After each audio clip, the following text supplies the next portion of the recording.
variable in an equation change the entire equation.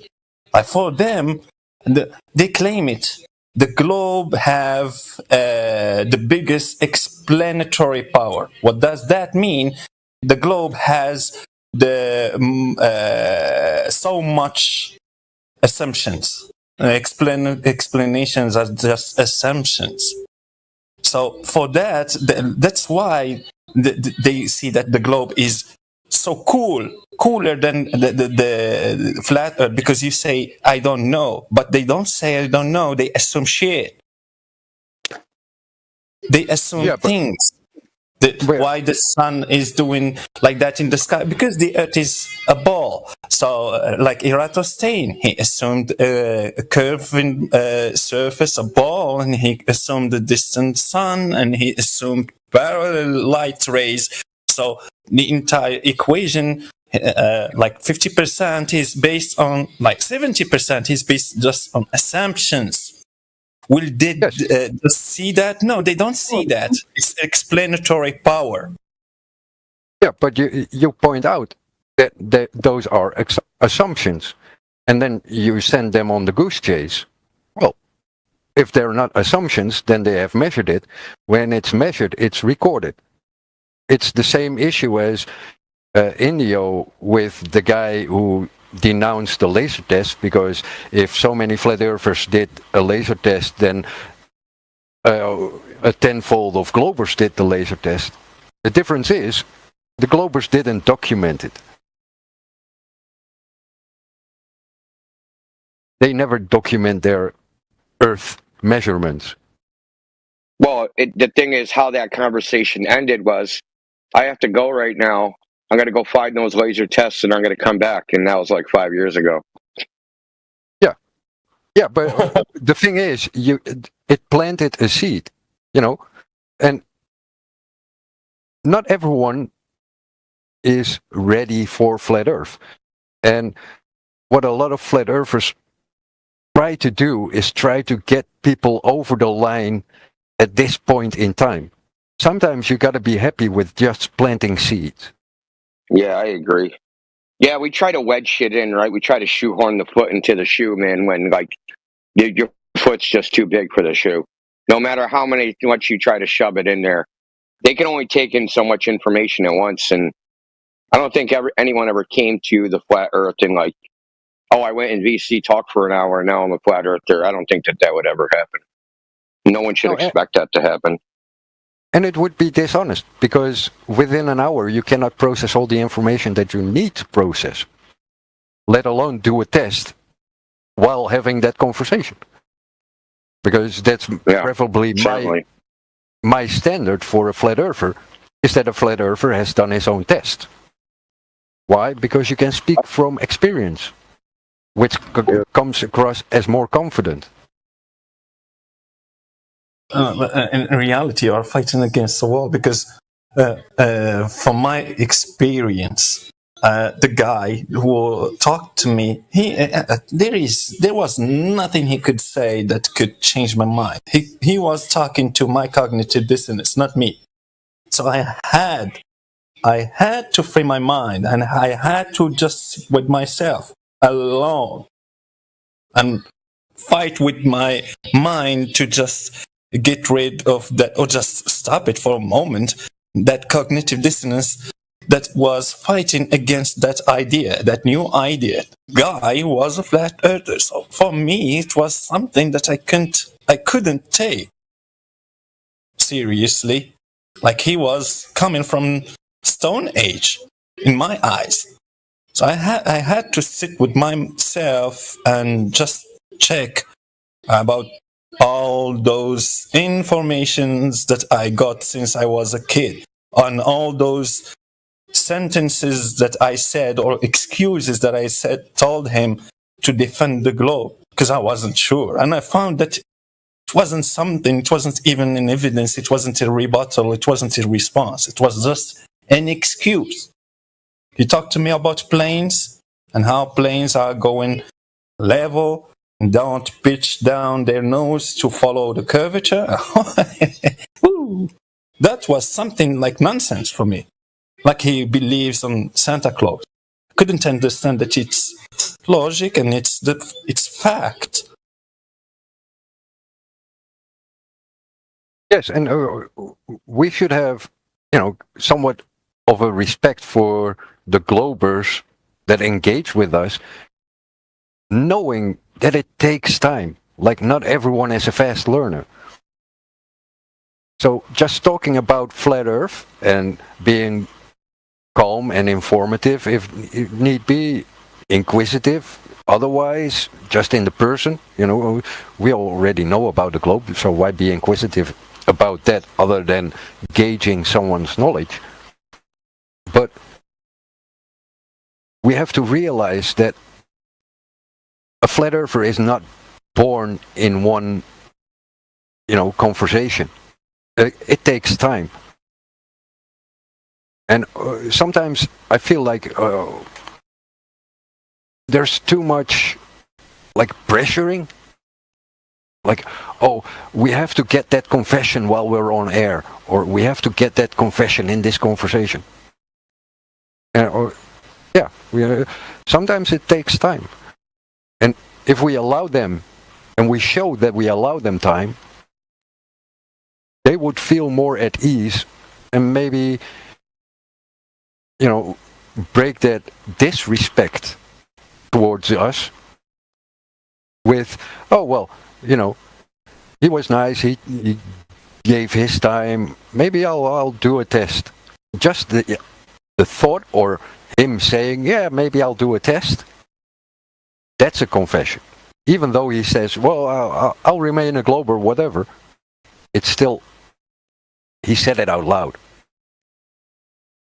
Well, I think a lot of us have realized that we're not going to get them to, like, oh yeah, the Earth is flat in a session, and we resorted to, like, trying to take, like, a half victory of getting them to confess that the globe is just a belief that they have. And once they realize that it's just a belief, then they can take the steps to go from belief to knowledge by their tests, right? By their own tests. Yeah. And, like, at least this is what I've done, and Alpha does, and a couple other people do. They try to just get them to confess, yes, the globe, it's just a belief. I don't know it to be true. I just believe it to be true. And once they confess that to themselves, then they can, like, start from scratch, right? And go, okay, how did I build this belief system? Why did I believe this belief system instead of, like, the other one that I think is also a belief system, the flat Earth? Which one can I test? How can I figure it out what the truth of the matter is? Like, it's like we're trying to break them down to get to a point where they're not seeing the globe as, like, something that they know. It's just something that they believe. Yeah, and I know it's hard, and it's kind of like there's just one more thing.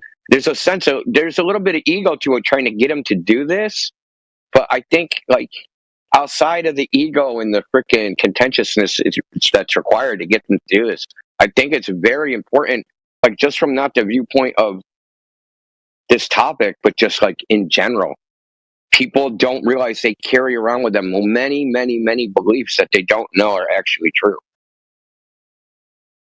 Yeah, and a lot of things they don't realize they have the freedom and the capability to put things into a question. And if we can answer a lot of their questions, but if we give them the freedom and allow them the freedom to answer it for themselves, but making them realize that they can question things, it's a good thing. That's a win already. And a lot of Globers come in here not realizing that they can even question the globe. Yeah, that's actually a very good point. Because the topic is taboo to a degree. You're not even allowed to question it.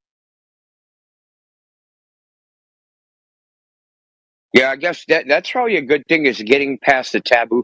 Is try to get them past the taboo topic phase. right? It's like there's some topics you can't question, right? Let's just say the thing that happened during the World War II thing, you know, good, like that's the thing you're not allowed to question. Can't question it at all, or you're a bad person. And I think on some level, the globe is like that in their psyche, is that you can't question it or you're a bad person. Yeah, otherwise, you're a kooky flat earther. And if we can show them we're not just kooky, but we can also be, normal friends, having fun, being cordial, and having idiotic talks at times, then they might feel like, hey, maybe I can question my own beliefs rather than, fighting those that go against my beliefs.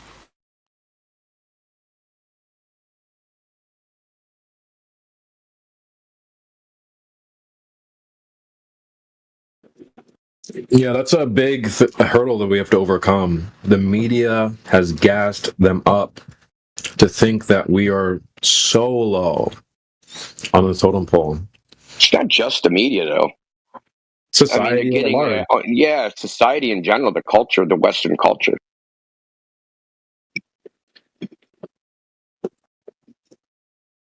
I've said this before. Like the globe is the Western civilization's claim to fame. Like they figured out the globe first. That's why they're smarter and better than anybody else.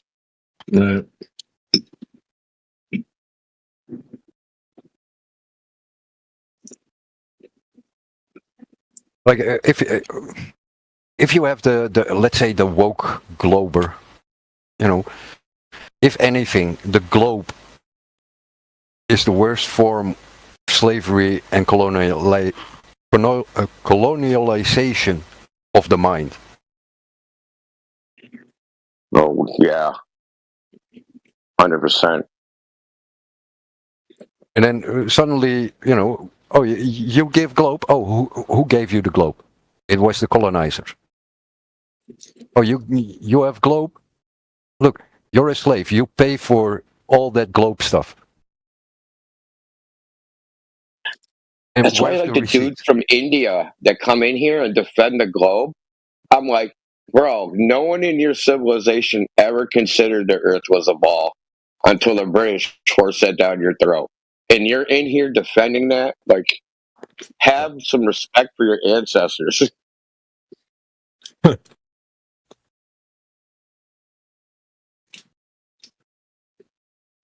you got to gauge them, and you got to find what approach fits which glober.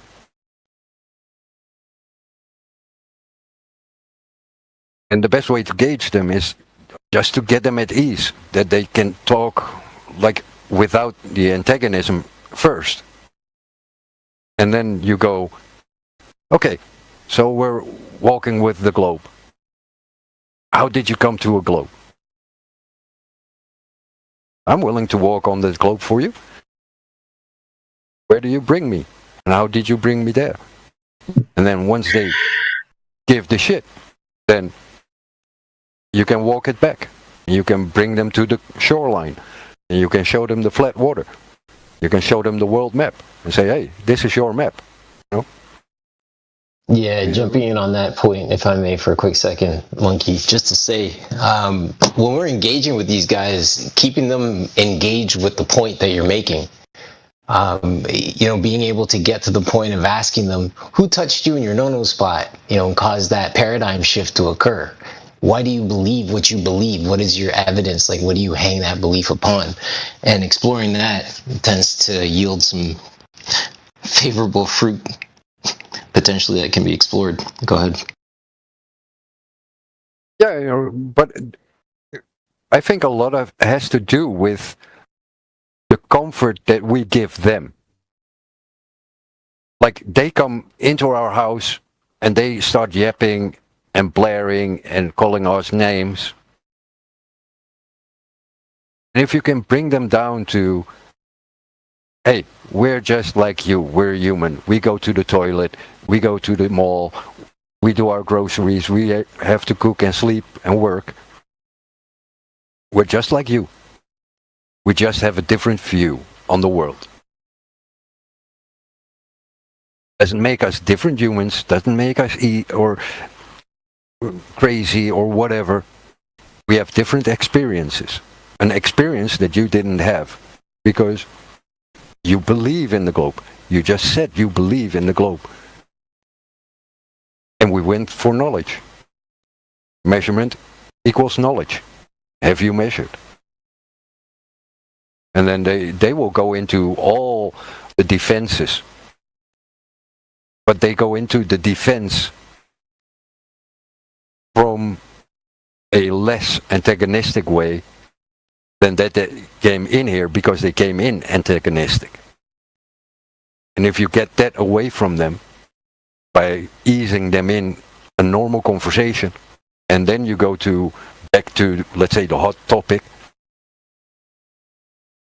you find more peace and relaxation, and also more respect, or mutual respect. And then it's, basically try to get that one-on-one, or if it's a good group of people without the aggressiveness, you can have a group conversation. But try to avoid that aggressive, attacking conversation, because it will just push them away.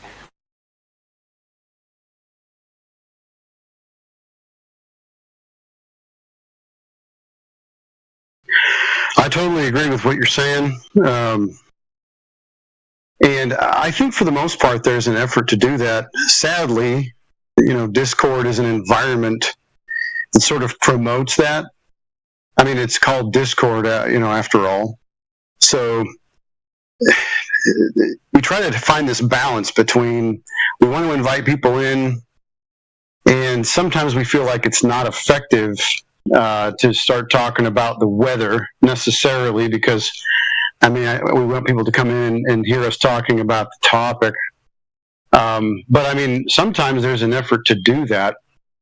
But at the end of the day, we're kind of dealing with a lot of people that have strong biases anyways, especially when we've embedded ourselves in, politics servers and religion servers, where people are very convinced or very adamant about putting, their ideas forward, their opinions, which they don't seem to want to budge on. And I think that might be our greatest, uphill battle, is that I really don't believe Discord is a good cross-section of society.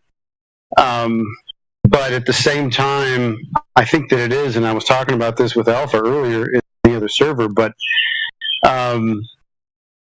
these folks, if they are humble enough to listen to a conversation, or just to relax in the conversation, I should say, if they could relax and not constantly be thinking about how they're going to position themselves to win an argument, then we typically gain a little ground with them. But everybody else, I feel like it's 1 out of 10 people, maybe 1 out of 50, that can be relaxed and have a conversation that's genuinely curious. Usually what ends up happening is that when they come in and they begin to find out that they don't have any knowledge on the topic, that everything that they believe or have been informed on is either a speculation or a complete fraud. And then they begin to feel that societal pressure, right? Like they realize they're in a room with a bunch of people, they're being exposed as someone who doesn't know anything, and so they go into troll mode. And they're very defensive, and they're very angry, and there a lot of times isn't a whole bunch that we can actually do about that. They usually they're the ones that end up being like an example. They're good content, right? Where somebody is so emotionally attached to an idea, or so emotionally attached to their self-preservation or their image, that then they will begin to do childish things and say incredibly silly things to somehow save face or win an argument. It's an uphill battle. Like India was saying, everybody has their own style, or maybe it was DJ. And I think most folks do a fairly decent job. Yeah, we could probably do a lot less dogpiling. One thing that I notice about these borderline narcissistic people, and everybody has to be careful not to take the bait, including myself, which is they will say something absurd or they will try to rage bait you, right? Or just say something inflammatory, make an accusation, call flat earthers retarded, your mom's a hooker, or whatever it might be. And then everybody in the room, because it's like, oh, great, we're dealing with one of these people, and they're a butthole. So everybody starts to kind of pile in. In some ways, they are winning when they get people to have an emotional reaction to something that I think they were trying to get in the first place, right? They're trying to get people in an emotional state and not a state where they're thinking clearly and calmly about what's going on. And even for some of the moderators in the room at that time, if one of them isn't having a discussion with one of these individuals, if they've totally abandoned the argument and just want to be inflammatory, then it might be time for a mute. But yeah, we're dealing with borderline narcissists, sometimes overt narcissists, and if we can maintain our composure, then they can just be, a good example. A black eye on the globe side, if necessary, because planting seeds is important. Most of these characters are looking for a fight, and they really never want to concede. So we have to make examples of them. Yeah, and on the point of actually hitting a cognitive dissonance in a psychological way with someone, it means you have broken through. So if someone goes into full cognitive dissonance, they have realized something that is conflicting with their own mind, and then they start trolling. Yeah, I would agree. When we get triggered by their trolling, it is a long-term seed. If we can remain calm and just, if need be, set someone aside, bring them back to normalcy, and have a easy, one-on-one or 2-for-2 conversation without the peer pressure of the group, then you might have a short-term seed. But since they displayed cognitive dissonance, it would be foolish to go on until a concession, because then the concession would be either disingenuous and they will go and say, oh yeah, I trolled those flat earthers, or they would do it because they feel peer pressured. And otherwise, they just keep on trolling until they're banned.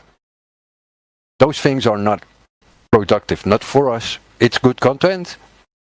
But for us as a group that, wants to have more flat earthers in the world, it doesn't work. At least not in the short term. The short term is, someone hits cognitive dissonance, I hit a nerve. And we got to realize that we hit that nerve. And not, poke even more, but the understanding that, hey, a nerve has been hit. Maybe it's time to get that person out of the room, have an easy conversation, bring them back to normalcy, so they can process that cognitive dissonance, rather than being pushed further into it, which just creates more barriers.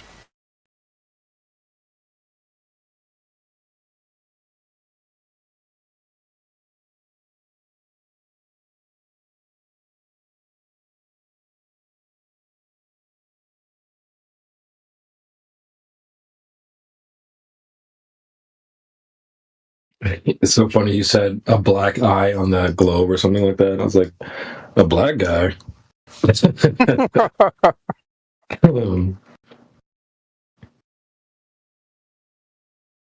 This morning, there was someone sporadic posted a meme about Black Project, and then government black projects.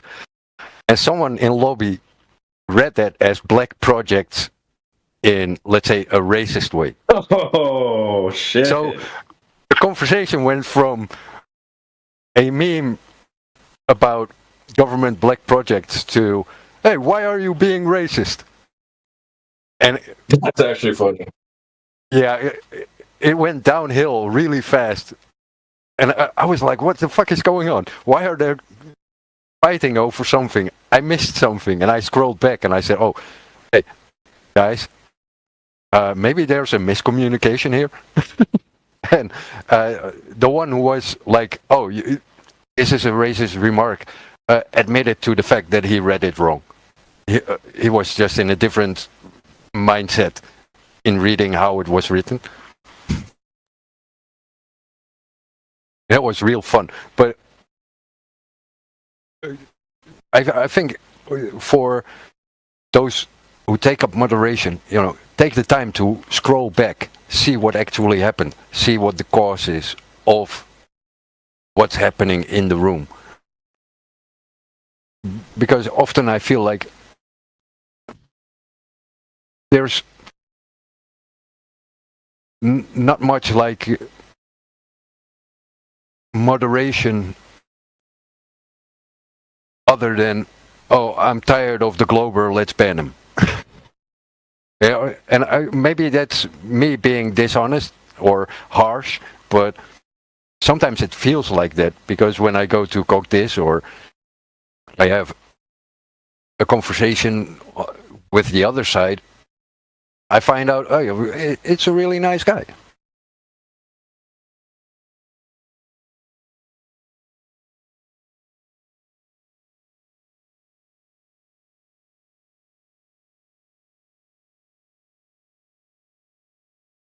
But accidents, especially in text, happen a lot.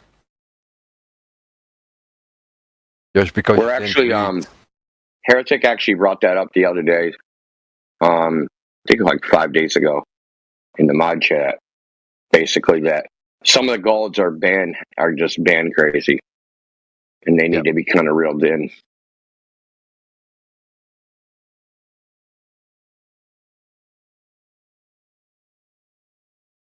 Some of it comes from like some people assume the worst.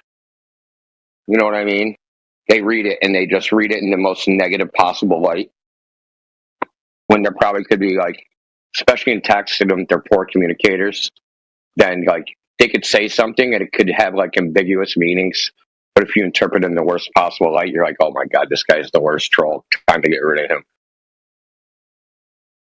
Yeah, and if you react to what could possibly be the worst way to read it, then the one who wrote it will think that the one who's replying to it is trolling. So it only feels, let's say, the evaluation that I apply in text, I say to myself, hey, does this have any possibility of getting better? Right? Can this conversation, can it turn around at any point? Or is it just going to get worse and worse and worse and worse? And like, you have to read it all in the context of the entire chat you've had, right? Or what they've done prior to the server, what their history is and everything. And if they have a history and like each message just gets like more disrespectful, more offensive, more idiotic, more foolish, right? And that like they don't talk about the topic. Because so one of the typical things are, I'm going to come in and tell these flat earthers what I think of flat earthers, and they never actually engage the topic. They just basically gossip about flat earthers the entire time. And like, there's people have tried to turn it around and get them to engage in the topic, but it doesn't seem like they're ever going to actually do that. That's kind of like the evaluation I applied before I start banning people. Like, is this going to get better? And like, based on his history, probably not. And then it's like, bye. Yeah, last week I had some Glober appeal to me. Oh, yeah, he's bullying me, and then the flat earther replied, "Well, you started it," or something like that. It was a back and forth. So I just genuinely asked the Glober, if I go into your chat log, what will I find? Will I find the same as this? And then the conversation ended. The Glober was no longer replying to anything. So, sometimes, showing that you can read back does help.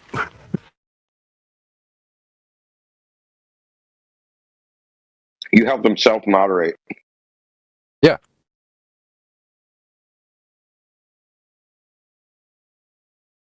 He was like, damn, I am rude. I'm banning myself. Yeah. Or like sometimes I choose to ban a flat earther just because I want to hold them to a higher standard. If a flat earther goes off the rails, in my opinion, with insults or whatever, yeah, bye-bye. Dude, they whine. Like, if you have to send a flat earth to the Cogdis, they whine more than the Glovers. Yeah. Right. Last week I had a conversation and I saw two flat earthers I banned in history, and I was like to the Glober, well, there are flat earthers probably envy of you because I've banned them for less than I will ban you. And that's just fun when you can say that, because I saw the others that I banned prior, the flat earthers, I saw stop typing, and I can see like the change. Well, for the Glober, it was he read it as me ready with the ban hammer, so I got an insult and he got banned. But that was like a funny thing, because so you moderate not only flat earthers or only Globers. Oh, you have to moderate everyone. And I think if we do that more, and it doesn't need to be with the ban, it can just be in writing or a notice of behavior. But it would change, let's say, the atmosphere on both sides.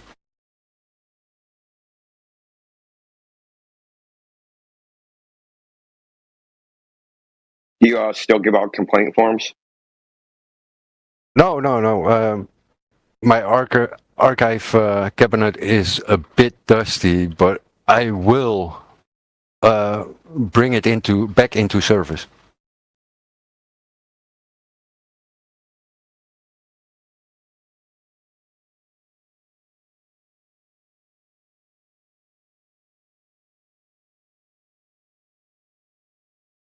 Like, I was listening earlier, like early this morning, and you guys are telling that guy like how long someone spent in Cogdis. CJ was in Cogdis like forever, dude. Like, CJ was like permanently stuck there. Yeah. And now he's in temp admin. And Someday. He'll get promoted someday. Yeah, he's been temp admin for a while now, so.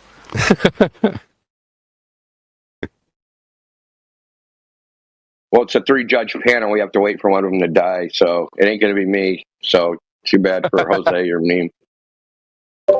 Indio called not it.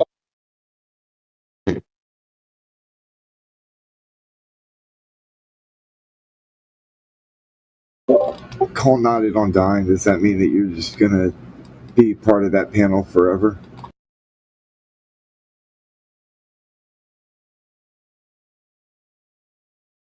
Why not, man? I got a lifetime appointment and a no impeachment clause. Dude, I wish someone would impeach me. Kick me out. Like, motherfucker. I want to go back to silver. That's what I suggested earlier to you. Just make a second account. You monkey, you're the only smart one. You're like, fuck that mod thing. I'm going to demote me. Yeah. I don't want the pressure of a, emerald name. Oh, I like the fake gold I have now. Incognito.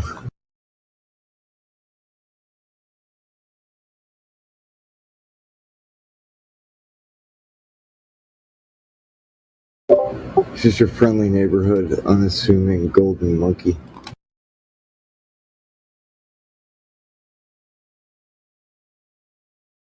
I mean, how many other discords like where mods are like, demote me? I don't need this shit. It ain't too bad over here now, but there was times where it was so bad. It was like, and the worst thing wasn't even like the Globers.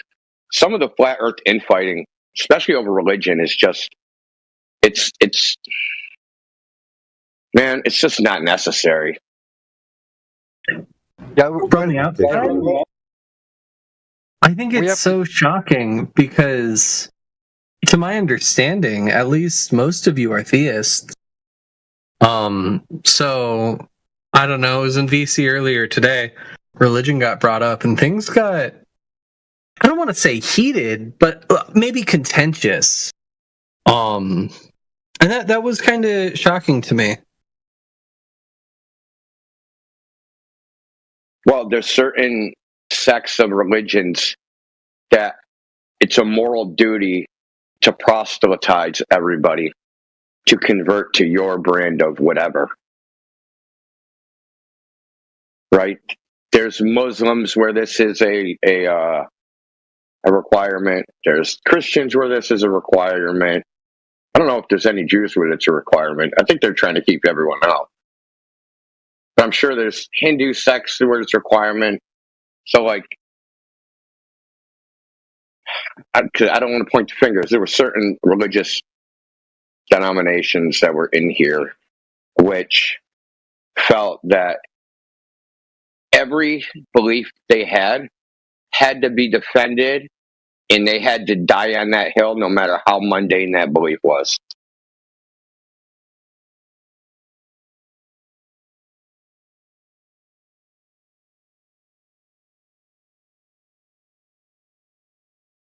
It's just not necessary. You know what I mean? This ain't the place for that. It's the same as women. Like, the biggest threats, other than globe infiltration, is the religious infighting and the fighting over women. Like, oh geez, the puppy dog effect. Yeah, yelling white knight towards each other, all that kind of crap. Like, can't we just be names on the screen, voices on the loudspeaker,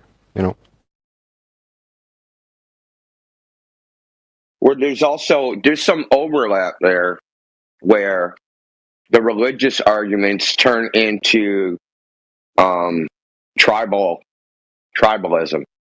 Oh, you said something to my person, my friend on the Discord, and they don't like you now, and now I don't like you. And now, like, because you don't like that person, now the people that are his friends don't like you, right? So you end up with this tribal nonsense. Like, all from a disagreement over something like the Trinity. And if you believe in the Trinity, you're going to go to hell. And if you don't believe it, you're also going to go to hell. So, like, they end up fighting about this, like, I'm pretty sure it doesn't say in the Bible, believe in the Trinity or go to hell. And Jesus never said anything like that. And neither did any of the fucking Israelites. And neither did God. And no one ever said that shit. But they'll argue over this thing, right? Which I would say that nobody knows what God's judgment would be on that. But they're going to fight over it on a flat Earth Discord to the detriment of the server because of personal fucking alliances they have. which have nothing to do with their actual faith.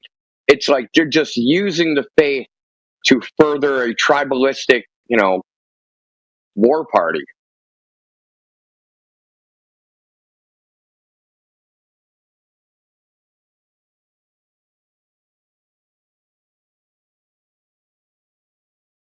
How many times people try to create war parties on this server, man? It's kind of hilarious.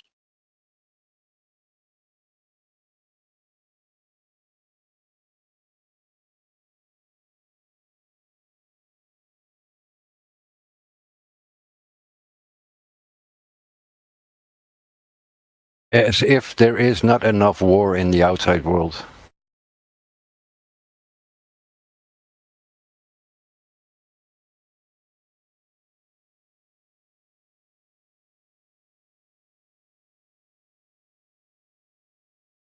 But we also had the same war party thing based completely on friendships, right? Alliances to have nothing to do with religion. Like the whole Karen V thing, that had nothing to do with religion, and that was kind of like the same type of thing. People pick sides, and we're like, I'm on this side because I like, I'm defending my friend. My friend's doing some fuck shit, and I don't care because they're my friend.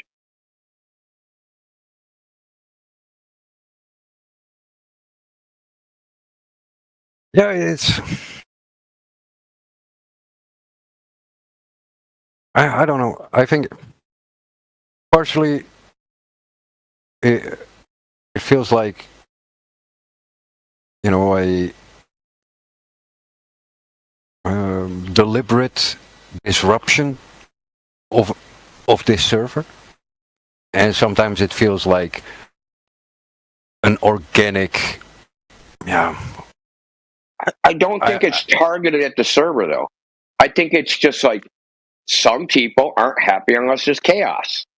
And the disruption is just like, I'm bored. I'm going to make everything chaotic because I'm bored. I think it has something to do with that, right? So we'll turn it like, go ahead. You don't got to call me out like that, bro. Come on, bro. You started, that's why you started to beef with Battle Moderate. You were bored. Someone feels guilty. I was like, might as well just name names, bro. Just say my name. Well, from now on, you're called Chaos Bear. Yeah, facts. Toxic Bear. Whatever you want to call me. Creation Bear coming to Discord to cause discord. What are you doing? I'm here to stir the pot, bro. I'm here for the beef. We ain't no vegans in here, man. I want all the beef. I could read that from you, Bear, and I think that's why we get along. That's also a topic that's very hot debated in certain areas of the server. I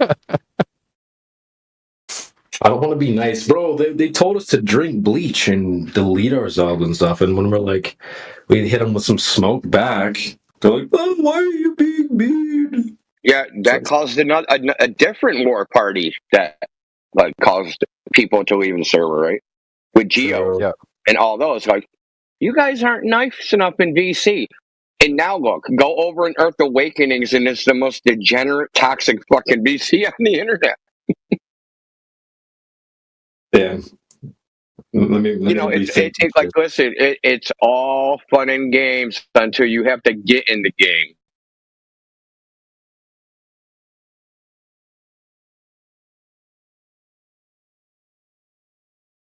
Sometimes you don't want to be in the fire. Yeah, I mean, anyone, all the fucking starters, they suck while you're riding the bench, right? And they put you in the game, and you're the dude that has to perform. And now, it's not so easy.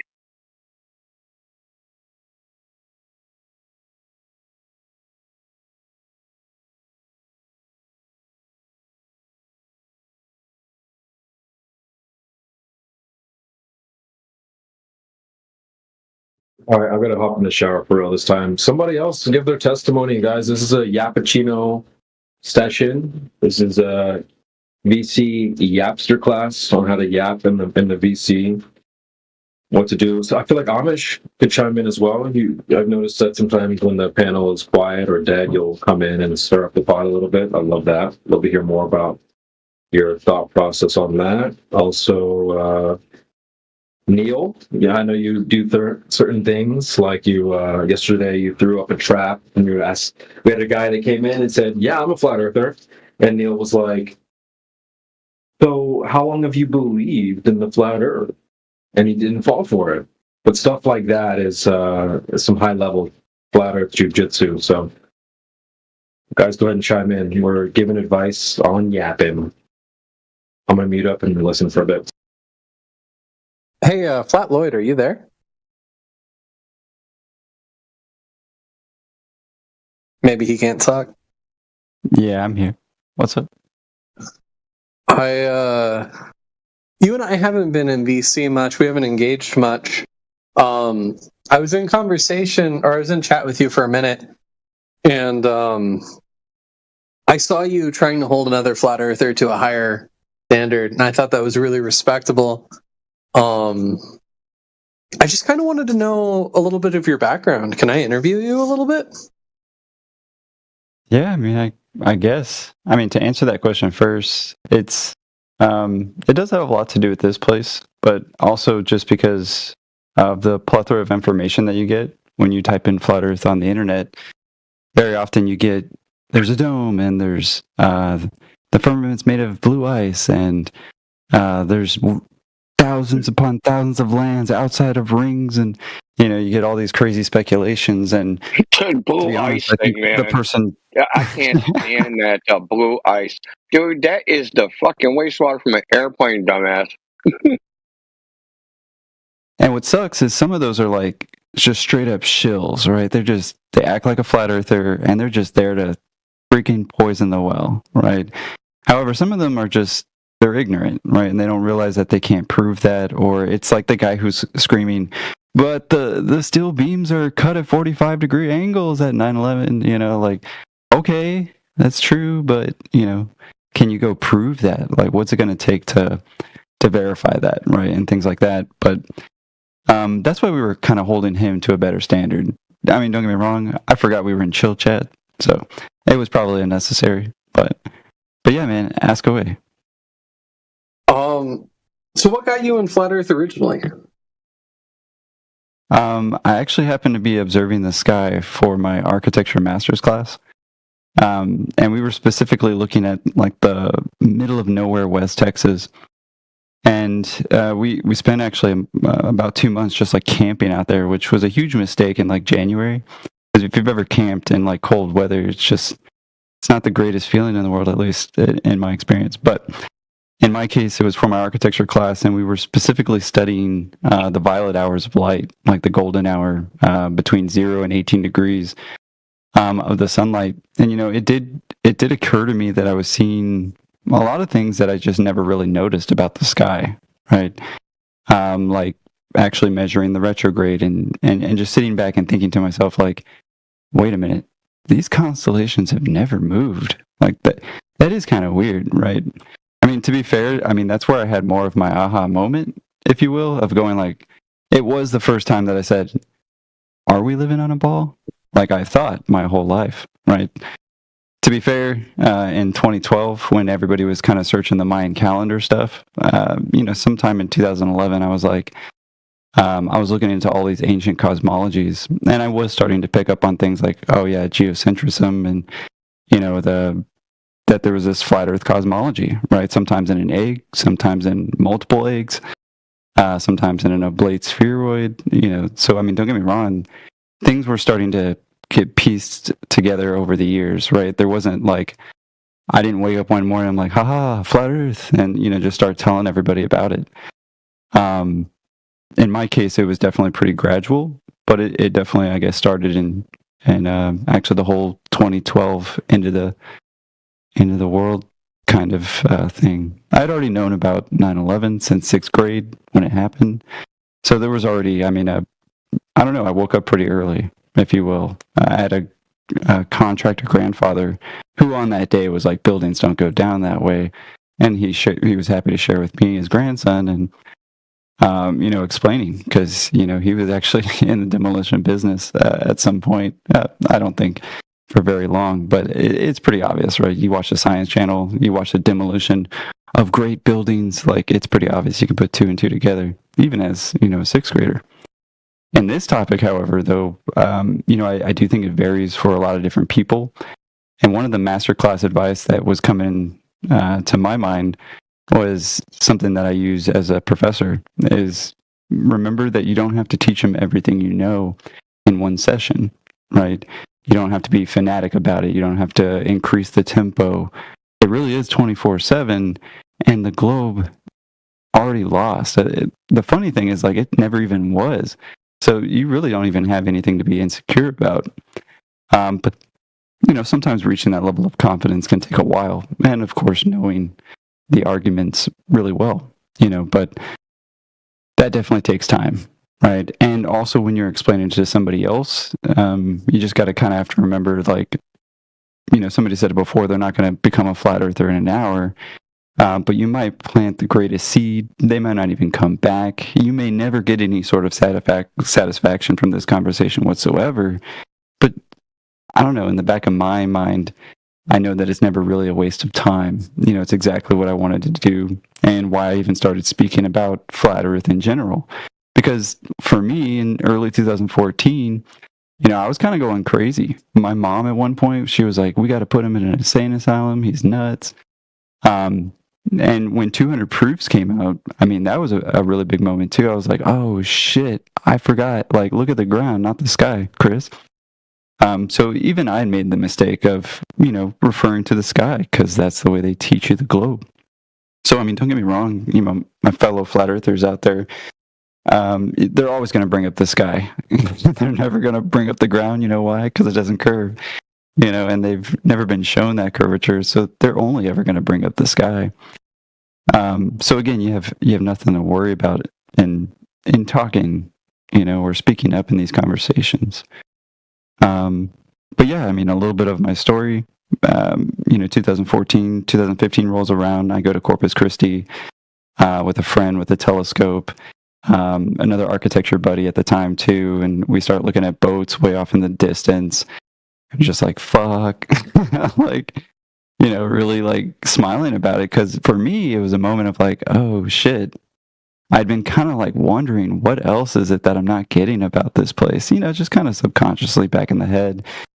And, realizing that it wasn't a ball, and kind of just getting that, I don't know, I think every flat earther has this moment where they really felt the switch, right? Like they really saw it for themselves, proved it to themselves in some methodology.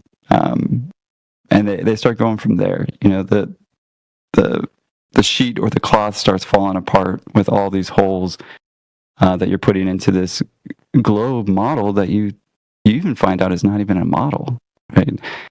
Half the time the globies come in, it's hilarious. They think they have a model, and you also know that they don't have one. So, I mean, you always have the advantage. So you never have to worry as a flat earther. But yeah, for me, in most of my cases, the way it ends here on Discord is they run out of things to say for the globe, and they ad hom with like, "Oh, well, you're just a hippie with long hair," or "Oh, you're just, flat earth Jesus." So at that time, if they're ad homing you, you won, right? They literally have nothing left. Yeah. Something that I really find interesting about you is a preconceived notion I have of flat earthers. That's not necessarily something that anybody in the server has, caused, but I have a great respect for academia. My family's in it. My father's a lawyer. My mom's a doctor. I did sales, go figure. But you wanted to be the creative one.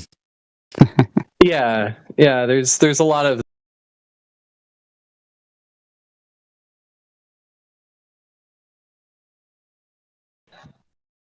loud and clear, dude. Yeah. Shit, dude. I woke up because I had to go look through all my stuff that I brought over to my new place. I'm in like my garage area, dude. I have a whole bunch of stuff, dude. I don't know where stuff is. I'm looking for my stuff that I brought over here because I have my microphones and stuff in a box. That's like where's Waldo right now?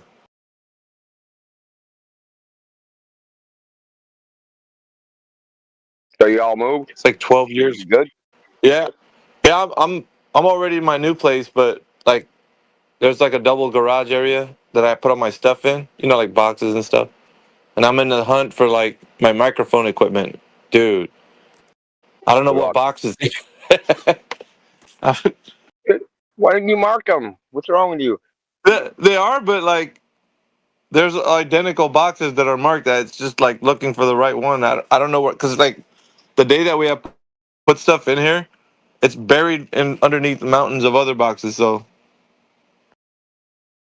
Look, the way you do it is like this. Whatever happens again, take all the stuff that you actually need. You write heavy on it, then you know she won't touch it. yeah. What do you guys? Any action in here? No, well, I just got here. No one was talking, so I was just about to leave. I saw you pop in. Like I looked, I'm on my phone. I looked at my phone, so I came back. But we're starting the party, brother. Hey, sporadic yesterday. He laid into this guy, man. This supposed military guy. You Yeah, should have heard him, talking man. trash. Yeah, yeah. Well, yeah. He was, talking about like him saying that he knows how navigation works and it only works a specific way because of the coordinate system that we have. And sporadic just like open fire, dude. Oh God, dude, he messing with the wrong person. Yeah, I'm telling you, man. He got laid out. Like, that one scene in Friday when Debo just smacked that guy. He says, "Hey, you want your bike back, homie? It's over here." And Exactly. My bike, bitch. he walked be, he walked behind him because you got knocked the fuck out. Yeah, dude, he got laid out. But on top of all that, man, towards the end of the conversation, he's just a brain in a jar. Like, cause he's like, well, we can't really know anything anyways, because when terms, what terms mean, we can't figure that out either. Like what they actually mean, like what they really mean. I'm like, oh my god, dude, like arguing for at least an hour and a half, bro, and then he's just a brain in a jar after all of that shit. I mean, it was a letdown, dude, because I was hoping, because that whole they're borrowing from logic, kind of spiel that I go Yeah. through, because that's what they do. Because they're doing that, they have, in order for their worldview that's incoherent to have any coherency, they have to borrow from logical perspectives. They can't just like make up all of a sudden that we're just brain in a jar. Like, dude, where do you get that from? Like, somebody had to think about that. In order for you to process the information that you're a brain in a jar, you have to at least make sense of the terms being used. Like, I bring it all the way back to like the reason why we communicate, right? That's important to me. Yeah. Well, like how else? Like that's how we figured it out. Like how are we even talking right now? Well, we said, hey, there's kind of like these rules to our language and to our communication that if these rules don't apply, communication is impossible. It's just noise. Dude, he went all the way down to the root meaning of words. Like, well, even if we're defining things, we don't know what those definitions mean. I'm like, dude, shut up, bro. Like, so all the things that we're talking about right now on the prior conversation that you had with the guy, you're not able to define any, like, even if we define terms, you're saying none of the terms have actual meaning. That's stupid, bro. Like, that actually means that but then everything's just moot. Everything you're saying, you can't even like. I hate that. That to me is probably the worst type of argument you can have. You just shot yourself in the foot and the arm and the head. Like, dude, you laid yourself out by yourself. Like you.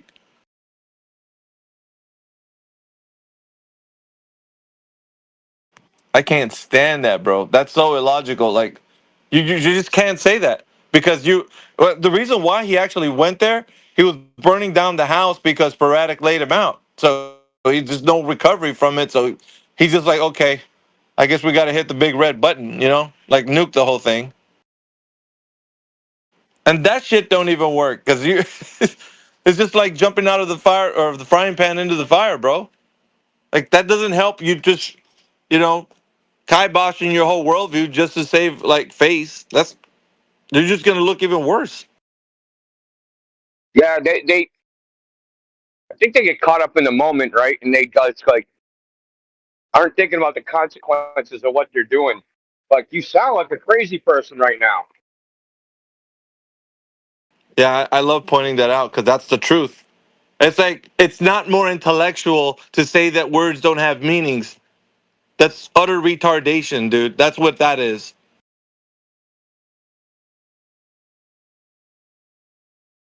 Dude, that's mental illness, man. That's schizophrenia. Yeah, I know. Dude, I know it annoys people when we go around and about with this. I actually know where I'm driving them, but it frustrates the listener because they're like, dude, he's already given up the ghost. But I'm like, dude, I want to drag his argument through the mud.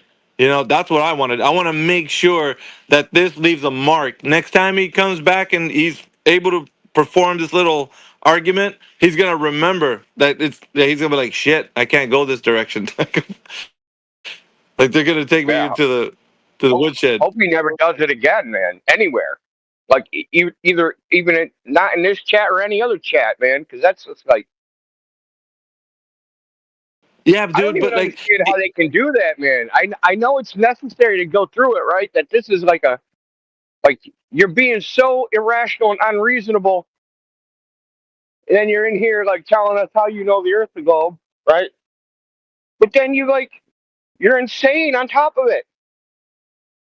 bro, he was meticulously going through the coordinate system based on his usage in the military, telling Sporadic that in order for us to navigate properly, we have to utilize the coordinate. I mean, it was all types of fallacies going on there, and Sporadic was like going through it and telling him the reason why using that the coordinate system was used. Like, and he's like, I think he appealed to the user manual that they use for like the coordinate system and like in the military.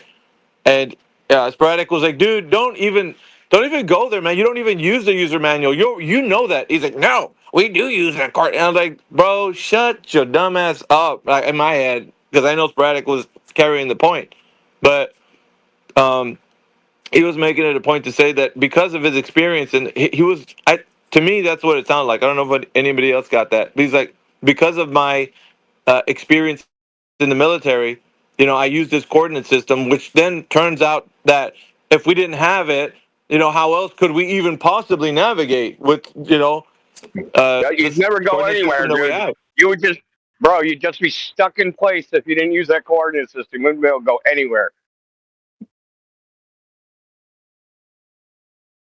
That's Dude, why it's crazy. He's talking about with the wrong person, though. That like, there's maybe 4 I know of that really understand like the coordinate transformation. yeah, Like Shane, Alan, me. But out of all of us, I think Sporadic understands it better than anybody else. Quite honestly. Like in bro. the mathematical sense, he really understands the transformation because he sent me do the hypersphere transformation, like the math for a hypersphere transformation. It's so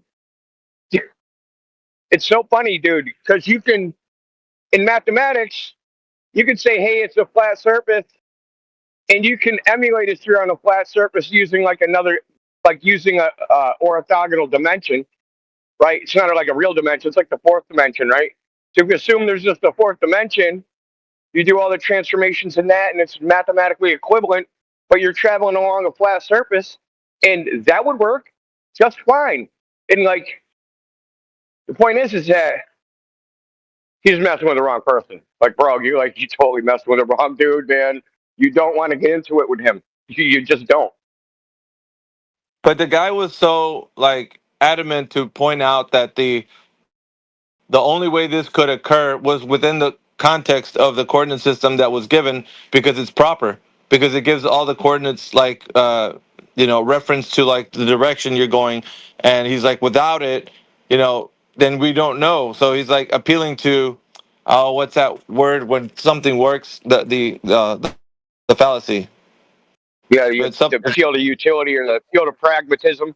Pragmatism, yeah. It's appeal to pragmatism. Yeah. So he's trying to make it sound like because of that, and you can't just base everything off of because of something works, then therefore the premise is true. Like you can't utilize something that way and have it in, like as you know what I mean. Like that's what he was leaning on. He was leaning on the fact that I just went through it, brother. I just went through this shit on X with like Astronomy Live. I don't know if you know who that is, the YouTuber, Red Zredek's buddy. And their argument is, yeah. So it's like, and a couple others on X are arguing, and their argument is, well, this works. And like, I'm actually gonna I didn't bring it up. The appeal to pragmatism. I was just nitpicking. Like, they claim they measure the distance to the sun in the video. And dude said, "Oh, no flat earther can answer this." So like, you didn't measure the distance to the sun.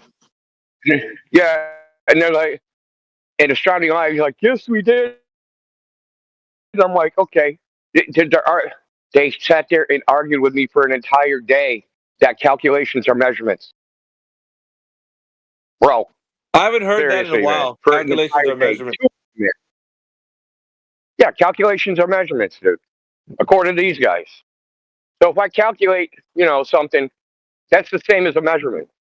Like, bro, you need to insert measurements into the calculations in order to do anything. So, dude was like, I'm like, bro, you didn't measure the distance to the sun, you don't have a measured baseline. Okay? The two observers, right? You don't have a measured baseline. Because in their gold paradigm, they're not measuring from the surface, they're measuring like point to point. So like the base of a triangle. Well, that goes through the earth. Right? That's the chord of an arc, right? It's a straight line from their feet to the other guy's feet that, according to them, goes under the hump. How'd they measure that? How would they even, think about it? Yeah, you can't. And dude's like, I measured it with an odometer. Like, oh, so what tunnel's that? A fucking odometer, dude. Yeah, that's what he said. But the funny thing is that it's very funny you bring up basically the same thing. These guys are like, oh, it works, so it must be true. So I went onto so I don't use ChatGPT. I use the Gemini one because they trained it on kind of a different data set, so it gives different answers. It's more, I don't know, it actually it's more solid, I think. So I asked him, I'm like, okay, when in history was there a scientific theory that made accurate mathematical predictions that turned out to be wrong? It gave me a long ass list, right? So they turned out to be wrong, but they all worked, right? Made accurate mathematical predictions, it works, but they're wrong, right? And like one of the examples of this is our modern theory of electricity and magnetism. We got a bunch of equations, and when the guy made it, Maxwell, he assumed that there was a luminiferous ether that was composed of a bunch of rolling balls that roll against each other. And he modeled this all out, a bunch of little tiny spheres that roll against each other. So when they all roll in the same direction, there's a current, right? And when they roll kind of like in a vortex, there's a magnetic field. And so he came up with all these things. Nobody thinks that shit is real, that there's really little rolling fucking balls, dude, microscopic, smaller than fucking atoms that are making electric current. So the argument that it works, therefore it's true, it just falls apart, dude. It's just saying, hey, the math works. So what the math is modeling in whatever form, it must be physically real. That's just idiotic, dude. It's just... Yeah, that seems like a lot of people are coming in here into this chat, and what I guess yesterday or day before yesterday, I can't remember. I know that somebody was talking about that they've seen an atom, and I'm like, dude, post the image of what you're talking about. Like, I want to see what you're talking about. Let's see this atom that you're saying exists. And he posted an image of like this boson, like that. Of course, they're showing like this, like it's a computer generated image or whatever of what an atom is. I'm Well, like, dude, that is like, it was a red, little balls like everywhere. I'm just like, these guys seem to think that because of the way the convention is speaking of the specific properties of what they're saying, it turns into this specific image of a thing like that. So just like you're yo, saying, like 3 days ago, I got a thing in my feed that said scientists take first ever image of an atom. Like, bro, I've been reading that every year for like 20 years. yeah, yeah, I got all kinds of pictures if you want to look at an atom. Like everybody's claiming that what it looks like, and Yeah, and they're all claiming they're the first ones to take a picture for like 20 years, dude. Like, I swear to God, man. Like, like I said, a few days ago, get the thing, first ever photo of an atom. But I remember seeing an article 2 years ago, and 2 years before that, and 2 years before that, and 2 years, like, you know what I mean? Every couple of yeah, years, they like wheel this freaking baby out, and they said, "Look at my pretty baby. Baby's ugly as shit, and it's not even a baby. It's like a fucking Cabbage Patch Kid that they're mass producing somewhere." exactly. Yeah, but all of this stems from the idea that the tiniest of particles is able to be viewed based on this, convention that has been talked about ever since what's his face, the Greek guy, Democritus, Oh, yeah, Democritus or Epicurus. Epicurus, I think, comes Epicurus. with the atom. Yeah, So, so ever since then, oh, who's the father? Is it Democritus or Epicurus? I know one of them yeah, is the he's like, follower. yeah, Democritus is the top guy, the first, and then Epicurus is kind of like his student or something that like Yeah, he kind of was like people. Yeah, extended the other guy's bullshit. He's like, "Oh, that's some bullshit. Let me double down. Here's some more." yeah, exactly. But then, people speaking of these things, and then you got the people that want to draw it out. Well, what does this look like? Oh, check it out. This is the atom. Like, and then you got, these pictures, and to the common guy, they're like, well, we got the top scientists working this out, so this is the atom. Like, but like you said, they're always talking about this image of something that looks like a BB. Like, I've actually I've actually not seen any evidence that an atom can even be isolated, right, into a single atom. Like, say you have an element like gold, right? Can you have a single atom of gold, right? Because when it's in its form, right, it's a molecule. But can you have a single atom molecule? From what I've seen, you can't. Like the smallest possible gold molecule is something like, according to them, 30 atoms. So can you even make a single atom that you even take a photograph of? That's not even demonstrated.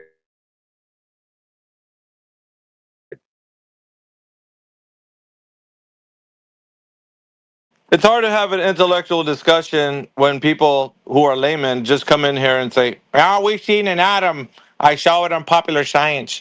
Here's an image," and then they're just like standing on that as if that were the gospel truth. And it's like you can't you can't argue with that type of ignorance, bro. They're just gonna persist. You know what I'm saying? And the world is filled with people like that. It's like there's no investigation, there's no critical thought put into this. You're just accepting whatever you want just because based on your idea of what you think top scientists are doing, and accepting that worldview that top scientists are giving you information that's like the God's honest truth. Then you're just gonna accept it and then propagate it forward to the other simpletons. And everybody else is just gonna be like, "Oh wow, we got an atom right here." It's it's crazy. It's maddening, dude. It's like nobody's even like, well, how did they I come up know, with this? man. Well, what's the process? Like, did you talk about how they even like looked into this? Well, we don't need to. We don't got time, dude. I'm busy in my life. I got stuff to do, so I have to just accept what they and like, dude, like you just like rub your forehead. You're like, bro, you're not even using your mind at all on this topic. You know, don't just their playground. Your mind is their playground. It just accepting everything. It's you, I don't know. Trying to jumpstart somebody in critical thinking on is some level, we got to be. Yeah, but on some level, I don't think we want to. On some level, they're victims, right? They're victims of this. Like they were taught to think about the world like this. I know at some point they become responsible for their own mind. I completely agree with that. But we say over and over again, like their brain is so mush, they don't even know how to think. Like if you're doing evaluations of truth by going, oh, who said that, right? Who said that? How many letters are after their name? That's how I determine truth. Like you don't even know how to think at all. Like we need to start back at the beginning. We need to go back to like first grade and shit with these people. It's a bit tedious. I get it. I know that. Like I think that's the task that's laid upon us. Like we have to actually break I it just down. don't want to blame them because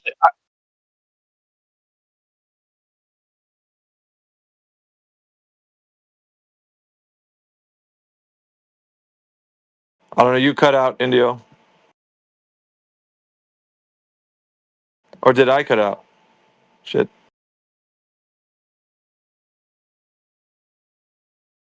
No, you're still good, AB. All right. Hey, shout out to Vivek, dude. I appreciate you giving us the But it's like putting a jar in your counter that says free cookies, but you told the kid verbally, don't take the cook. I'm almost at the crib. Was that? No. So I'll be on my get to a better spot. Oh, yeah, in a minute. Oh, dude, your mic just went cattywampus.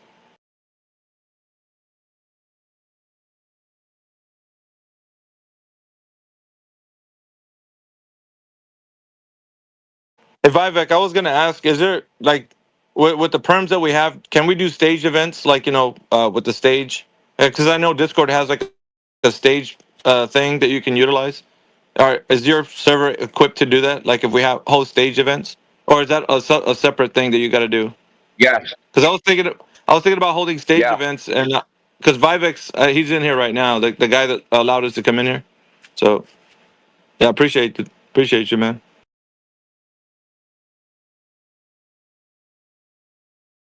Vivek. Yeah, appreciate that too. Oh yeah, we can do stage events. Am I coming in yet? Yeah, you were. It's just your audio was trying to catch up to you, and then it just like it slammed right into your other audio, so it sounded like you were talking garbled. Like all your audio was coming in all at once. Oh geez. Okay. Well, I'll be on my PC in a minute. So. Yeah. No, but what were you saying though? Like yeah. You sound clear now, Indio. I think you were saying we're gonna take him back to like.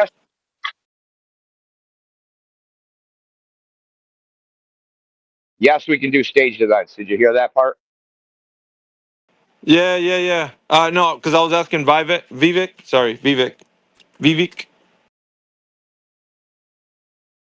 He's in the room right now with us.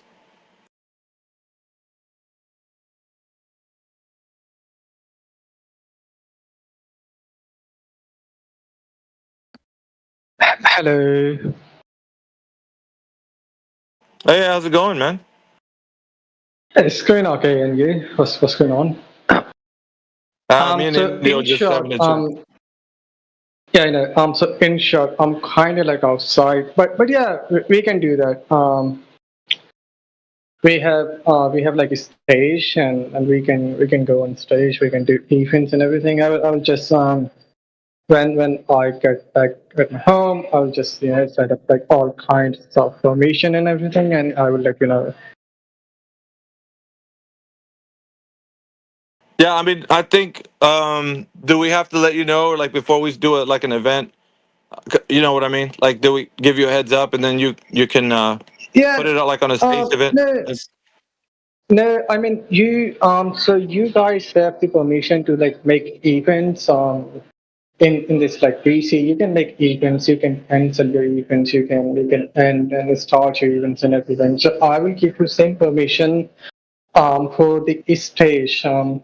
So you can just like make your events like yourself, and you can go on stage. You can do like your events and everything. But just like one thing, so we do have some other events. So we don't really like clash one or two events at like once. So whenever you see that there's like event, so you are more than welcome to go on stage like anytime and do an event.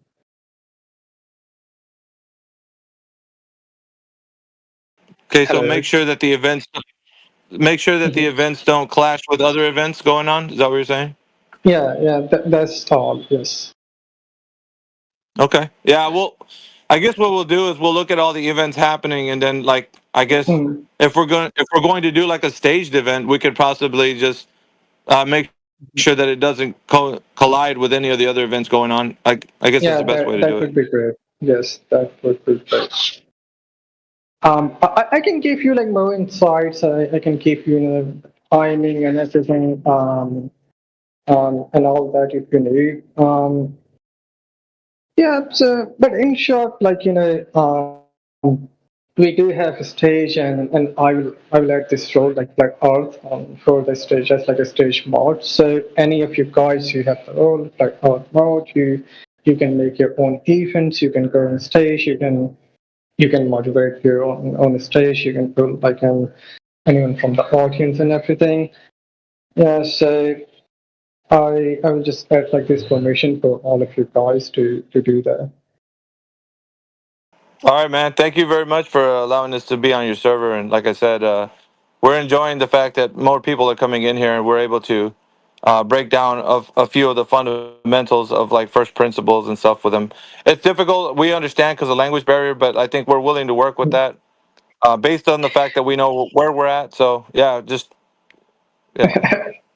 Yeah, that's great. I do think that most of the members they can talk in English, they can use English, but some of them they like they like some terms when you guys talk like related to gravity and all.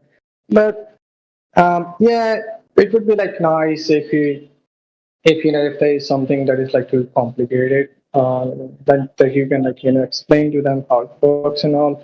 And apart from that, I do think that most of them like have no problem to get like what you guys are saying and talking.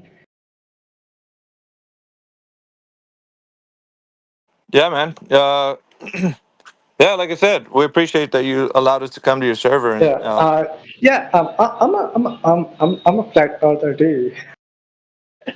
oh, really? I didn't know that. Yeah, I am. So this. How I got into flat earth. It's been like more than 6 years. I joined like a couple of like communities on Discord here and there, and I met like these guys, the flat earth. And the first time I met them, I was like, no, they're psychos, they're trolls. And I'm not going to believe that. That's the general like. I mean, that's like the most like common reaction for anyone. So I talked to them for some time, and they sent me like some resources and everything. And after like a month or two, because it's like a new thing, a new concept here, and for your whole life and everything, you have your own beliefs from what you heard and see and everything. So it's like a totally like new thing, a different thing, and I was like, no, you all are psycho. I'm not gonna believe you and everything. So I just like stopped talking to them and all. But after like after reading what they send like all kind of like resources and articles and proofs and everything, I I was kind of like, yeah, that's like interesting. Maybe I should go and talk to them and try to like find out more the things and then I went back, then I talked to them, then I did some of my own research too, and then I was like, oh man, it really is. Yeah, that's interesting, Vivek. We've actually had a channel in this server before. It was more of a text-based channel, and it was Box Ops that was running it. And I was a mod in here back then. and it ended up going. I think Box Opposite got frustrated one day and deleted it. But I'm glad we're back here again now. And it's good to hear that from you, Vivek, because I don't think you were back then, were you? You weren't a flat earther back then. I was, but I had a little bit of like doubt left in my mind. So that was the time, but I was like at the point where because it is like a thing that like every one of us like from like our like whole life from starting like childhood in books and in TV, in news, from NASA, from everywhere. So it is just like it's not the. I mean, it's not like easy like when this kind of things comes at you and you try to do all that. Yeah, so I invited him, Box Guy, Box Opie, and I talked to him for quite a good time, and he had like a channel here, and one day, I didn't know what was the thing. It was late for me. It was like night for me, 3 in the morning. So I was just sleeping. And I woke up and I saw, he sent me a message and he said, oh, I deleted the channel. And I was like, okay, and why? So I don't know like what really happened that time. But I am more than happy that you guys are back. And I really do love you guys. Yeah, man, appreciate it. Like I said, we thank you for letting us come here. There is one thing I don't know, like what we've been trying to do with our forum is we don't like the there's a group of people called anti-flat earthers. Now these guys, they follow us in every forum that we go to, so they cause a lot of havoc in the forums that we're in for like the new people that want to come and actually discuss flat earth. So they come into our forums and they cause a lot of problems. Like, and then we do our best to like ban them or for whatever the server's allowing us to do, like to ban them for 24 hours or whatever. But they come back again. There's only I would say there's a select few that fall into the category. Yeah, so I have been working on that. I was talking to Cycler and I'm gonna add like a permission, like a command, which will allow you guys to ban everyone from a channel like permanently. If you're gonna ban them once, they're gonna be banned from your channel like forever. So I'm gonna add like a command for this to ban anyone permanently. And I was thinking of some more commands and everything. I will let you know. It's gonna be finished soon. It is just like for now. No, I appreciate that. am at my work. Yeah. So. Yeah, anyways, that's guys. awesome. Anyways, guys, I have to go back to my work, and you all have a nice day, and bye bye for now. Later, Vivek. Stay blessed. Stay blessed, man. Thank you. You too.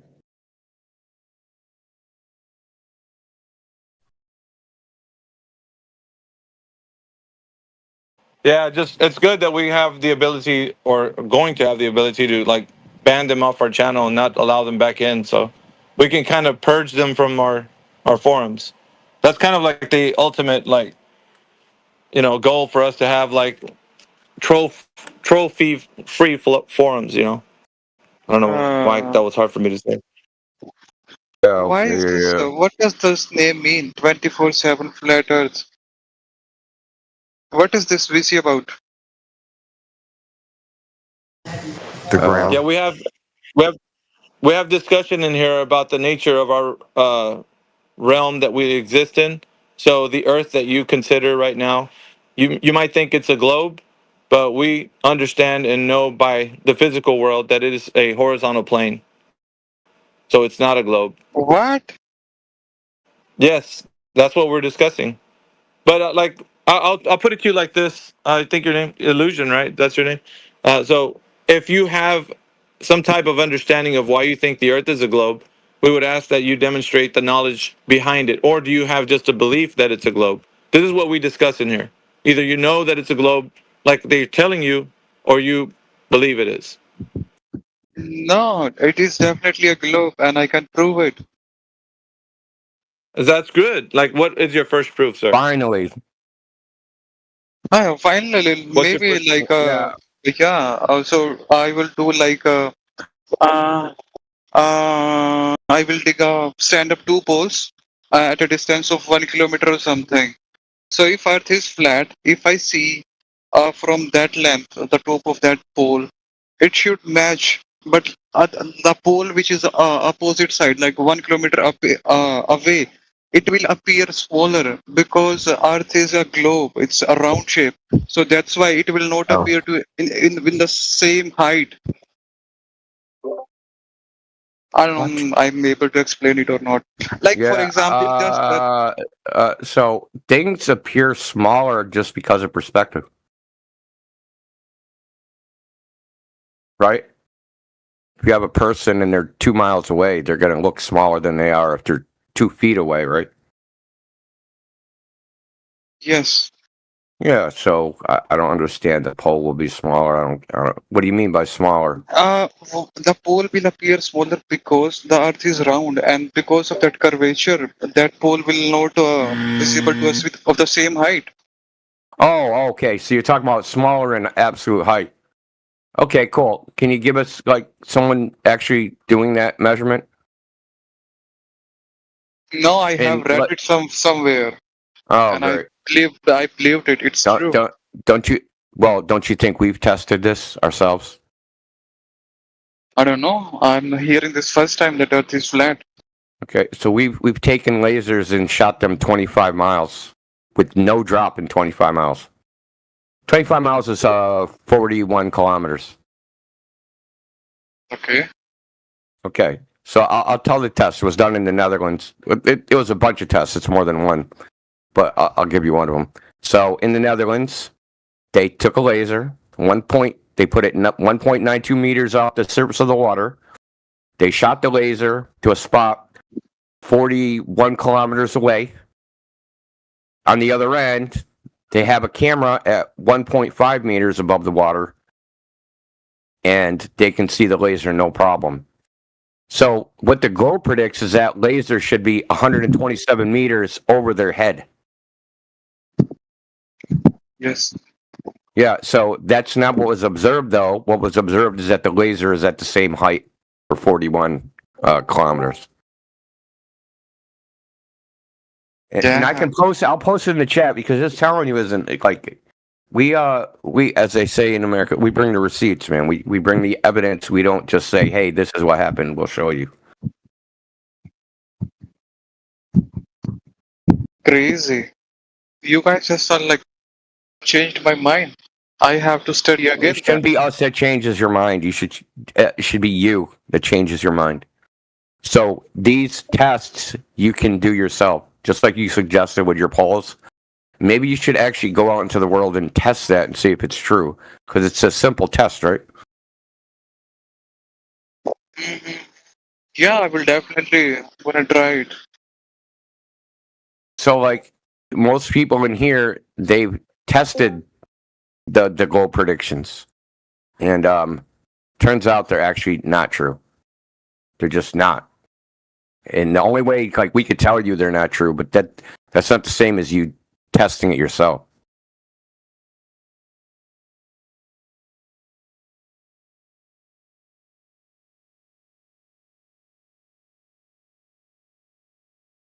Crazy. So, 1 second, I want to ask AB about something. Who is this Starlife clown? Starlife is a troll that's been following us from the politics server. Completely just everything about Starlife is an anti-flat earther. So just somebody that loves to hate us. I broke Indio. I don't even remember this guy. I don't even remember talking He was called Crit's worst nightmare in the main politics server. Oh, I flushed that dude, man. Like when I say flush, I mean, you dunked to myself on him. Yeah, that's the guy that was actually talking about anti-flat earthers. I was referencing Starlife to Vivek. So I was trying to see if we can get like a way that we can purge him from our forums. So Vivek's working on that so we can completely remove that guy. So who I want to talk to is Igris, who posted that Jeranism video. No. Yeah, Igris. What do you know about this video? What? What do you know about this test? know. So these people who believes that are suspect, so they made a video like So tell me, what did they do? Just describe the experiment to me, just so I know you know what you're talking about. this is the same experiment that Illusion were talking about. So Okay. that's the same. The And the video you posted. Mhm. Yeah. And you know, What did this they do? video is very, very famous. This video, if you see that. Yeah, And it's a you can very find famous it- video. It's very famous, and it's famously characterized incorrectly. Correct. Okay, and I'll tell you why. So, like in that video, when he says that's interesting, you seen that part? They do the test, and then at the end, he says that's interesting. Yeah, that didn't happen like that. So it happened. He said that's interesting. Okay, 4 hours before they did the test, and they clipped it together to make it look like that. So, did they use is this a laser test? I'm just trying to figure out what you know about it. Yes. No, I it's a have a random flashlight. question. No, so it's a flashlight, bro. They melted the laser. They had to use a flashlight. So you don't know anything about this. You're just like a TikTok troll or something. Flashlight. Yeah, they use a do you know flashlight. Mhm. Okay. Oh. Are you science student or like Okay. something else? So what they did is they put up two boards. They cut a hole in two boards. They spaced the boards. I don't remember what it was. It was like 1.6 kilometers. They did it along a canal, but they weren't on water or anything like that. They're on land that was above the canal. They tried it with a laser, but they left the laser on too long and they melted the laser by accident. So they do like, screw it. There's 100 people here. Let's use a flashlight. So they use the flashlight. And obviously, you're not going to be able to shine a flashlight and line up two holes for 1.6 kilometers. Okay, so here's the funny thing is that this is actually a flat earth proof. Do you know why? Do you know why this is a flat earth proof? I have another question. Like, if Earth is flat, so plate, plate. Yeah, you're trying to change the subject and not defend this anymore? You don't want to defend this anymore? Yes, because you said it is characterized, etc. Now I'm telling you another point. If Earth is flat, then plate tectonics wouldn't work properly. Okay, they would fall off the edge. Oh god, you're a troll. Yeah. Could you? Shut up, dude. It's bad enough I had to listen to your shitty mic, but you're a troll. Nobody thinks there's an edge. So whatever flat earth you made up in your head, we don't believe in that flat earth either.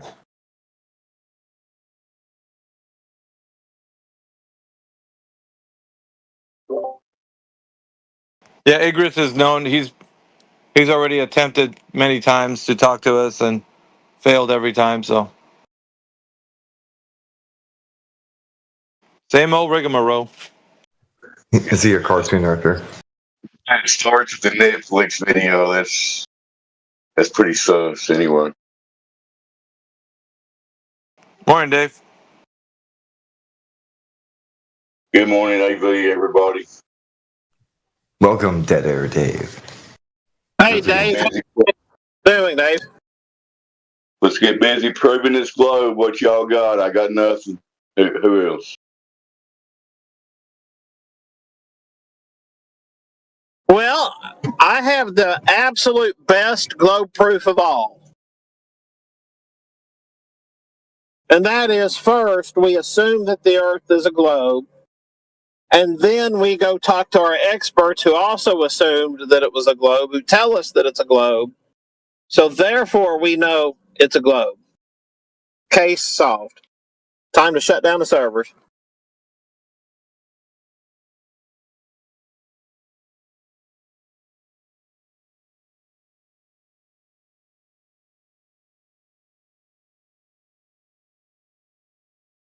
Has anybody ever given us any proof that's different than that?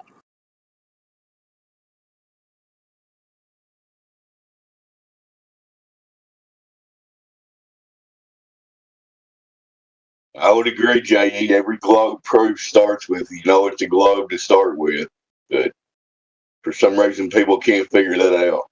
A lot of people can anyway.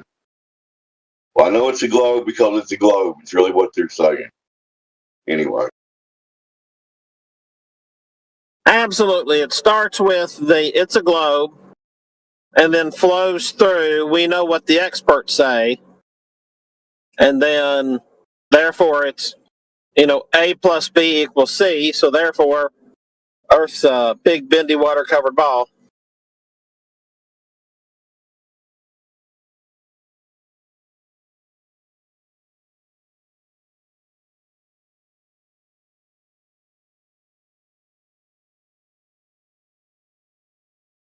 Yo, Alpha. What up, homie? Yo, go look in the politics text chat. All right. The chat can't get over there because we're not in there, bro. It's funny.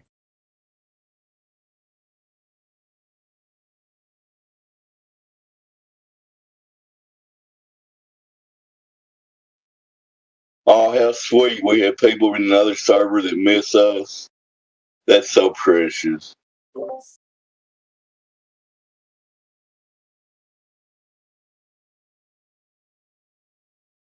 Yep, they miss us. You're like, dude said, there's nobody in there because we banned and muted people, and that's why there's nobody in there. It's funny.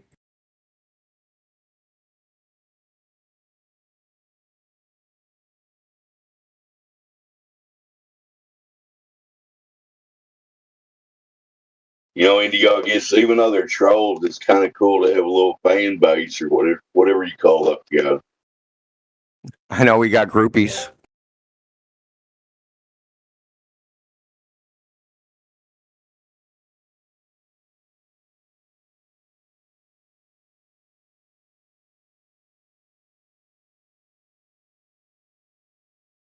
How many roadies would Starlight blow to not get banned from here?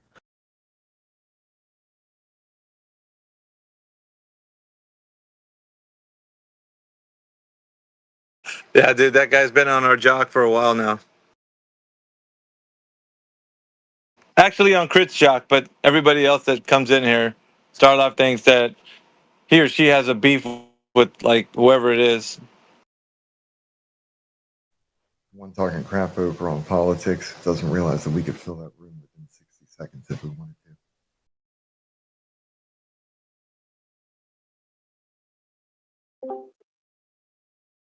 Yeah, the 300,000 man server that we're in right now has the capability of producing, a wider range of people that can come in here, and not just consistent or persistent anti-flat earthers, but people who are just never heard of the topic. So, I mean, you get a mixed bag of like people just trolling in that, but on the other hand, we've had decent conversations, so that's the other thing. I do.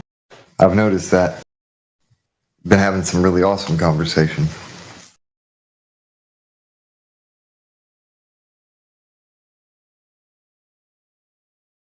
Guys, I've been listening the last few days. To me, it's just refreshing that we're getting more honesty from people and people that are actually curious and want to actually think for themselves, generally speaking.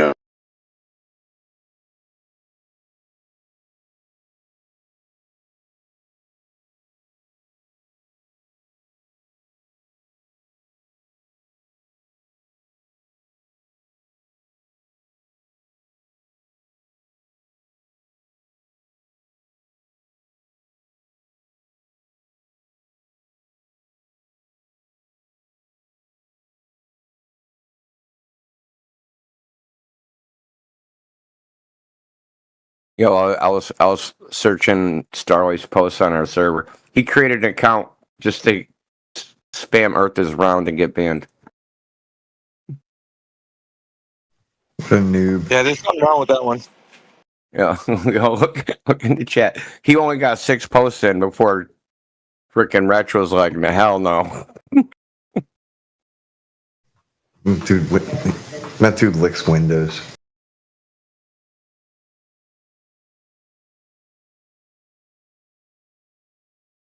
Hey Dave, I sent you a message regarding those tags, the guild tags that you see everybody have next to their names. FER. Looks like it says fear, but kind of like a misspelling of it. But Yeah, I already see how to do that. It's got to take time to do it. Thanks. yeah, well, I sent you a message because you can just click it, and it's like a pop-up will show up, and then you'll have it. It's just Okay, cool. Like, 1 second. Yeah, man. Dude's whinging because he thinks that we've gone away from politics and that's all we got. Bro doesn't know we've just expanded.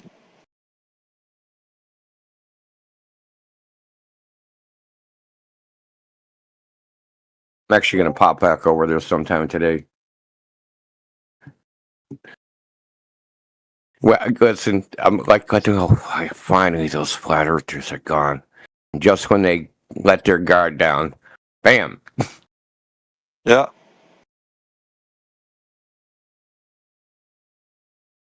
Yeah, that's the beauty of this, guys. You can repopulate any room we've been in before. We haven't burned any bridges, right?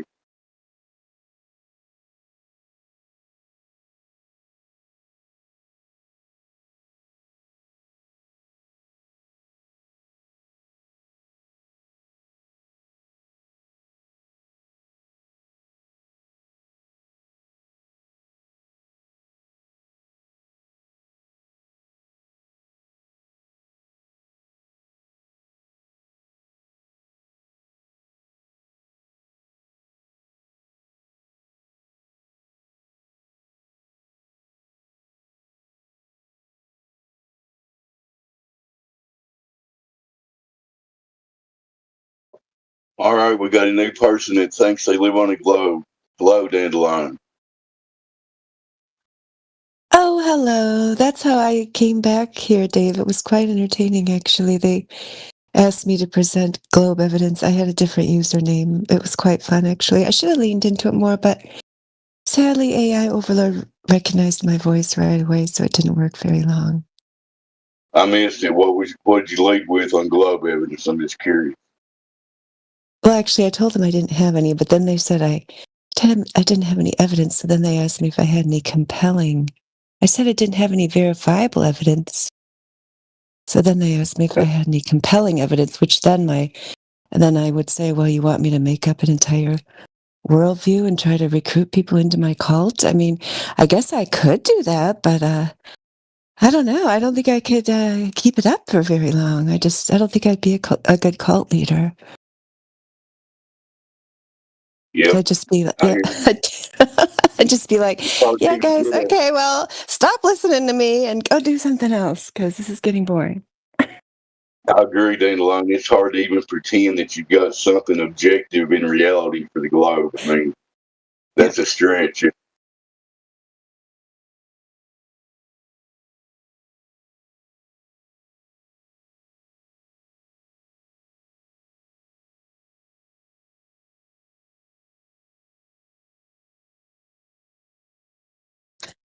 Yeah, I just don't really like controlling other people. I don't know, like these people who are obsessed with that. It's so weird. I mean, I will do it and I can do it. I just don't really like doing it.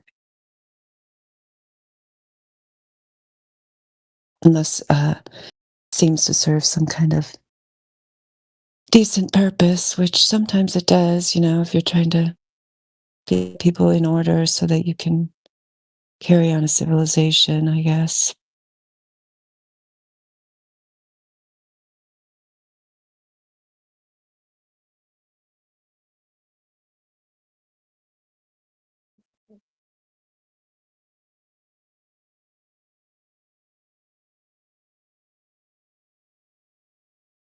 Talk to everybody. I got to mute up, so somebody else join in here. Might be a new person will come in with some globe proof. Go ahead.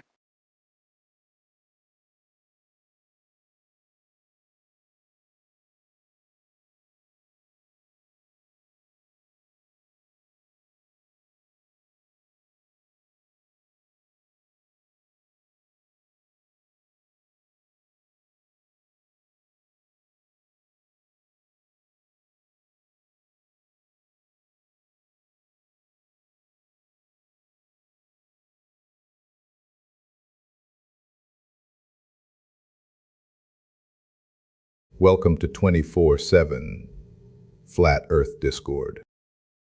Please try to remain civilized and cordial.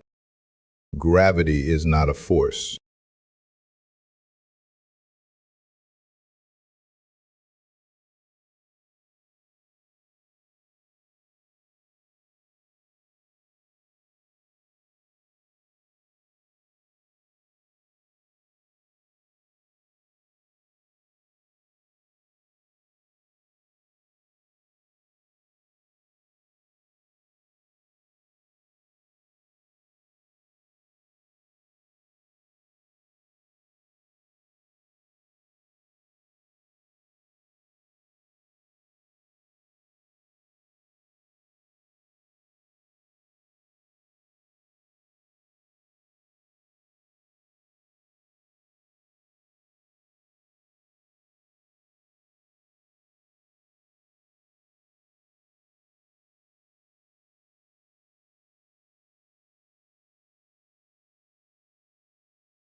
Thanks for posting that, Egris. Oh, I guess he's muted. But it's good to know where people are getting their lame arguments for the globe. And it's interesting that someone would read that. Sad to see how far Britannica has fallen. And actually think that it proves anything about the globe, especially the title, Know the 10 Interesting Facts That Prove the Earth is Round, which of course, the claim is that the Earth is a ball, not that it's round. But yeah, I mean, number 10 is just so bad. All the other planets and stars we've ever seen are round, and there's no reason to indicate the Earth should be any different. I mean, that's just like the worst. Are these are 10 interesting facts. I mean, I would totally change that headline to 10 lame non-facts. 10 lame fallacies that don't prove the Earth is a ball. That's the title of this article.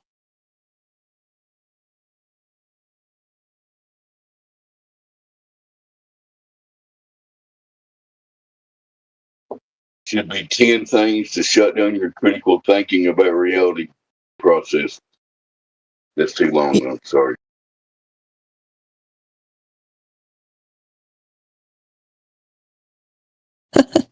Oh my gosh. Number 3. What has happened to Britannica? Didn't they used to be known that they actually had information? I mean, this is just, they just should have declined to write an article about it. I mean, you can't write about something that's not factual. Number 3, the last part of it, I won't even bother with the beginning. So from across Lake Michigan, you'd be able to see all of Chicago as well as the Rocky Mountains. My gosh. Oh, okay, I better stop reading that. I was in a good mood. I had erased the day before and started over. I can't look at any more of these.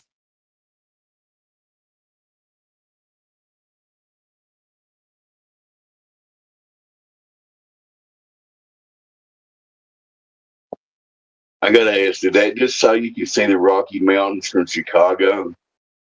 That's what what it it says. says. That's what this Oh article. my God. Yeah, that's what this article that Egris posted. Yeah, that's Britannica.com. Yeah, it says that. Number 3, the horizon. Ships on the ocean or tall Chicago buildings viewed over Lake Michigan disappear bottom first. And you can see the sunset twice if you watch it lying down and then quickly stand up. I can't even get through this. The simple fact is, if the Earth were flat, there wouldn't be a horizon beyond which things could disappear. So from across Lake Michigan, you'd be able to see all of Chicago as well as the Rocky Mountains. That's totally what it says. Yeah, I mean, like, apparently, yeah, if the Earth was flat, we would all amazingly have, superhero vision, and the atmosphere would no longer be a factor in vision. Did somebody post this, or was it in a book? This is Egris posted this. Should I unmute him? I Oh, don't he's know. posted it on the side chat. Okay, I'll check it. Yeah, he posted it. I hate to repost the link. It's up at 33 minutes after the hour.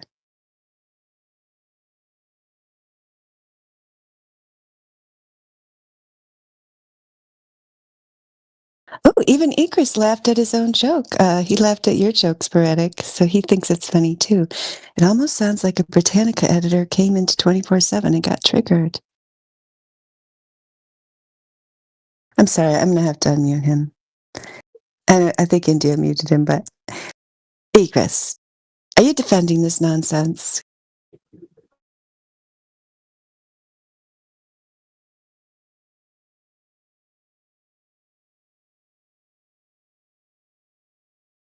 He's not speaking now. Okay, well, that's probably for the best. Yeah, but I don't want to explain everything because you're the best friend, I guess. That's why. Would you mind repeating that slower with your head pointed toward your microphone?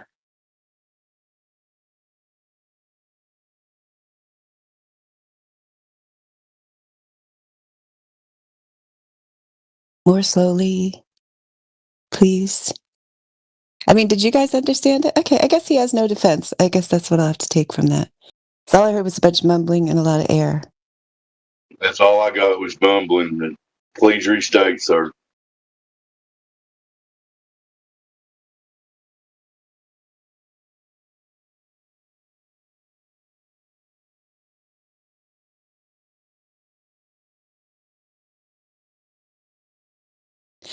Oh, Clipcord made it all the way to number 1. I couldn't even make it to number 1. And number 1, is that really what it says? We know the Earth is round because we have photographic evidence. That's great. I better go back to it. Yeah, that's totally what it says.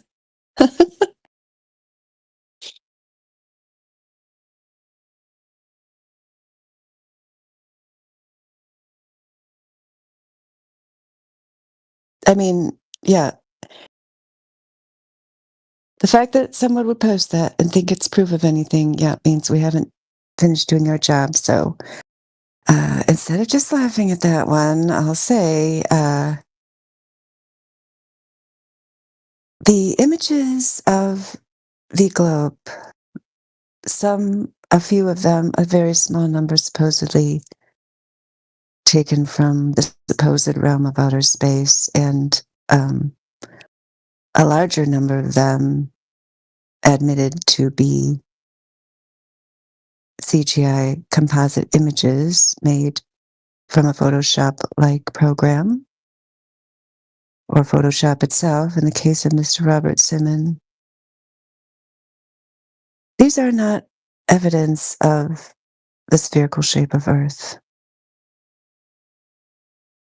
Most of them don't even show a sphere, they only show one face, similar to other times when we've explained how you can't really determine a ball shape from an image. So if that's your proof of a sphere, then that just fails on the first count. But regardless of that, these images are taken supposedly from a realm that we've demonstrated can't possibly exist in the way claimed, aka the vacuum or near vacuum of outer space. And this fantasy realm can only be reached by a small elite group after a long vetting process, so there's no way for individuals to verify these photographs. And they just contradict the images themselves, contradict the tests that we are able to carry out on Earth, which clearly demonstrate that the drop over distance that you would expect if you lived on a ball is not measured in reality. So an image of something that we already know doesn't exist is clearly just a doctored photograph and not proof of anything. But it is the number one. I understand why it'd be the number one proof for someone who just wants to believe in their globe, who just wants to stay in their globe religion. It would have to be your number one proofs would have to be other people's images, other people's ideas, other people's claims, and you would have to avoid examining those claims with a critical eye so that you can maintain the fantasy that you live on a globe because that's more convenient for you or comfortable or whatever the reason is. So, yeah, I mean, this list, I mean, maybe if you were a glober, you could, print it off and keep chanting it every night before you go to bed and, stay in your globe religion.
Welcome, AJ. How are you?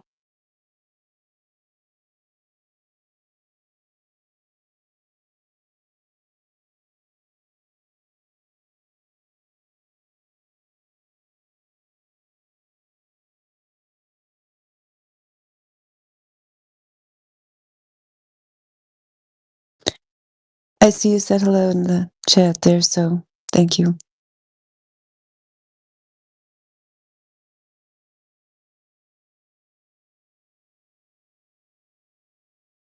Can you speak?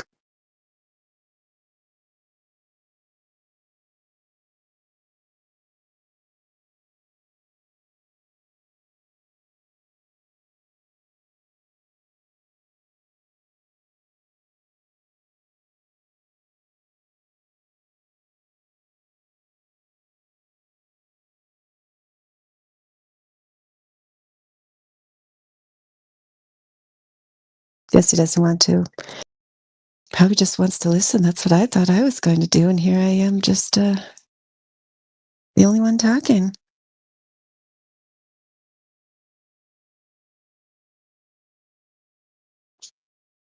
Oh, I can't talk right now, but somebody chime in. How about the globe? Nobody wants to defend the globe. Everybody knows it's the globe. Come on, guys. Oh, we've got simple chemistry, dude. Hello. Hello, how are you? Yeah, I'm good. How about you? Good. I'm good too. Thanks for asking. All right. It's a beautiful day. Yeah, isn't it? So, have you heard much about this topic, the flat Earth? Yeah, I did. I did something like related to this, like in YouTube and other platforms, you know. Oh, yeah? And what did you find out there? You know, like people are like some people really like believe in flat earth theory and some people don't. Like they just argue about this and they have their own arguments. Yeah, what's the argument? Yeah. What? I just saw some arguments like they are talking about like how they can prove each other. Yeah. And what arguments did you see for the flat Earth? I quite don't really remember what kind of argument were they, but I think I remember one thing that there's a guy like he is a mathematician, I guess. He disproved an theory that a guy presented representing the flat Earth theorem. I quite don't understand that what is the theorem and when did it prove? Because I watched that video a long time ago. Yeah, okay. Well, I don't know if they were talking What's about your opinion about flat Earth theorem? yeah, well, I Yeah. don't know exactly what they were talking about in terms of theorems, but I would, the thing that we usually do is look at what the expected drop over distance would be if we lived on a sphere. That's the mainstream claim, right? Is that we live on a sphere. Yeah, so Yeah, that's true. Like yeah, most so of the physics and mathematics are based on like they're assuming that Earth is a sphere. Yeah, are you talking more about like a statement of logic by a theorem or a mathematical statement? What exactly? Can you give me an example of what you're looking for? well, I got it for him. I was just vamping while I was finding it for him. So anyway, if you look there in the side chat, simple chemistry. So it's usually what we are doing is testing the geometry of the sphere that's given. So if you open that up, it's from the University of Washington. These are the this is showing you Yeah, I'm watching. what you would expect at where the horizon would be if you lived on a sphere, where the horizon, you understand, would be at a maximum distance, because beyond that, things would be out of your field of vision, right? Yeah. Yeah. So then we have a lot of different observations. I'll just put one in there of some oil rigs where, according to the calculations, and this is the mainstream calculations that we're testing, the maximum distance for the horizon is 1.22 miles times the square root of the observer's height in feet. So in this particular, it's a screenshot from a video observation. I can put the whole video for you in the chat if you wish. The maximum distance for the geometric horizon with the 8-foot observer height would be 3.46 miles. But you can see the horizon, which is that apparent location where the sky meets the water, is way beyond the second oil rig, so it's more than 10 miles. Yeah. Does that make sense to you? Kind of, I guess. Yeah, I mean, is that the kind of thing you were seeing before? Was it about the geometry of a sphere and how we don't observe it in reality? Is that a published paper? Oh, the Like, is it mentioned, like, University of Washington what's the one? reference? Oh, Well, that's it's just, I published mean, by. oh, good. Look at that. Clipboard put it in before I did, so I'll just take mine out. That is just the math. So, I mean, most times people, oh, and then he took his out. Oh, and put mine back. I'm just playing around. Time people don't publish papers about math equations. I mean, this is the equation that's used. Like if you just searched Earth curve calculator, like you could go ahead and search that. And then you could find, this is just, I that's don't just really showing quite you, understand these things. Like, can you please explain it more simpler way? Like, I'm not really in this kind of subject, like this mathematics and stuff. Okay. Yeah, actually, I just from your name there, Simple Chemistry Dude, I assumed that you were. So I'm my fault for making Yeah, I that mean, assumption. I'm a chemistry. Like, I studied chemistry more deeply. Like, I've studied this also, but it's been a long time. Like, I know, because if you I'm doing a specialize in this, PhD in. yeah, I hear you. Yeah, yeah. You're doing your PhD. Yeah, if you study like a very specific area and you had to do the other stuff like as prerequisites to that area, then you don't necessarily like sit around and do that stuff all the time. I hear you. Yeah. So anyway, so I guess maybe, I mean, there's a couple ways we could talk about it. Like, well, first I'll just do a visual for the things we were just talking about, and then we could talk about water. But if you think about a little man, like Lego man, right? Can you think about a Lego man? And can you think about him standing on a beach ball? Okay.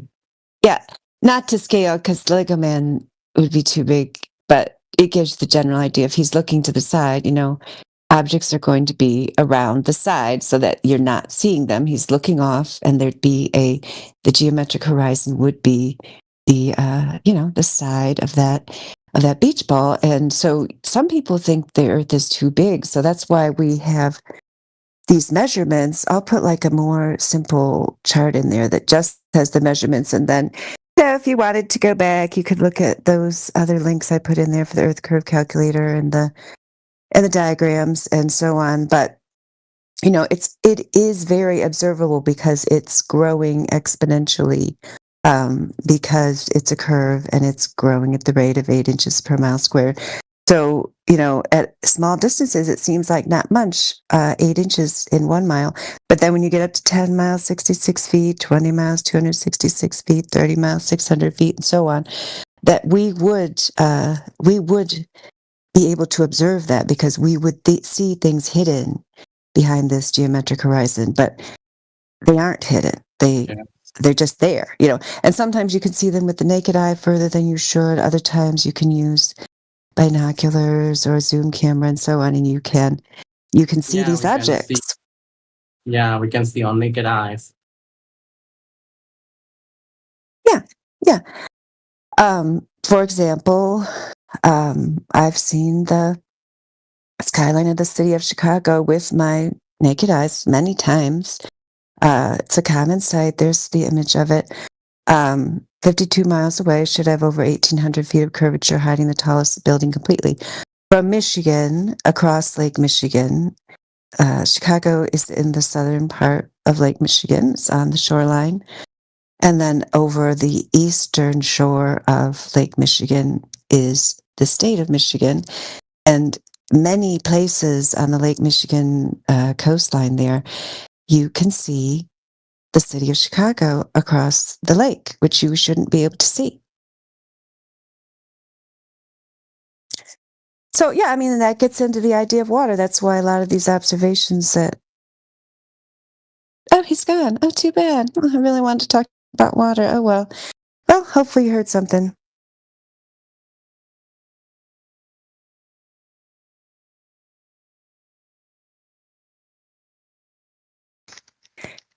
Water lies flat, and over 70% of the Earth is water, in case anybody was wondering.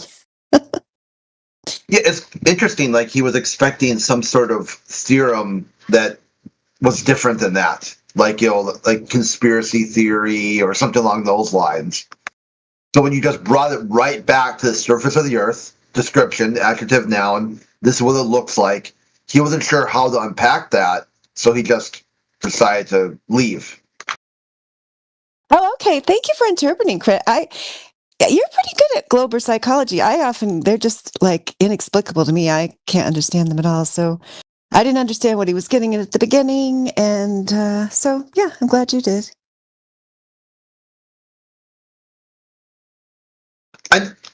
It's kind of looking.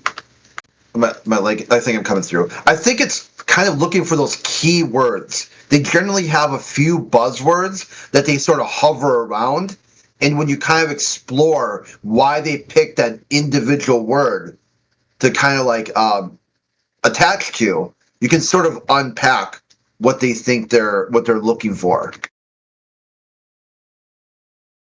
Yeah, that's good. Yeah, yeah.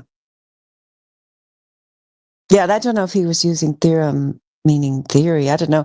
I mean, I know people use theory casually in the regular world, but when they start talking about flat earth theory, then we know they're way off base wherever they've been before. Yeah, I mean, I know there's lots of different definitions for both theory and theorem, but when I think of theorem, it's more kind of like a process, like a step by step. This is what should happen, like in theory or theorem. In practice, this is what happens instead. Sort of like your I just lost it. Like when you work at a corporate setting and you got like a thing you have to write up for your job description. I just lost it. It was right on the tip of my tongue. Okay, I'll think of it. Once I stop thinking, it'll come When up. you have to write up what for your job description? What? Yeah, like in a corporate setting, you have to write exactly what you do, like what your role is. There's a name for it. I just can't think of it right now. Makes me think of something. I'll see if I can find it for you. Yeah, okay. So anyway, they would call it like, hey, on my daily duties, I do X, Y, and Z, and these are the resources I have to use. These are like, how you. Here we go. Like, yeah, it's kind of what exactly do you do here? Yeah. One of my favorite lines from that movie. Yeah. What would you say you do here? And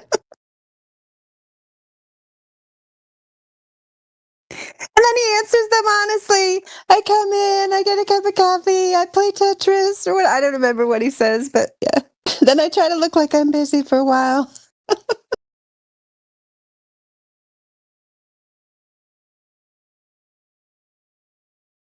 And that makes him management material. But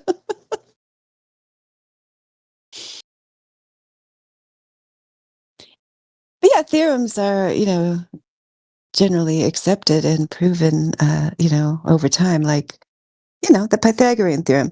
They're not like, things you debate about. I mean, a squared plus b squared equals c squared when a and b are the legs of a right triangle and c is the hypotenuse. That's like just a thing that's true and people accept it and we don't debate it.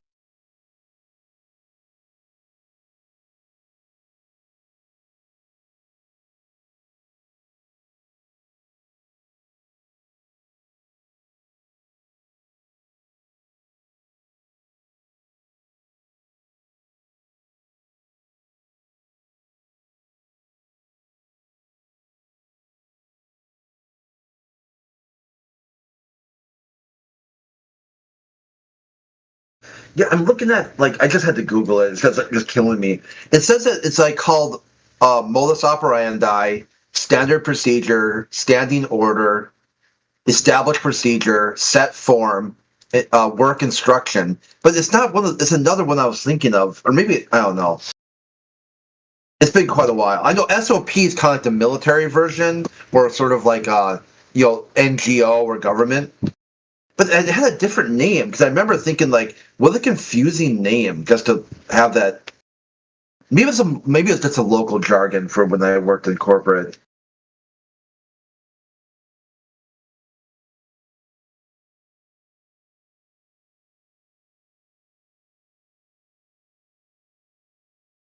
Okay, I found it. Policy procedure. That's the one I was thinking of. Oh, okay. Yeah, I knew it because I kept like I don't know why it didn't come to me. It's just because it's so weird. Like your policy procedure. So like when you go, the first thing I have to do is send this email to this person, wait for this response, check this. Like kind of like what like if you call in sick, someone can look up, what your basic cog, what you do to keep the machine moving.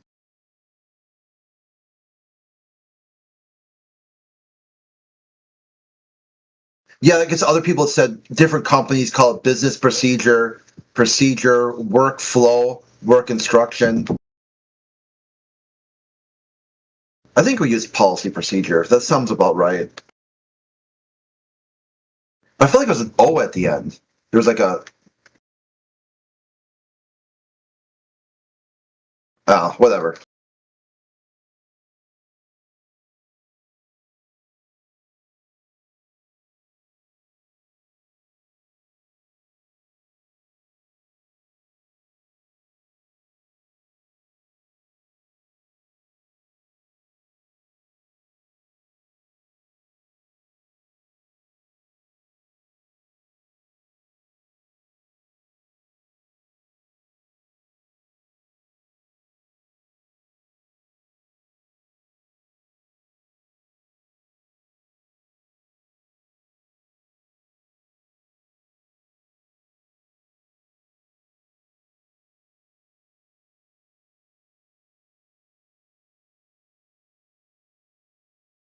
We've got a couple new people here. A signs down at the bottom and billionaire. Welcome.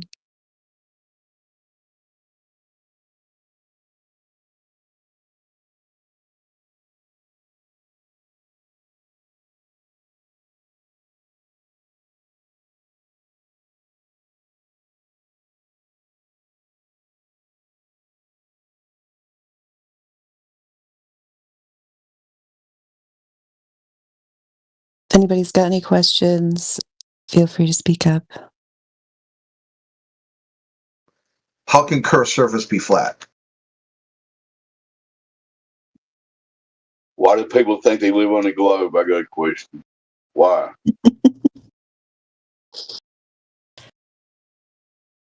I guess it's just tradition. Just like Tavia says in Fiddler on the Roof.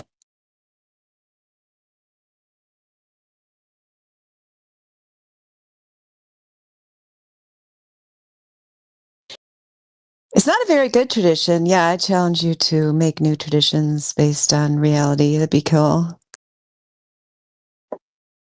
And if you really think about it, that the globe is the most useless belief you could ever have. You never use it in anything for yourself in reality, ever. I know, David. Yeah. What?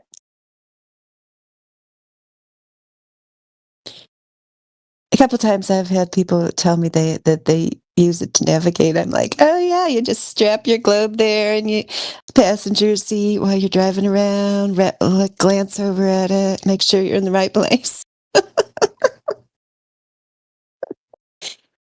I mean, the sad thing is some of them are like very beautiful, like some relatives of mine had this amazing stone one that was huge. It must have been like outrageously expensive. It had real stone, like different continents were like different colored stones. Like one would be rose quartz, another would be turquoise. Like it was really cool. Yeah. So, and also my parents used to have one. I think my mom still has it that lit up, and then it was the globe during the day, and then when it lit up, you'd see the stars. It was cool. I gotta see if she still has that. I think it's in the basement. Well, that may be the only time I've heard somebody point out a use case scenario for a globe that's just a toy globe on the desk, right? Nobody actually uses the actual globe they're supposedly standing on to do anything. Somebody prove me wrong. It was a nightlight. Yeah, this one was a nightlight. Yeah. And then the nightlight showed the celestial sphere. So I kind of like that. I remember looking at that quite a bit.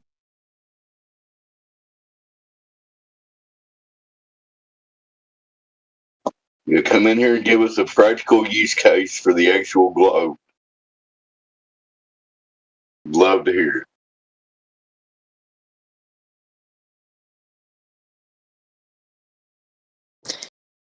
Yeah, Dave, I got to show you the meme that Dre's made. Can you look in the, are you able to look at the chat or are you driving? No, I can check it out. Go ahead. Okay, just a minute.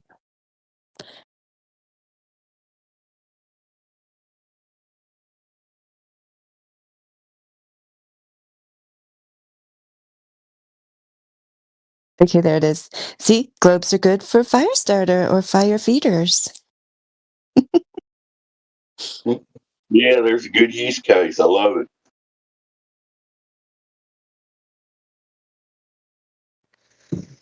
With flat Earth, it's really good because with this flat Earth, you can get others to just shit their pants online. Just fully freak out.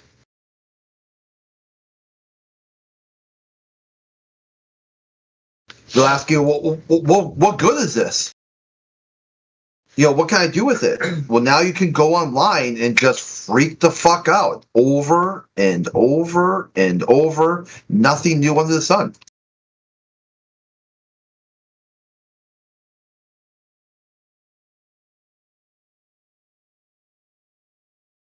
Oh yeah, I found this is not the one that my parents had, but this is the same idea that had the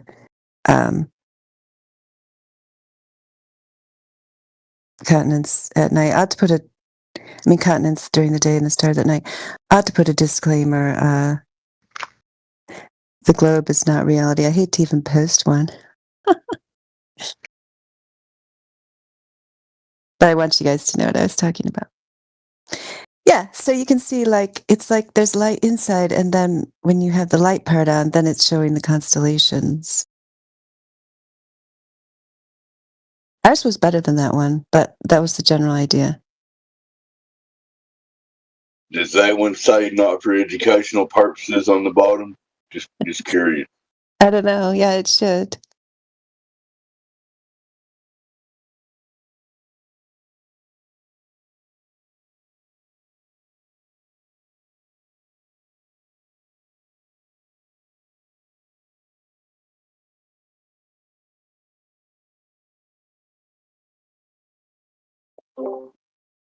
So Dave, I posted in the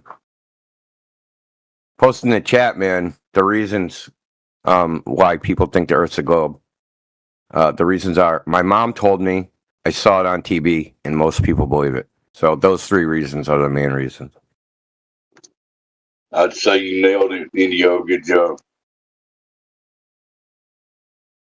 And as far as like the globe being useless, there's someone on Twitter, a flat earther with that name. Your globe is useless, which I think is pretty hilarious.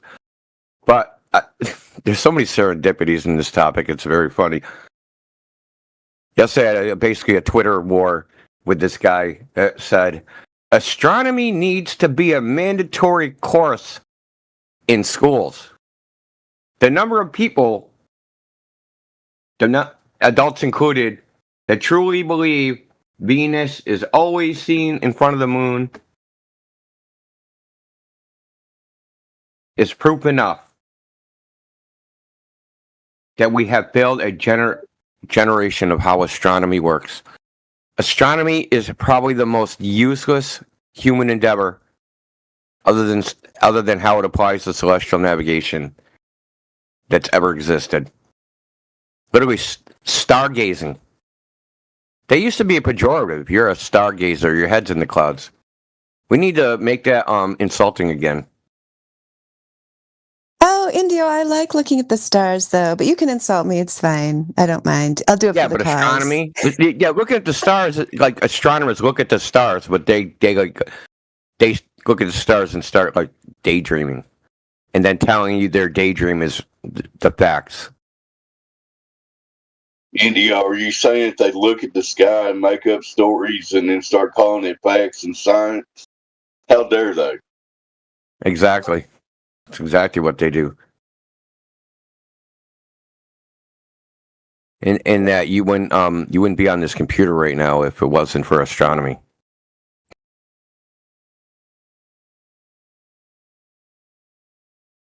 One of the ones I kind of like how you framed it, like the three. The one I've said before is the verbiage I've used is like what their proof of the globe, why they think the Earth is a globe. They can't figure out why someone would lie. Photographs from space and minority opinions are stupid. So they don't want to be stupid, but they trust the government, and all they need is a photograph to prove something to them.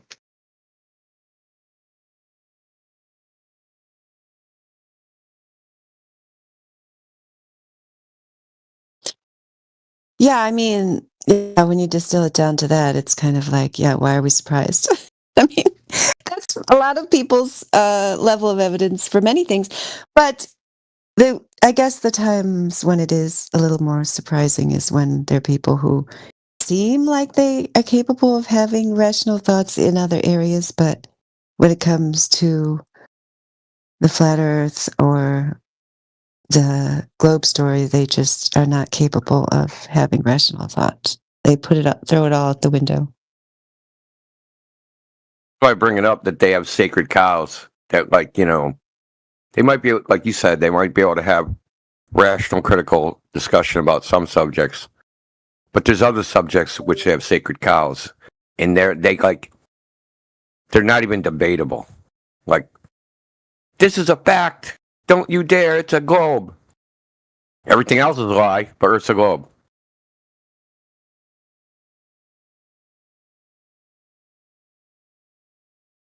This is what they did. The systems of power. That's why they spread out Department of Defense across all of America. The bullets are made, or the shell cases are made here. The projectiles made over here. Propellants made here. It's all assembled over there. And so now you can't cancel this new fighting vehicle because then these 4 other states will be affected by defense spending, and these X number of people will be out of a job. So no one here is going to dive on, no one here is going to jump on the grenade and cut defense spending because they sprinkled it out across all of America, all interdependent. Same thing they did with NASA. The bolt is made over there, the nuts made over there, the piece of metal is made over there. It's all spread out. If they just had one centralized factory that did it all, it'd be easy to shut it down. You just be like, okay, well, your jurisdiction will put in some work replacement program, and your workers that are going to be no longer federally funded, make work program, they'll get a new job. They'll go into whatever. Well, Crit, think about this. Have you ever seen, noticed the correlation between electoral votes and the number of military bases or military contracts? It's amazing. California and Texas, right? So that's where like all the military, well, not all of it, but a large percentage of the military shit is in California and Texas. By design. They worked it out perfectly to match that your yeah, that's also where they launch and land too, right? Yeah. And then you got Florida in there. They got a lot of electoral votes. I wonder where they launched from. You got so you got Vandenberg, right? And then they used to land the shuttle in California. And then in Texas, you got Houston, where the NASA headquarters are. And then in Florida, which, so these are the 3 states with the most electoral votes. And then in Florida, you got Cape Canaveral, right? So now you have the entire space industry, or the majority of it, spread across 3 states with the most electoral votes.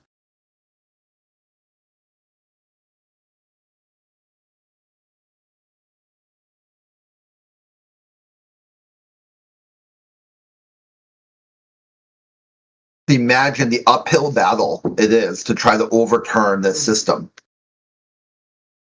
It kind of shows you why. The party of space travel, the Republican Party, they will not let go of the Electoral College because they know that they got it set. This is defense spending. This is military spending. This is executive fiat.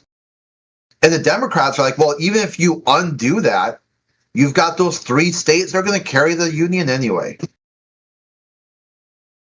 So this controlled opposition.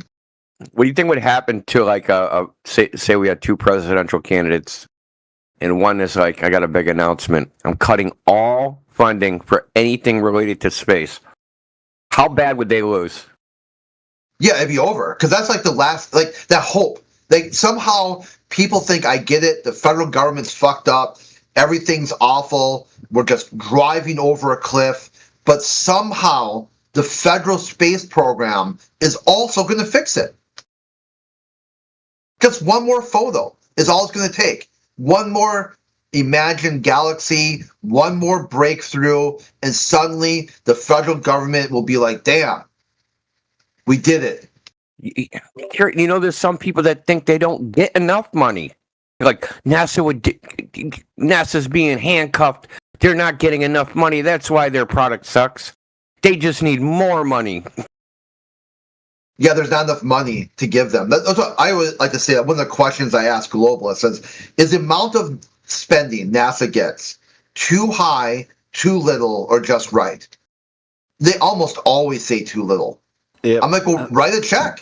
Like, put your money where your mouth is. They take donations. If you go to the Air and Space Museum, there's a big Saturn V collection plate. Every door you walk in. I've been there multiple times. You can't go anywhere. Bro, they should like take a Saturn V, sink it into the ground, right? And they'll just be like a little coin sign, like, this is a NASA piggy bank, so we can go to Mars. And, you know, when you enter the Kennedy Space Center for your little tour, you just stick a coin in there and donate to NASA. Yeah, we did. The world's largest piggy bank.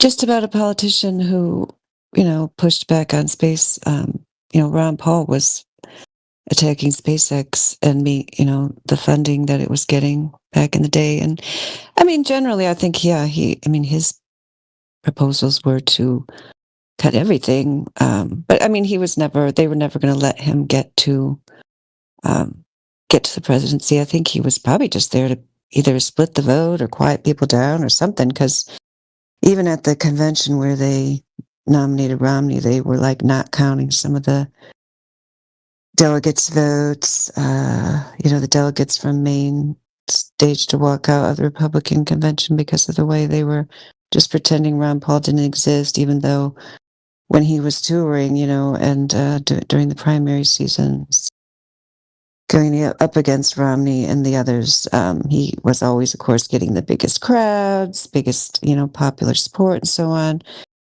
Clearly nobody in the real world wanted Romney, but that's who the we hate him here in Massachusetts. Like, how I never understood how he's nominated. He couldn't have won the governorship in Massachusetts again. People disliked him severely. He was incompetent. Oh yeah, there was a lot of weirdness about that whole thing and how they were counting the votes and so on. I know. Think about that. You got the head of the ticket, Romney, loses his home state. His vice president, I'm drawing the blank, the weird looking dude, Paul Ryan. Yeah, Paul Ryan. He loses his home state too. So you've got the two guys basically like almost like sacrificial cows. Like they knew they weren't going to win that election. So let's pick the most two incompetent nincompoops who can't even carry their own states. Like if you can't carry your own state, like Al Gore. Al Gore lost his own state.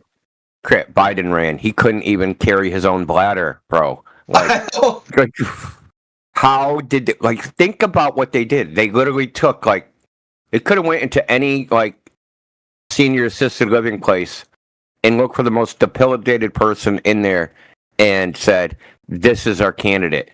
That's how they're seriously. Sometimes I think they're just mocking us. Well, I think you guys forget that the modern political system is WWF wrestling. Well, that's what I mean, but they're not even making it good, right? So it's like they're taking a cripple and they're sticking him up against Hulk Hogan, and they're like, "This is entertainment." No, this ain't entertainment, because at least Andre the Giant in midget wrestling, they had at least 10 midgets trying to take him down. This is, I don't even know. Kamala Harris, it's like going from Biden to Kamala Harris, so that's a horizontal move, man. That's not going up or down. That's just a horizontal move. Did you watch Breaking Bad or the prequel Better Call Saul? No.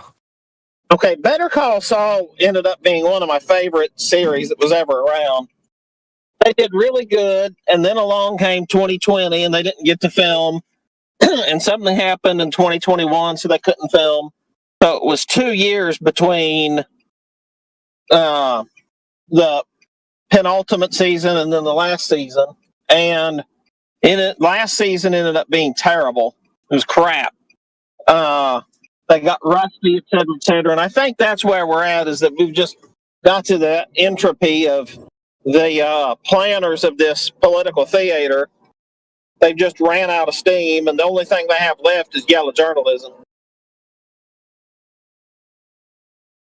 You know, they used to make it fun and interesting, but anymore they've lost that magic they had in, putting the 10 midget against Andre the Giant. I remember that.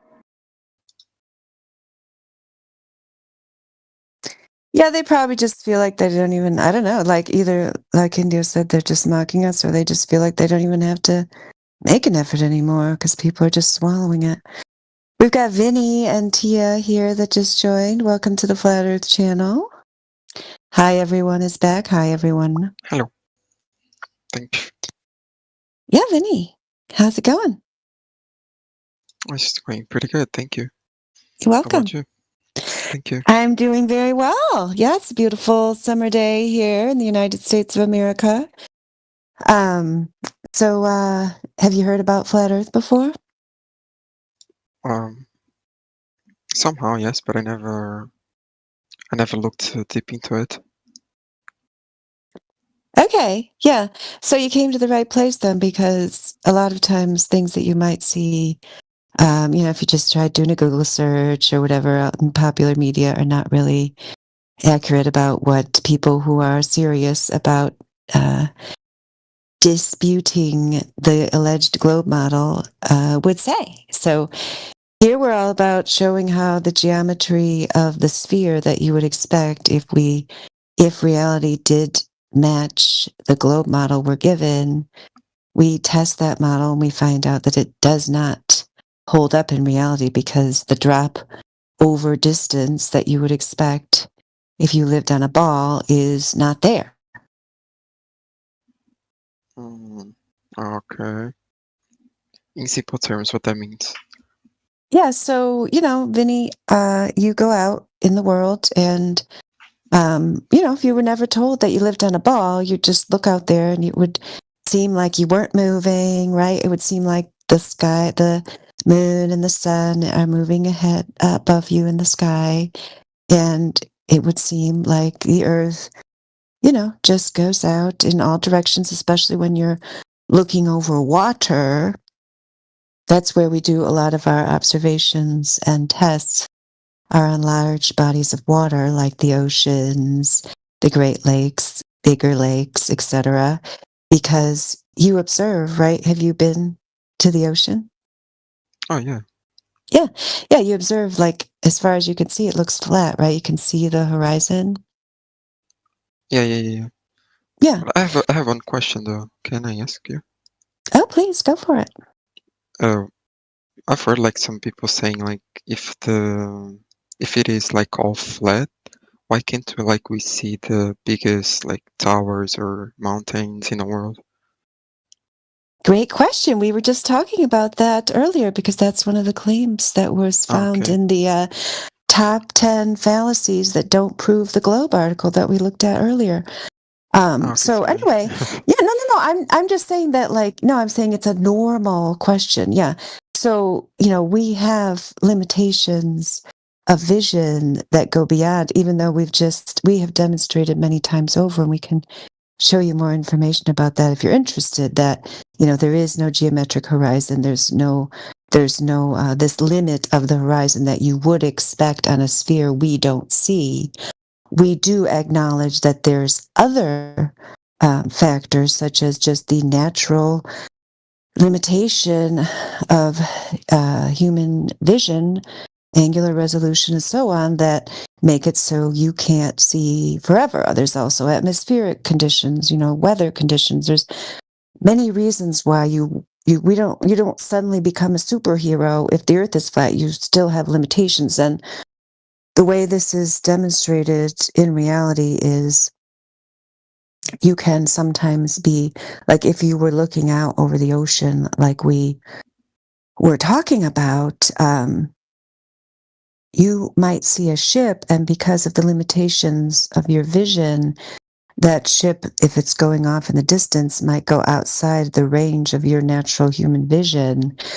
But if you had binoculars or a zoom camera or some other kind of optical equipment, you could bring that ship back into view. So that in that case, it would be the limitations of the naked eye that would be limiting your vision. It's not the Earth curve. Okay. Interesting. But okay, I have another question. Can I ask you? Of course, go for it. Okay, thank you. Like why everywhere, as you said before, like people say that the Earth is globe, but like everywhere I search, that's the first answer. Oh, you're unmuted, use if you're unmuted. You're hot micing use if. Yeah, there you go. Somebody muted him. Okay. We'll unmute you when you're ready. I'm sorry, I got distracted. Why do people say it's the globe? Was that the question? Yeah. Like everywhere where you search, like if you ask like Google or anything, they will say that the Earth is like a globe, you know, and like everybody just first assume that premise is it's not wrong. flat. And Everybody sometimes it doesn't. is. Everybody's not like that. There's millions of flat earthers all over the world. I, for instance, just found out my uncle is also a flat earther, and we didn't know each other was a flat earther. It was just a happy accident. Oh, that's interesting. Yeah, so you don't always get accurate information from a Google search, especially on this topic. That's why we're glad that you're here. I just put the optics on a flat Earth GIF in there. Oh, and Secret Asian Man, yeah, put out a slower one. That'd be great. This is just explaining about human vision, and then Secret Asian Man put another version of it. There's this globe idea was a philosophical concept first introduced by the cult of Pythagoras in ancient Greece. And then, sadly, for various reasons, it got reinforced, especially in the 1950s after the United States government in particular realized that there was nothing to, there was conclusively, once we could get high enough where we would have seen a sphere if there was one, once it was pretty much just realized by humankind that the thing people always assumed throughout human history and all ancient cultures, that the earth is flat and stationary, just as it appears, once that was conclusively proven by higher levels of the military and the government, then they started a propaganda campaign to really push this globe on the earth, and they started their fake moon landing propaganda. They lit the 3 whistleblowers on fire in the Apollo 1 mission, and they just kind of did a lockdown on information to try to get people to be indoctrinated into a mental construct that is completely antithetical to what people experience in reality. So that's why we're to this point now where, yeah, if you just do a Google search, you'll come up with a bunch of propaganda, anti-flat earth, fallacious nonsense. But if you come here to the 24/7 channel in Earth, wherever we are, Earth, what is this called? English Hub? Yeah, English Hub, politics and religion, our home server, 24/7 Flat Earth. You can join that by typing in discord.gg/Flat Earth. All those places, you're going to get the empirical information, just kind of harder to find because, they want people to keep thinking that they live on a globe. It's profitable for people who are in control of the information flow. Oh, let me accept. I was invited to the Discord. I'm so glad it made sense. Yes, it makes sense. Yeah. Good. Yeah. Okay, interesting.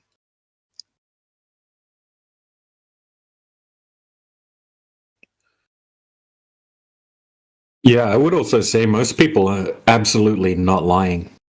Like the vast majority of people, even professors and scientists, they haven't actually really questioned that the Earth's a globe. They also just, took it on good faith, right? They were taught it from a young age. And then through university and whatnot, right? They're just regurgitating textbooks to get their positions that they're in. So most people don't know anything else than that worldview. They've never considered any other Yes. options. Yeah. I'm so glad you brought that up. Thank you, DJ. That was the missing piece of what I was saying. Thank you so much. All righty.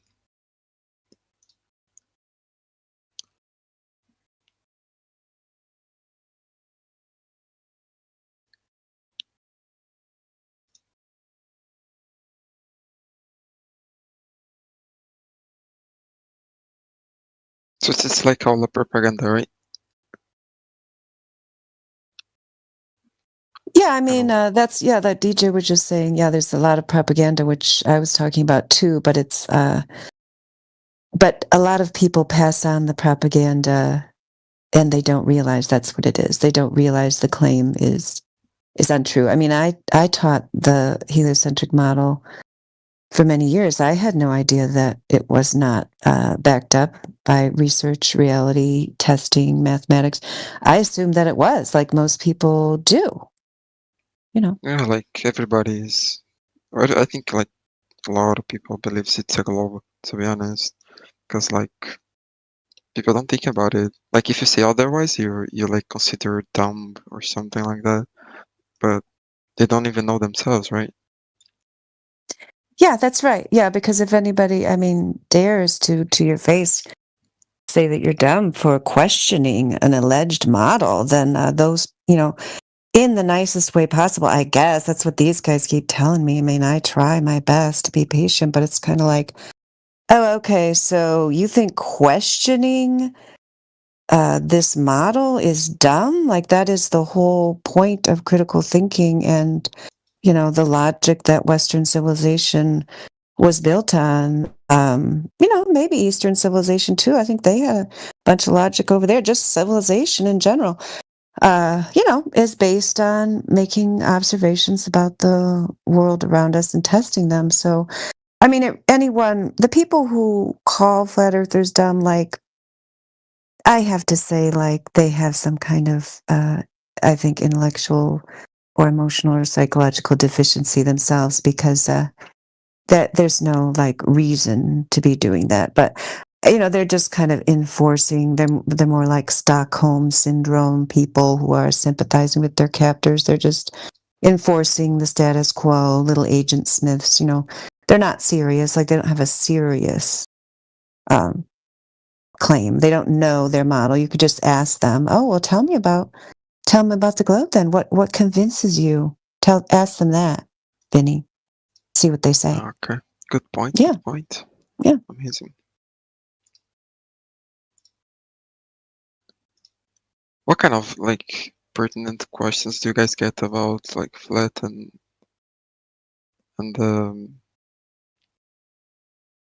the concepts that the Earth is flat? Like, no, Vinny. Yes. We hardly ever get pertinent questions. Oh, really?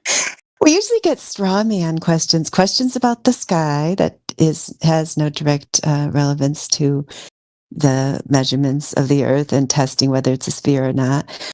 Or we get questions about various flat Earth so-called models that we don't claim because we don't claim a model. And we get kind of hysteria, screaming, swearing, stuff like that. But I don't know, like, I mean, we do, I guess there's sometimes, I mean, can you guys think of a pertinent question? He asks, what pertinent question do we get about the globe? I mean, what's the best question somebody could ask? We usually ask them, where's the curvature? And they usually can't answer. You got one, Jedi? Yeah, why do you flat earthers say the earth is flat? That's the question we all want to answer, but nobody ever asks it. Why don't you ask Jedi that, Vinny? Well, should I hit it? Is what's the pertinent question about it? Yeah, he told you what the question was. It's why do you flat earthers say the earth is flat? Yeah, that's the one. Can you repeat again, please? Why do you say that the earth is flat? Okay. Would you like to ask that question?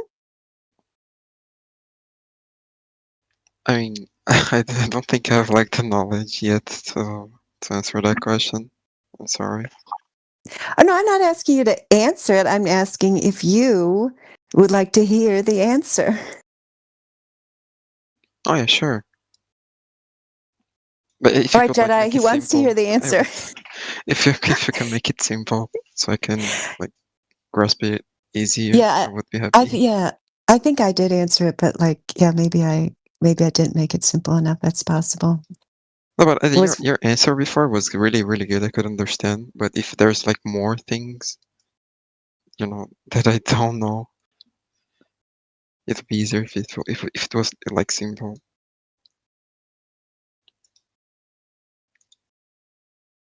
The reason why we say the Earth is flat is because it's measured that way.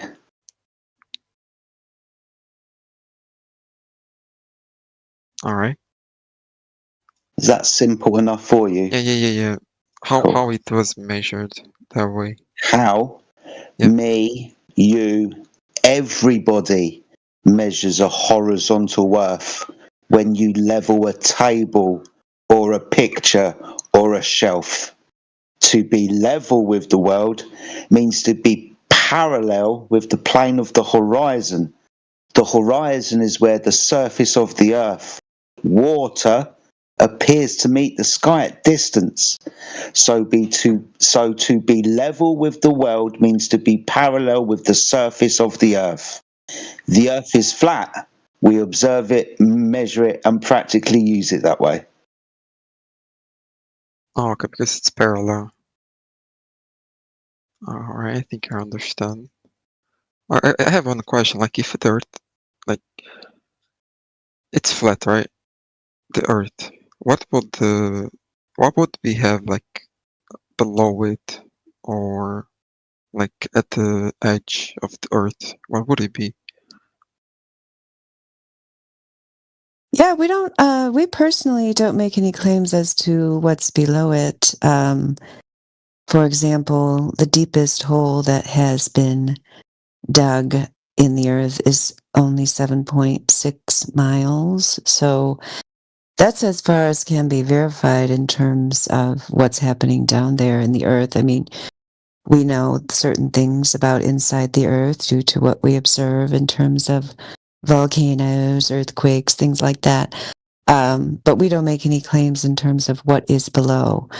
One thing that we do not claim that you might see out there in the world is some people will show an image of the flat earth being a disk flying through space. So as if we accept the heliocentric model of the solar system, but just flatten out the earth. But that is not what we claim. So we have seen no evidence of any kind of rotation of the earth.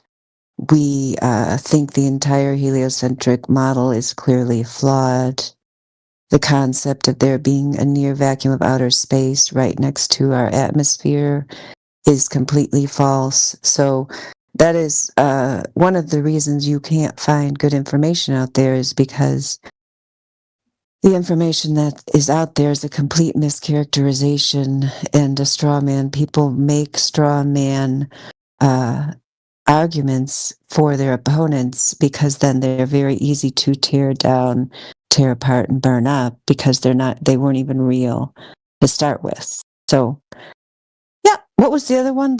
What's below it? And the edge. Yeah, we don't claim an edge either. Yep, because there's another one that might be from one of those straw man models. Like we haven't traveled to the outer realms of where we live. That kind of travel is restricted heavily by the Antarctic Treaty and the governments of the world, so we don't claim an edge, we haven't seen an edge, and, we're not allowed to go poking around, so we don't expect to have the answer to that anytime soon, like what's out there. But we definitely don't think of an edge, because I think the edge often comes from that same false image of a disk, which we soundly debunk and disavow. All right. And one more question. I was in a plane before, and like when I looked down, I could see like the ocean. It was really, really, really big, and like I couldn't see like land when I was like in the ocean. Do you think like it's like a vision failure or like a atmospheric failure or some atmospheric?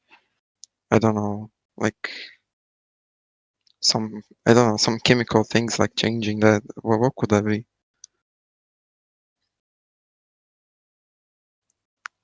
You saw the ocean in the plane, Yeah, when I was. and you didn't see any land. Yeah, I just saw ocean, like all around. Because I was like, of course, looking just at one side. I don't know if I think he means like, why can't we see longer distances if it's flat? Oh yeah, something like that. How far do you think you should see? Sorry? How far do you think you would see? Oh, when I was looking at it, just like saw ocean, wind, ocean, all blue. Yeah, but you're asking us to explain why you could only see so far. How far do you think you should see?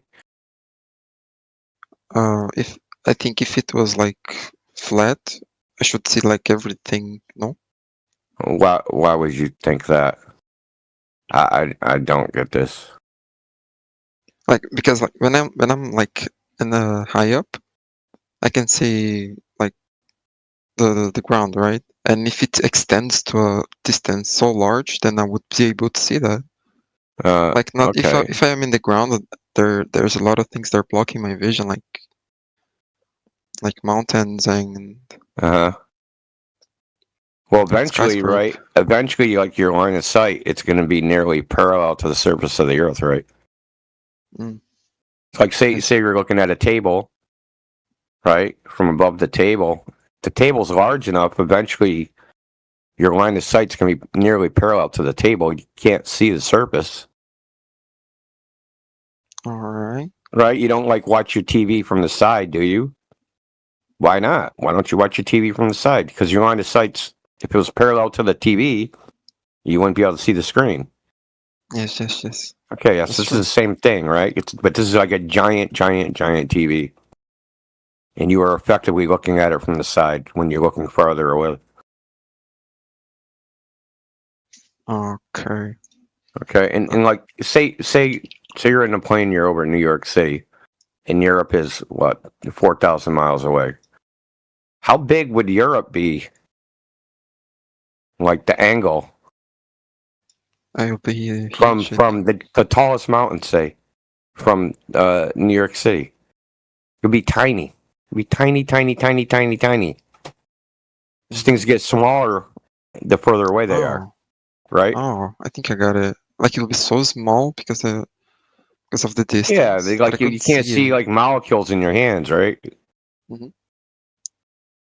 Or in your table, or in any other way. Like if you had a fly and it was 10 kilometers away, you couldn't see the fly, right? Yes. Yeah. So Europe, I mean, thousands of miles away, you can't see it. And then there's other factors, right? There's meteorological, weather, right? Those are factors which limit how far you can see. If it is like foggy. Well, I'm not talking about fog. I'm just talking about regular weather. If you look up, if you just look up your weather report right now where you live, they'll have a variable called visibility, and it'll be like 10 miles, 15 miles, 20 miles. Right? The air is not transparent. People, at short distances it is, but at long distances it's not. Oh, that's really interesting. I never thought about that. There's a few images in the side chat there, and it's a good example if you're standing on like a mountain range and you're looking out over mountain ranges in the distance. As you can see in these images, each one gets more and more opaque, you know, the further you see away. So eventually the air is opaque over distance. Oh. Amazing.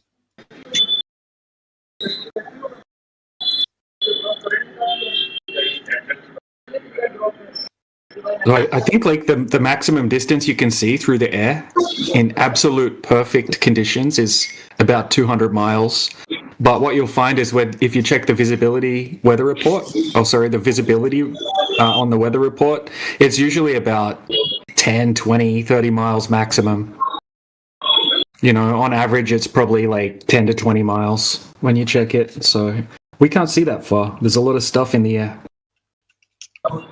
Oh, okay. 20 miles, like 32 kilometers. Even if you understand how the light only penetrates down to 200 meters into the oceans, you understand that the fluid there blocks the light.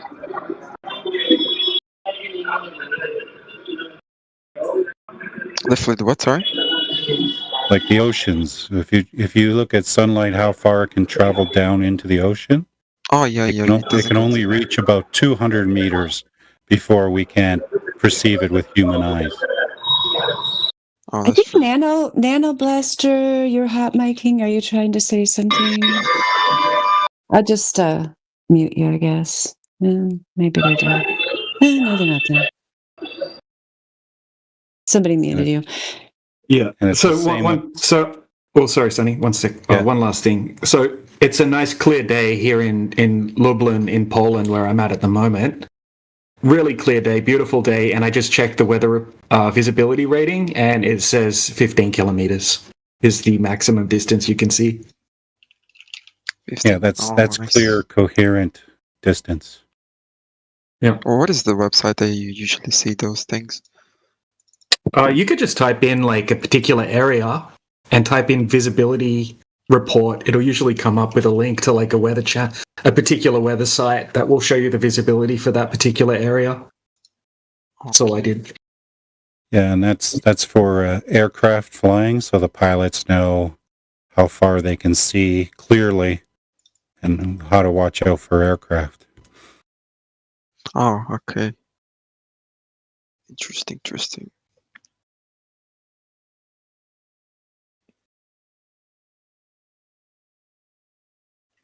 You know what they don't give them for seeing aircraft? Here's something that's not in their little report: the curvature of the Earth. That is not in their manual. That is not in the report. They do not say, "Hey, man, you're flying at 40,000 feet. You can see airplanes, 200 miles away." They don't tell them that.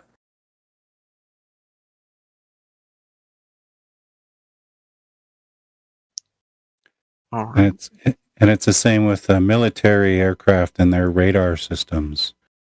The one pilot said he uses his radar to search for aircraft in the sky, but he can set his radar to only search like from horizontal up, and he's catching aircraft that are hundreds of miles away on his radar, and they should be below his radar horizon.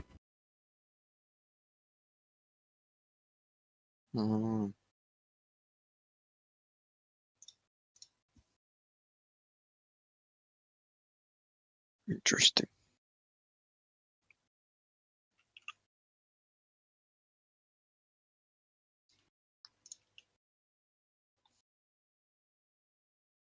Oh, those are the weather conditions for where I live. The visibility is like 16 kilometers.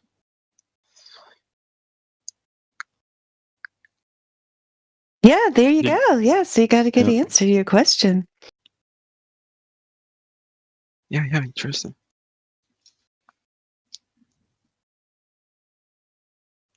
Can I ask another question? Please. Like, do you guys like what do you guys think about Google Maps? Is it like precise? Precise it isn't, right? But like, how would you guys like how would you guys interpret the Google Maps with like all the countries? How would that fit in a flat Earth? Would it be like instead of a globe, like straight out flat out, the map the same way, or would it be like different? Google Earth is not a globe. It just looks that way because it's a No. It's a toy. That's not what I'm asking. It's not a globe though. Like the map part of it is not a globe. They don't use a globe for that. Yeah. It's a universal transverse Mercator, which is a cylinder. Oh, okay. And then they take that, and then just like a video game, right? You can wrap the texture onto the wireframe in a video game. That's how you skin a 3D model. That's basically what they do. They basically skin a 3D model.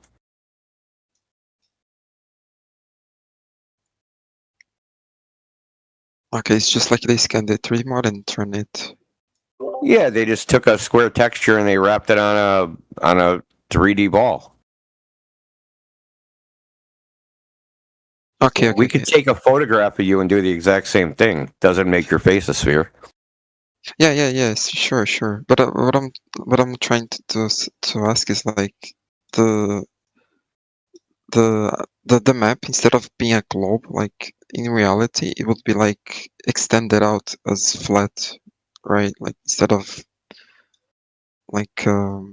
instead of doing the thing you said, it would be like the thing before they do that.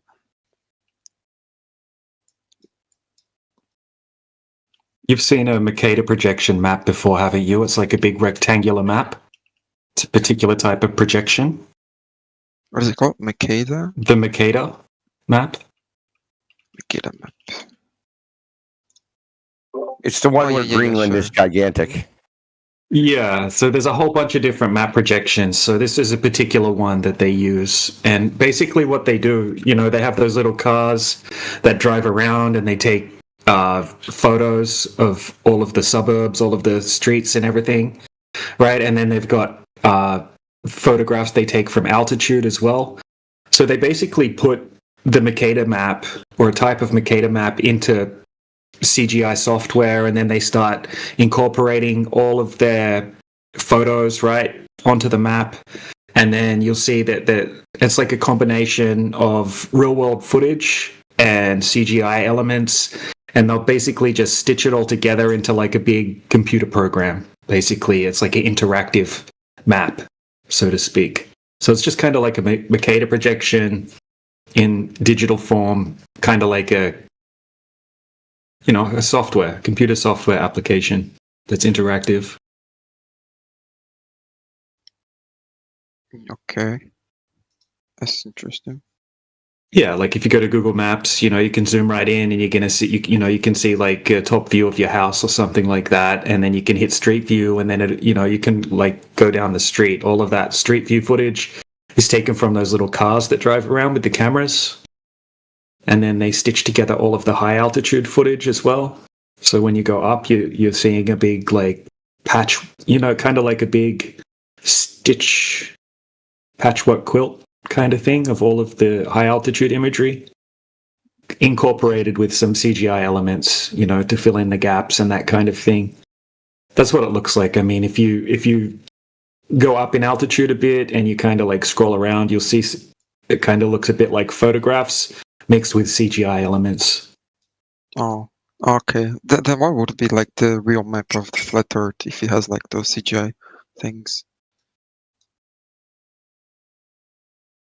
Yeah, I think it's pretty hard to validate any map. We have all sorts of different maps, and different projections are used for different purposes. I think all maps have problems. It's hard to validate any map, right? I don't think that there's such a thing as this is the perfect map that matches everything perfectly.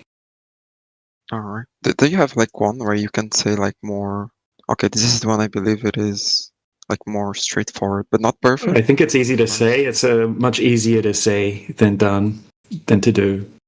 You know, it's not an easy thing to go out and map the entire world. And then if someone did, like if we did present you a map and say, oh, look, this is the map that we say is correct, you know, how are you really going to validate that anyway?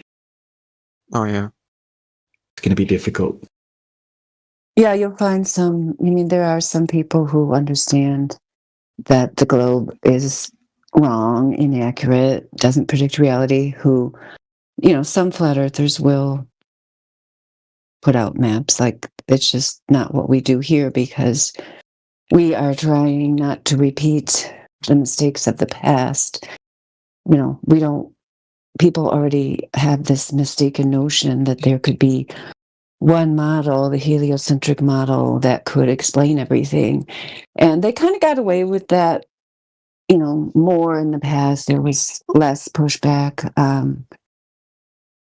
for various reasons. But these days, when you have many people, more and more people each day, critically examining that model and seeing how it has so many flaws in it and it fails to predict reality, and yet it's widely adopted all over the world. Like, we're not here to replace that huge mistake. Like, that was a mistake to begin with, so we're not going to come out here and say, oh yeah, well, here's our map, we've explained everything for you, our model's better than theirs. Like, that would be really dumb, because that's part of what we try to point out, is that it's a Herculean task. It should not even be attempted to try to model the entire world, especially when we are restricted in our travel. As we mentioned before, we don't have all of the information. But, you know, maps for navigating, you know, to get from one place to another, I mean, those are flat maps. So, you know, I have a map of Michigan in my van, and it seems to work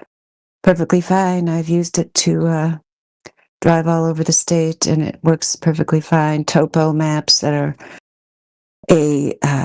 have they're more detailed because they're a large map over a smaller area. You know, the scale is different, so those are even more accurate. Topographic maps, you know, flat maps can be useful, but we're not going to try to give you one for the whole world. All right, good point. Good interest. I never thought really about those things, to be honest. That's why I asked for you guys to make it simple, since I don't go around searching those things. Oh yeah, I tried to send you an invite to our other server because there's a lot of information there, but I can't send you the invite, and you're not accepting friend requests. I accepted, but it says that I have to click. I don't know. I think I have to go through a process before going in. You can just click on my profile. Just click on my profile. There's a link right there. It'll take you straight there. Oh, good. Yeah, DJ, let's see what he's got. Oh, yeah, look at that. Under his About Me, he's got discord.gg/flat earth. I guess I should put that in my profile, DJ. Yeah, I just did it the other That day. would be I'm always just easier. telling people to go click on Kembo's name, but he wasn't in there the other day, so I thought, oh, it'll take me to... Do that. Yeah. Yeah. They could also click on your tag. Yep. That's what we thought that, Elbow, but then yesterday a guy said it just comes up with a message that says it's a private server, but Oh, yeah. maybe it depends. I don't know. I had that problem with another guy, and I thought it was an issue, but then it turned out he was banned from the server. So maybe the other person was banned as well. As soon as I unbanned the person from the home server, the link worked just fine. Oh, okay. Good to know. So that link actually does work, the little sword FE tag. Good to know. Because I stopped saying it because of that guy, but now you're saying they might have been banned. Okay, good to know. Yeah, they were banned.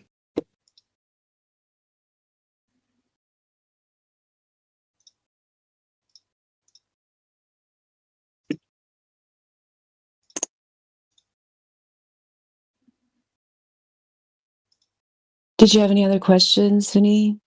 Oh, I'm clicking through I joined the Flat Earth Discord, but it says that I still don't have permission. Oh, yeah, I can fix that up for you. So yeah, just go to the welcome channel and just have a look through the rules. And I'm happy just to give you that VC verified role now. I know, because he's so polite and well spoken, and he knows how to take turns speaking. Good job. A lot of people can't do that. What was his name? Vinny, Vini, and yeah, his tag is Uhanku, Uhanku. Vinny Vinci? Is that him? No, try Uhanku, maybe Uhanku. Oh, that's all right. I'll just copy his number. Good idea. Thank you.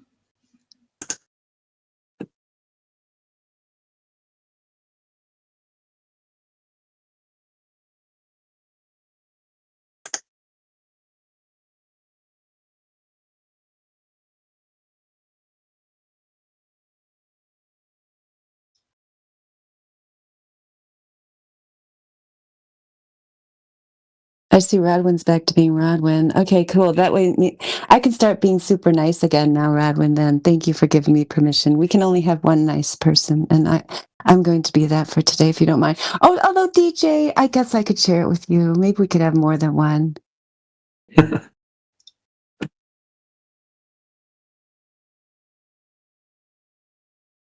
I call good cop for today. Thank you.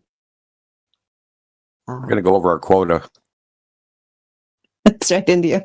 Well, I can always turn, on the drop of a hat, you guys know how to turn me back into the bad cop, just to drop some of those annoying phrases that I hate so much. And I'll turn right back into bad cop. Don't worry. I'll just swivel my head around like the Lego movie. We do a bad cop, worse cop here. Yeah, I can do that too.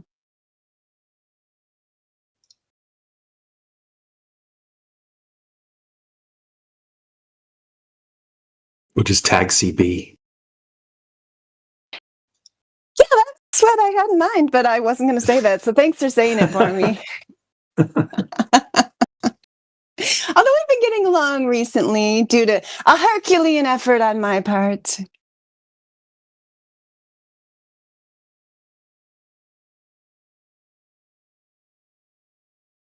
All right, Vinny, you've got the verified role. I would recommend you have a look at some long distance observations. All right, observations. Long distance observations. Basically, if the Earth is a globe, it has to have a certain amount of curvature over distance. So if you go to a large body of water, like a 10-mile body of water, for example, it would have to have 66 foot of curvature over that distance. So just say you found a 10-mile lake. You could go and set up a camera just off the surface of the water and zoom in across the lake. Now, if the Earth's a globe, you should only be able to see a certain distance because you would have to have a horizon at a certain distance, and the shoreline on the other side of the lake would be hidden behind the horizon by a certain amount, right? We could do the mathematics, and it would depend on your observer height. So if you set up the camera at 1 foot observer height, the horizon would be at 1.2 miles away, according to the globe mathematics. And the shoreline on the other side of the lake would be obstructed behind 50, 60 foot of Earth curvature. But what we've found is we can go to a 10-mile lake, for example, and we can set up a camera just off the surface, and we can zoom in and actually see the shoreline on the other side of the lake. Right? The horizon is never where it should be. On a globe, we can see it magnitudes further. Right? Quite often on these lakes, we don't see any horizon. We'll just see a flat body of water all the way over to the other shoreline on the lake. Now, this has been repeated over and over and over again, all different bodies of water on the ocean, on lakes, and then we've had people go out with high-powered lasers and do the same kind of thing, shooting it across the surface of the water, and being able to see it on the other side of the lake. And some of these laser tests and observations are 20, 30, 40 kilometers or miles. Damn. Yeah, so it's long distance. It's very damning evidence against the globe. So, this has been repeated over and over again. It leaves us to a point where it's like, okay, where's the counter evidence from the globe side throughout all of history? Surely people have gone out and done this, right? And validated that the Earth has curvature, but you struggle to find anything if you go hunting. Alrighty. That's interesting. Yeah, very interesting. So I'll just post a clip out of a video that I took out of one of our high definition videos, and I'll just put it in the side chat.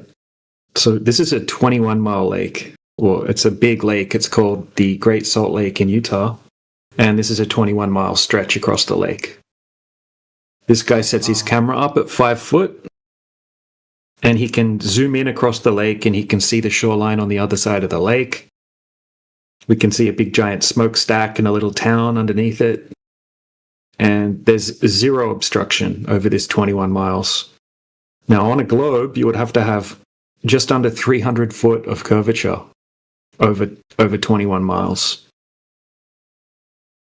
So there's zero curvature, but on a globe, there has to be 293 foot of curvature over that distance. The shoreline should be hidden behind about 230 foot of Earth curvature. And the horizon would have to be at 2.7 miles away. But once again, we can see that there's no horizon present, just flat water from point A to point B. They did it again at nighttime, and once again, you could see exactly the same all the way across. And then they actually got some high-powered lasers, and they did a laser test where one person was on the other side of the lake, and they pointed their lasers across the surface of the water towards each other, and they could both see each other's laser beams. So yeah, this is pretty damning evidence for the globe side. Oh, that's interesting.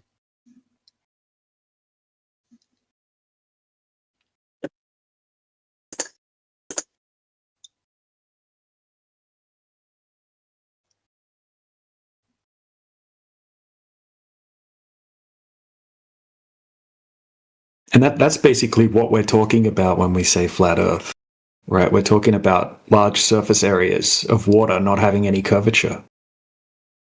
So you could kind of define the Earth as a topographical plane, right? A flat plane that has hills and valleys and mountains. Most of the known surface is water, and there's no curvature over distance on the water. So that's the context that we're using when we say flat Earth. Not claiming to know the shape of the entirety of the Earth. It's just the description of a surface area.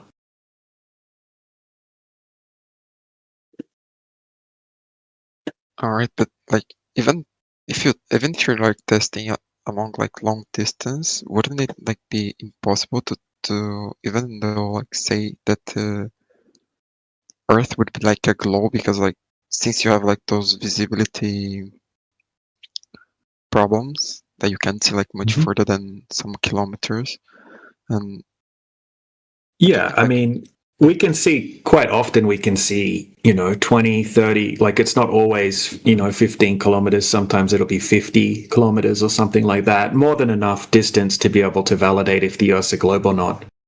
Now, the thing is, on a globe, you would have to have a horizon at a certain distance. So that's well within the visibility rating.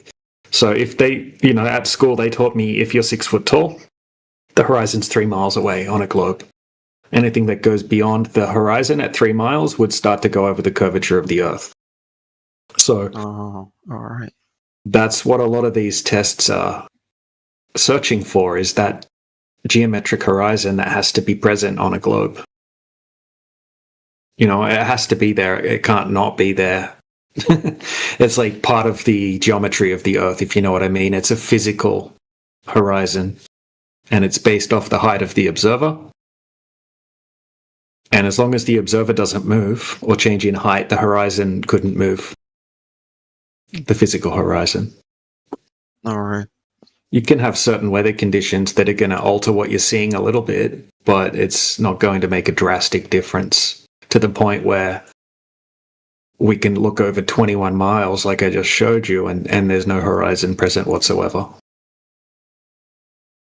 Okay, so that's like the rule that they say.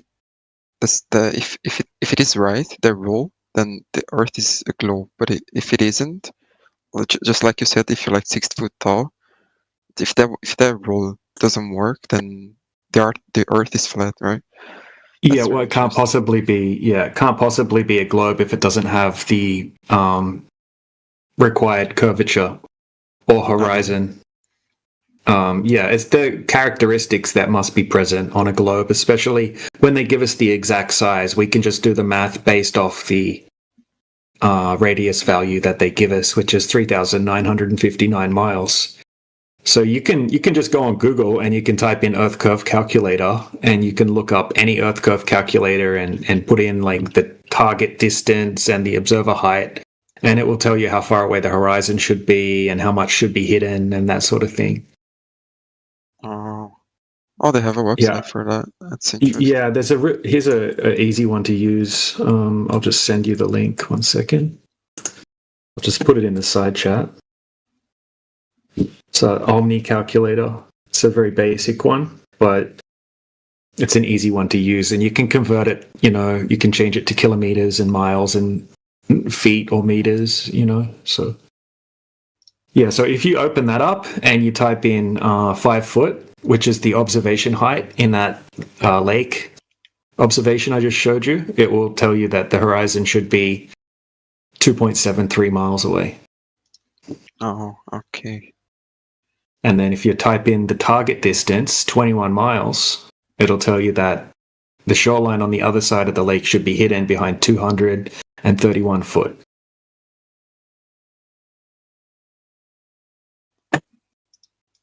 Okay, it's interesting. But like, knowing this all, like, why are those two different things? Like, why people are saying that the Earth is a globe? Like, why? Like, why? Well, it's just because it's been ingrained into the mainstream education system a very long time ago. Most people have never questioned it.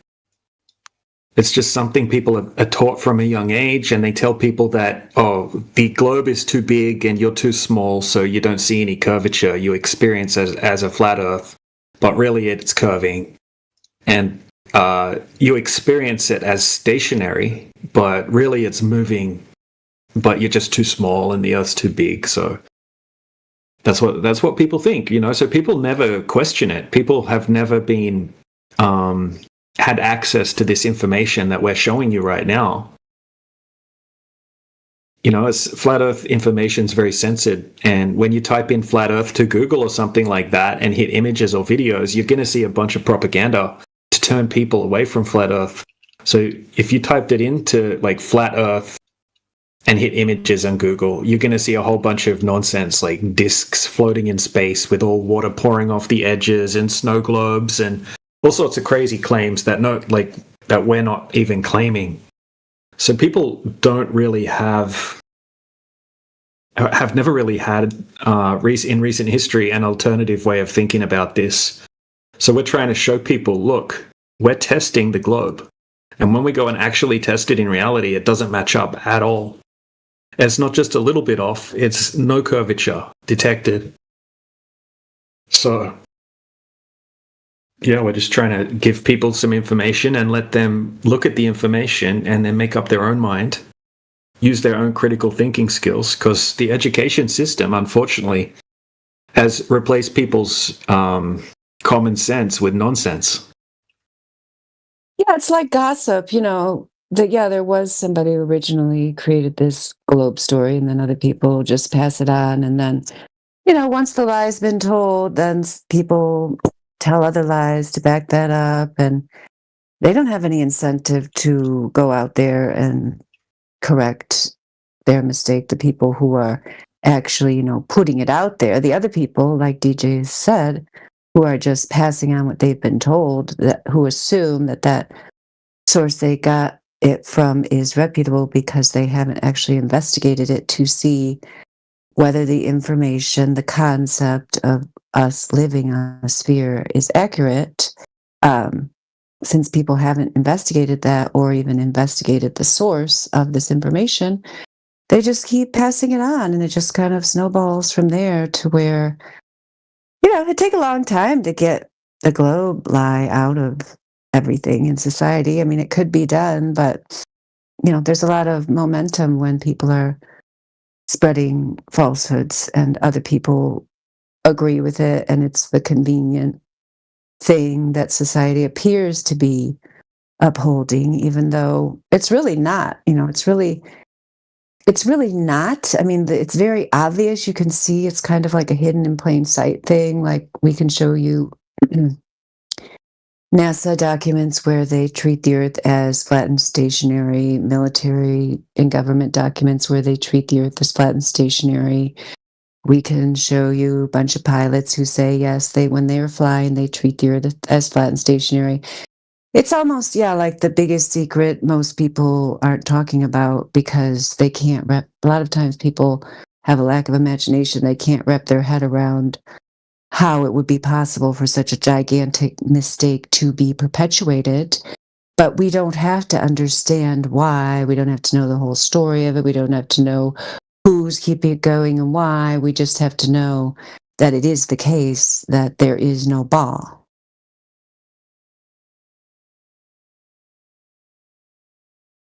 Amazing.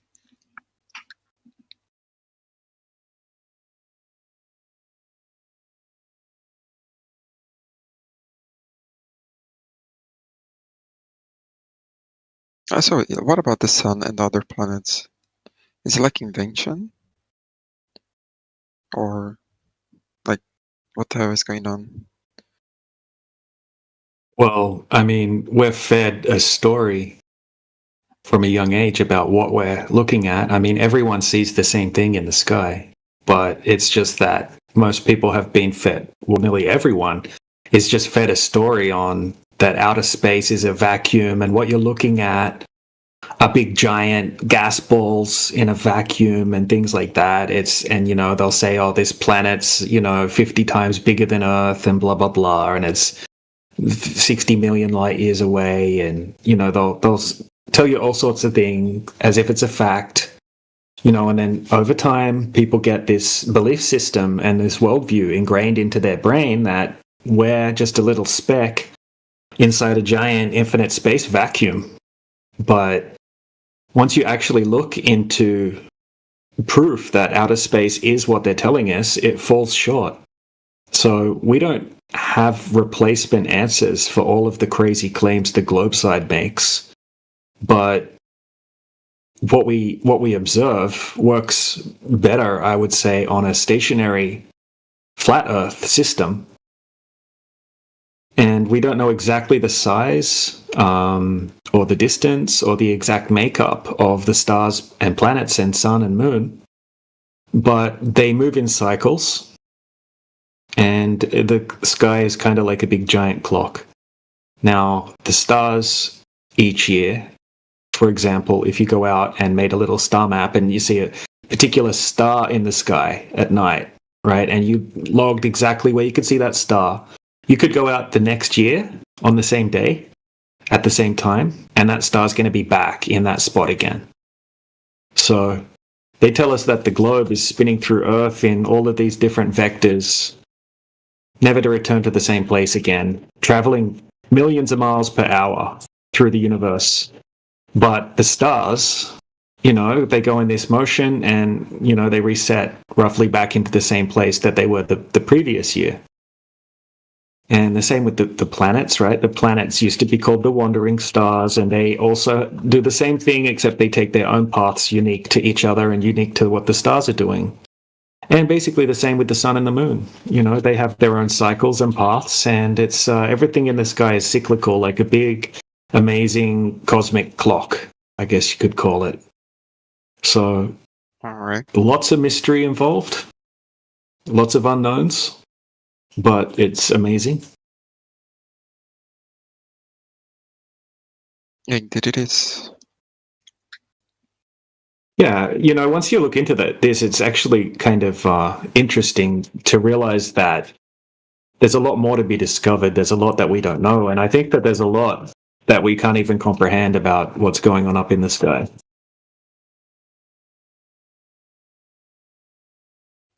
All right. Yeah, and I see that you joined the Flat Earth server, and I you saw where I tagged you in the lobby with those channels. Those are good to start with. But then there's also a bunch of channels down there at the bottom of the server about the sky, if that's what you're interested in.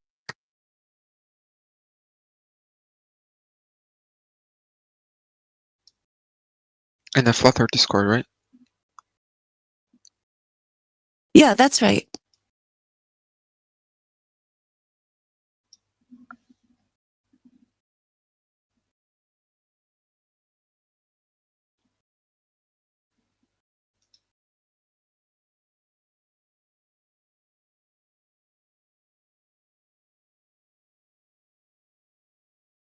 It's supposed to get even hotter today. I better get out there and do the stuff I have to do before it gets too hot. It's probably already hot. I did go out and let the birds out earlier. It wasn't too bad earlier.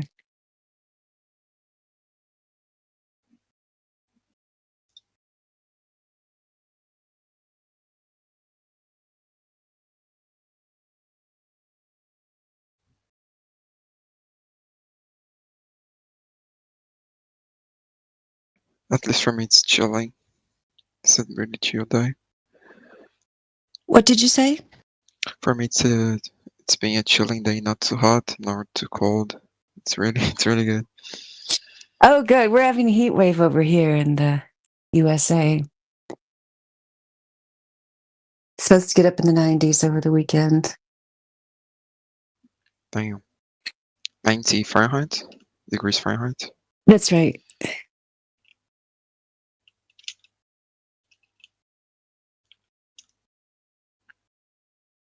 Yeah, predicted high today, 91, tomorrow 94. What country are you from, Vinny? I live in Portugal, but I'm from Brazil. Oh, awesome. Yeah, we got a few people from Portugal in our community. Oh, really? And there's a lot of flat earthers in Brazil. I got to find him that article about the flat earthers in Brazil. Have you met other flat earthers there? I don't think I've met many flat earthers because I never really touched the topic, to be honest. You didn't try to find them. Yeah, well, you might find them if you tried, if you want to. I don't know. Maybe you don't want to. Like, I just joined this channel by curiosity and I'm being like blown away somehow. Yeah, I hear you. That's what happened to me. And yeah, all of us in here, it's pretty, when you come to first realize, oh, there's really something to this. It's like, oh my gosh, I might actually become a flat earther. How did that happen? I hear you. But worldviews can be changed. What'd you say, Jenna? You crazy realists. All of you are crazy for accepting reality as it presents itself. How dare you? Yeah, we do have a lot of people. She's modeling, or like, what do you call it? I don't know, just showing the kind of reaction we sometimes get. Oh yeah, they spiral out big time.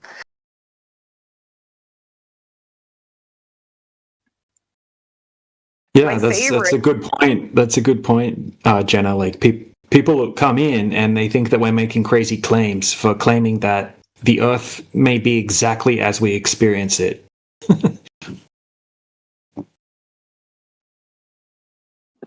Isn't it amazing the mental gymnastics they go through, all because they come across somebody on the internet they disagree with?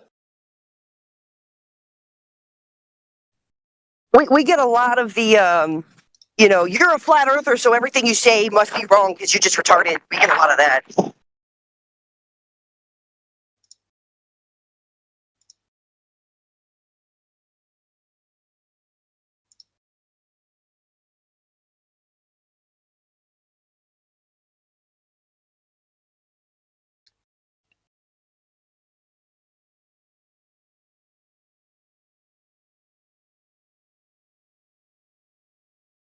Yeah, I'm glad you saw that, Vinny. I don't like the second article as much as the first one. I probably should have switch the order of those, because, the first one focuses on the statistics. Also, if you would look at the date of the second article, it's older. It says 11 million Brazilians in 2020, but then if you look at the population of Brazil and the 1 in 5 statistic, it's actually more than that now. Plus, I don't like that image because they showed the globe, right? They got to put the globe in there. It's an article about the Earth being flat, so to throw the globe on there. But yeah, I mean, it's just interesting that for whatever reason, this has been studied in Brazil, and they found that there's a large portion of the people down there who understand the simple truth that the Earth is flat and stationary, just as it appears. Yeah, a while back, about 2.5 years ago, I was digging through stats and surveys, and I was able to compile the data, and what I found was that there's about 1 billion, with a B, flat earthers between just 8 countries. Pretty amazing, actually. I had no idea. Yeah, can you show us? Yeah, I can try to find it.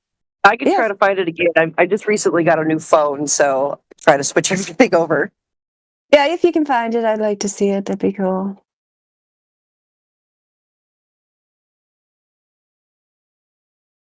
I think I was taking stats from Brazil, America, Russia, Germany, Australia, Japan, and I can't remember what the other 2 were.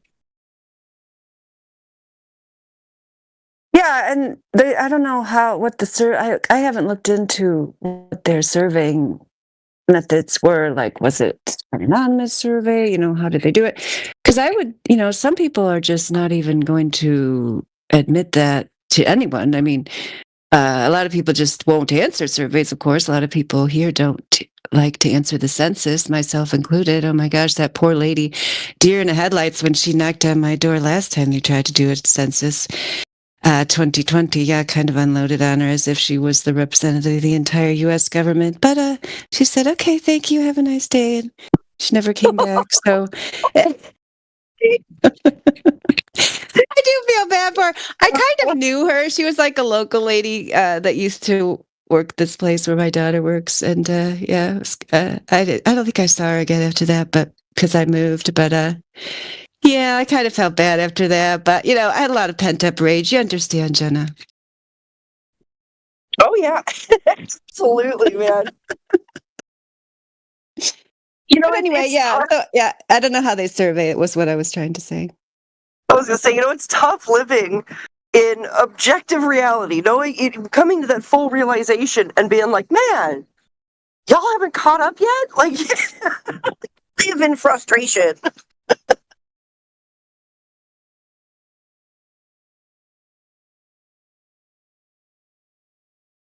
Yeah, so I would even think, unless the surveys if they were sampling surveys, because I would think it would be like an underreported thing. But even, a billion, I mean, if it's true, there's about 7 billion people, that'd be 1 in 7. I would, to me, that seems realistic that at this point, with all the information that's been out there for 10 years, is available if you look for it. 1 in 7 people accepting the Earth as it presents itself. I think that's realistic. Yep, 1 billion. That's the last time I looked at it, and I could go dig it up again. I probably have to use Yandex though, because every time I search something in Google, I could search the same thing twice, right? Search it again the next day, and the information's completely different. Happens all the time. So Google, because I just searched how many people there are, and turns out now they're saying there's 8 billion. Yeah, exactly. Exactly. Google is always changing the information. As a matter of fact, Google is pushing back the goalpost on the alleged globetard radius. Yeah, it's 3960 now. Yeah, 1 in 8, that's even more realistic.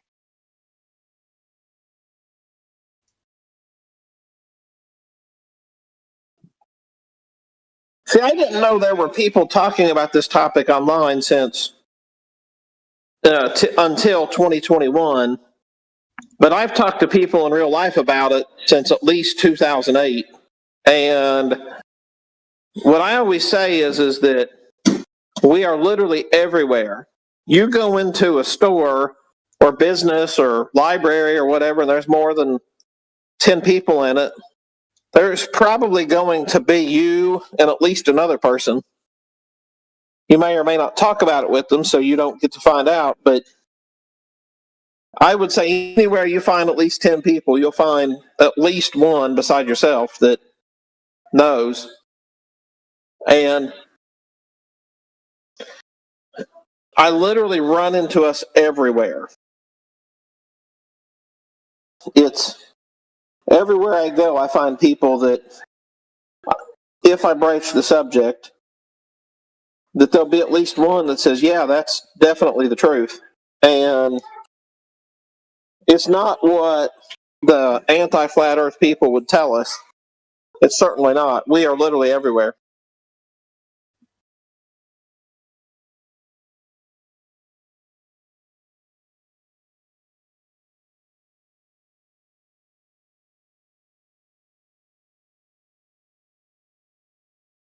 Quick mic check. It working? I can't hear you, Dave. I can't hear what you said. You're going to need to boost your power and maybe raise up your antenna. Maybe you could try your mic check after you raise up your antenna a little bit. Think he's trolling me, right? Somebody else. He totally is. You sound good. I can't hear you, and no, I wouldn't troll you like that. I just wanted to say real quick, thanks to AG, I've now updated my icon of over 10 years. Back in 2015, when I first measured, the water did not be carbon here in a lake in Kentucky over 8.5 miles. Should have been 50 foot of drop anyway. I chose that icon, no globe, and I haven't changed it, but now thanks to AG, I've got Dead Air Dave 2.0. You guys continue. Nice. He made that for you? That looks good. Karma made me one. I just couldn't handle it. It was just like, I don't know. I liked it though. I still got it. Maybe one day I'll use it again.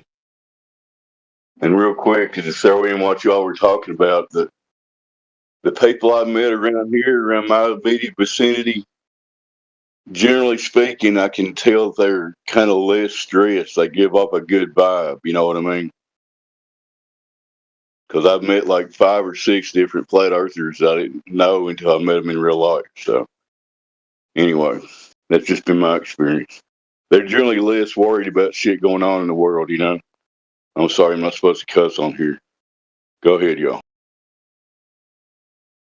No, actually, Dave, you're sounding really good, and I like that, and I hope you are healing along the way just extremely well, my friend. And yeah, you know, you'll never find more salt of the earth people than your basic one from the state that you're from. That's certainly for sure. That you will not find better people.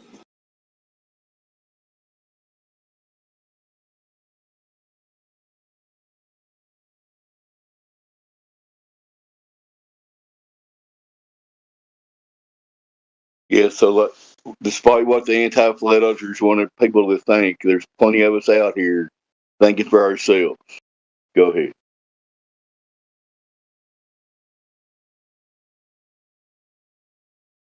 But we do got to figure out a meetup somewhere between you and me sometime soon. You know, we need to since CB left us, we still need to. Any kind of Midwest meetup, I'll drive 50, 60 miles, whatever. Just let me know. Well, I was kind of thinking in that tri-state area there, that just north of you. We ought to try to have something right around there, because I think that's about halfway between you and me, if I got the idea of where you are, right? Yeah, if you're talking Louisville, Southern Indiana, that'd be perfect. Go ahead. Yeah, there, or Cincinnati. Are you closer to Louisville or Cincinnati? I'm dead in the middle of the state of Kentucky, Lawrenceburg. Oh, you're in Lawrenceburg. A little bit west of Lexington, where Lexington. Yeah. Well, next Friday I'll be driving right past you on 64. Cool. DM me when you're around. Yeah, we're heading down to Florida, so yeah, I didn't realize he was in Lawrenceburg. Otherwise, I would we go down to Georgetown and Lexington quite often. Yep, that's in the neighborhood. My little part of the spinning ball. Just kidding.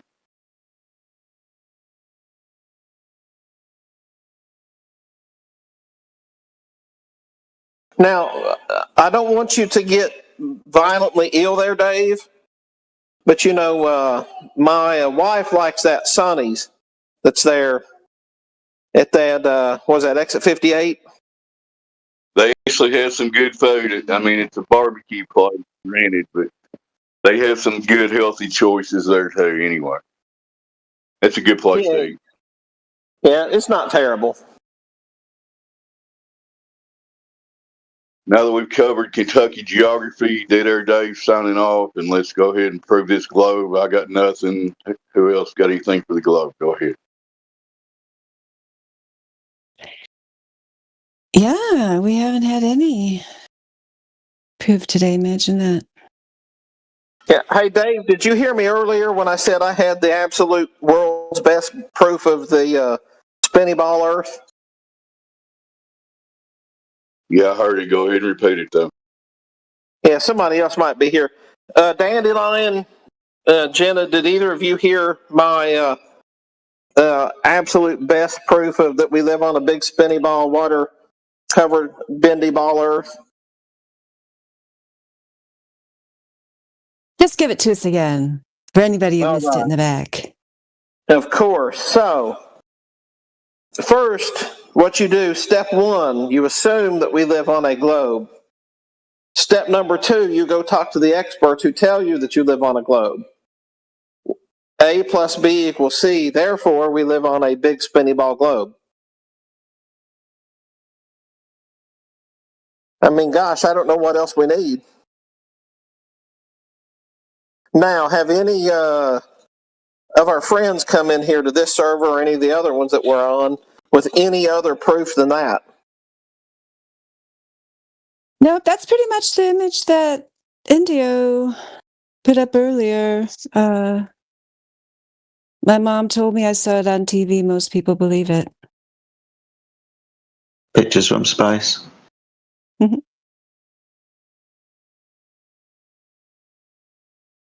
Yep, well, remember, the picture from the space is only useful when it's confirmed by the expert in step two. So you have to first have step one, and then you have step two, and then you add in the picture from space. And so when it's flat, and it's entirely flat, then you go back to step two and ask the expert so they can explain to you how it looks so flat, and that's how we know it's actually a globetard.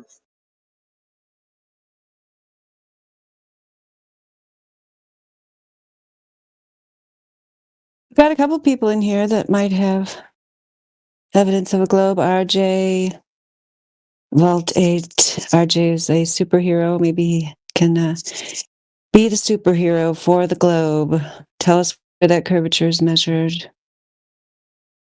I'm looking forward to shutting our servers down, so please, friend, if you would, put us out of our misery. It would be a big favor to me if you can.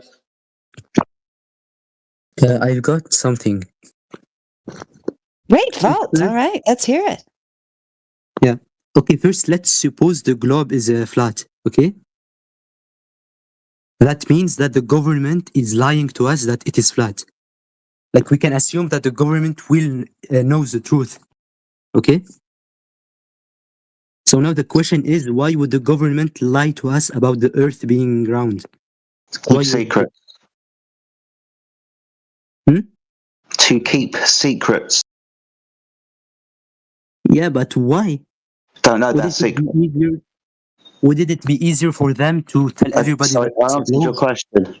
I don't know their secret. Yeah, but don't you have theories? Maybe, but how would I know?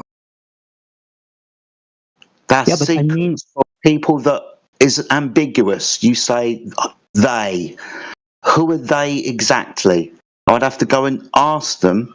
And people who lie do that to keep secrets. Yeah, but I mean, why would they keep secrets? Isn't the don't know. easier choice to tell us I the don't truth? know. Who are these people? The government, the ones who lie, the ones who government. told the Okay, first no lie. problem. So Keir Starmer, the Prime Minister of the United Kingdom, he's lying to me, is he?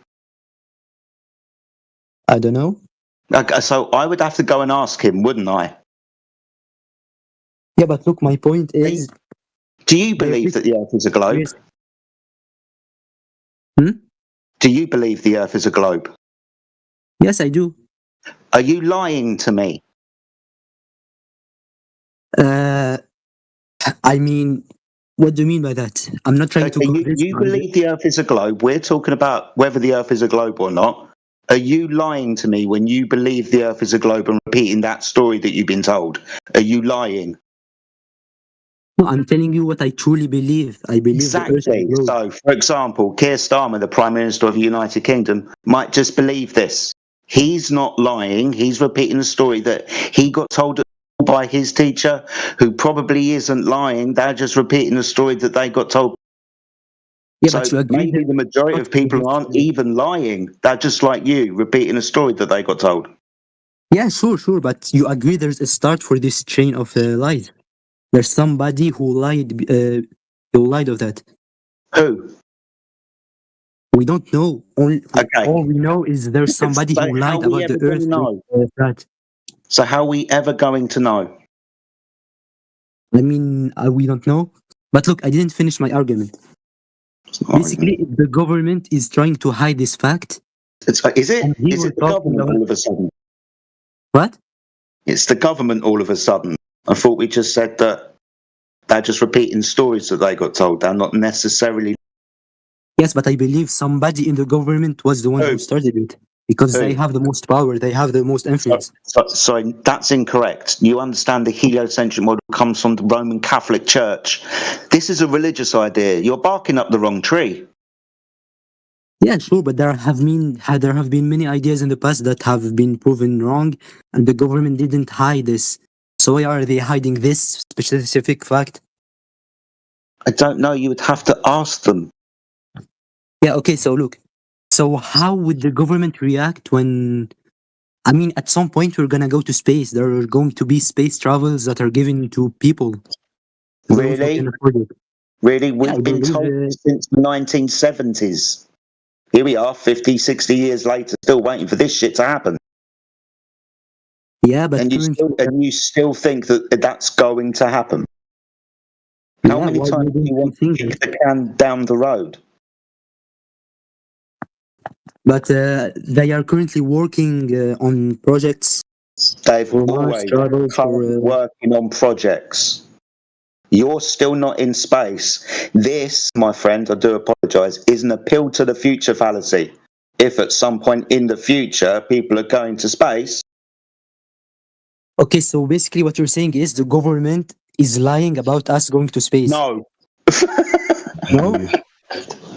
I haven't confirmed anybody. They say we're gonna go to the moon in 5 years and they don't do that.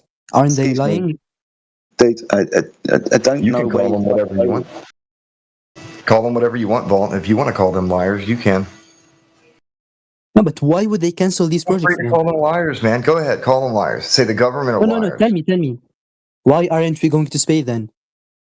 Oh, why aren't we going to space? Why are they canceling these projects? Why are they promising false promises? Because they can't go to this place that they say that they can go to and that you'll go to, because the place that they're going to doesn't exist. Wait, they can't because of... Also, they don't have the necessary technologies, you believe? Because it doesn't exist. Yeah, so we measured the Earth as flat, and if we make an analogy here, we looked in through the window of your house and saw your girlfriend cheating on you. We're just letting you know your girlfriend cheated, that's all. We don't know why she did it. Yeah, but can't you go to the house and, I mean, find your girlfriend? Yeah, that's between you and your girlfriend. You need to ask your girlfriend why she cheated on you. We didn't cheat on you. Yeah, but by using your analogy, can't you just go out of the house and talk to her directly, physically? Yeah, you can go outside and you can measure the ground and find out it's not curving, and so you know she's cheating on you. No, but what you told me is the space doesn't exist. What happens if you just keep going towards the moon? Outer space, The the moon story, the only. narrative doesn't exist. The space No, above tell you me. certainly does. The outer space narrative is what doesn't exist. There's a difference. Okay, so tell me what happens if you try to go towards the moon, if you keep flying towards the You moon. get fried from the Van Allen radiation belt and you die. Oh, well, Okay, I suppose don't you know don't die. because I've never done this. There's a belt of radiation, according to the official lore, that would fry you. You can get microwaved. Go ahead. Okay, but suppose you have the technology to counter that. Yeah, What he's happens talking when? about Appeal to the future, man. Why do you keep appealing to the future? Jedi, back to you. I can't even. I know. Are you talking Because about the from government half has to think of the future if they're lying to us. They Oh, can't God. keep a lie forever. That's what I'm talking. Why I'm talking of the future. Okay. And the problem is, if the American government tries to hide this lie, other Yeah. governments also have to do the same. They have to all agree on keeping this secret. And this Or isn't feasible. maybe, sorry, it's like it went straight over your head when I took the time out of my day to explain this to you. Or maybe they're just like you and just believe the story that they've told. All right? Nigerian Okay, they government, believe for it. They build example, rockets. they're not going to space. So I don't understand. So what are they going to do with the rockets? I mean, what? What rockets? The rockets they're building to go to space, Right, to so the missions. NASA have got rockets, ESA have got rockets, JAXA have got rockets, the Any Russians of them. have got Pick any rockets. of them. Why are you talking through me? Pick any rocket. If you Yeah, believe what they about the can go to rocket? space, yeah, if you believe You they're gotta not gonna hold go to on, space, what are they Vault. doing with them? Hey, hold on, Vault. I just got a point of moderation here. You were doing great taking turns to start with. Just let him finish his sentence, listen to what he's saying, and then respond. It makes it easier for everyone to follow the conversation, please. Okay, my bad, man. What about the rockets? You said that we're not going to go to space. Yes, no one's going to space. That can't exist. What about the rockets? They go up into the sky and come back again. So the satellites they send that go to space, the rockets they build to go to space, what happens to them if they They can't go come to space? back. They fall back down. Okay. And when they are up What there, goes up must when come they see down. space, How do I What know goes up what must come rockets are doing in space? Am I on the rocket? Are you on the rocket? Do you know what I don't know. happens? Or are you going to repeat a story that you got told?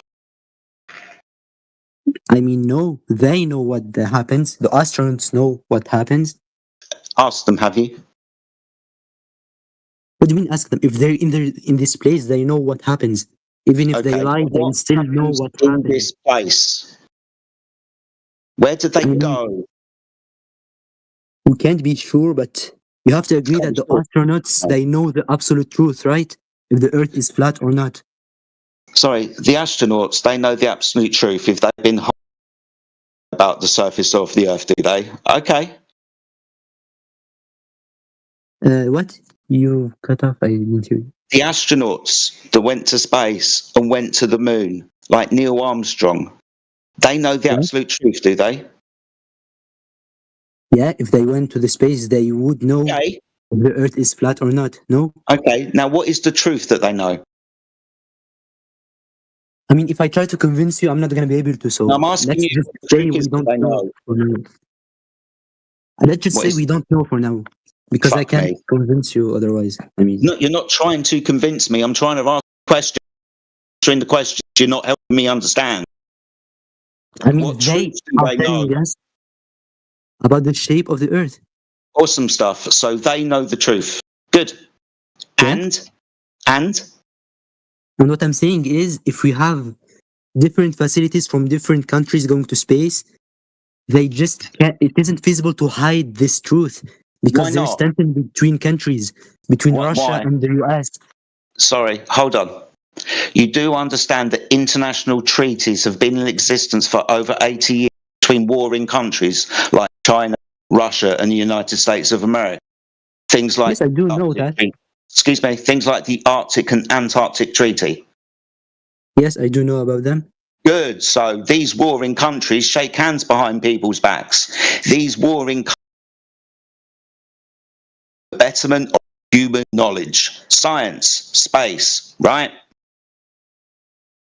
But do you really believe that if there's a truth, a lie that has been told for centuries, Russia wouldn't want to take advantage of that? Wouldn't they want to denounce Sorry, America? wouldn't Russia want to take the same advantage that maybe America's taken of the majority of people when they say that they're doing this one thing and locking down and answering all of those questions? You understand that Russia's a communist state, right? You understand that control of people's ideologies is foremost. Same with China. Sorry, but same with the Western world. Information is power. If you have information over your people, you're going to keep that power. Okay, but tell me, how is it beneficial for them to lie about the shape of the Earth? You would have to ask them. I've already told you they're keeping secrets. You want me to tell you what the secrets are? Why they're keeping them? I don't know. You're would not have even to ask trying to them. understand the truth. You're just telling me to ask them. Let's just think in their place. Try to think why they would do Why that. don't you try to think? That's what I'm You're doing with asking me you. what I know. I'm telling you that I don't know, trying to get you to the understanding that it's going to be speculation. At this point, your speculation is as good as True, but speculations make us try to understand the truth. I mean, Okay. it shows that there's something wrong. Okay, I'll ask you this question. Useless. I'll ask you this question. How did the Earth get here? We don't know. You do not know how the Earth was created? Could you speculate? Believe that. Could you speculate? No, I believe the theory that's believed the most, the Big Bang Theory. Okay, so basically what you're doing is you're asking me to speculate, but when I asked you to do the same thing, you won't. I basically told you I believe the Big Bang Theory. Okay, no problem. So that would be nature creating itself, correct? I didn't talk about the origin of the Big Bang. I just said the Big Bang created the universe. Maybe there's a God that created it. I can't waste my time with you. No, what you're saying, I just told you I believe the Big Bang created the Earth. Who came up with I that did not theory? explain the Who came up cause of with the the Big Bang theory? Big Bang is the origin. Dude, are you dumb? Yeah, but who created the Big Bang? Who came up with that theory specifically? What was his? Who or what? Who or Do you what? know who George Lamont is?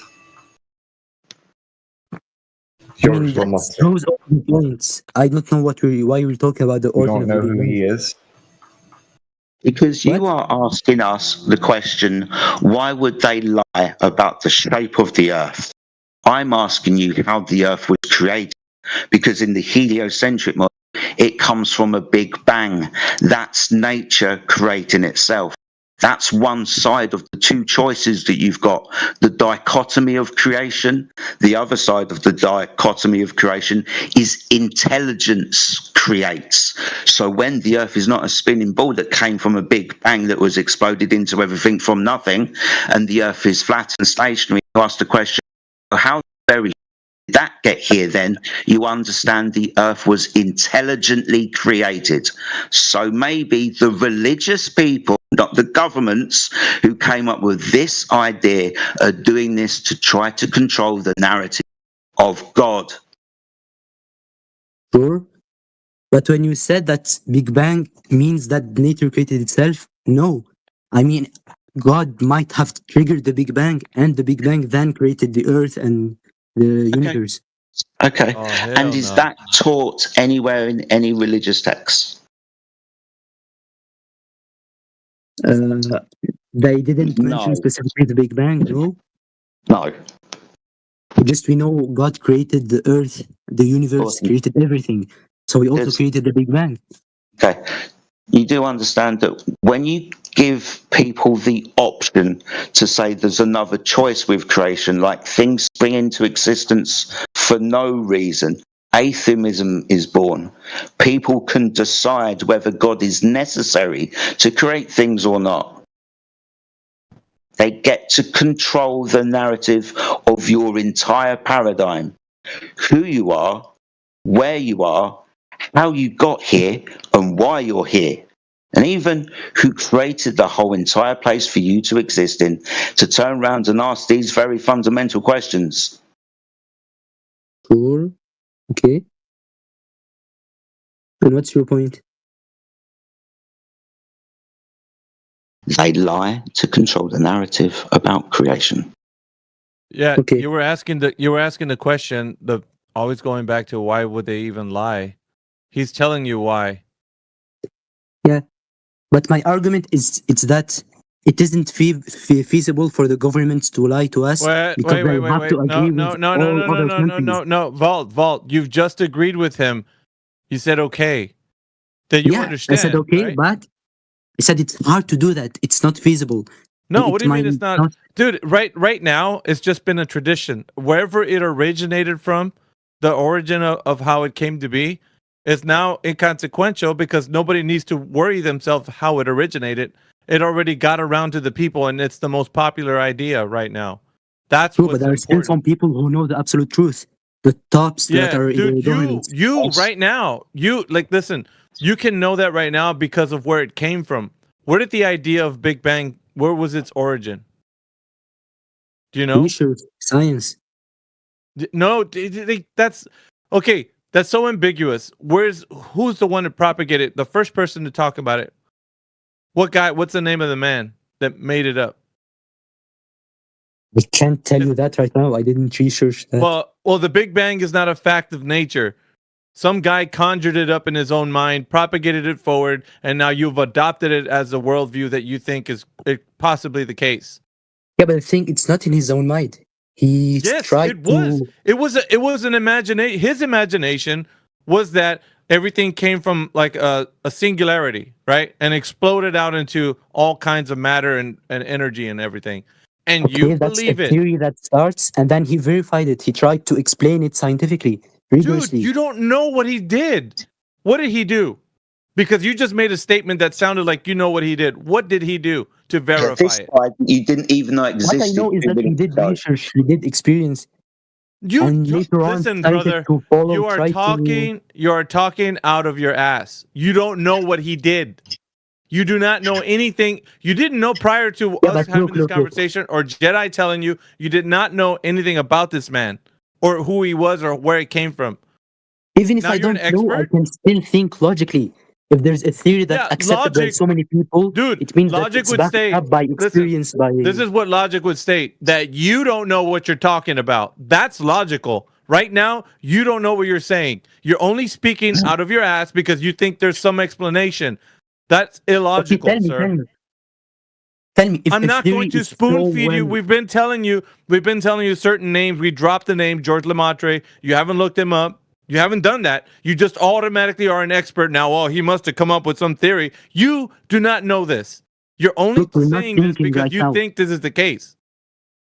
If there's a theory that's so accepted by people, there have been research on it. Do you agree on So that? what? So what? That just means that a lot of people have adopted this story and took it on as a worldview. That doesn't mean they've checked out what he understands. Like But you. that means that there have been scientists who check that, no? Yeah, There yeah, have but been- this is the problem we're having right now with everybody who believes in ideas, right? These stories, these things that people are propagating. You guys think there's actual science behind it, but you have not looked into it. So it doesn't matter if you say like, well, there must be science that backs it up. That doesn't matter. If you don't have something that goes along with it that you know for sure that science actually backs it up, then right now you don't know and you can't speak of it like you know. You can only say, I don't know. That's the only thing you can say. True, but I mean, you've derouted my argument to something that we really don't care about. Why are we talking about the Big Bang? Because you were the one who was asking Jedi right now, why would they lie? He laid it out to. Are you losing the plot of what we're saying? You seem to But I'm forget saying the conversation. Think I'm back saying to when that. you were asking. Think back to when you were asking the question, why would they lie? And Jedi laid out the answer. He gave you the reason. Because a I still lot of haven't heard people the right reason. now, brother, you want to interrupt. Listen, you might be like hearing me, but you're not listening to me. You're hearing me, but you just want to speak. So just like Jedi, he gave you the answer, and that was not good enough. Wait a minute, there must be some science behind it. You don't have no idea of what's been said to you, but he gave you an option, the dichotomy of creation, right? Some people think that nothing created everything. We know nature made itself, and then some people think that there was a creator. But now there's a choice because of what people have been propagating about the Big Bang and the origin of life and such. So now people are thinking of the cosmology of, the universe the way it is with floating balls in the vacuum of space. That's a problem because none of that can be understood to be true, which is why we're going over this with all of you guys, including you, Vault. You think that this cosmos is real. All that stuff out there. When you look at the night sky, you contemplate the ideas of men that have been given to you, like George Lemaitre and the Big Bang Theory. You think maybe all of this stuff just happened to be coming from a singularity. Yeah, really? Only because somebody had propagated the information and you don't know what it's talking about because you just now are hearing about it. You just like, well, science. No, not just science, dude. You can't keep using one word. You have to back it up by how you know what they're saying is true. And you don't know.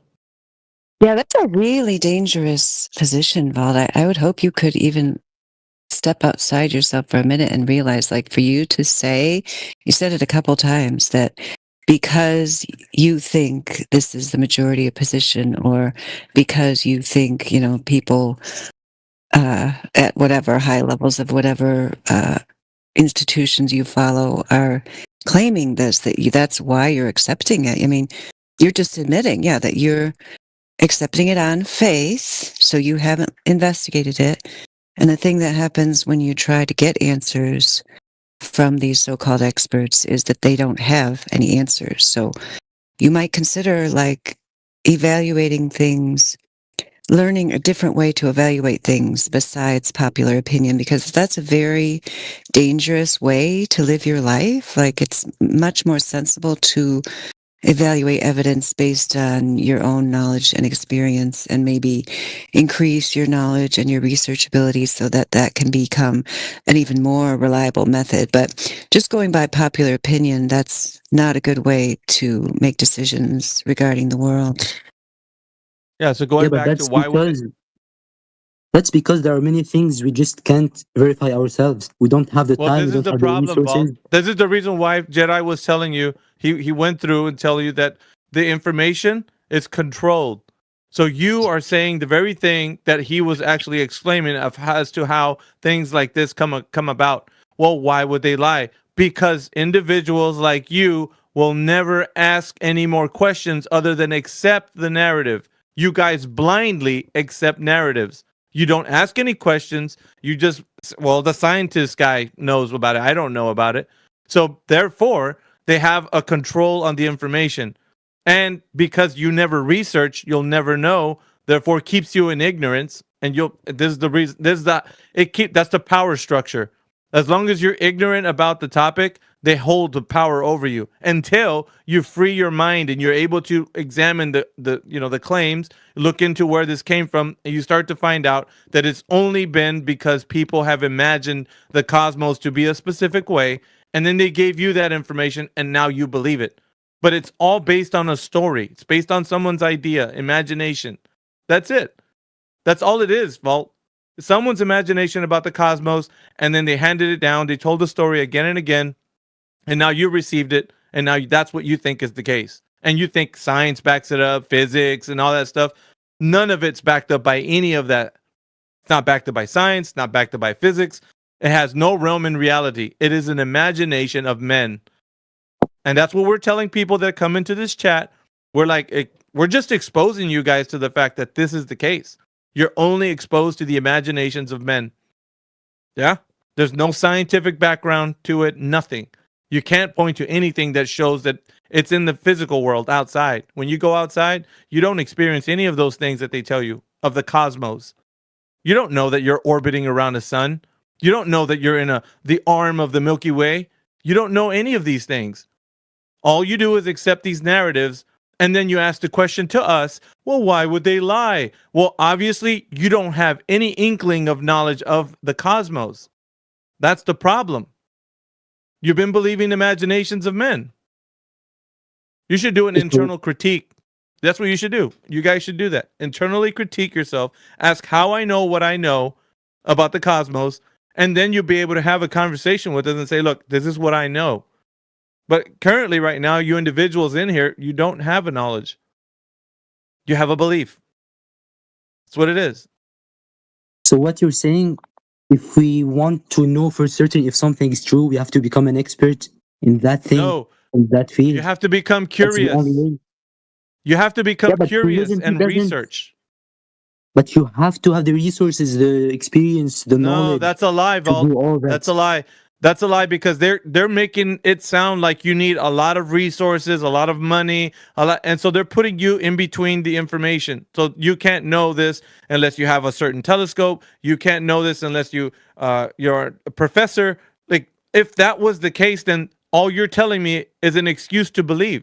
You're telling me, well, since Okay, I don't so- have all these things, the only option I'm left with is just a belief. I can only believe based on what I'm saying, because I don't have any of that stuff. So That's what what you're you're telling me is you know with certainty the shape of the Earth, that it is flat. It's not. Yeah. So the I mean, condition can of we the really surface. be 100% Yeah. sure? Yes, the condition of the surface is a horizontal plane. So the horizontal plane that you and I stand on right now extends outward from every direction. Yes, you can know Okay. that for certain. And the Earth is not curving like a globe that they tell you with a radius of 3,959 miles. It doesn't conform to that because you can test the surface condition to find out whether or not it's conforming to that sphere that they tell you live on. And that's why we're all here. You see everybody with the F ear on the side of their tag, like everybody who was a part of the 24/7 group, the channel. We've all investigated this. We found out that the Earth is not what we've been told. And we're only passing the information on to you guys. So in fact, this is not a debate. This is an exposition of the truth to you. This is like we're giving this to you so you can do the research, not so that you can be like, well, I think it's a globe. Well, that's fine. You can think of whatever you want. But the best thing you can do right now is to look into the information to see if it's true, if the Earth is a globe or not. That's the most important thing we want you to do, and look into it. Whether or not you come to the conclusion, that's not up to us. We're not going to twist your arm to try to convince you. That's not our job. You have to, the information that as it presents itself has to convince you on its own, which means that, looking into actual applied physics, looking into real science, you're going to find out that the Earth is not what you've been told, period. It's not, it just isn't, dude. None of the things that are on the physical realm that you go outside exclaim that the Earth is a globe. I guarantee you. Every aspect of it has only been propagated to your mind so it can bolster your belief system. Like, I'll give you an example. Like images from space, right? You got all these pictures looking like the Earth is a giant ball, like a sphere, right? When it comes right down to it, we ask the people, how do you know it's that sphere? Have you measured it? There is no measurement to the Earth being a sphere. This is the problem. We're asking for the measurement of this sphere. And nobody in this room that thinks the Earth's a globe can tell us how they've measured it. Because the idea of it being measured only results to people's imaginations.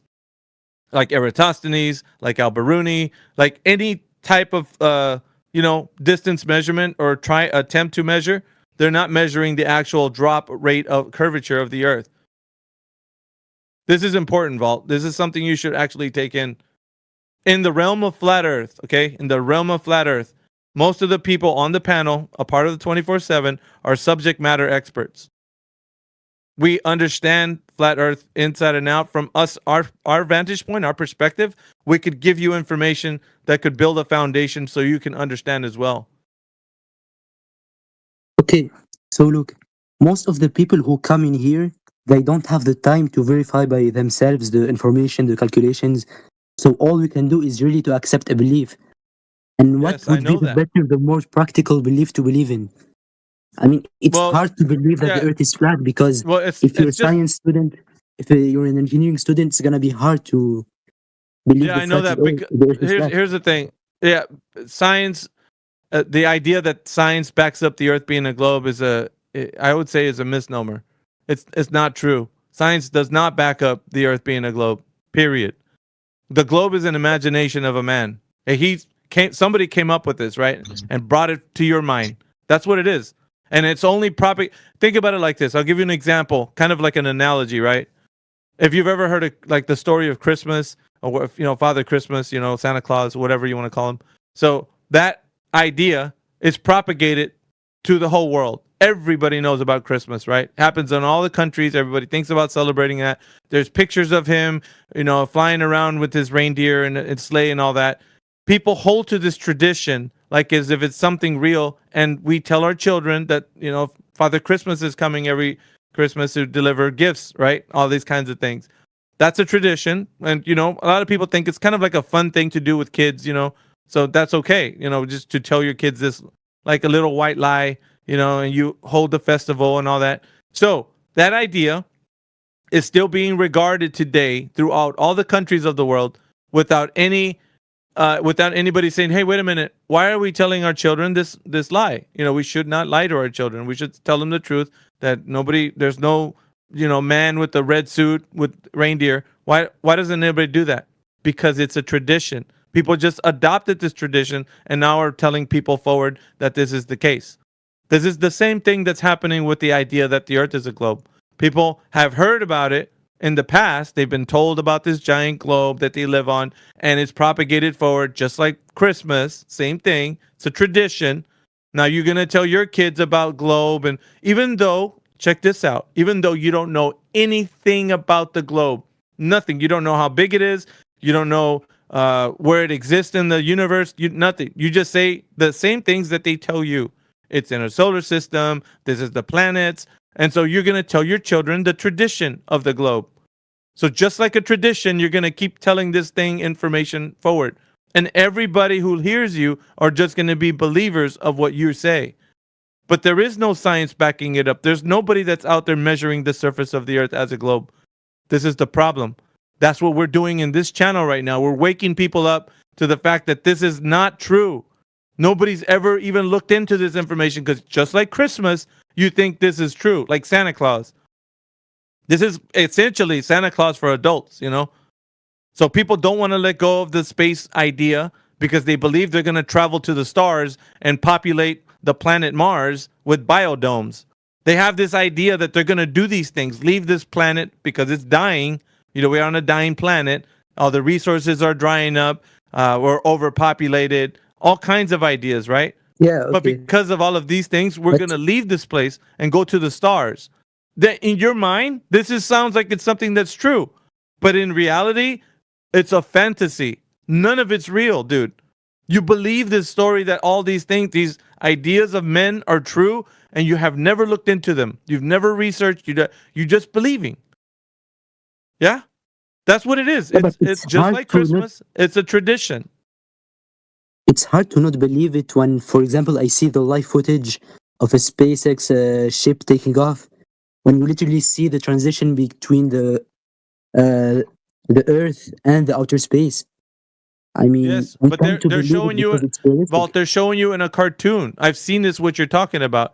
They only show you like in a computer-generated image of a rocket in orbit. That's what they show you. They go from a live, the live footage when you see the rocket leaving the launch pad, and then it goes in a parabolic arc all the way down into the horizon, right? And then they switch it to the footage on the computer screen, and they say this is a computer-generated. They even tell you what it is. It's a computer-generated image of the rocket in orbit going, and then it has the numbers of how fast it's going, because of course it has to be reaching escape velocity, which is 25,000 miles per hour, so that they can reach that escape velocity, so they can leave the Earth's gravitational pull. No, but it doesn't have a cartoonish style. It's realistic, like they actually show the real footage. No, they don't. They absolutely don't. It's a computer-generated image. Yeah, but would you agree it's realistic? The footage it's is computer-generated. How do you know it's realistic? You've seen the Earth from that point of view? Because it looks realistic when you see something. I'm asking you how, in what way? You've never seen that point of view. How do you know it's realistic? You don't know what is real. You don't know what it really looks like. Wouldn't you find the difference between a cartoonish animal and a real animal? I mean, Yeah, one is that's right. realistic, You one know is why? cartoonish. Because I've seen. How would I know that? I've seen a real animal with my eyes. You've never seen the Earth from that point of view. If I show you a cartoonish dragon and a real You've never dragon, seen the you would Earth from agree that is point of one. view. Why are you ignoring that? I'm just saying when. I mean, if you see a dragon that's realistic, Your analogy was you can tell a cartoon from a real animal. I agree with you. Yes, you can. Yeah. Do you know why? Because I have seen a real animal with my eyes. even if you didn't see it, let's take a dragon. You know How the would I difference know? between How would I know? if you have a realistic CGI generated video of a dragon and a cartoonish animation of a dragon. How you know which how one are is you realistic or not. determining whether it's realistic or not? You need Because something it to looks like- reference. Okay, you need Yeah, it something looks to like reference. everything we know on Earth. All the animals, it looks quite similar. The reflections, Okay, the shadows, the okay, style. cool. So those images that you're calling realistic, what does it look like you know on Earth? Looks Yeah, like nothing. everything on Earth. It doesn't look like Earth at all, bro. I mean, the reflections, just the video looks realistic. Even let's suppose it's there's fake. no standard The same flawed statement, dude. You're just repeating yourself. It's just Yeah, realistic. there's no- Why? Because there's it's no- realistic. There's no standard that you have right now, is what Indio is pointing out. There's not a standard that you're putting this against.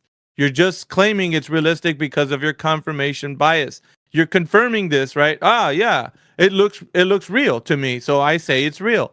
But there's no standard you're putting it against so that you can The verify that standard it's is real or not. everything we've seen on Earth. Yeah, but you're not able Like to what? determine that because it's the image that they're showing you from the computer generated side of it when they're showing they switch the camera to where the rocket looks like it's going. Dude, they even show you in an orthographic view away from the rocket. What camera is doing that? I've seen these things. They show the rocket at a distance. Where's the camera at the position where it's looking at the whole entire rocket in orbit? That's a computer generated image. They don't have a camera flying outside of the rocket or getting next to the rocket. That's not. But you I'm don't- gonna I mean, share it's- with you the video. No. Listen, we're not even talking about the ones that just go high in altitude. We're talking about the ones that actually are going out to low Earth orbit. There's a big difference. The image that you're going to show me, the video, are just these rockets that go into high altitude, like Jeff Bezos and all that. Those rockets right there, yeah, they go high in the sky and they come back down. Yeah. Yeah, not the ones that they're saying they're going to low Earth orbit. That's a very different camera. That one shows the rocket only going and from a transition into CGI. You get Yeah, it? but it does High look altitude- realistic, right? What the high altitude ones are, they could be just going high in the sky. So what? Okay, Nobody's would you agree arguing that that, it's dude. really difficult to make such a realistic transition from a real footage to a CGI? Well, then generated now you're footage? just an it's not, apologist dude. now. It's not. You're just No, you're just it's saying not. that you're just saying it's difficult, Vault, but you don't have listen, there's no standard that you're putting this against. You're just telling us things. These are your words. This is The your standard of bias. You're telling difficulty. us. Okay, so hold on. Let me go back to like the past. You've never seen the Earth from space, right? Sure. The Earth from space, from outer space. You've I've never seen only it from there. seen- No, you not on TV in real life. I'm talking about with your eyes. You haven't, Okay, right? no. Okay, so nobody you know has either, right? Astronauts, have they not? No, do you know astronauts? Which astronauts do you know? I know some None. have seen, but I don't know personally. Yeah, okay. I don't care. Listen, you're missing the point. So you don't have any reference, right? You've never seen the Earth from that point of view. The only thing you can compare any image to is some other image that you've seen on the screen. Do you understand? You have nothing to compare it to. You don't know if the Earth looks like that from that point of view. You're comparing it to other images that other people say this is a real picture of the Earth. Well, listen, they don't even look like each other. If you scroll up and look in the text chat, there's lots of pictures of the so-called globe supposedly taken from space. Why do they all look different? Why are they different colors? Why are they different shades? Why is it different lighting? Why are they different sizes? Can you pick which one of those is the realest one to you? Pick out of all those Earths that were, what you think is Earth. There are a whole bunch have been posted. Pick which one is the realest to you, and we'll talk about that one. You see those images, Velt, that we're talking about? Yeah, there's a lot of fake Earths, so you got to scroll up pretty far. Yeah, go to 17 minutes after the hour and scroll down from there. Real quick, I'm just gonna leave this, and I gotta get going. But the video that he posted up was just one of the rockets from NASA that goes up and then back down again. So that's not what we've been talking about. And then of course it's got a fisheye lens on top of all that. So I mean, well, of course. So anyway, it's not a problem if you take a straight line as a reference. Yeah, real quick, I just got one thing from Miggy on that point, and that is, oh,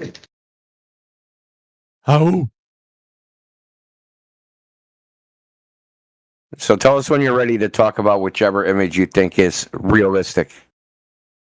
Can you link me the message? I don't see the images. Just look in the chat and scroll the chat up. There's like 30 up there. Pick one, dude. Pick the globe you think. Okay, so we got the globe with the car. We got the globe with the giant freaking Strait of Hormuz. We got the globe with the tiny Strait of Hormuz. We got the globe with the other car. We got the one with the boxes. We got the one where the weather hasn't changed in 5 years. We got the one from United States, EU, Russia, China. We got the one with Photoshop clone tool. So there's a whole bunch to choose. There's a whole bunch because you only sent blurry images, low quality images, so I can't really pick one. Yeah, that's a nice call. You're giving me bad examples. What are these images? We're giving you bad examples? Yeah. Okay, then you find one you think is the most realistic. How about you find one that you like? Look on Google or whatever and find one for us. You're saying these are bad examples, but this is what we're getting from your globe priests. This is supposed to be from your globe priests about how reality actually is, like live stream from the ISS. Why is there patchwork on the globe like it's stitched together? But you're sending blurry images. I mean, well, they might be blurry, dude. You need to get your vision checked. Yeah, they're not really blurry. They're not. They're not in perfect quality because of slight compression here, and these are screenshots of videos. So you can go and look into all this stuff, and you can see these things for yourself, or you can hand-wave dismiss it because you don't have any solid arguments. But I mean, I don't get your point. Why are you asking me to pick the most realistic one? I mean, even because they're all fake. That's why they want you to pick one so they can make fun of you because they're all fake by NASA. That's why. You claim to know what was realistic. I mean, that's what you. I mean, look, if something is realistic doesn't mean it's real. It's just realistic. The style of it is realistic. We tend to believe it's real, but it doesn't mean it's real. CGI is realistic, but it's fake. So what's your point? Thanks for playing. Yeah, what's your point? You said it looks realistic. You don't even have a way to evaluate whether it looks realistic. But when I say it looks realistic, it means that it's difficult to make it realistic. Compared to what? So it's difficult for NASA to make. When someone says realistic, that means compared to the real thing, it's very close. It's hard to tell the difference, right? Between the real thing. How do you know what the real thing looks like when you've never seen anything? You've never seen it in real life. You don't have to see it. If you see it's realistic. Okay, because listen, it's a comparative evaluation. It's not. You can have a realistic image of a unicorn, but unicorns aren't real. Yes, when you say something is realistic, you're comparing it to what's real, right? You know how AI works? It takes thousands, millions of images and gives you a combination of all. Even if one image isn't exactly what we saw on Earth, it still looks realistic. Okay. You might want to, maybe there's an English. Back off on this one. I'm going to assume there's an English rigor, but really simple. This is very simple. Is realistic a comparison to something's real? If I When I say say this image realistic, is realistic, if I say this image is realistic, what am I saying? Am I saying this looks like the real thing, right? yeah, I have to compare that, right? I would need to know what the real thing is to say it's realistic. doesn't necessarily mean it exists. Can you say Realistic whether means something's realistic if you don't know what the real thing is? Yes or no? yes. How would Okay, you you do might. that? You need to You're concede this, bricked, Vault. bro. Come on, Yeah, come you're on. done, dude. You said that he said there was. Didn't you somewhere in there say that you thought there was a realistic? It's possible to have a realistic image of a unicorn. I mean, Vault, please, you're kidding me, right? Do you not understand Indio's point that realistic means it's like the real thing? It's Do you like the get real that? thing we see in the world, not the real And thing where with the have you real. seen? Where have you seen a unicorn? Am I correct that you said you could have a realistic image of a unicorn? Did you say that? Yeah. Have you Okay, never seen a well, horse? A realistic horse, and then you compare to unicorn to evaluate how realistic it is. No. No, no, Yeah, but no, how no, And do no. you have know that a none. unicorn looks like a horse? What do you mean how? Yeah, Just I'm asking you, evaluate how do it you with know your that? eye. What? When did you Because that's see a how it's unicorn? described. That's how it's described. No, there's many different descriptions of unicorns. You're wrong. I'm do you picking the most understand that popular one. Walt, do you know that you have a real world experience, that you have a real life that's separate from images you see on the screen? Do you understand that Yeah. concept? Okay, because you're not sounding like you understand the concept here. You haven't seen a unicorn. You haven't seen the Earth from space. You haven't Yeah, seen but what you're anything telling like me, the Earth. There is nothing like the Earth. The I've globe seen a is unicorn. Can I just say I've seen a unicorn? Oh, well, I thought it was actually a goat. Okay. Well, we can get to you next, HK. I don't know. Are you going to concede the point that the word realistic means it's like something in real life? Can you concede that point, Vault? it means something that I looks mean, real. There's a level of realism. Doesn't necessarily mean it Did have a exists. horn. you can only know if there's a level of realism if you have an objective understanding of what reality is. So that's what we're trying to get at here. I understand why you have a problem with reality because you're trying to cling to the globe, which is clearly not reality. So, but I'm not talking about the globe here. You're changing the subject. I'm just saying we can evaluate how realistic something is, even if it's fake. That's what CGI is about. It's about making something realistic. Look, the definition of real is in the side chat. It says actually existing as a thing or occurring in fact, not imagined or supposed. Okay, but look the definition of realism. An inclination towards literal truth and pragmatism.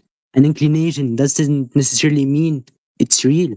It's just a Yeah, level you're of not how real that. it is. Yeah, you see that in your dictionary. Put a big red circle around and a line through it because you are not realistic. You do not have a realistic view of the world where you live.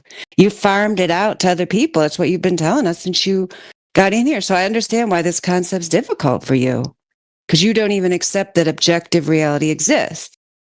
That's unfortunate. What? I don't So think you're realistic. understanding me. Now we got realistic definition. Okay, so representing things in a way that is accurate and true to life. Sure, in a way that is accurate, yeah. Just to admit you're wrong about this thing, so we can move on to the next question or whatever. I know that's what I was trying to get into. You can just concede that you might have made a mistake about a word. Well, are you capable of doing that? I mean, you farm your whole brain out to other people. You can't like just for us here, like say, yeah, I guess I was wrong about realistic. Guess I don't know. I don't have a way to evaluate those images because I've never been to space. You already told us you're farming out your whole worldview to the mainstream media and the so-called experts. So just say, yeah, I don't know. I just like it. Use a different adjective. I think it's pretty. It's So cool. how would you define the goal of CGI? Isn't it to make things realistic? No, the NASA employee, the NASA employee who admitted The NASA employee Robert Simmons admitted that he uses CGI. He said that he creates the globe to match people's expectations of how the Earth looks from space. So yes, it's just like someone who was going to illustrate a fairy tale about Snow White or something. They'd say, looking at this and reading the words, how would people imagine Snow White to look? That's what he says right on NASA.gov. Would you like to see the reference? Would you like me to put the reference to that? Oh, you don't care about the references? Yeah, good. Then I won't bother because I usually do it for people for free without even asking. But you're not even worth the effort. I'm sorry. I got to go do my yard work because this guy's getting me agitated. And I told you I was going to be good cop today. And he's pushing me into bad cop. I don't want to be there. So I shall leave him in your capable hands. I'm sure you have a wonderful time with the worst cops, except DJ.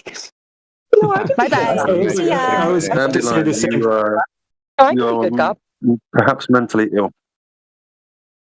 Oh, yeah, that's just what I needed, a diagnosis on the way out. Thanks so much. Appreciate it. Very fuck. But I literally asked you what CGI is, and you're talking about NASA and other stuff. You literally just skipped my question. That's why. Dude, you can't That's the understand goal of simple CGI. things, brother, because you have a bias. Your brain is broken. You're literally telling us you can know if something's realistic, even though you don't know what real is. That's It's silly. a style. It's not something objective. It's not a something realistic. style. Yeah, it's a level of realism.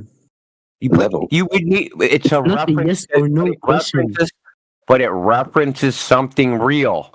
And to know if it's like the real thing, you need to know what the real thing is.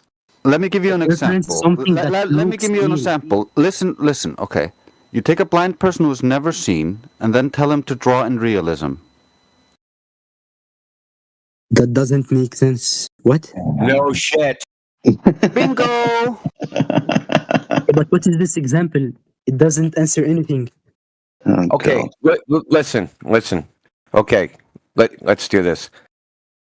Let's say you've never seen a dog before in your entire life. Never, ever. You have no idea what a dog is. You have no idea what one looks like. And you were shown 5 images of dogs. Yeah. Could you pick out the realistic one knowing you have never seen a dog before? Yes, but knowing I've seen thousands of animals, I would be able to pick the most realistic one. Okay, no, you wouldn't. What do you mean I wouldn't? The You wouldn't most because I realistic can show is you. the I level can show of you realism. pictures of other animals you've also never seen. Yeah, but look, realism is a percentage. You can assign a realism from 0 to 100% to an image, and you pick No, the it's not a most percentage. realistic It's one. subject. It is not. Listen, whether something's realistic is a subjective evaluation. It is not objective. Okay, it differs from person to person. Sure. Yeah, you just sure. So it's okay to contradict yourself. You're brick, brother. When you No, see you're objective brick, things dude. in You real have life, an issue, dude. You have everything a flat earther says is wrong syndrome. Sorry, you're incapable because you have no experience of evaluating any image claiming to be of Earth from space because you've never been there. Okay? You can't even evaluate it. You can't even say, hey, this looks realistic. This one doesn't. You have no way to know. okay, but What realistic don't we have looks like. images of the moon? Don't we have images of the moon? Of Do they other look like planets? images of Earth? Have we got images of chickens? Maybe a dog looks like a chicken. The fuck? Tell me, do we have images of the moon that look realistic? So who cares? We're not talking about the moon. We're talking about the Earth, and your inability to see it from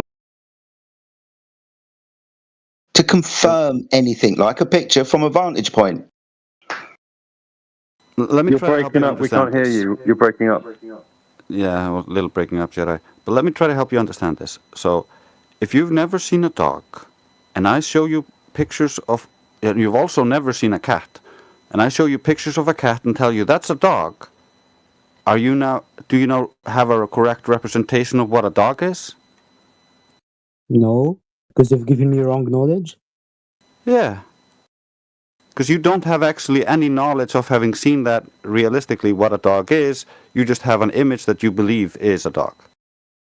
Yeah, but if you've showed me 5 images of a dog, I would be able to tell you the most realistic one, even if I've never seen it. No, you can't. We can evaluate I mean, it's not a yes or no question. If You'd be something pointing at the is most or isn't realistic realistic. cats, buddy. You'd be pointing at the Yeah. most realistic cat, evaluated from nothing, right? No, but would you agree that any image of an anime, of a cartoon, is not realistic because it doesn't look like real life,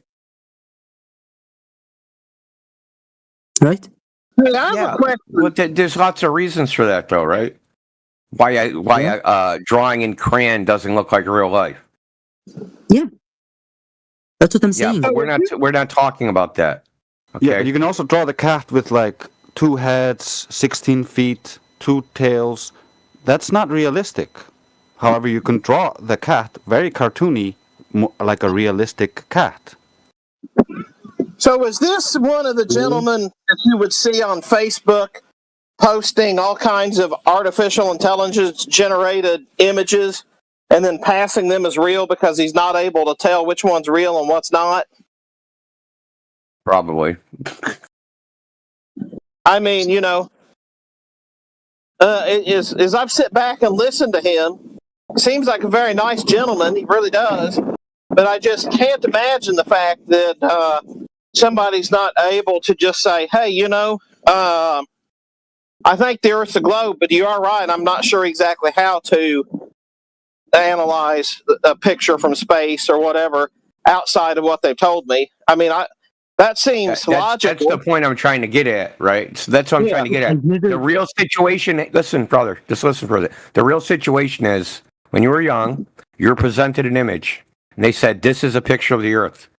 And you're comparing all other images when someone says, this is a picture of the Earth. You're comparing it against that image. You're not comparing it against. You're not comparing it against something. Listen, why are you interrupting me? Why are you interrupting me? Why are you interrupting me?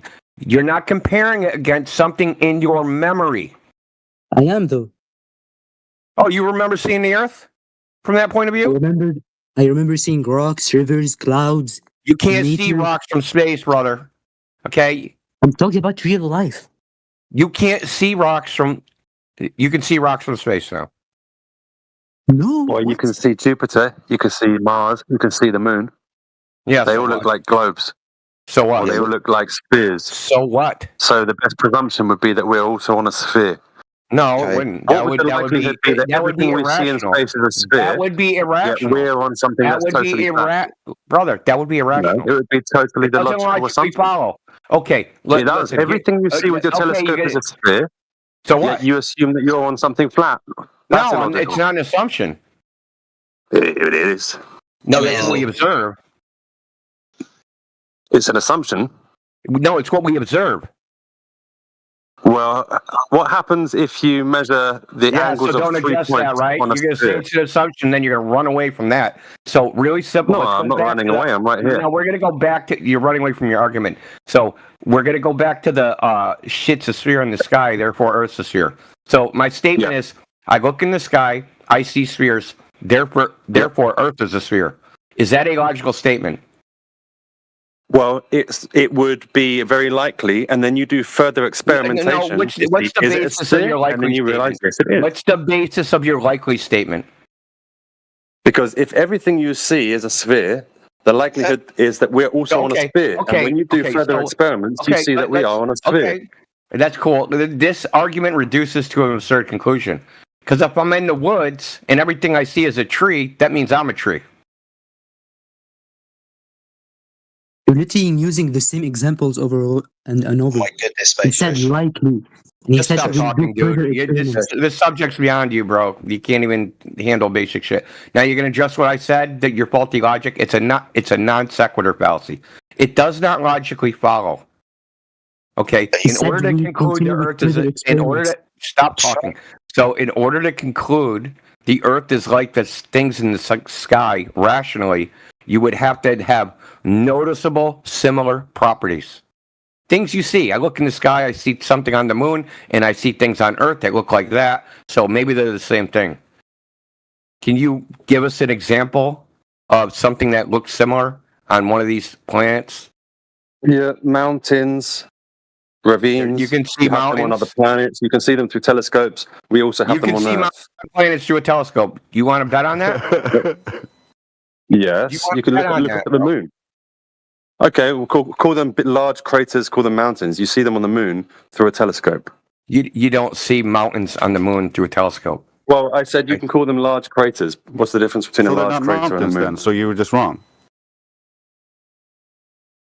Well, it depends what you want to call them. We're looking but what are we doing here? We're looking for something that's similar to Earth.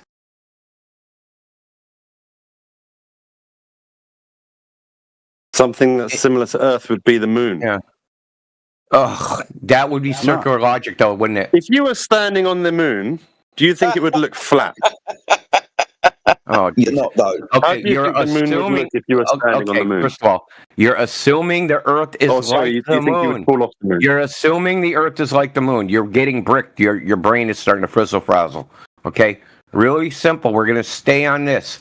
The Earth is a sphere because the moon is a sphere. What is the logic behind that? The logic is what I've already explained. Is if everything in space looks like a sphere, then you might wonder, maybe we're on a sphere. Let's do experiments. You might wonder, and find out. Wonder. But every time I try and tell you about the experiments, you cut me off. Let's do experiments. No, the thing is, you were asked to justify your first statement. You failed to do that, and you always twist and say, well, that makes you just wonder. That's not an argument.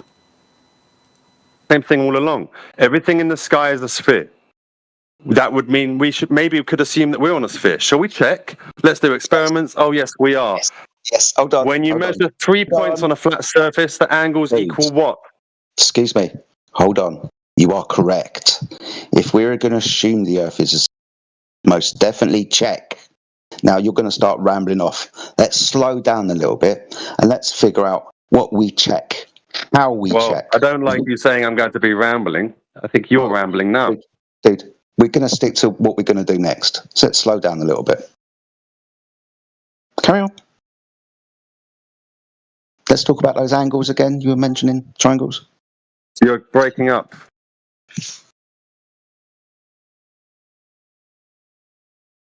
Did anyone hear what he said? Yeah, he wants to talk to you about these angles and how they're measured. Are you able to do that? Okay. Yeah, sure. So 3 points on a flat surface, what do the angles add up to? 3 points on the flat surface. The 3 points that are connected by straight sides. You're talking about a triangle. There you go. And what do the angles add up to? 180 degrees. When you measure the interior angle. You're breaking up again. All right, somebody else do it. Can anyone tell me what he said? I could hear him just fine. He said he's just 180 degrees. Yeah, okay. Yeah. And if you add up those same points on a sphere, would it be greater or lesser than 180 degrees? It wouldn't be an angle. Well, you're begging the question of a sphere in the first place. Where did you go measure this? What's the definition of an angle? You have 3 points in straight lines. On a flat surface, it's 180 degrees. On a sphere, the angles are greater. That's how you know you're on a sphere. Not angles, they're curved lines. What's the definition of an angle? No, not a curved line. We're not talking about the curvature of the lines. We're talking about the angles from the points. Okay, what's the definition of an angle? Can anyone hear him? He's breaking up. You don't understand what an angle is. What's the definition of an angle?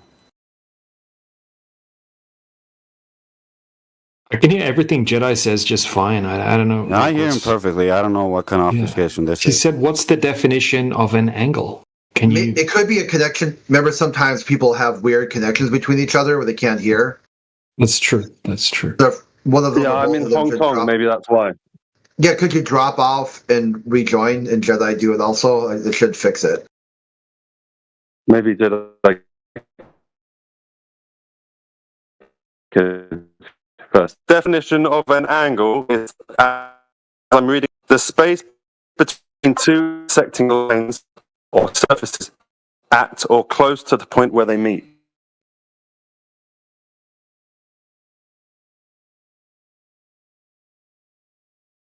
You were roboting that time, so I'm guessing the connection issue is on your end. Yeah, he roboted for me too. How am I coming through? You were coming through fine the whole time. HK, can you just leave the chat? Come back. Just leave for a second. Come back in. See if it Okay. I already did. I'm back in. Okay, cool. All right. Now read the definition out again. Okay. The space between two intersecting lines or surfaces at the point where they meet. These lines, are they straight lines? So we all know, right? If you add up the angles of 3 points on a sphere, they're greater, which shows you you're on a sphere. So are the angles curved lines?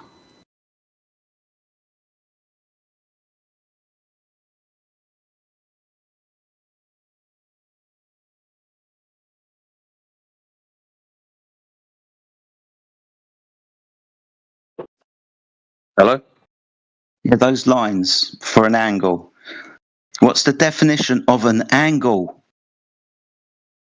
Okay, but we just went through the definition of an angle. Yeah, but let's just get to the point. Okay, good. Have So we you went guys through it, actually but measured listen on this to experiment? what you've said.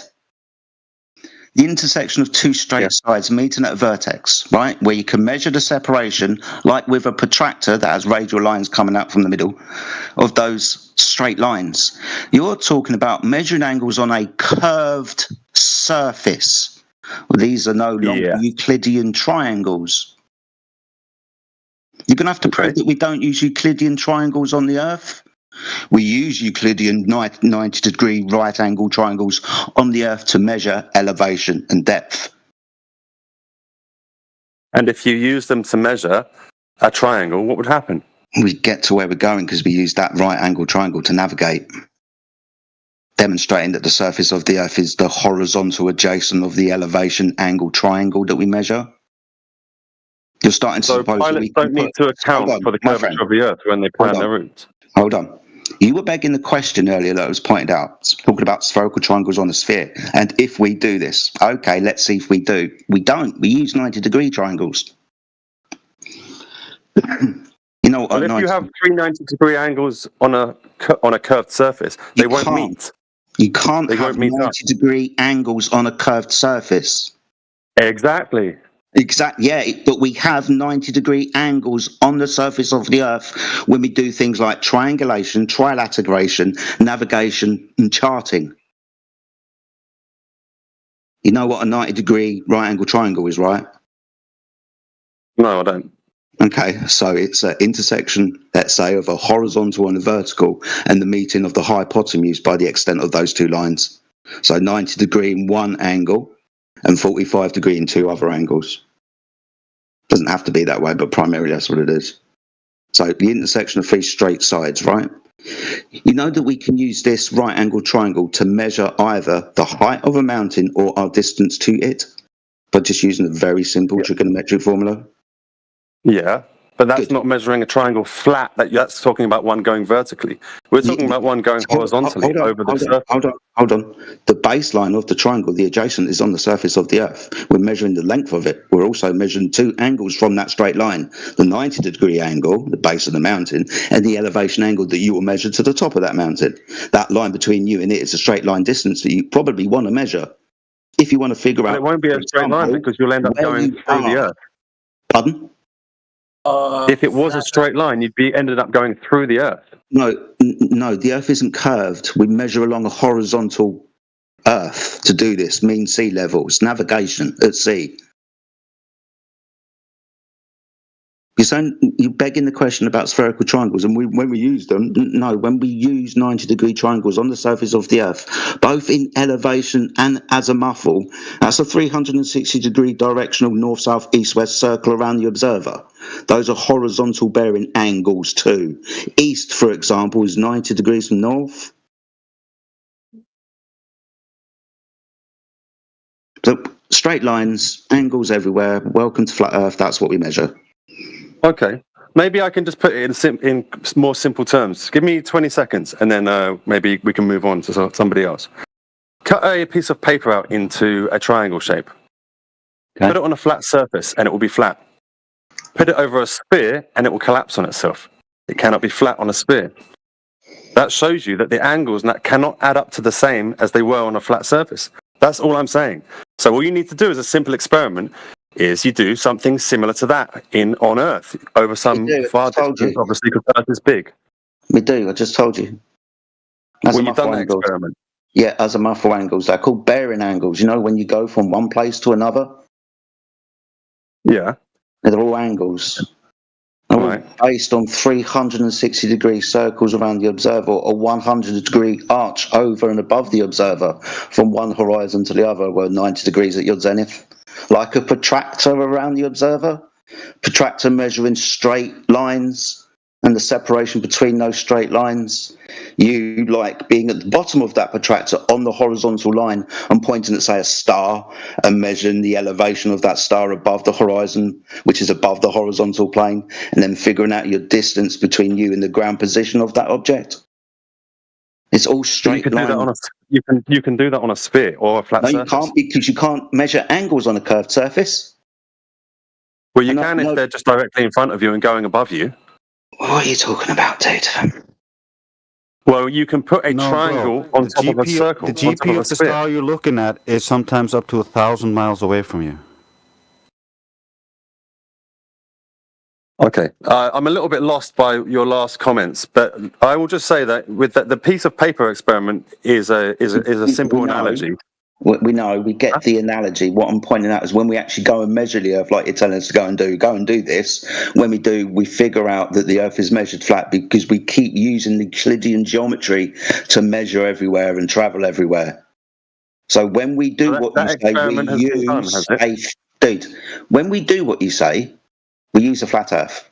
We don't measure what not 180-degree angles within the measurements of 3 points on the surface of the Earth.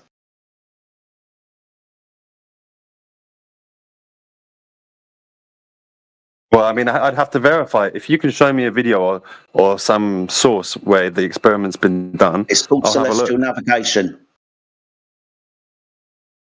Navigating around the Earth. Also, if you want to look up surveying and measuring the land, you can look at the US Geological Society when we talk about measuring things like altitude and depth from mean sea level.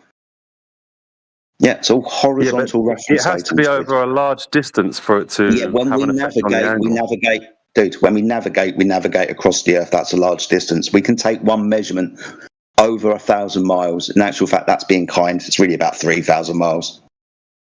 One elevation angle measurement to a star in the sky can give us a distance up to and including and beyond 3,000 miles. Straight line distance between you and its ground position. Yep. Well, I'm not knowledgeable on that subject, so I'm going to need to have some time to go and look into it. Awesome stuff. No worries. Do you want a link to our server? There's a bit called Celestial Navigation and all of that type of stuff. Yeah, sure. Okay, I'll have a look at that. Cool. Just click my name. The server's there. I don't know how to do that. What? Click my name? Yeah, I only just downloaded this app. Oh, okay. I'll tell you what, dude. Who am I speaking to? What's your handle? Hong Kong musician. All right, dude. Give me a moment. I'll send it to you. All right. Thank you very much.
All right, dude. So I tried to send you the link to the server. I sent you a friend request. It looks like you have to accept the friend request before I can send you anything. So if you want to do that, send me a message. You usually find it in notifications or in your DM somewhere. Should be a notification. Okay, my friend. Oh, I see. Jedi. Yeah. Okay, thanks very much. Nice talking to you. And No worries. I'll have a look at it. Thanks for sending it over. No worries, brother. Take good care. You too.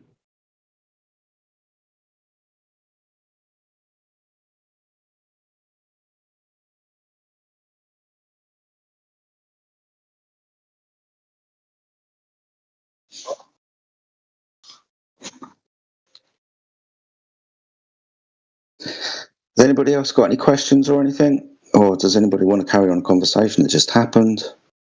It's always fascinating when new people come in.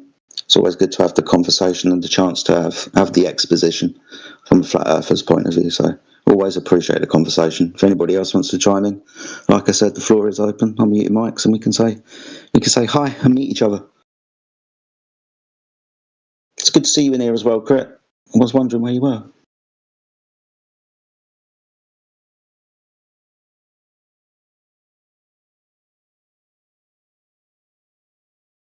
That was a good turnaround with that last guy. He came a little bit hot-headed and left very polite.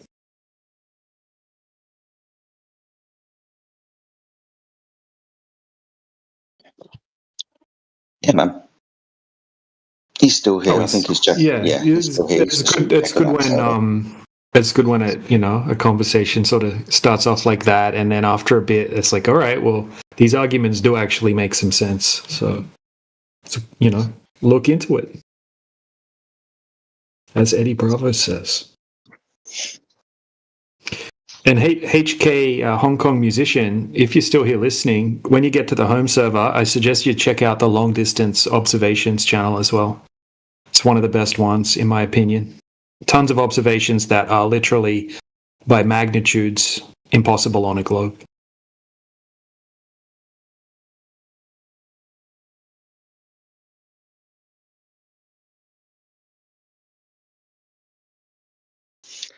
Is it hot where you are, DJ? Yeah, yesterday it was cool, but today the hot weather's arrived. It's like 30, I think, today, 28 or something. Yeah. What's 30 in Fahrenheit? I think it's about 90. Yep. So what's 105 in Celsius for Fahrenheit? 105. I'll check 1 second. Because that's what we're at tomorrow. I think it's that's pretty hot.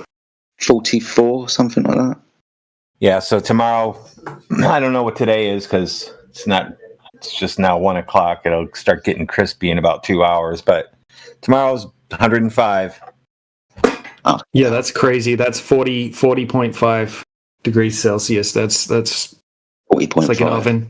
So in Ohio, we get all the weather. We get tornadoes. We get sub-zero temperatures as minus 22, up to 105 degrees apparently now.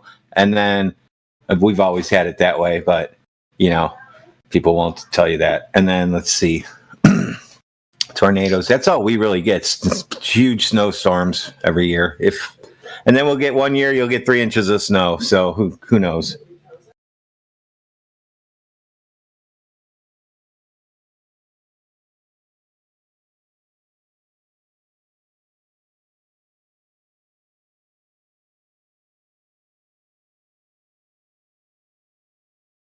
Did you get much snow this year? Yeah, so in October, that was probably the biggest one we had. And one snowfall was something like 20 inches of snow overnight. And then didn't snow for a month. And then after that, it was just, we probably had 2 feet of snow up until it melted a few months ago. So this year was extremely heavy. But luckily, that's the reason why all the cars are 4-wheel drive and the trucks are 4-wheel drive. You can't drive without that in Ohio, or you'll may as well just not go to work or pull off to the side of the road because you're going to be stuck. Sure. Yep. You know what they do here in Poland? They go and there's trucks and they drive around and they lay salt all over the roads. It melts the snow, but it's the dumbest thing, man. Everyone's cars is rusted. Like you'll see like a 2020 model car, and all the door panels are all like rusted in. We use salt everywhere. Salt mines are in Lake Erie. You're getting your salt from us, probably. Yeah. Yeah, here now they actually spray some sort of potassium salt solution.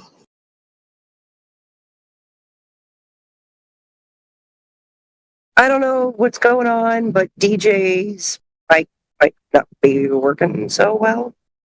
DJ sounds great, or the Barrington doesn't. He sounds like he's out in the shed doing something. Oh, okay.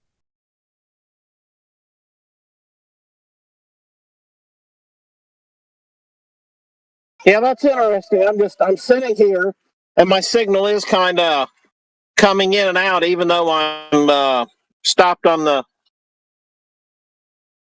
side of the little trail.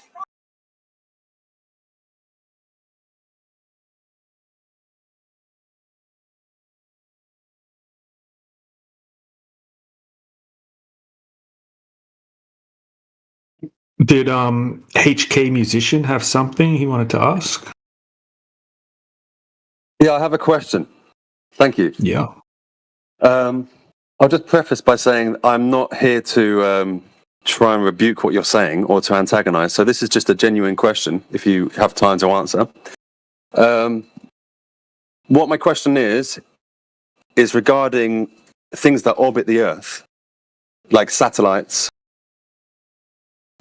The explanation of how things orbit, I think, is quite a simple and quite a nice explanation. And the most simple form I saw of it was that imagine you, say for instance, you're standing on a mountain, it doesn't need to be, and you throw a rock, it will go some distance and fall. If you threw it harder, it would go a further distance and fall. And if you could throw it hard enough, it would fall at the rate that the Earth actually falls away from the curve, because the Earth is a sphere. So the rock would actually fall. As the Earth fell away, it would continue going and going around. That's kind of a simple way that scientists explain how things orbit. So from a flat earther's point of view, have you got your own theory on how things orbit? And that's a genuine, curious question for you.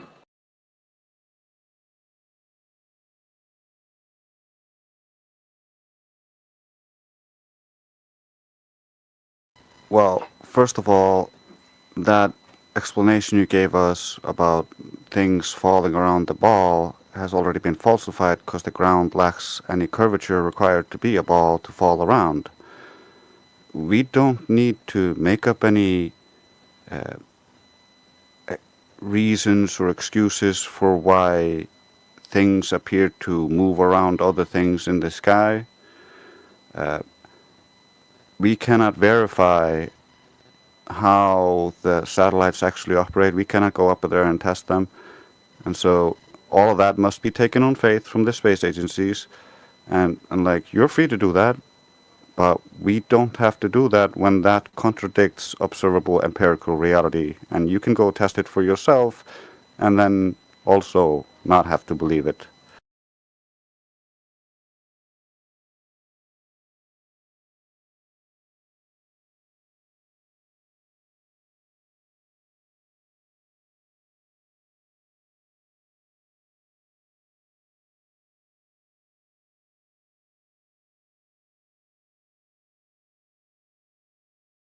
So yeah, I'm not sure if anyone's explained this to you yet, but we're not claiming that the Earth is like a flat disk planet floating around in the heliocentric version of outer space.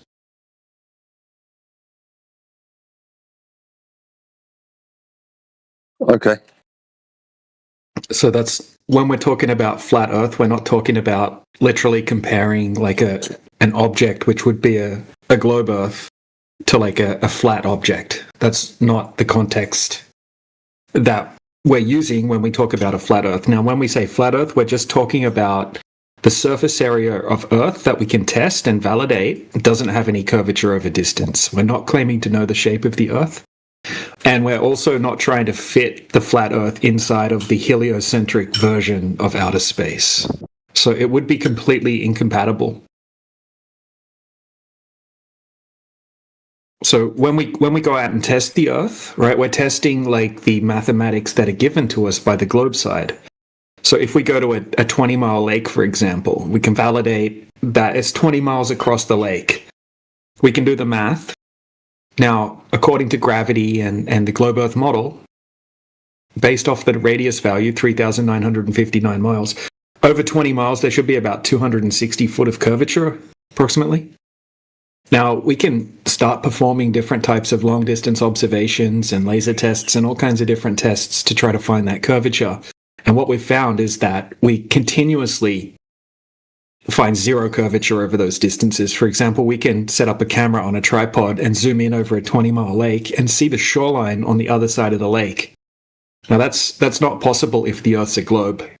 Like, you would have to have a horizon at a certain distance, depending on the observer height, and then the shoreline on the other side of the lake would obviously be hidden behind the horizon, and you could calculate it, and I think, over that distance, it would be a couple of 100 feet, or a little bit more than a couple of 100 feet, that shoreline would have to be obstructed behind. Now, we've repeated these tests over and over again in all sorts of different locations, and we can't find any curvature over these distances. So that's kind of what we're getting at when we say flat Earth, right? Just to give you a better idea of what we're actually claiming here. So I would say the Earth is a topographical plane. Topographical plane, it doesn't move. And the celestial bodies, like, we don't try to make claims about things that we can't validate. So something that's too high for us to actually validate empirically, we'll admit what we don't know and what we can't validate. We don't try to have a replacement for every single claim that the heliocentric model makes about outer space and that kind of thing. But we do all observe the same thing, which is that the celestial bodies in the sky, right, they appear to move overhead in particular paths and reset, after their cycle. They go in cycles. So, yeah. I mean, that's just a basic rundown. Okay, thanks for explaining. I don't like to be the guy that comes in and just says, what about this, what about that, what about this? But I do have another question. I don't know if you care for these questions. I guess you enjoy talking about this stuff, which is why we have a Discord. Yeah. So that's why we're here. Shall I go ahead with the question? Please do. You talked about the horizon, there not being a curvature in the horizon.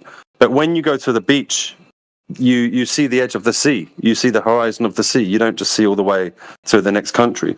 So what's going on there? What's the difference between what you said and when I go to the beach, see the edge of the sea? DJ, rock, paper, scissors. Yeah, I've got like 30 seconds left in a chess game, so if you could take it, it would be great. Okay. You can hear me okay though, mate, yeah? I can, yeah. Cool, good stuff. Right, the horizon, good question, right? When we look at the horizon when we're on a ball, we're told that the horizon is the curvature of the Earth. When things like ships go over the horizon, they're going over the curve, so we can't see them when they go beyond the horizon, right? That's pretty much what you're saying, yeah? Yeah, because you can kind of see the sea ends at a certain point when you're standing at the beach. Yeah, because you can't see anything too further away. Like, you can't see the next country. Okay, gotcha. So is that just with the human eye, right? When you go down to the beach and you look with your eyes. Okay, what happens when you change the optic, like get some binoculars out, a telescope, or like a high-powered zoom camera? What happens to the horizon then?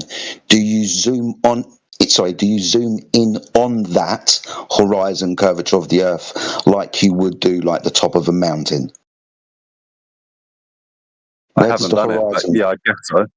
Yeah, the horizon keeps getting further backwards. Because what the optic does is it increases the ability to increase the angular size of the things that you're looking at, like the surface of the Earth, for example. So with this distance, when the optic, the camera, opens up those angles, it becomes more resolvable to you so you can see it. So what the horizon is the limitation of the optic.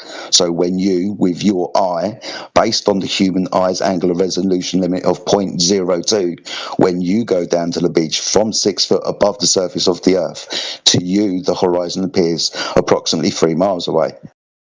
Change the optic, the horizon moves. So that in itself should not happen if the surface of the Earth was curved and that horizon was physical Earth curvature.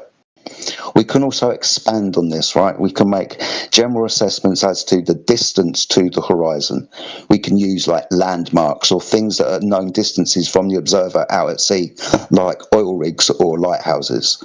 So if we're on a sphere, and like you said, when you go down to the beach, the horizon should be 3 miles away. That's based on the calculation 1.225 multiplied by the square root of your observer eye height in feet. 6 foot gives you about 2.8 miles. When we compare that geometric Earth curve model to reality, what we see is a horizon well in extent of that distance.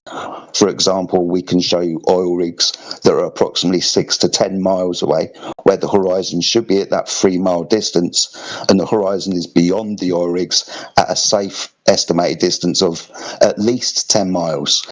Can be further if you improve the optic, can be further if the weather conditions change, can be less if the weather conditions can change. But that just shows us that it's the angular resolution of the optic and the atmospheric conditions as to where the horizon is going to appear to be. It's not curvature of the Earth, dude.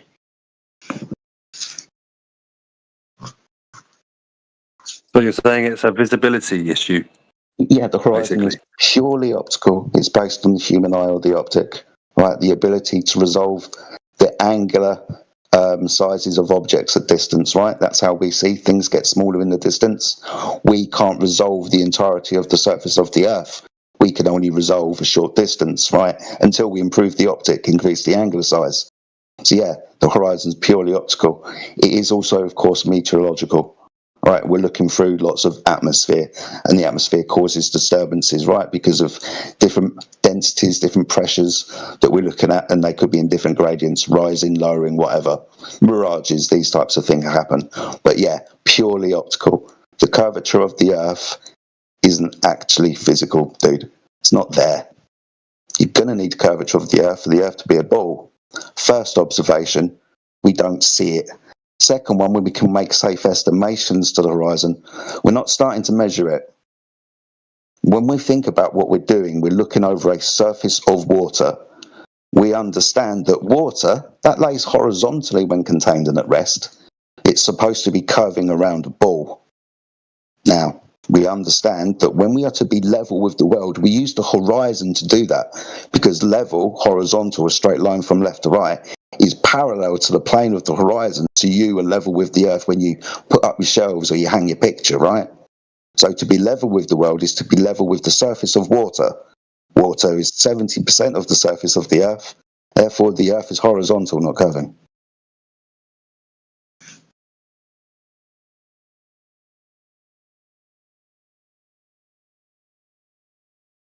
So if we stood at, say, Plymouth, are you saying that potentially we'd be able to see America if we had good enough visibility? Too small. Yeah. So a few things, right? One, the angular size and the distance is too small for any optic that we have. But hypothetically, if we had an optic, then yeah, maybe we could solve the angular resolution problem. But we're looking through, 3, 4, 5,000 miles of atmosphere. The atmosphere is not completely transparent, though, is it? When we look through distance, the mountains far away look duller. They look blue because of the amount of gas that's between the observer and those. So light attenuates through the atmosphere. Eventually, with distance, I think it's about 200 kilometers or 150 miles, something like that, the atmosphere becomes like a brick wall. Light isn't going to pass through it. You're not going to see the light on the other side of it, because it's like trying to look down to the bottom of the ocean. Sun's light doesn't get down to the bottom of the ocean, even though water's transparent, because over distance it isn't. Same with the atmosphere. Following you. Yeah. But how about this as an experiment then? We have a really, really bright light on the coast of America that we zoom in on from the coast of England. Like a laser? Maybe something even as bright as possible. Yeah, so let's put it like this. We can see as far as the optic and the meteorological conditions allow. But isn't it the brighter the light, the further that you can see it? Yeah, like a candle, you wouldn't see very far away, but a laser pen, you would. Yeah, exactly. If we collimate the light, Now, we can and have tested that. You're on the right path using this type of thing.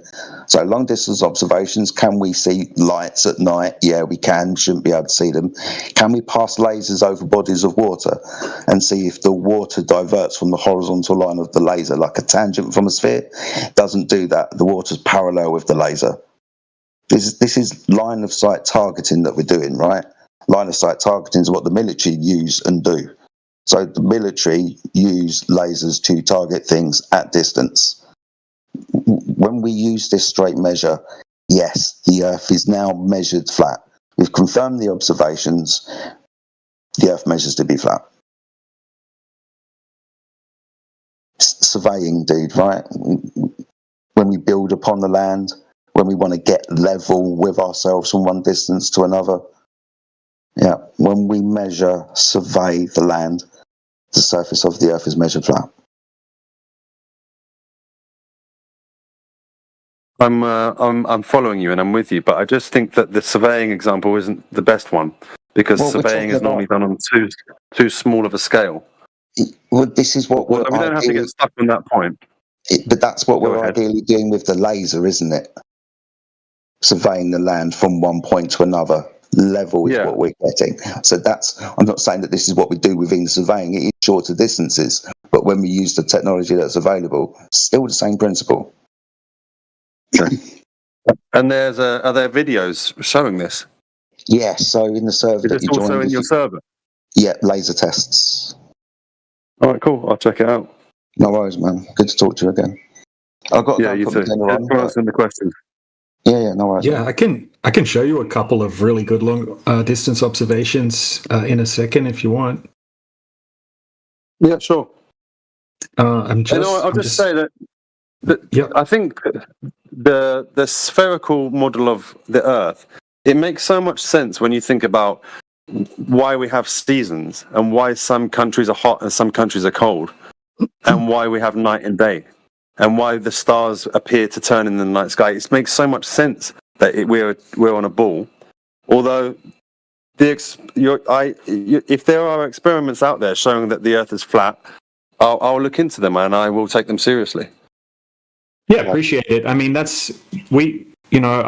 thought the same thing at first, and the more you look into this topic, you'll find that these things can be easily explained on like a flat surface as well. And the more you look into it, it actually does make a lot more sense on a flat surface. But like you said, if the empirical, like practical demonstrations continuously show that there is no curvature, then, that's where I'm going to lean towards. Absolutely. Yeah, I mean, if the experiments show it's flat, then you have to accept it. But it's just, it does, it fits so nicely being a ball with the seasons and the other things. When people hear about flat Earth, it just sounds crazy because everything fits so perfectly with it. Yeah, we get it's a nice little present that you've got. It's a nice little ball and it explains lots of things. I'll explain those phenomena with 2 words. The sun. You're talking about seasons and day and night. And what do we observe? Well, it's the sun doing this because it's bloody hot where we are, and the sun's in the sky a lot where we are. Right? It's closer to where we are. It's hot where we are. But in Australia, it's further away. They're in winter. Day and night, that's when the sun's there. When it's not, that's nighttime. That's how we define it. So it's the sun that does those things. It's not the spinning of the Earth or the motion of the Earth around the sun. It's the Earth underneath the sun, and the sun, moon, and stars doing their dances in the sky whilst the Earth remains stationary. The reason why we have the day and night cycle is defined by the path of the sun across the Earth. So do you think all the stars are going around the Earth? Or whatever we're on? Let's not call it the Earth. Yeah, whatever it is we're on. No. Okay. Why wouldn't you call it the Earth? Are you from somewhere else? They go overhead. They go over. But they go down behind the horizon and they come up on the other side. No. So are they? Do you guys think that they're the things circling Earth? No. Right. Just quickly, right? They don't go down below the horizon. That's perspective. When you look down a corridor, right, the ceiling isn't actually getting closer to the floor the further you look down the corridor. That's just the human eye that does that. So when you see the arc of the heavens in the sky, it's just perspective.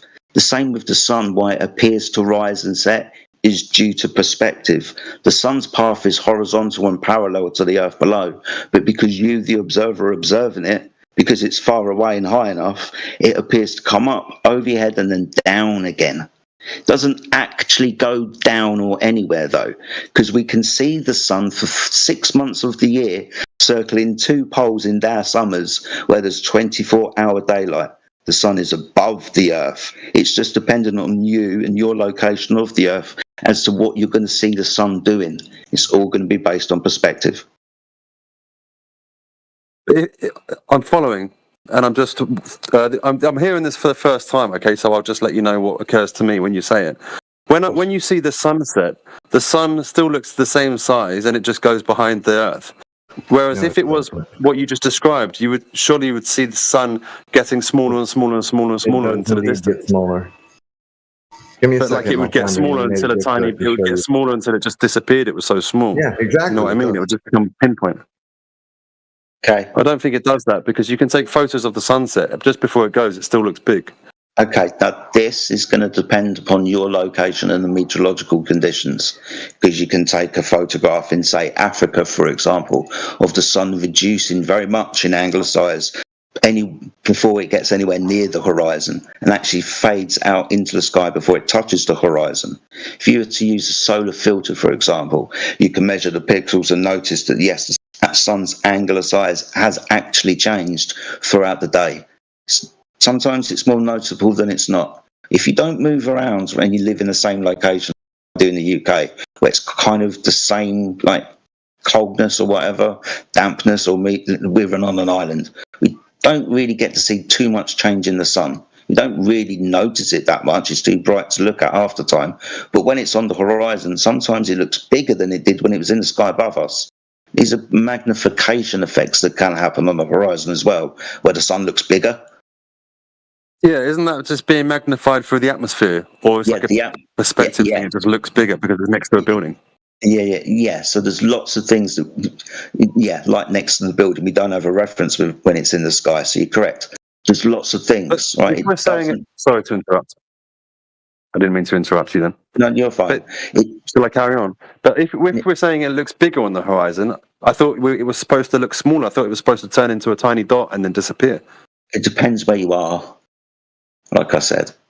Can I jump in just for 1 second? I just wanted to just point him towards the side chat because some people are posting some really cool videos showing the sun appearing to shrink into a little dot as it moves away in these dry environments that Jedi was just talking about. So do you know how to access the side chat, HK? I'm just looking at it now. Oh, okay, yeah. Have a look at the one Flat Lloyd posted. Video, yeah, and then Dre's posted another interesting one. Interesting. Yeah. Interesting. Okay. Anyway, I'll step out for now, but thanks for the chat, guys. What size shirt do you wear? We're going to get you your new flat Earth shirt because when you come back, you'll be a flat earther. I got nothing against it. If I think it makes sense, I'll join. Yeah, next time you come back, we'll have some more time. I'll go through some of these long distance Join. observations. It's not a club. You're already joined the server. Awesome. Cheers, mate. Cheers, guys. Yeah. Take care, man.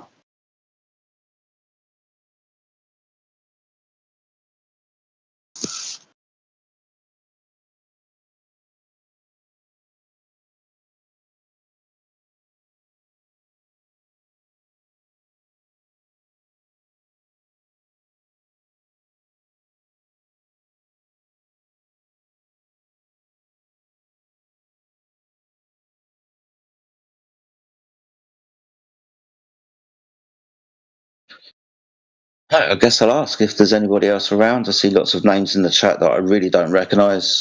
We've only been in this channel for, it's not even the week yet, is it, guys? Maybe about 4 or 5 days. Yeah. Something like that. Yes.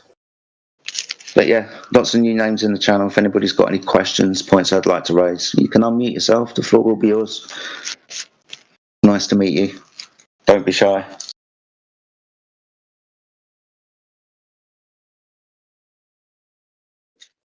But yeah, HK's a nice lad. He seems very, very reasonable. Yeah, definitely.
Hi.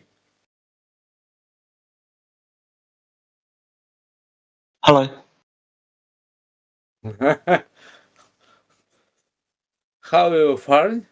I learn English, please. Sorry for my English.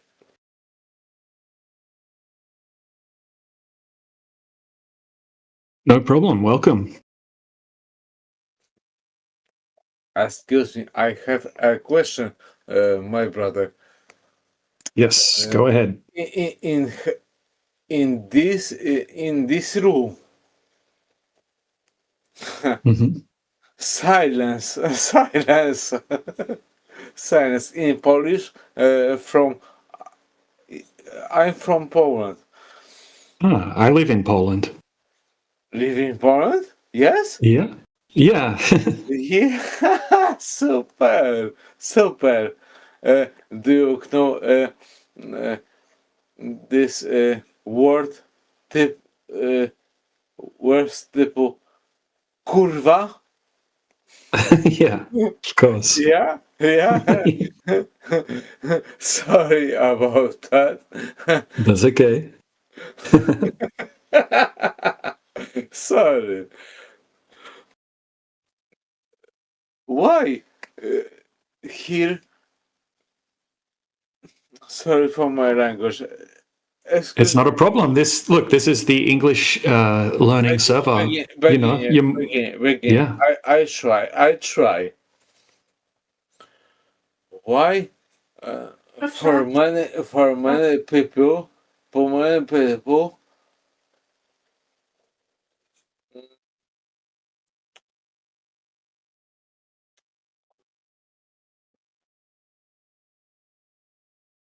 silence this. For many people,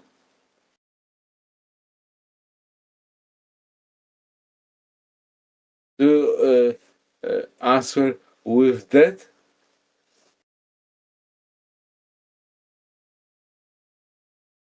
Baterię do tamtej.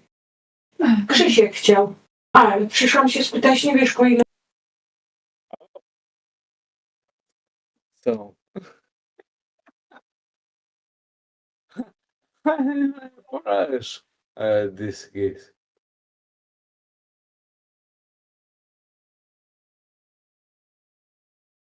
My friend, hello? I have some background noise in the background. Yeah, okay, not problem. It's all right. It's yeah, I can talk again now. Yeah, so what did you ask? What was your question? Can you repeat it? I ask my friend, my lovely friend, I ask many uh, many people in chat. Yes. Mm-hmm. Yes. What I silence in this chat, voice chat. Oh, we just had a conversation with another person, and it just ended. So a lot of people here are just listening, and But listening, yes. yeah. Okay, I understand. Middle. Excuse me. Middle. I try. I try and learn English. Please, and excuse me. Sorry for my learning and for my English. Okay. Okay, it's fine. But if you in Polish, not problem. Words, uh, words in English to Polish. I translate to you. Not problem. Moja Polish jest niedobre. My Polish is no good. Bardzo pięknie. Bardzo pięknie mówisz. Powiedz, proszę, powiedz jeszcze coś. Yeah, I don't understand much. I can only speak very basic. Not problem. Learning. I speak. Powiedz jeszcze coś. In English. Some, please say. Please say anything to me. O, chyba tak będzie najlepiej. Excuse me for my Polish.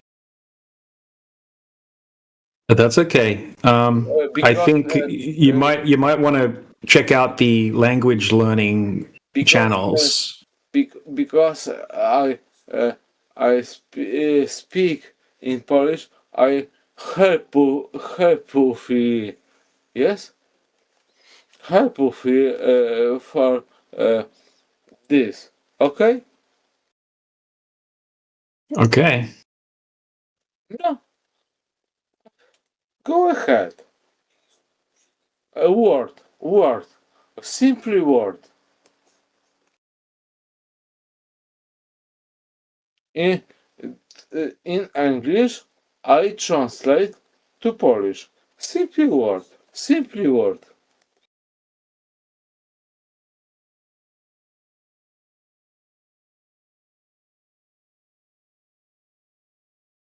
Yeah, I'm a little bit busy with my work at the moment, so maybe somebody else can talk to you. But I recommend going to the beginner English channel so you can learn some more English.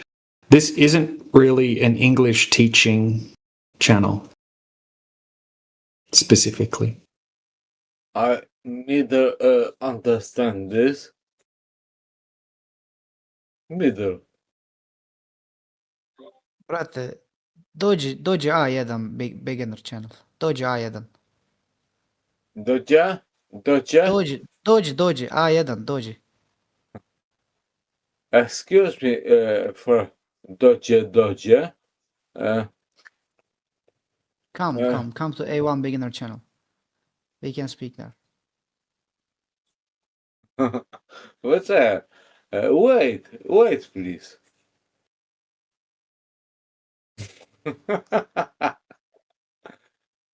You very superb.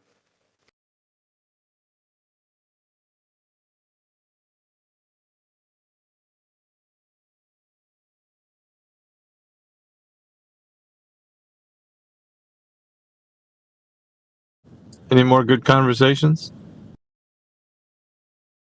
Yeah, we just had a really good conversation with HK Musician. I don't know if he's still here, but yeah, very good conversation with that guy.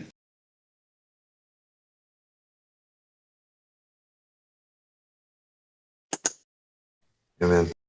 Good job, guys. That was awesome. Just chilling, hanging out, listening to y'all. Keeping the kitchen cooking. Nice.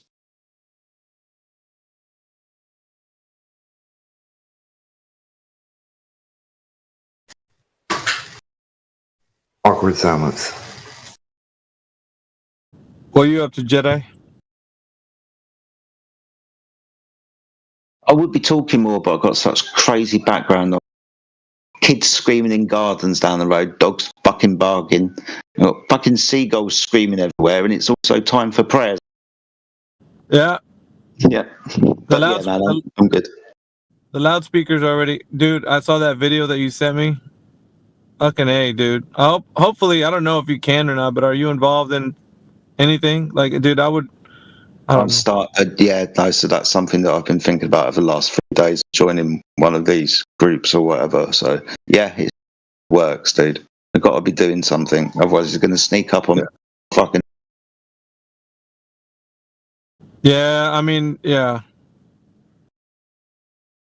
Yeah, it's crazy, man. Kind of happening in quite a few locations as well. It's happening a bit here in Poland, which is a bit alarming as well. You've got quite Poland, a hard, dude? You got a hard stance on immigration in Poland, though, haven't you? Yeah, but it's not as hard as it should be. Gotcha. Yeah. Did you hear about the riots in Northern Ireland the other day? Or last week? A little bit, yeah. I saw a little bit about that. Yeah. Northern Ireland, dude. Little towns called Balamory, and do you know what I mean? These types of things don't happen there, but in Ireland they will. If you piss them off, they go to war with you. Yep. Yeah, it's crazy, man. Yeah. There's memes on the internet about America being the same, you know. Mm-hmm. And it shows there's a depiction of like a guy in like the 1700s fighting against like the people who are trying to like usurp authority, you know, like sorry to say, but like the king's authority over like the people that are in America. And they were showing like it's like a picture of a guy in a musket fighting another guy in like a British outfit, you know, like the military. And it says like they never stood up for that. Why would you? Like, you know, they wouldn't back down. Why would you? Something like that. You know, just showing like our heritage was built on people that were fighters. You know, anyway, I don't know. It depends. There's a lot of divisionary like ideas of like whose land is it anyway, and all kinds of stuff like that. But at the same time, I mean, there's heritage. You know what I mean? I don't know. It's weird. It's a controversial topic for sure. But I'm standing with you anyway, Jedi.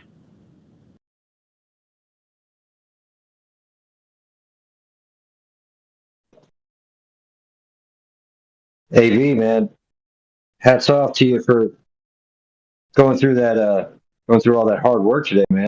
After a week at work, that's pretty crazy. How you making out, settling in?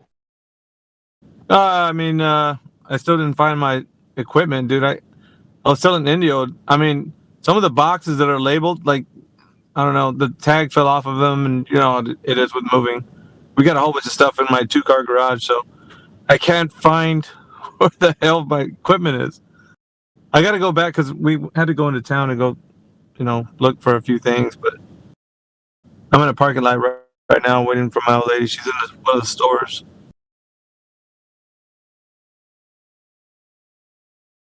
Still looking for my equipment, though. Yeah, when they go in the stores, best off to just let them do what they got to do. Yeah, I'm just like, you know, just hanging out over here. I like the big city, though. We moved to the big cities. So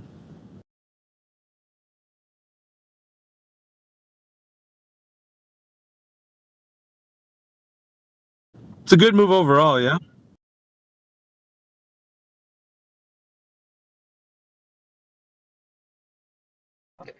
Yeah, I'd say I like being around more amenities and stuff. So usually you get that when you're near a bigger city. Close enough, but not too close where everything's in your face, you know? Yeah, I'm in the heartland of America, so I'm smack dab in the middle of the United States.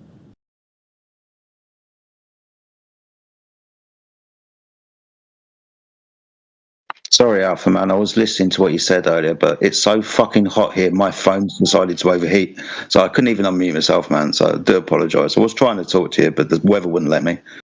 But yeah, I appreciate you My standing God, by, dude. I understand. I understood what you were saying. I appreciate it. Yeah, and for anybody who's advocating for taking back their country, yeah, you guys you're in an uphill battle right now because it seems like Parliament's on the side of those guys that are colonizing. So I don't know. I feel like it's the frog boiling in water, man. You know what I'm saying? Scenario. Yeah, the thing is, I'm hope maybe this is more hope, but what I'm seeing is that the frog's starting to notice that the water's getting hot, and they don't quite like it. We're getting. Well, you better do something quick, man, because these guys they're not playing around, man. They are not playing around. I know. It'll happen before you know it.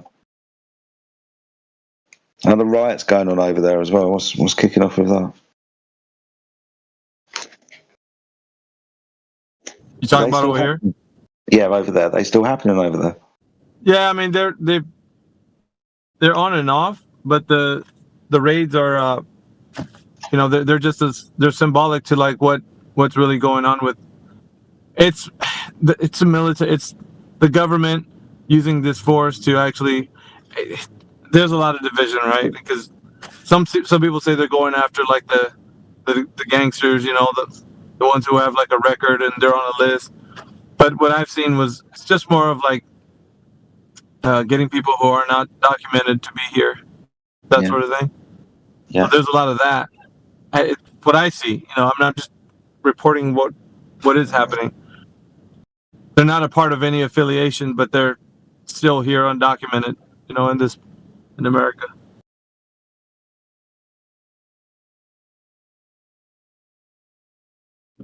You're next, Biggie. Nah, brother, my blood is American, like through and through. There's. Oh no, you don't sound like it. Oh, it just depends, sir. I could switch it up real quick. Y'all come back now, you hear? No, dude, I'm like from being from Texas, you can hear the slang, the twang, how they speak. Yeah, partner. I already know about that. Are you cooking right now, or we just chilling? Well, intermission, right? The clown car has packed up and left right now. Make it round circling the block. Okay. They're circling the block at the moment. They're picking up a few more clowns. All right. Now, most of these guys are pretty chill, dude. Like the clowns are really on the politics server. These guys are pretty cool. They're pretty chill. Like the ones who are taking a hard stance are are some of the more well-spoken English speakers, like the ones who learn English a little bit more. And then those guys are the ones who have a harder stance. But the ones who are kind of like they just kind of acquired the English language and they're having a conversation. They're having good conversations. They're more inquisitive, which is kind of like where you want to be at, But I mean, like I say, you can't choose the conversation. It just happens. But that's what we've been noticing, though.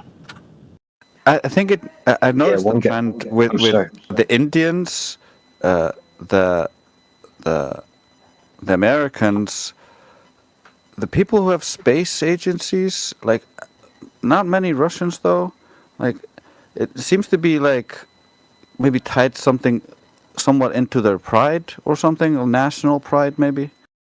Yeah, you could say that. I mean, because India never had the space agency up until recent, and then of course, becoming a part of the dominant countries that have these things, it makes you feel a sense of pride for your country, I suppose. And I guess that's what really gets their appeal, to, and not just that, but like never questioning authority, growing up in a culture that is told to believe in whatever they hear.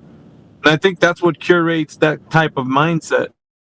Having the government kind of be the end all when it comes to like what's right and what's wrong. And so, I don't know, I guess it's not really their fault that they completely believe that the things they do. Is just the way it comes off is they're completely not wanting to be critical thinkers for themselves. Like they just want to be like, no, that's what they said. The government said it and that's what it is. Like you guys are crazy. Like immediately. They don't stop and think of anything. So, I mean, that's what I'm hearing the most.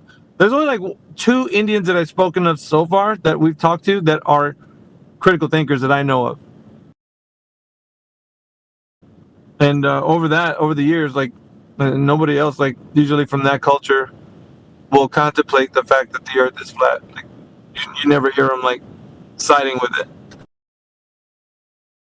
I'm not sure if it's I feel heresy that to might speak. be- I think it's because of the education system. They take a lot of pride in education, and because academia really promotes that as part of education, they just look at everybody who doesn't agree with that as just uneducated and less than,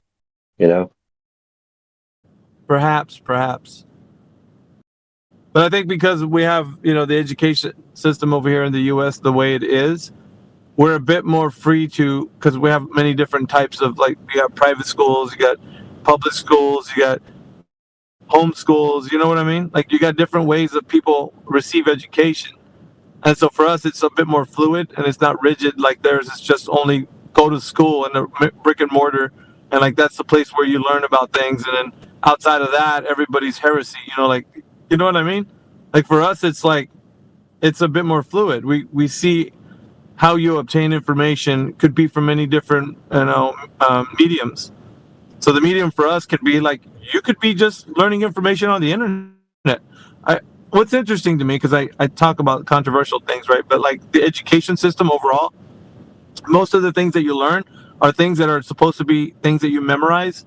And it's like, why would you memorize something if you could just look it up? There's a big controversy to me to think that information like the presidents, well, can't you just look that up? Like, I mean, why do you have to memorize that? You could just find that information somewhere and see who's the, from the first president to the today and stuff like that. You know what I mean? Like the actual knowledge base behind that. What practical application does that have? Like, are you going to take a job and you're going to have to like tell people how what president did what? You know what I'm saying? Like, what real practical, real world application does that have? Unless you're going to be a history teacher. I mean, outside of that.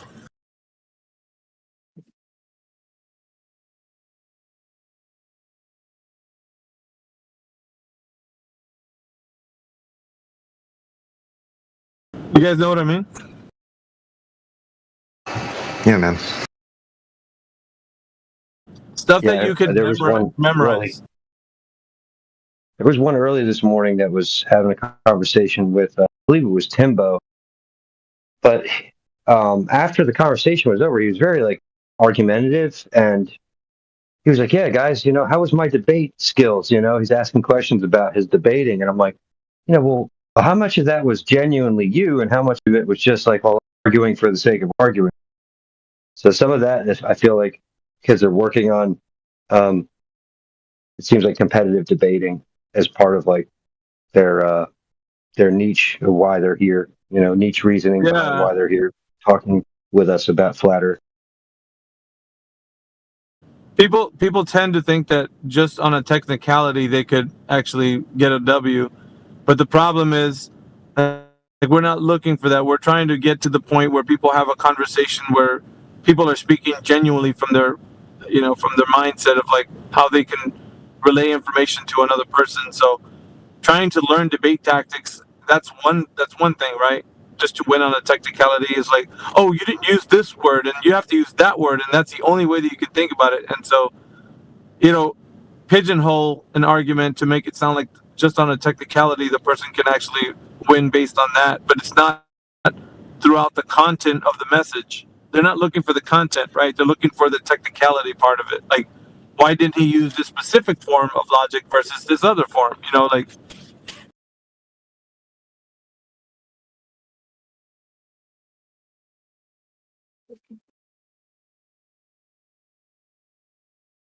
Yeah, I mean the guy was doing pretty good, but yeah, I agree with you 100%. If you're looking to win just on on those different tactics.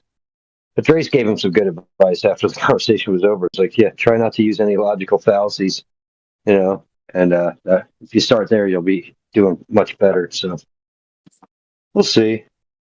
Timbo wasn't having it though. Some other guy, I think he was just trying and being disruptive. He had to get bounced out. But yeah, all in all, there hasn't been too many disruptors in this room.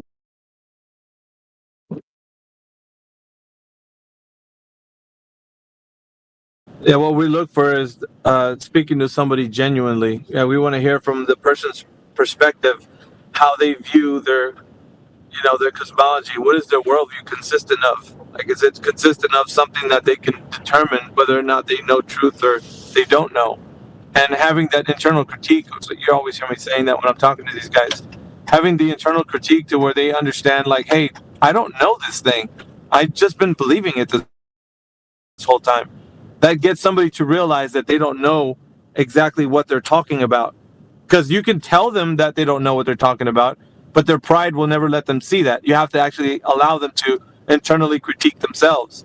They have to go back in their own mind and, think about it. Like, okay, so they told me the Earth is a globe. How do I know that's real?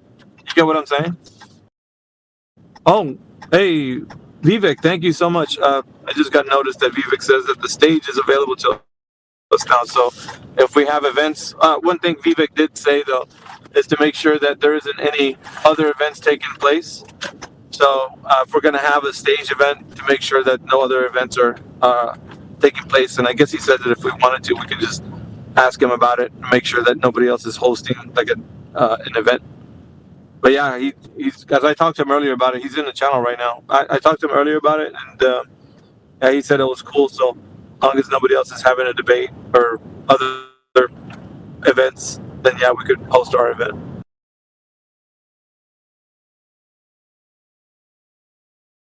But yeah, just going back to what we were saying with the internal critique, having people identify whether they have knowledge on a specific, idea of whatever has been told to them. I think that's really important because that's the ground for establishing, knowledge. That's how we know things, right? Because we have to check to see if it passes empirical means. Like have we observed it? Have we tested it? Verified it?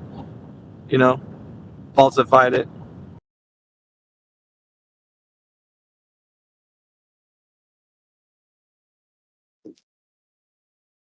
Because sometimes people look at us and they'll say, okay, we got these flat earthers online and they're saying some things about flat earth that sounds silly, and I want to challenge that in a debate because people know that the earth is a globe. We got scientists, we got all these things in academia, we got people telling us in school, and now you got these guys on the internet that are just saying some weird stuff about flat earth. So I can combat that easily just by looking on Google and saying, look, see, I have pictures from space.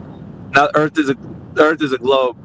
But without any internal critique, they wouldn't be able to find out how they know that information about that picture is even validated. They couldn't reach a conclusion. They could just reach a belief system that just gives them more reason to believe that the Earth is a globe. But that doesn't give them a way to verify that the Earth is a globe, because they don't verify it, they just confirm their bias. That's all they're doing. Well, you know how that goes sideways sometimes for them, is they oftentimes will go off the complete opposite direction. Well, then how do we know anything, right? I think you and India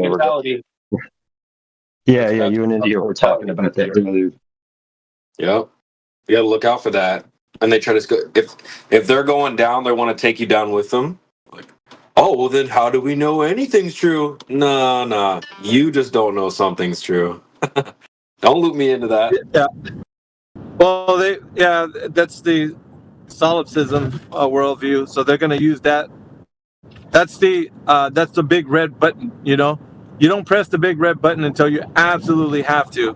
When you're not able to make any more points and somebody's cornered you, then you hit that button. That's going to nuke everything. That means that the conversation between you and the other person is not going to have any coherence. Well, how do we know that words mean? What does the mean? You know, when we're just like, where did that come from? You know, like, so they're going to challenge what people know already in a worldview of like their knowledge claim of knowing the earth is a globe. You know what I mean? So they can nuke everything and just say, nobody can know anything. So yeah, no one wins. Everybody's in a state of unknowing. You know what I mean?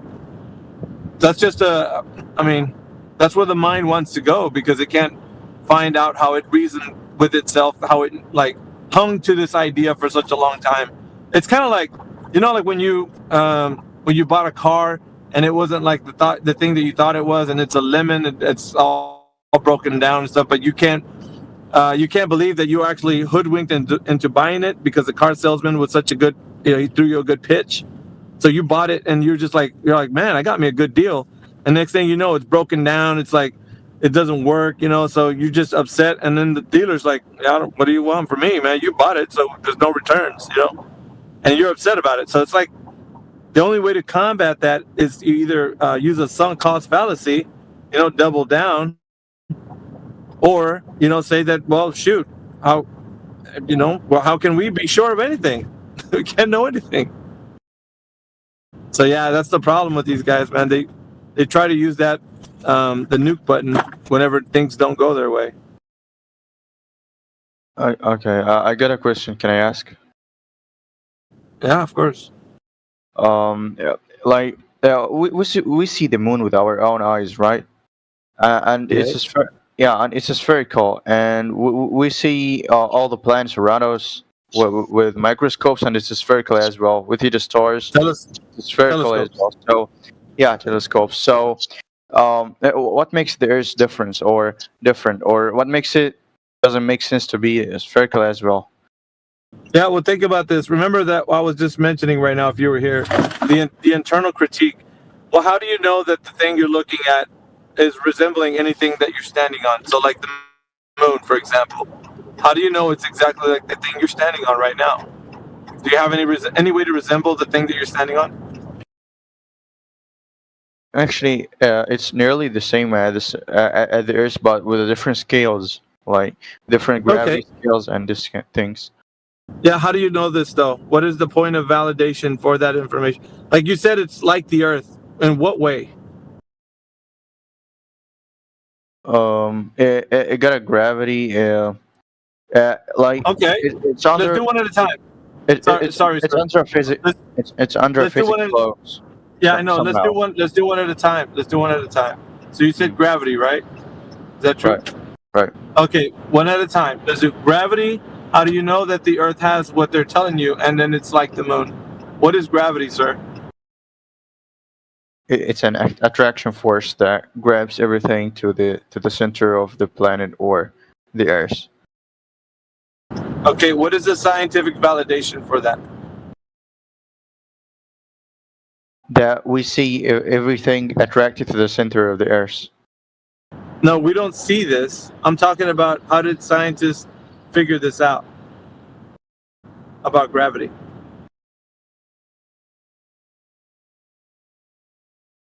I don't know, but actually, it's not that complicated to know that everything that attracted to the center of the planet. If you drop anywhere of the Earth, it will attract to the center of it.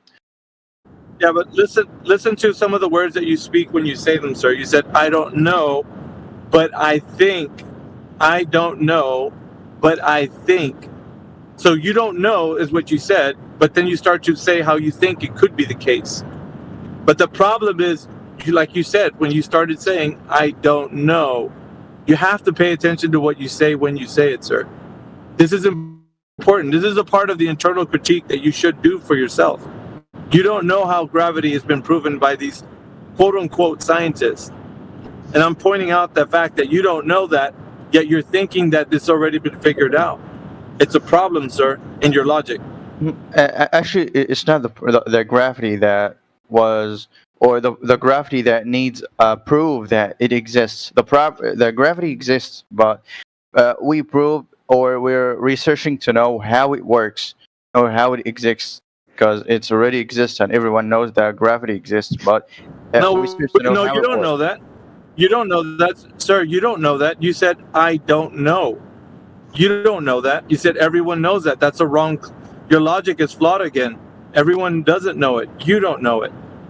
I'm interested I to mean, know if I how we go know. to my balcony right now and jump from the balcony, I'm gonna fall down. We're I'm not not talking gonna to go up. sir. I'm talking to the gentleman right now who is having trouble he's having trouble thinking of how gravity is actually real, based on what scientists have figured out. But right now he's having trouble figuring out what gravity is based on any knowledge that he thinks he has. He doesn't have. He says, I don't know. That's what he said. Now, and he presumed to say that everybody knows. Well, he doesn't know. He's somebody. So why doesn't he know? Fair enough. Yeah, as I told you before, it's not about existence. It's about how it works. Because existence of attraction. Okay, well, sir, how does it work? Yeah, how does it work, sir? Tell us how gravity works. The sense says that everything was a mass. You got an attraction force somehow, but the attraction force for planets, because it's No, gravity's not a force, dude. Hold on. What yeah, is hold on. I want. Okay, I digress. Carry on then. That's great. That's great. He says it's not a. He said it's a force, but the problem we're having right now is that he's giving us a description of what gravity is, but I'm asking him how does he know that this has been tested to be true? Who did the test for gravity to say that's the case, sir? How do I know that the gravity is a true, or is it really existed? Is that your question? Yes, because you gave us a description of what gravity's doing, right? You said it's pulling things. Isn't that what you said? Okay, how do you know that's true? Yeah, I got a coin here in my hand. If I drop it, it drops toward the ears. If I got my keyboard, if I drop it, the same thing. I got everything. If you drop it, it's do the same thing. So there is somehow a law that controls that things together, right? Question: Do all things fall? Yeah, yeah. If there is no any resistance, everything is full. Yeah. Okay. What about gas? Does gas fall? The weight of gas gives it ability to not fall. No. Sorry. Gas expands. It has multiple directions of freedom, dude. When you say things fall, that's just one direction. You say all things follow this one direction. But when we study gas behavior, that expands in all directions to fill space. So it doesn't do the thing that you say.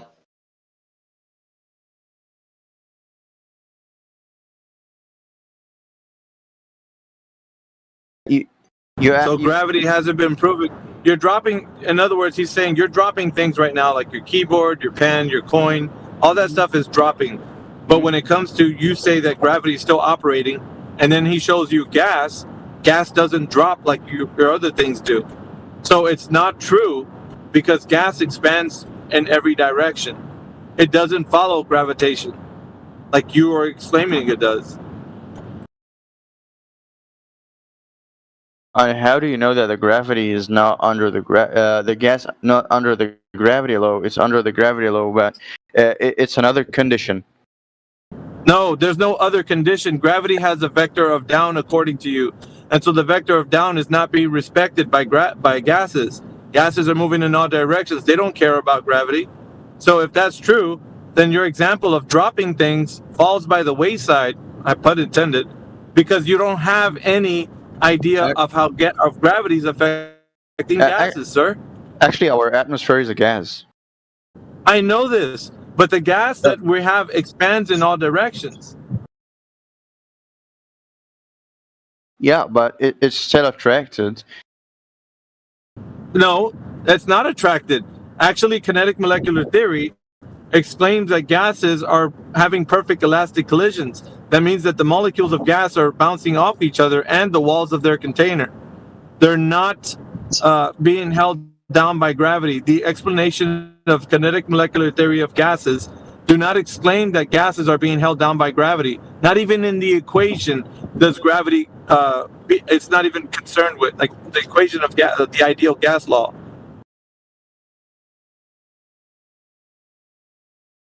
So You have to look at it from a go ahead. You go ahead. Yeah. So what are you telling me, that the gas is not under the gravity though? No, it's at the moment you don't have the observed phenomena of all things going down. Yeah, because that was your explanation of what you said. Gravity's doing things like dropping your keyboard, dropping your coin, and other things that are falling. You said that's gravity, and then he just demonstrated that things don't abide by that, like gases. Gases move freely in all directions.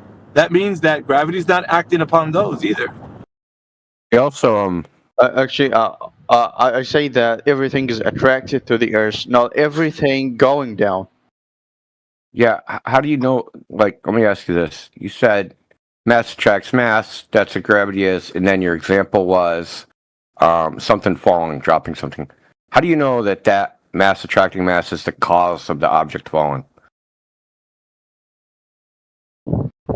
Sorry, how do I know what was that? Yeah, that's that mass attracting mass is what's causing that. Like, if I drop a bowling ball, right? How do I know what's causing it to fall? There is an obvious conclusion that there is an attraction force attracts us. Well, how do I know it's not a push? How do I know it's not electromagnetic? How do I know it's not some other weird thing? How do I know it's mass attracting mass that's doing it? So it's just a kind of force. What? Yeah, dude, but how do you know that's what's going on that's causing that? You have to give us a reason to understand that's how it's causing that. You'd actually have to give us an experiment. You'd actually have to give us an experiment, Alpha. Yeah, so do you have an experiment to show us that mass is causing gravitation to other masses? Mass attracts mass. Actually, the whole universe is an example of mass attracts mass. Really? You've seen that in the universe? No. You see, but give us the observed phenomenon. I want to know what you observed. I know. Yeah, but the problem is we're asking for a demonstration. How did scientists, like you say, figure this out? What did they do to test this? What experiment do they have?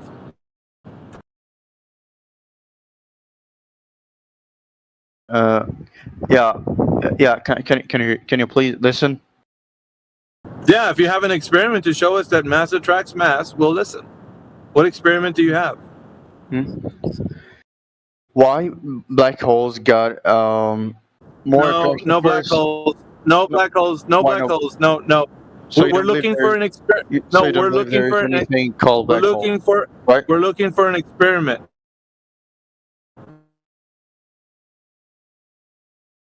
Looking for that. Concentrate on the words that I'm telling you. Yeah, the experiment we want is mass attracts mass is the cause of falling objects. That experiment.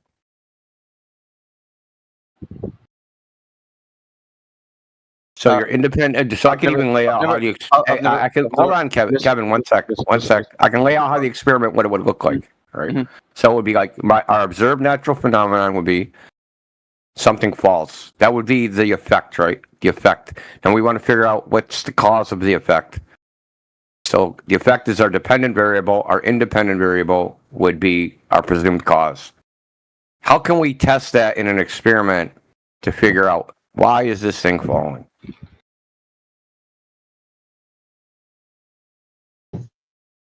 Well, yeah. As I told you before, Because what I just gave you was a scientific method.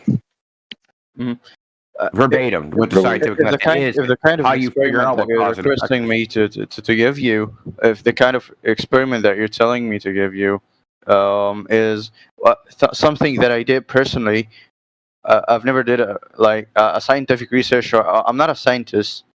To do, I'm not the one who's responsible for doing these things. Like the one on the side chat that was telling me, I told him if you Don't worry I about the was side asking, chat, bro. I was asking if the flat earthers or the one who thinks that the Earth is not spherical, think that land and water at the same positioning as it is in the. Yeah, but you're running from the previous claim. You're running away from. Yeah.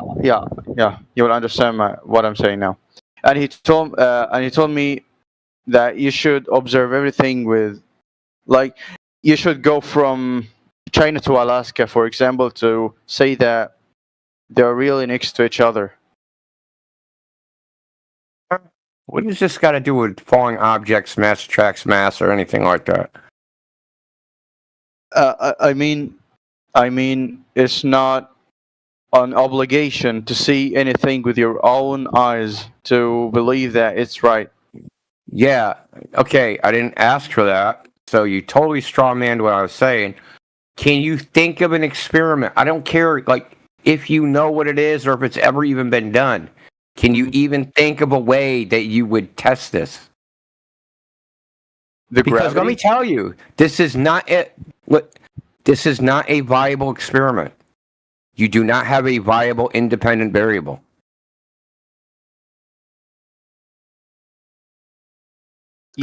If you really want to observe or see an experiment for things attracts to the surface of Earth or whatever mass you're talking about, it's not that hard actually to see that there's a force affecting everything. Yeah, that don't tell us what causes it. That don't tell us what causes it, dude. I'm confused. Who's on the flat Earth side? Who cares, dude? You keeping score? No. I just want to know who. You'll just listen, man. You'll figure it out. So you're saying, hey, mass attracts mass. It causes things to fall. How do you know that? What experiment can we do to figure it out? Fact of the matter is, there is no experiment you can do to figure it out. Even the claimed cause that you made, mass attracts mass, if we actually manipulate the mass, right, we take two different size masses, we're not going to get a different effect. They're both going to fall at the same rate. So that can't be the cause. So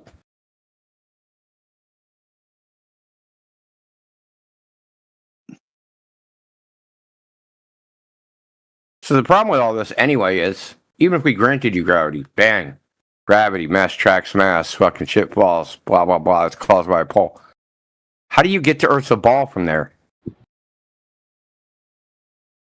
Like, even if all that's true, how do you reach the conclusion Earth's a ball from that being true? Kevin? Yeah. Yeah, how do you get to, let's say, I'll just grant you all that shit. Mass attracts mass, and that's what causes things to fall. Let's just say that's true for a second. Why does that mean Earth is a ball? It doesn't mean Earth is a ball. Then why are we talking about it? Actually, what brings us here, at the first place, that I told you that everything we see in the space with our own eyes, without any, without any photos, fake photos, edited, that things. Just look at the sky and we'll see the moon, and it's spherical. You see the planets, and it's spherical. Yeah, just because every planet is a sphere doesn't mean we are a sphere too. You know, we can go our own way. We can choose our own path. So why, in the first place, is everything that we see in the sky is spherical? Who cares?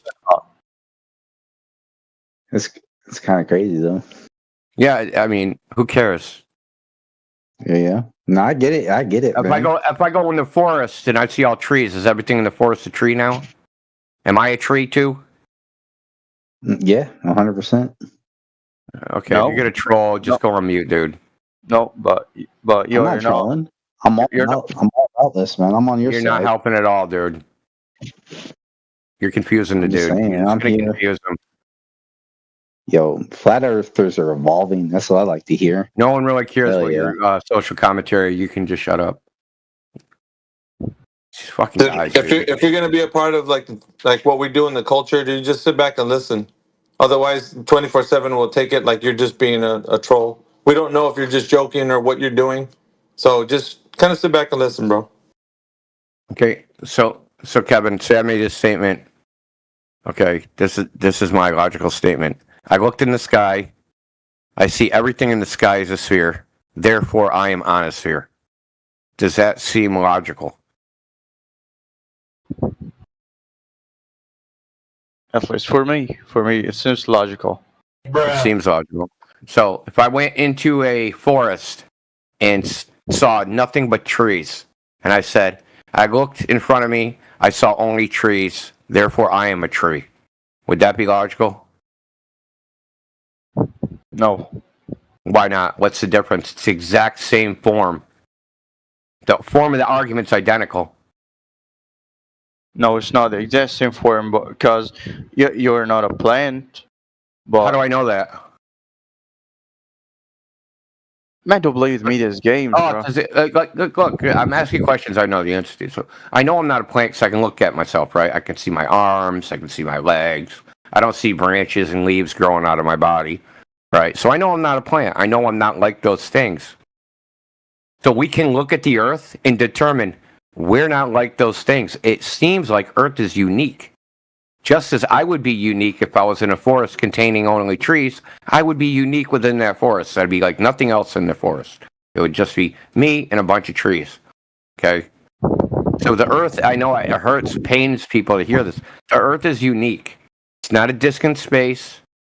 It's not the third disk from the sun. It's none of that. We don't believe any of that stuff. Right? So the planets are the planets. What's in the sky are the things in the celestial objects in the sky. They're not like the Earth. They're different than the Earth. They're not the same thing. There's no reason they should be the same thing. And then when we examine the Earth closely, we can see, hey, Earth is not a sphere because it's flat. But for the example that you just told me about, you in a forest, everything is trees, so you may consider yourself as a tree. Actually, you don't behave the same way that trees behave. I know.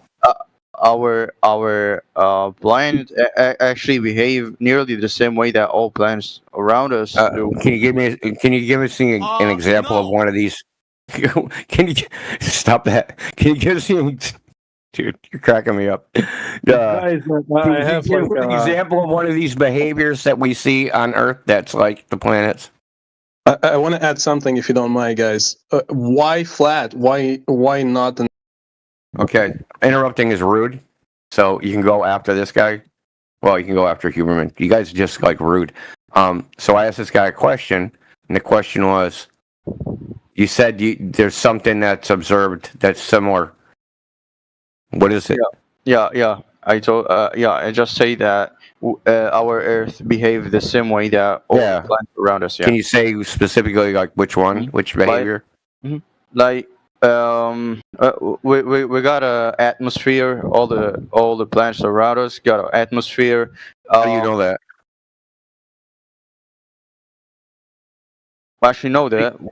How do you know planets have an atmosphere? Can you see it with Well, can you see it with a telescope? Can you see the other planet's atmosphere? You can. You sure about that? What about moons then? If you can see what about them, dude? The moon. Yeah, the moons. We got a moon. Okay. Every planet around us got a moon. No, that's also not true. So, man, if everything is not true, you're begging the question, brother. For you? What is the truth for you?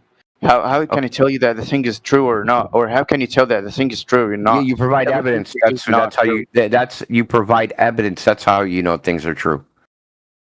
Mm-hmm. So we saw the moon of our planet. We saw the moons of our planet, like Jupiter, for example. Okay, you can't even demonstrate that our moon is like those moons.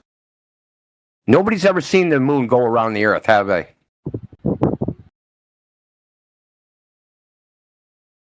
No one's ever actually seen a moon go around Jupiter, to be fair. Okay, so I want to know what you observe of the things in the sky that you also observe on Earth. You said there's behaviors, and none of those behaviors are observed on Earth. In fact, you didn't talk about the Earth, you talked about the moon. See, I've asked this question lots of times, right? Typically, I'll just say, list all the similarities between Earth and the planets. And there's none anyone can ever list.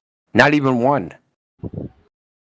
If you take a telescope and you look at the planets through a telescope, I don't care how powerful your telescope is, you can look at the moon, the planets, wherever you want. Sun, don't look at the sun through a telescope. You'll get blinded. So I don't recommend that. You can look at the stars, whatever. And then if you take your telescope, stop pointing on the sky, and start pointing it around Earth, you can climb a mountain, jump in an airplane, go up in a hot air balloon, and point your telescope everywhere on Earth, and nothing looks like any of those things in the sky. There's no reason to think Earth would be the same. None at all.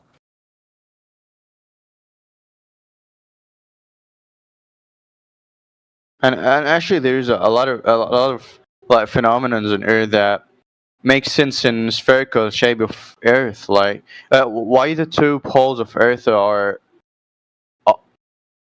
maybe like a lot of ice here or there, and the made of the Earth, and that line that everything is hot. It's okay, really the sun. all Okay, desert. Yeah. Like, I mean, what the questions you're asking don't tell you anything about the shape of the Earth.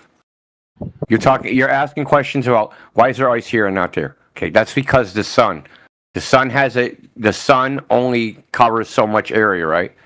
So how long the sun is, like, depending on how long your days are, determines what the temperature is, right? So when you have longer days, we call that summer. When you have shorter days, we call that winter, right? So there's more ice because they do not get as much sunlight as everywhere else. So you didn't think that the sun is that enormous as they tell us on no everything? Why would you think the sun is enormous? See, this is what the problem has. So we know the stories that you're telling us, right? They say the sun is 93 million miles away and it's 800,000 miles in diameter. The Earth is 3,959 mile radius. The moon's 300,000 miles away. Blah, blah, blah, blah, blah. We know all these stories, right? The question we're having and why this channel exists and why we're asking for the evidence that those claims are true. We don't say you guys, and I'm not saying you specifically, but a common problem with people that defend the globe is that they think we don't believe in the globe because we don't understand the globe. We don't know about physics, or we don't know about astronomy, or we don't know about the heliocentric model. No, we do know about it. Okay, we know about it very well. Okay, better than most people that defend the globe. But the thing is, it's the evidence to support the story. Right? What's the evidence? What's the evidence the Earth orbits the sun? Yeah, I got your point. I respect it, but the questions that I got here to ask in the first place: who made this up and why? Like NASA, for example. There's no one person. Why are they providing the globe Earth shape? Why are they providing this, and who takes the profit from this? Okay, this doesn't even logically follow that they have to take profit, but the globe Earth is okay. How long has Christianity been around? I'm going to make an analogy. It'll make sense at the end. How long has Christianity been around? Long time, right? Yeah, are you a Christian? No.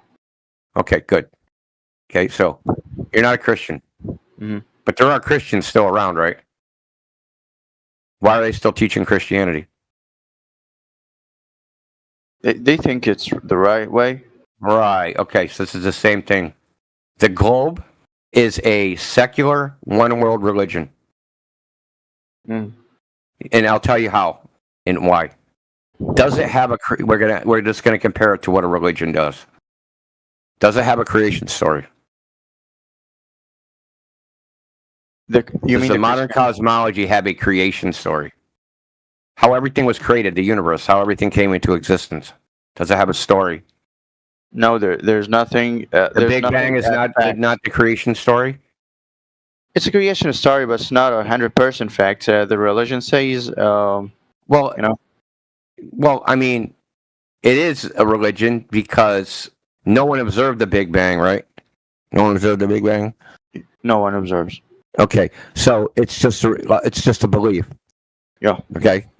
Okay, then there's the creation of man story. So that's like, hey, there was primordial, the long time happened, Earth formed, there was a primordial ooze, frickin' slime became cells became frickin', rocks became people, etc. Right? So we have man created from rocks from random processes over a long period of time. So you have a creation of man story. Okay? Can you so these are two fundamental claims. Can you verify them? No. Okay. There's no difference between it and religion. Not even a little bit. The only difference is religion has a deity. This religion doesn't. It's a deity-less religion.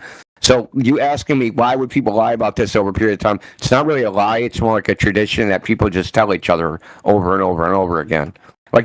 You think the Earth's a globe. Why do you think it, right? Because your parents told you and your teachers told you. Well, why do you think they believe it? You think they went out there and tested it?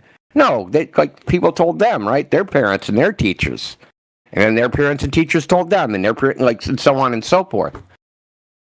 We've talked to scientists, we've talked to PhDs in every field, physics, astrophysics, cosmology. If I ask them questions, right, they're going to sound like you. And this is what you guys, I guess, have a problem really understanding. You think there's a magic science guy out there with all the answers, and that we just don't know who it is, and you think that, maybe they know. No, there's nobody out there, bro. There's nobody out there that can come in this chat and give us the information. Hey, what's the evidence for this? You know how we know that? Because we've been doing this going on 8 years, and I've talked to thousands of people, probably tens of thousands of people with all sorts of backgrounds, and it doesn't matter the level of education. They could have a PhD in whatever. They give the same answers as a sophomore in university, and they give the same answers as a ninth grader, and nobody knows what the evidence is. They always point to someone else. That person has I don't have the evidence. I'm not, like you said it yourself, I'm not a scientist. That's fine. But if I went to a scientist, they would just say, well, that's not my specialization. I don't know anything about that. You have to talk to some other scientist. And that's all we ever get. So it's not like some giant conspiracy. It's a collective delusion. Yeah, I got you. Sorry about being so verbose about it. Like that, it's an important question. You guys ask it all the time. And regardless, whatever we said, it would be speculation. If there are people lying about it, and certainly the Apollo astronauts would have to be lying, right? The people that claim they went to the moon, that's necessary to lie. Everybody else, they wouldn't really be lying because they would believe it and be saying, yeah, Earth's a globe. They truly believe it, so it wouldn't be a lie. They would just believe it. They would just be wrong. So I lost my train of thought. The point is that it doesn't take a giant conspiracy. It's not a giant lie. There's thousands of people in on it. Most people just don't know, and they believe something they were taught, and they just say it. They just regurgitate it. It's literally that simple. Flat Earth is not fundamentally a conspiracy. That is disinformation, right? Flat Earth is a conspiracy theory. No, it's not. Fundamentally, it's not. Yeah, exactly. All right. How can the Kevin, horizon be a conspiracy theory? Kevin, if you don't mind, there's some other speakers in the channel. If you want to yield your time to them, there's some other ones that want to ask some questions. I got no more to ask. Thank you. Yeah, man. Thanks for being a good sport.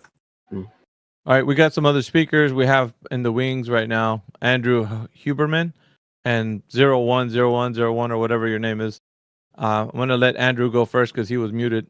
Andrew, go ahead. What's your question? There was a lot to process from there. I'm going to let the other person go. All right. While you do that, can you please mute your mic? All right, go ahead, 0101. You left out some 0-1s there, buddy. So basically, my question was like, why people think it's either flat only or spherical? Why not other shapes? What do you mean? Why are people contemplating whether it couldn't be anything else? Is that what you're asking? Yeah. Well, the like problem a random is shape or anything. that's fine. The problem is we're dealing with mainstream. Mainstream information has been given to everybody that the Earth is a globe, and they're telling you that it's a globe of a certain size. So we're dealing, like what we do in this channel is examine what has been told to everybody, right? So we're doing that here, and we're doing it live. Like, what do you know about the Earth being a globe like they told you? So that's what we do. We're not examining, oh, let's look at concave theory or some other hollow earth. We're talking about what mainstream has propagated to everybody's mind, which is that the Earth is a globe of a certain size. That's why. Well, fair enough. Thanks for the answer. Okay, did you have anything to add of how, like, maybe you have some information on why you think the Earth is a globe? 01? Not really. That was all for now. Yeah, thanks. Fair enough. All right. Does anybody else in here have any questions and they're curious about the topic? You can ask some questions. Perhaps we can challenge you. That's one of the things I think we want to do, is to challenge you on what you think you know. And perhaps if you do know that the Earth is a globe, you can hold your ground. If not, you have to concede and say, you know what, maybe I don't know. Pretty easy, but... Yes, hello, I have a question. Yeah. You said something about it being live. Are we live? We are live. Oh, by the way, if anybody wants to know if we are live and you want to know where the link to the YouTube channel is, all you have to do is click on the bot that's right above us. The very top of the channel, there's two bots. One of them says YouTube bot 2. The other one is 24/7 live.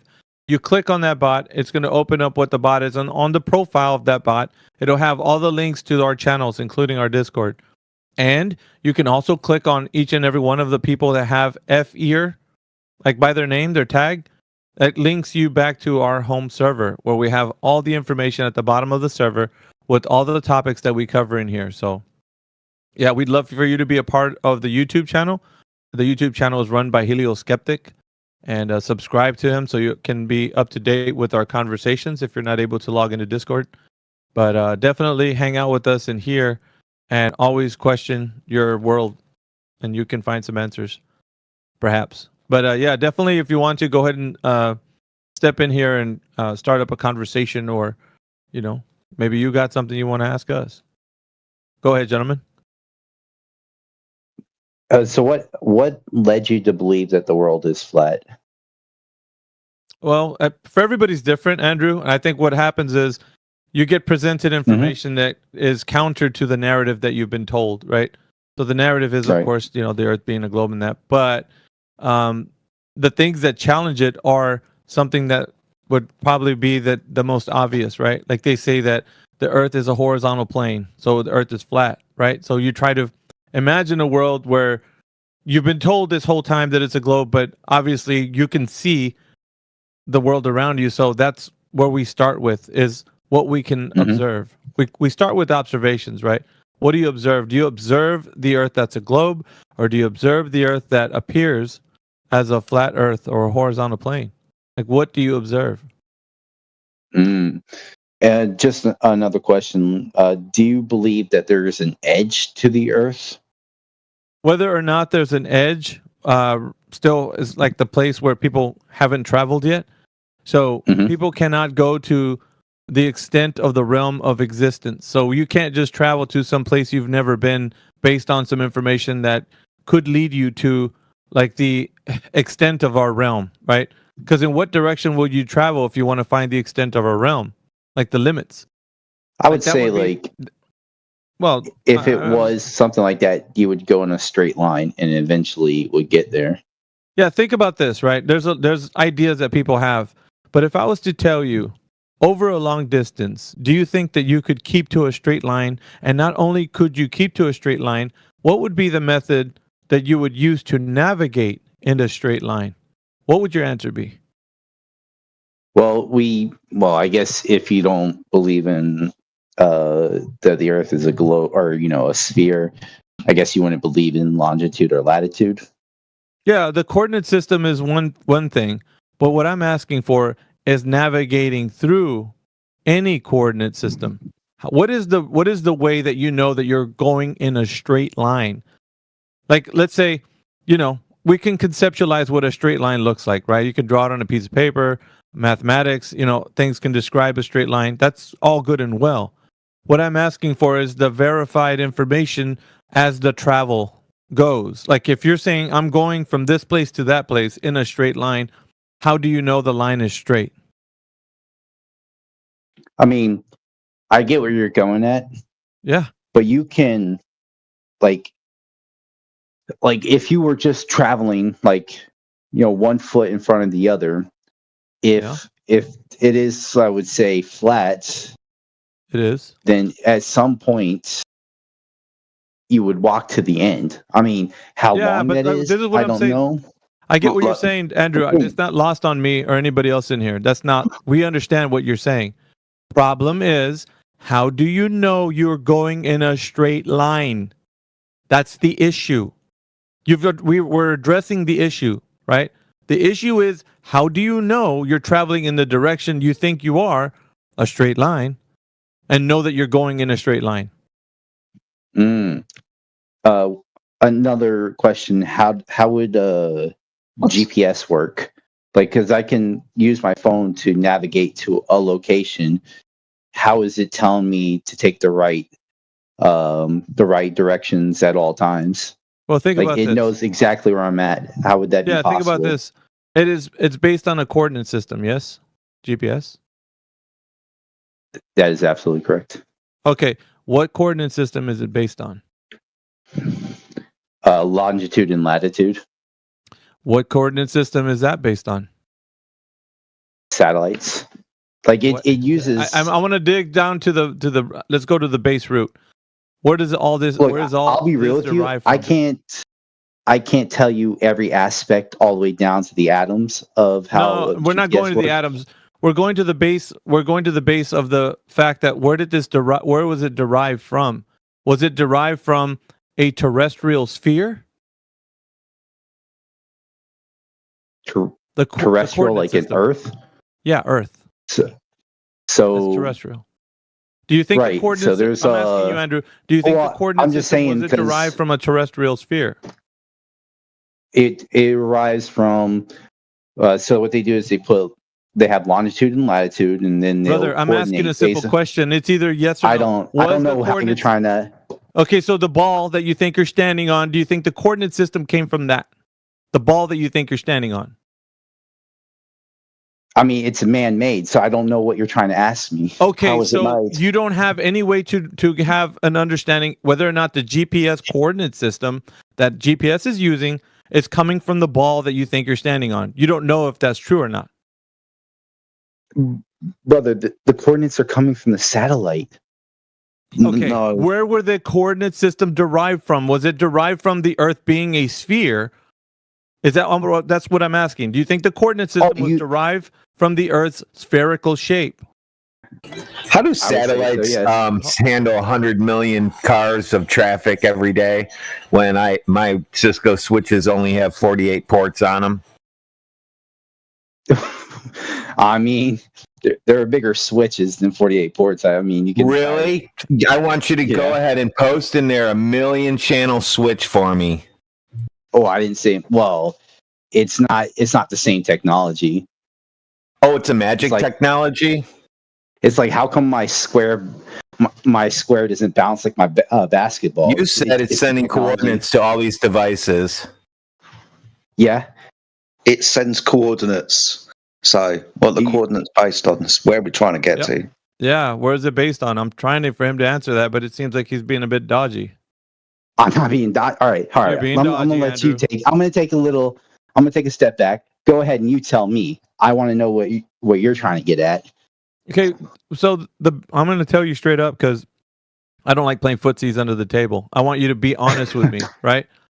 If you're saying that the coordinate system or GPS and such were based on the Earth being a globe, then you'd have to have a way to determine that. I'm asking for you to tell me, do you think that GPS is based on the globe, the Earth being a ball? Sure. Okay. See how easy that was? Now, let's try to determine whether or not that's the case. How do you think we can figure that out? Well, let's say on a globe, and they have the longitude and latitude, they can pick a spot and go to it. Wait, hold on. Yeah, you're already assuming that the Earth is a globe. I'm asking, how did they know it's a globe to determine the system? No, we're in the same. Andrew, you have to just bear with me, dude. You're going to say I assume something is a globe. You're also assuming that it's flat. Yeah, hold on a second, because you said longitude and latitude. That system, you said, is based on a globe. Yes. Mm-hmm. Okay. How do we know the Earth is a ball? For the coordinate system to be based on the ball. I would suspect we have pictures that it's a globe. Brother, how do we get I'm pictures? asking, how come no one... Brother, Andrew, how do we get how pictures? Come the flat earther... Brother, right, you just wait a second, man. How do we get pictures if in ancient times they've already talked about the Earth being a globe?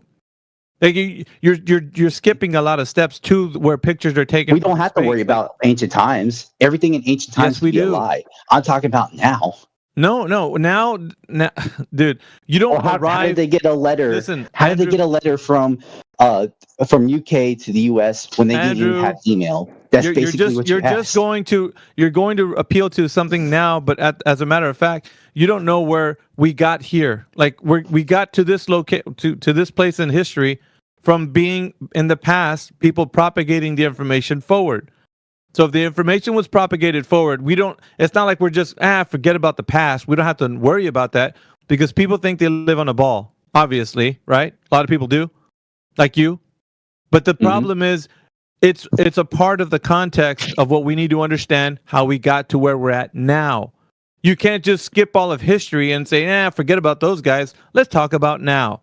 Well, you don't know how we arrived here to then already determine that you're going to use a coordinate system based on the globe. How were people thinking they live on the globe prior to this coordinate system from existing? Because the coordinate system didn't come first, did it? The idea of the Earth being a globe had to come first. You get what I'm saying? Mm-hmm. You're putting the cart before the horse by saying that you're talking about the coordinate system before you talk about how the Earth was a globe first. How did they determine that the Earth was a globe first? And then they could probably figure out the coordinate system if it was actually a globe. Yeah, I guess we couldn't have had books back then either because there was no internet to download. Oh, boy. Like, that was a ridiculous argument. This guy is fucking that was a ridiculous trolling, argument.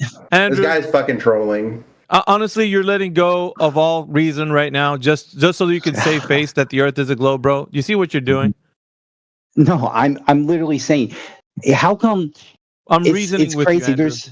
No, you're not. You're being ridiculous. Yes, I am. I'm reasoning with you because you right now are being unreasonable by saying things like, let's skip all of history and go straight into where we're at with all the technology and such. And I don't want to do that. Yeah, I want you to lead us to the information from based on. It doesn't matter that they had to start a fire a certain way. Then how do we start a fire? How did they know it was a globe? Doesn't matter. How did they know it was a globe for them to base their coordinate system on the globe? How did they know it was a globe in the first instance? You got to start there and then work your way from there to the coordinate system. At one point, they didn't think it was a globe. No, duh. So now let's go to the part where they thought of it as a globe and they knew it was a globe and then they based it on the coordinate system. How did they do that? Help, like seriously. Okay. He knows the answer. Andrew. Because he knows the answer to the question he's asking. Then he could have fucking said it. Andrew, and he's asking you because it wasn't based on a globe. You just think that. Nobody ever told you that. You just think that. This is where your worldview comes from, Andrew. You just made it up out of your head. I made it up out of my head? Yeah. I made GPS I'll tell you why. I'll tell you why. Because I'll tell you why, dude. It's really simple. If you look at the history of this coordinate system, you know what they would say? If you're at the so-called equator, they would say you're under the equator, and they would say you're under the Tropic of Capricorn and under the Tropic of Cancer. They would say you're under it. Why is that? Why would they say you're under it? I don't even know what the fuck you're talking about. Yeah, I know you don't. See, this is the problem. Brother. You didn't know where the coordinate system came from, and I was taking you back into Yeah, I history don't to know who figure out- made it. I don't know who came up with No, it. no, it's not about. But we can use. Oh my god, Dude, All right, you it's know not what? about you. You know, because Yeah, it's not yeah. logical. You can Andrew. interrupt me as much as It's you not want. I get logical, that. brother. You're It's all trying to good, brother. use logic. Bro, what Andrew, using you're is a- on. You got to play How by does it their work? rules. How does you Okay? never told me? I It's the asked you only a way to question in the talk. beginning. I just asked because you never answered my question when I asked you at the beginning. How does it work then? How does my phone tell me how to get to one location to another? It knows exactly where I'm at all times. Yeah, I asked that question in the beginning, and you never answered. You just kept asking me Triangulation with questions. it. Triangulation, trilateration, and sending From what? signals. From what? From what? Things in the what? sky, things on the ground, undersea cables. Information gets transmitted all over the earth every day. You, with your phone, it's in the sky. You with your phone, you send and receive signals to masts. From what? On the floor? Towers. Receivers of towers. signals. Yeah, on the floor. A mobile phone or cell tower. Well, like, do you need a satellite for radio to work? Like you No, wouldn't argue. You wouldn't no. argue that like you need It needs an a aerial. satellite for No, radio. Fucking aerial. Trevor, Oh we're my trying to have a Lord. conversation with Andrew. It's hard enough that Andrew doesn't get it. You're not going to help the point if you're. No, just I gonna be asked you a more question. You never answered at the beginning. You just say, "How do you know? How do you know it was based off of a globe?" Like, Yeah, didn't answer my question in the beginning. Yeah, I you know, keep asking because of different the- questions. you know why, How about you Andrew? answer my question? You want me to answer your Because questions, of but the you don't want fact to that answer you mine. you have a bias towards the Earth being a globe. So right now, everything that is built up in your mind, how things work, is 100%. I have a bias that it's a globe because I've seen pictures. I've seen pictures. I haven't seen a picture of a flat Earth. How come we don't have any of that? You guys are you're hot under the all collar, flat I get earthers. it. No, because you won't let me finish speaking. This You whole just time want I to asked you say a that question. because we got pictures, the Earth is a globe. Therefore, No, it's not even coordinate that. systems that are built on the globe work, and therefore the Earth is a globe based on the Do you coordinate believe system that that it's there's based on. any space travel? Do you believe that any space travel has ever happened? You're spiraling, Andrew. No, I'm You're asking. spiraling. See, you haven't answered one of my questions. Every time You're you keep asking, spiraling, you keep bro. I asking can't me ask you. questions. I'm not going to answer your spiral. What I will to redirect you. I'm going to redirect you to the fact that you are basing all of this information on the idea that the Earth is a globe. You don't have any way to substantiate the Earth being a globe. Therefore, You your said premise, you wanted people to ask you bro, questions, check but you this haven't out. Hold answered on, any you're of my interrupting. Your questions. premise is faulty. No, you've interrupted me the Your entire time. You never premise answered my is question. faulty, Andrew. You can't start with a faulty premise and then therefore build upon it and say that You all live these your things life work like that. based on the Earth being a globe. You know, you're trying to get to the globe without having to talk about the history of how people Actually, what learned I'm it was trying a to do globe in the is first answer a place. question. Yeah, the question is only off a derivative topic whether the Earth has already been a globe. It's after the fact. You're not building from the foundation up. You're starting from the top down, already from having the technology of the Earth being a globe. The idea behind all of this is planted in your mind because you already have a foundation. It's illogical, but it's a foundation that the Earth is a globe already. I'm trying to take you back to history. Where did it come from? How do you know it's a globe? How did people know it was a globe? How was the information propagated that it was a globe? Was the coordinate system based on the idea that the Earth is a globe or not? So we're trying to figure out in history how this came about. You are unwilling and you don't want to. You're face the unwilling to fact answer that my you question. You don't know how the Earth is a globe based on history. So I'm taking you back. You don't want to talk about it. You want to talk about already when the technology exists now, using the idea that the Earth is on a globe. That's what you want to do. You want to bring us back over here, but this is already with the idea that the Earth is a globe. But you don't know if the Earth is a globe or not. I'm pointing that fact out to you right now, Andrew. That's the elephant in the room you don't want to look at. I'm pointing that to you. I'm like, dude, Well, you don't want to answer my even know questions, it's a so globe. it's all good. Yes, he does. Yeah. He does.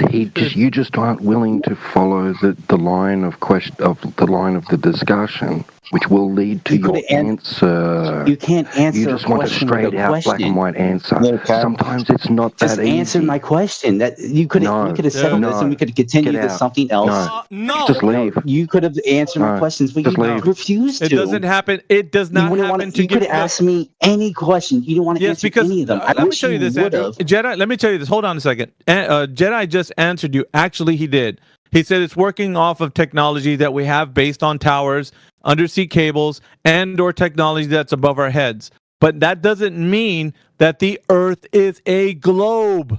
That's what we're trying to tell you. But you can't see past the information we're giving you because you have a bias and you just say, well, no, I think it's because the technology is working up because the Earth is a globe. See, so I got to take you back to history. That's not all what I said. Listen, dude, if you followed my logic train, we would have started from history and worked our way from the foundation all the way to where we're at today. But you're unwilling to do that because you want to clutch your pearls tightly. You do not want to let go. You want to still think the Earth is a globe, bro.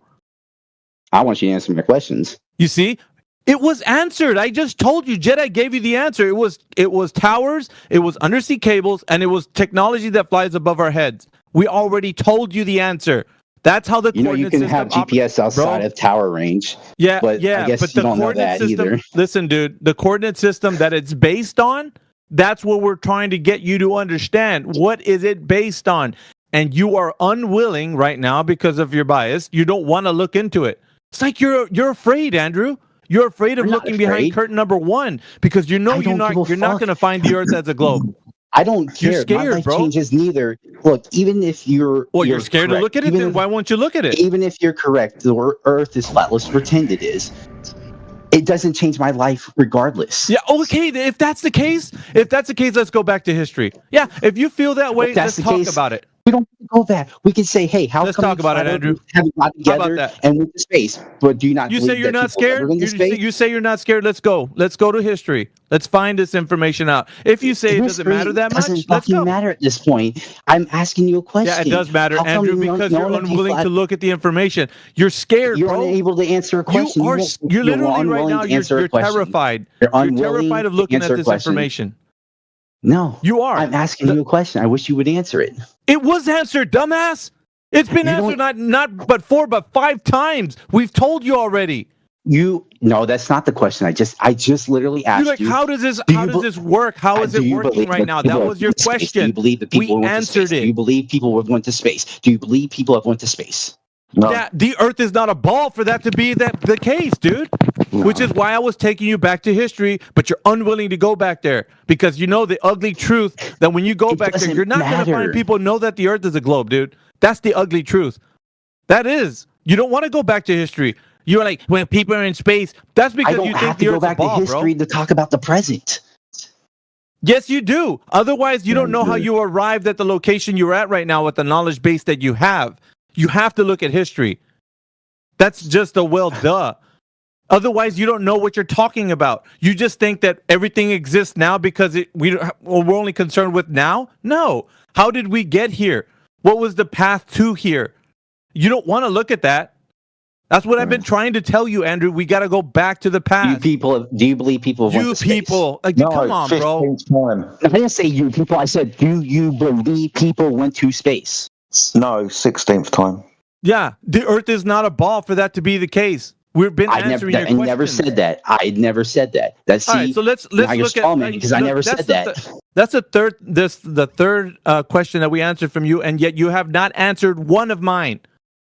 You haven't. Bro. How do you know that the Earth is a ball based on the origin of where it came from? How do you know that? How do you know the Earth is flat if you've never seen it? Why are you reversing the burden on me? Everybody hears you being scared of answering the question, Andrew. I answered your question not but 4 or 5 times, bro. Answer my question, Andrew. How do you know the Earth is a globe? Dude, stop being terrified. Stop being afraid. If it doesn't matter to you, Andrew, if it doesn't matter to you, answer my question. Then answer my question. Not terrified. Then answer my question. I'm concerned for you. I don't give a shit about you being concerned for me or not. Just answer my question. Good, Andrew. Why can't you answer a simple question, dude? What the hell? You guys could have collected your money. You're scared, you guys could have gone to space yourself. Look at you. There's a lot of space travel. Scared, There's commercial space travel. You should just.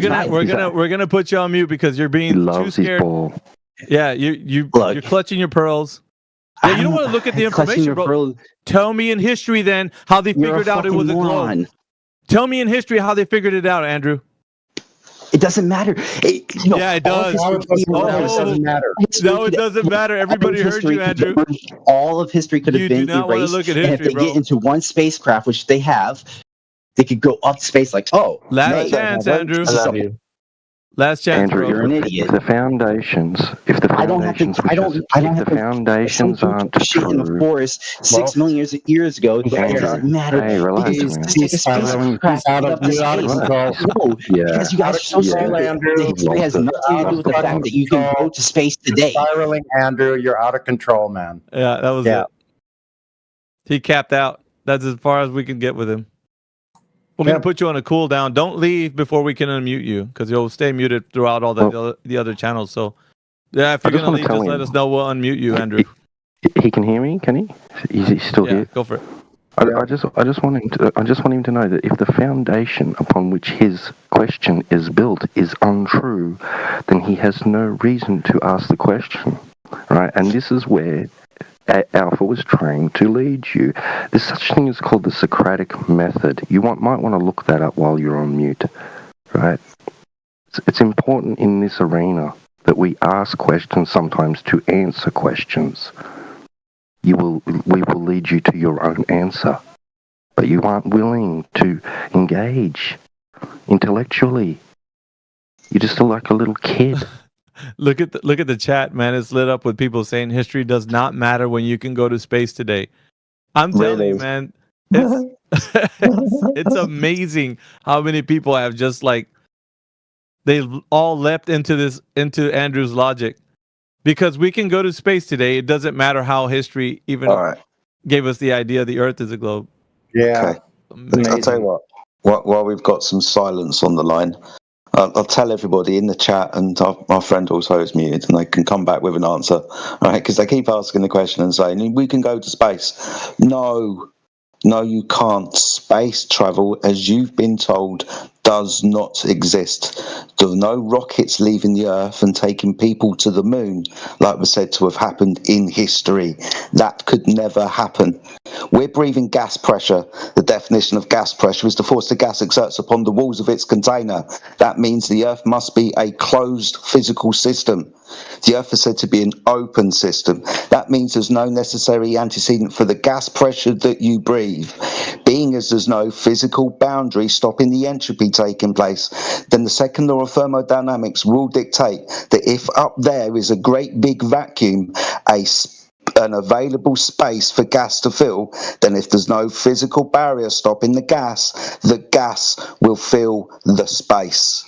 Jupiter, an uncontained ball of gas, is a violation of the second law of thermodynamics. Gases only take the shape of their container. They have no inherent shape themselves. When a gas is in an available space, it expands to fill that available space. So no one's going through a place to a moon in a vacuum that doesn't exist. No. Thank you. Hey guys, may I add a question, if you don't mind? Sure, go ahead. So basically, I want to ask a question, but I would prefer not to have another question, but just an answer. You can't. Yeah, but you can't. Hold on, 01. You can't dictate. You can't set up parameters to how we're going to respond. You can only ask a question. Hold on, sir. You can only ask a question, and however we respond will be applicable to what you said. So we're only going to respond the way, and if it's going to be coming out in a question, it's going to be with a purpose.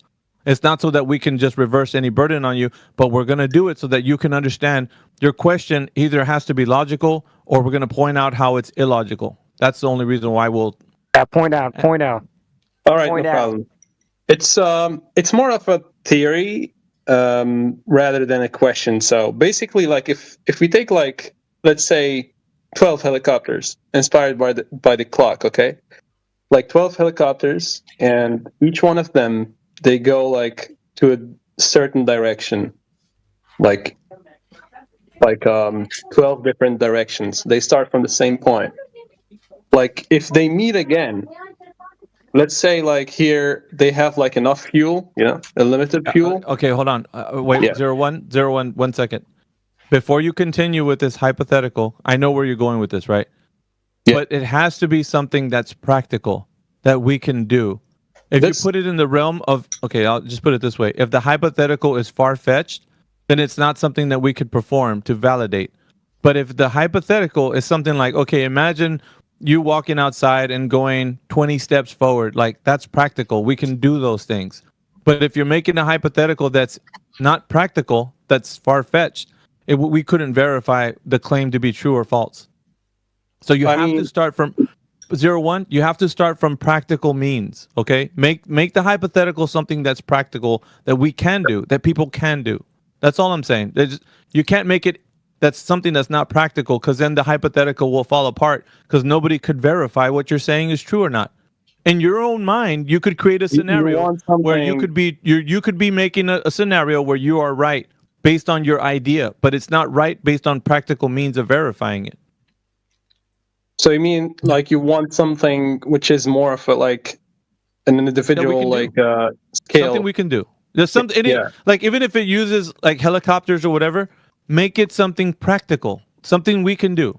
As long as it's that, then we can verify it. We do see helicopters in our daily life. Yes, I know that. But you were saying, imagine if the helicopter had infinite fuel and we're going in all directions. That's never been done by anyone. So you have to present something that can be done by everyone. That was the reason I picked up helicopters, because they fly like quite close to the ground, so you can keep an eye on the ground. Yeah, but let me show you. Let me just show you your logic, right? What you were demonstrating. You said this. Imagine 12 helicopters. I have a question. Imagine. Hold on, sir. I'm talking to one. No, you can wait. You don't have to be impatient. Okay. You're not entitled that we have to cater to you, sir. You can wait. Okay, so you said, imagine if you had 12 helicopters, right, and going in all different directions. The problem that we're having is that that's impractical. That's not in any practice that anyone's ever done, what you just said.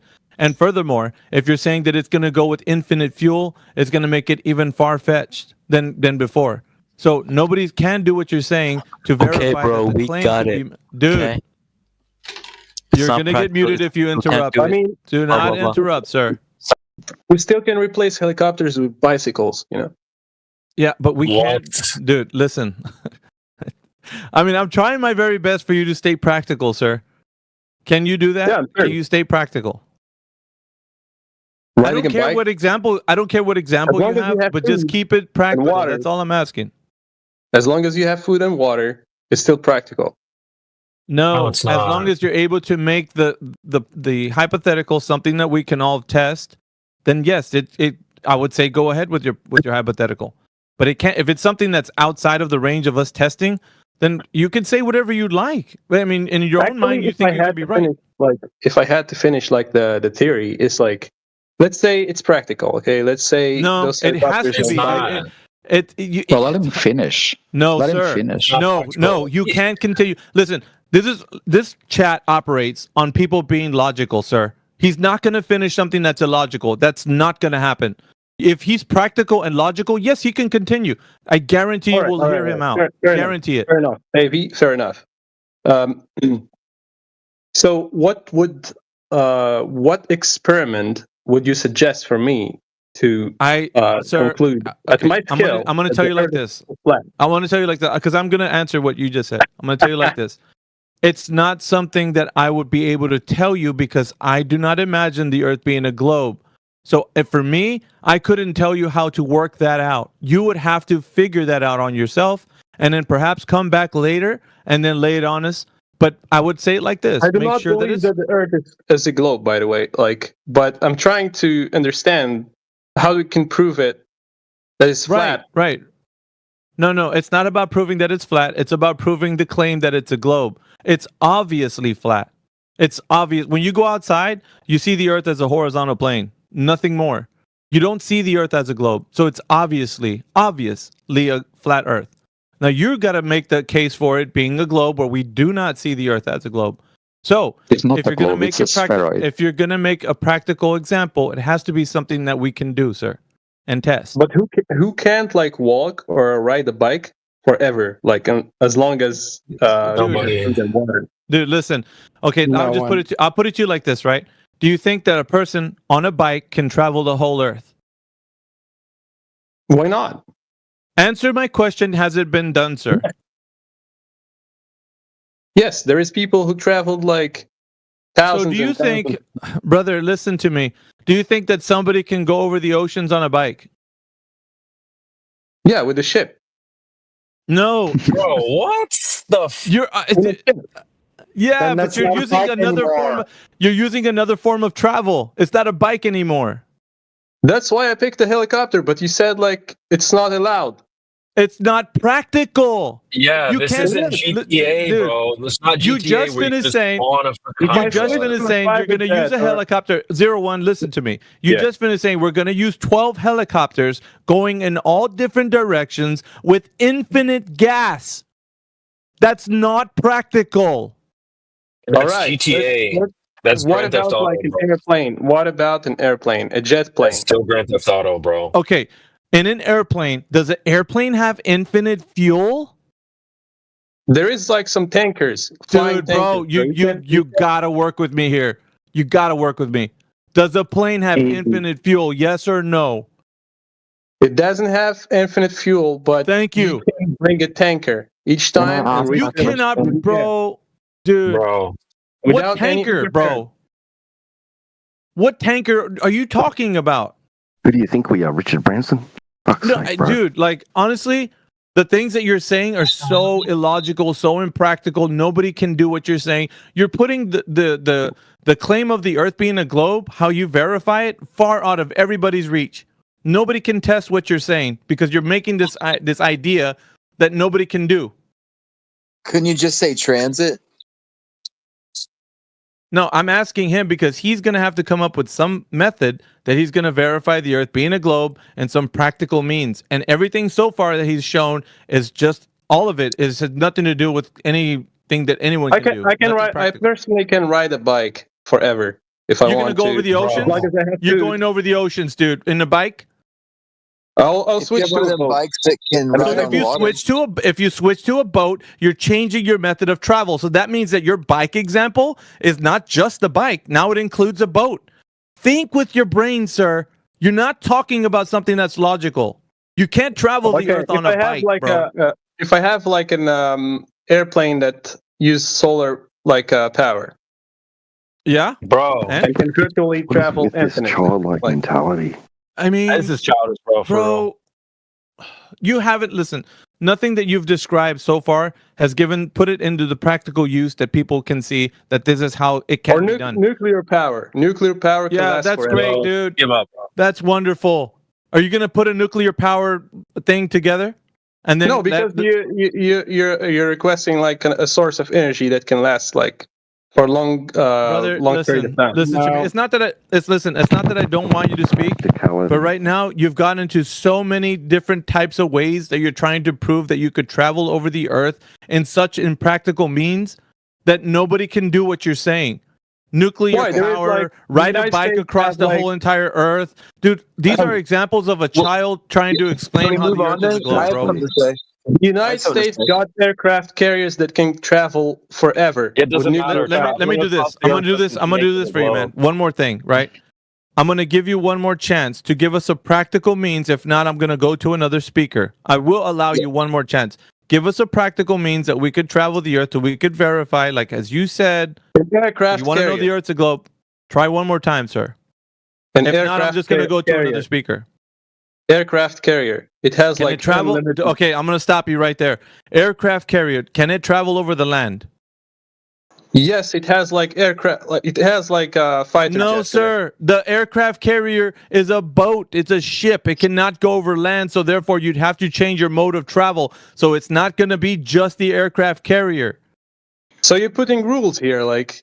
You are the one that needs to describe how you are going to travel the Earth as a globe, and then describe how the travel. You're adapting. Let me tell you this. Like you're adapting with rules. Like each time, like you put a rule. You know, it's not like the rules are there so that we listen. You know why the rules are there? So it can ground you to reality. I don't want you to say, well, you could ride a dragon across the earth and then find out it's a globe. Like, I need to ground you into reality. Reality where everybody exists on. Reality. I don't believe in anything. Oh, okay. Can I speak now? Next. There we go. Well, that's a W. That's all I need. Can I speak now? So Yeah, you're go ahead, you're looking for significant evidence that the Earth is a sphere, right? Yes. Not me. No, right. you're done. Okay, so we could use changing star positions. Oh my God!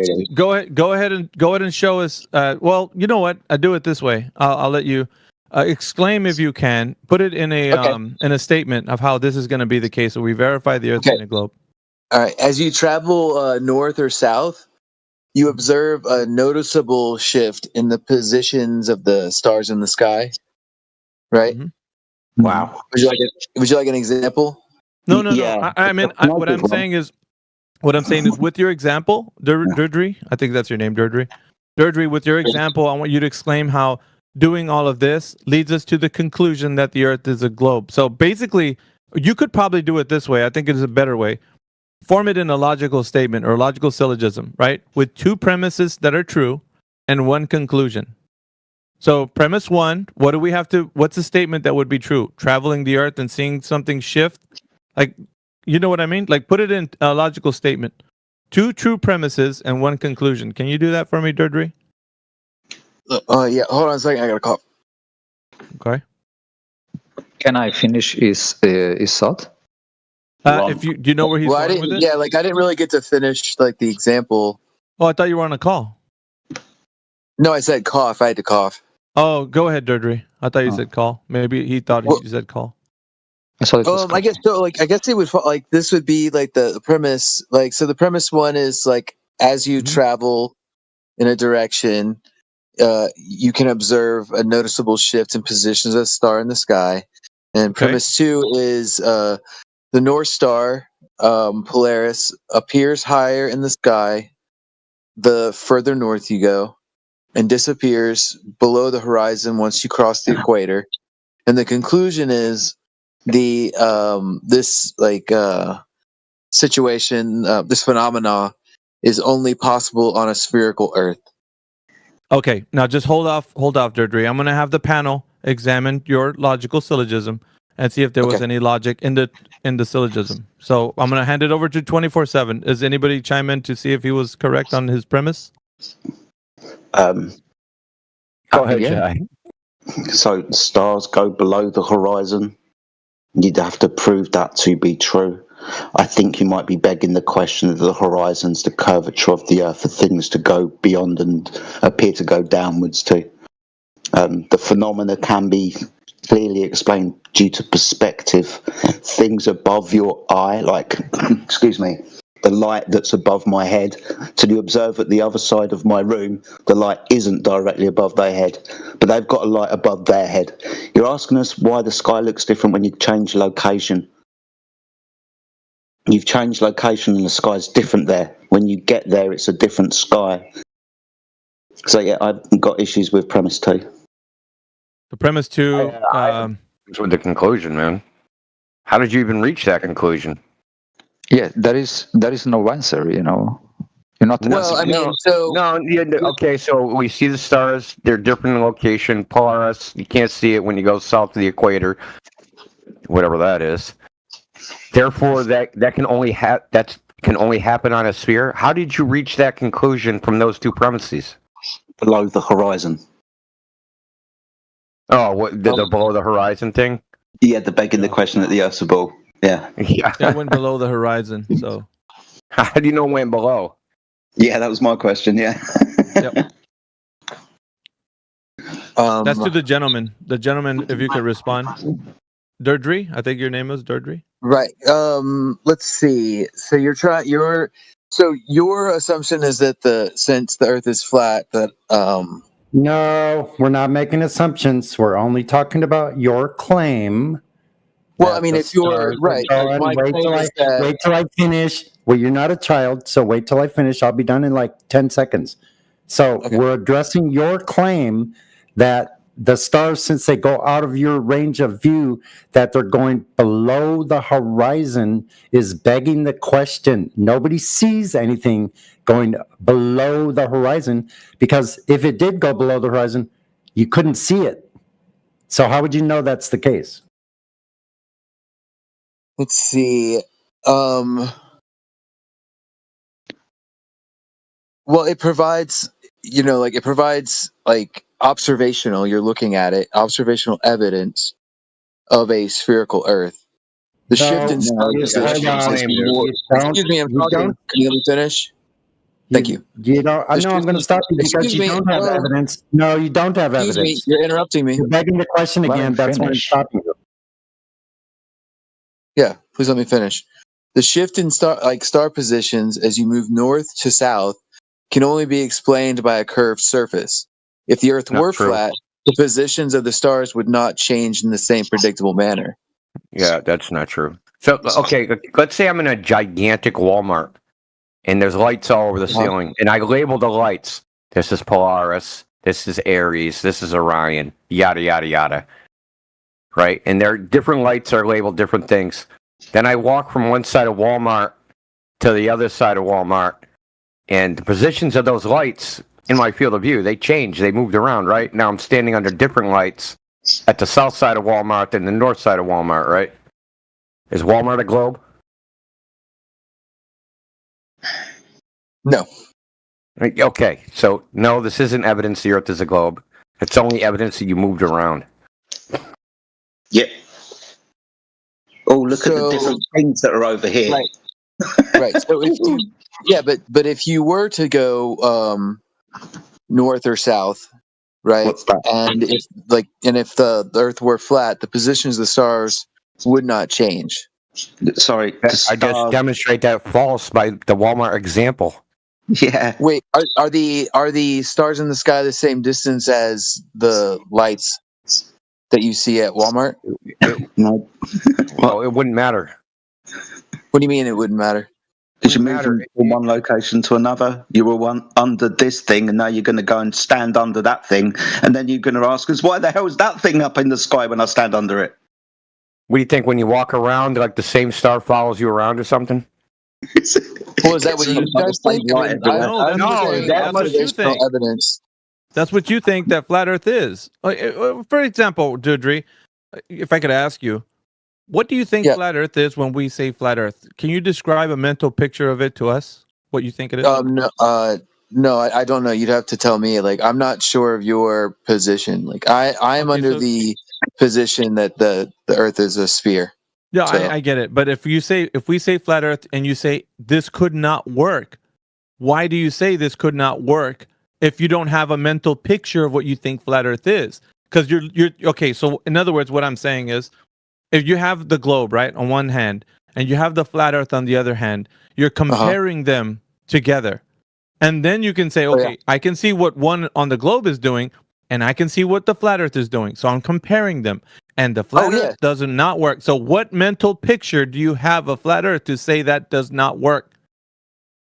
The picture I have would be that it these observations wouldn't work. No. I mean, I have No. Not that it doesn't work. I'm asking, what is the cosmology? What does it look like? Do you know what a globe looks like? It looks like a sphere. What does the flat Earth look like to you in your mind? Flat. Flat, but what? What specific shape do you have in your head? Yeah, like a piece of paper. Hold on, guys. Dirty. If you were able to draw it out with a pen and paper or pencil and paper, what would the flat Earth look like? Could you draw it? Yeah. If it was on a piece of it would look like the piece of paper. Okay, so is it a rectangle? It's a giant rectangle. It could be like a discus. So it's a disc. Okay, so you have a disc. Now we're getting we're getting at least to the. Because the problem we're having is that you're comparing the globe to something, but the something you're not describing what it is, and you're just automatically saying it doesn't work. Well, how do we know you're comparing it to something that's actually like what we're saying versus what you have in your head? We don't know what you have in your head. You're just saying it doesn't work. Well, wouldn't the Walmart example not work then? Because generally Walmarts are like square. Like, let's say you had you're in a silo. Hold on a second. Lights are in the sky above your head. When you go and stand under different lights, you see different lights above your head. So if you got on the same plane as the light, right? Let's say you're going up and down. Like you're talking about going like left and right, right? And you see the light. That's what you stand directly underneath it. If you stand directly underneath it, right? That's what we did. You see the light right above your head. If you go to the left, you see a different perspective. It's still up your head. You go to the right, it's still up there. But if you go, if you travel far enough, you can't see it anymore. Yeah, it's descended downwards due to your perspective, like your ceiling does towards the end of the corridor or the street lights do towards the end of the street. They haven't actually got closer to the floor. That's perspective. How old are you, mate? May I ask? Wait, hold on, what's this? Like, we don't need to be doing this. I still have another example to give you. Take an art class, man. Just take an art class. That's all you need to do. I took an art class like 20 years ago. Okay, they taught you how to draw in perspective, right? So if you're going to draw 50-foot poles going up into the distance, would the poles get lower? I'm not sure. I'm still trying to think of like why it is the case that since like we do travel north and south and the stars do fade or not, like their perspective is different in the case that you can't see them. If it was the case that the Earth is flat, look, Bro, he was walking. You're saying if the Earth is flat, you're making a flat Earth prediction. Okay. Are you willing? Is anybody willing to observe your flat Earth prediction based on? Okay, you're saying it would look like this on a flat Earth. What is that prediction based on? It's based on your perspective that it's yes, a flat Earth. So if we have say the stars are they're on top of street poles, and as the street poles go off further and further away into the distance, they're going to appear to approach the vanishing point, the horizon. They're going to appear smaller and smaller and smaller and smaller and smaller, and eventually they will be indistinguishable from the horizon. They didn't go under the horizon; they merge with the horizon visually. Couldn't you always see the moon then, if you were? Dirty, do you think the Earth is a disk in space? Is that what you think? I think that the Earth is a sphere that rotates. No, I'm asking you about the flat Earth that you're trying to describe, that you have pictured in your head, even though you're kind of trying to avoid to give us the model that you have in your head. Is it a disk in space? I don't know. You would have to tell me what you guys think it is, and then I could see. Oh, no worries. No worries. The Earth is measured to be flat, and that's what you would be doing your north and south on, because north and south are essentially straight lines. They're sort of like azimuths in relation to north. So even if you go north and south on the Earth that you're on now, that's a flat Earth. Okay. All right. So, do you guys believe that the sun and the moon rotate around the disk? No. Okay. You just said disk again. You said disk. Yeah, look, we do not think the Earth is a disk floating in space. The sun does not go under it. The sun doesn't orbit the Earth. The Earth doesn't orbit the sun or the moon. The moon doesn't orbit the Earth. It's above the Earth. But like we do see the sun change perspective, right? Yeah, it moves, right? Well, like the light, like in the Walmart example, like the sun doesn't stay in the. If you stayed still, right? You stood on the flat Earth. The sun is going to change perspective still, right? Yeah, the sun's going to move. Yeah. So that's what you see, right? Are you saying that the sun is rotating around the flat Earth? No. What do we observe?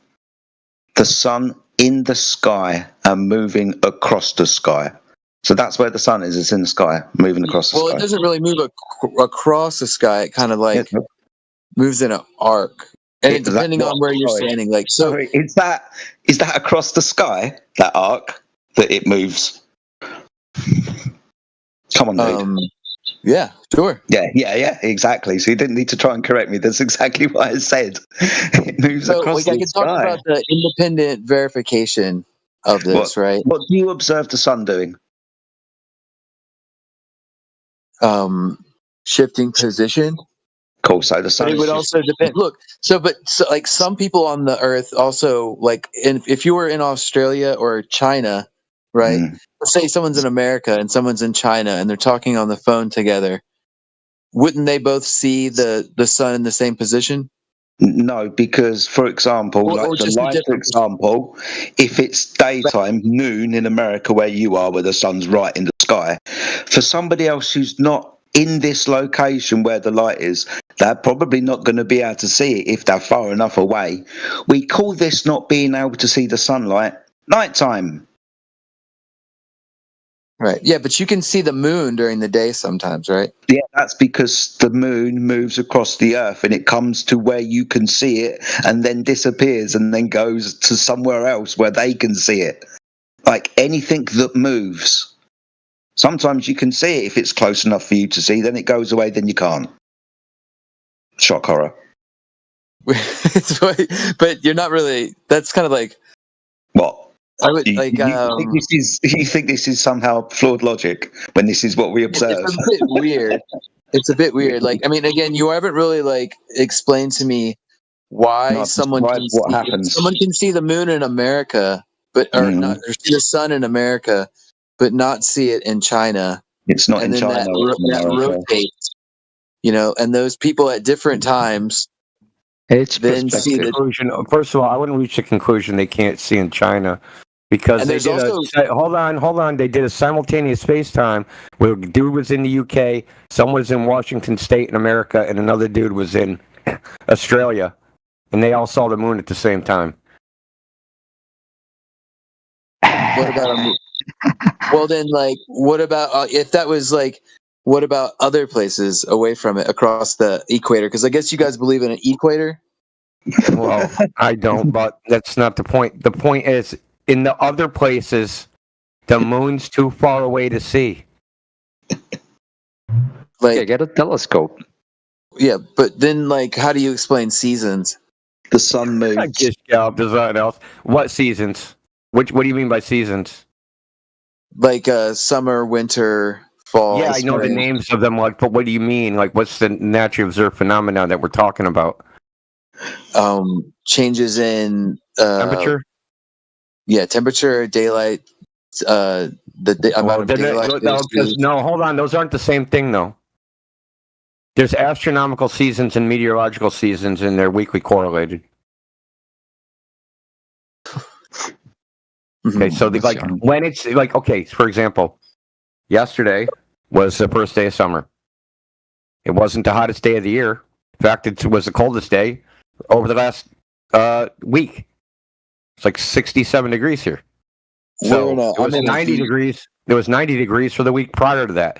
So obviously the temperature doesn't correlate with the astronomical season, right? Because the sun was up the longest. It was the longest day, but it wasn't the hottest day. Well, I think here it was. Well, we're in a heat. Well, we're in a heat zone right now. Well, that's a coincidence, right? So seasons, right? Astronomical seasons are denoted by where the sun is in the sky and what the day length is, right? So technically, like the equinox is when the sun is in what's called the first point of Aries, the constellation Aries. I actually don't think it's there anymore. I think that's just an old name. But when the sun is in this location, they say, "Hey, this is the equinox." So those are astronomical seasons. Meteorological seasons aren't the same as those. So they actually are different by like 2 months. So like the hottest, like the average hottest day versus the average coldest day, they're not on the astronomical season shortest and longest days. They're lagged by like 2 months. So like the coldest day in New England is like in February. And then you have places like San Francisco where it's colder in the summer than it is in the winter. And Tasmania where it like snows in the frickin' summer. Uh-huh. Yeah, Tasmania it'll snow in the summer, even though it's like, if you go by the latitude system, it's the same latitude as Detroit. Now imagine being in Detroit in the middle of July and it started snowing. Well, how do you observe? Like, what do you think is like when you have a picture of a sphere rotating in space? Yeah, just jump off the seasons, dude. Just And it's jump on- rotating around the sun. What are you observe? Like, what are you thinking in your mind? See, now we get to the point where we wonder whether it's pointless answering any of your questions because when we've answered, you're not going to address it. You're just going to ask another one. There more than any questions. He was just saying. He was saying like what different He said, weather. what about the seasons? That's what he said. And I like that's fine. Okay, let's move on. Who cares what I imagine in my head? Okay, well, I mean, if we're, do you want to know what we're not talking about? Well, I want to point something out. What we're not talking about. We're not talking about the shape of the Earth and even how to figure out what that is. Yeah, we're talking about verifying the evidence I provided, right? Yeah, we're looking in the sky. Nothing we can say about the sky can prove the shape of the Earth, no matter what the observation is.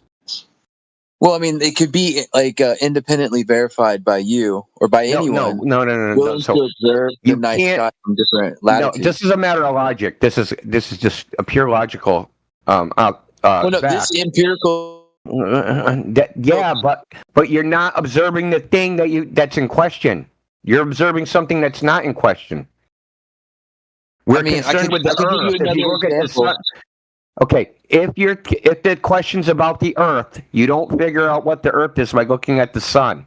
You don't figure out what your house is made out of by looking at your neighbor's house, right? Wait, well, look, so if if can you we have a please northern, just acknowledge what I said? You guys so we believe can in move on? northern and southern hemispheres, right? Yeah, you need a sphere for your hemispheres, dude. You don't have that yet. Right. So you have a northern and southern section, right? That's what you believe? Okay. Why don't you address what I said?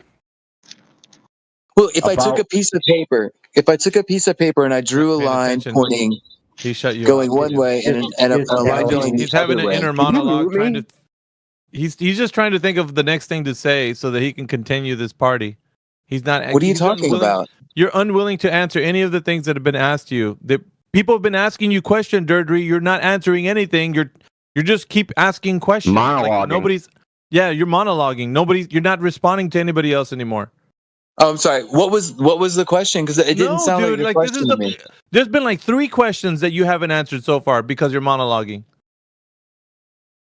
Well, I mean, I was trying to get into like the next. Yes, example. I know that. I think it was the fact that I know this. We This had a is what I'm- disagreement about Brother, there was a this hemisphere. is the reason why I intervened right now, because you're not listening to anybody anymore. It's not a conversation any longer. Well, It's look, just Deirdre's ask the monologue. questions. So ask the questions again. I'll answer them.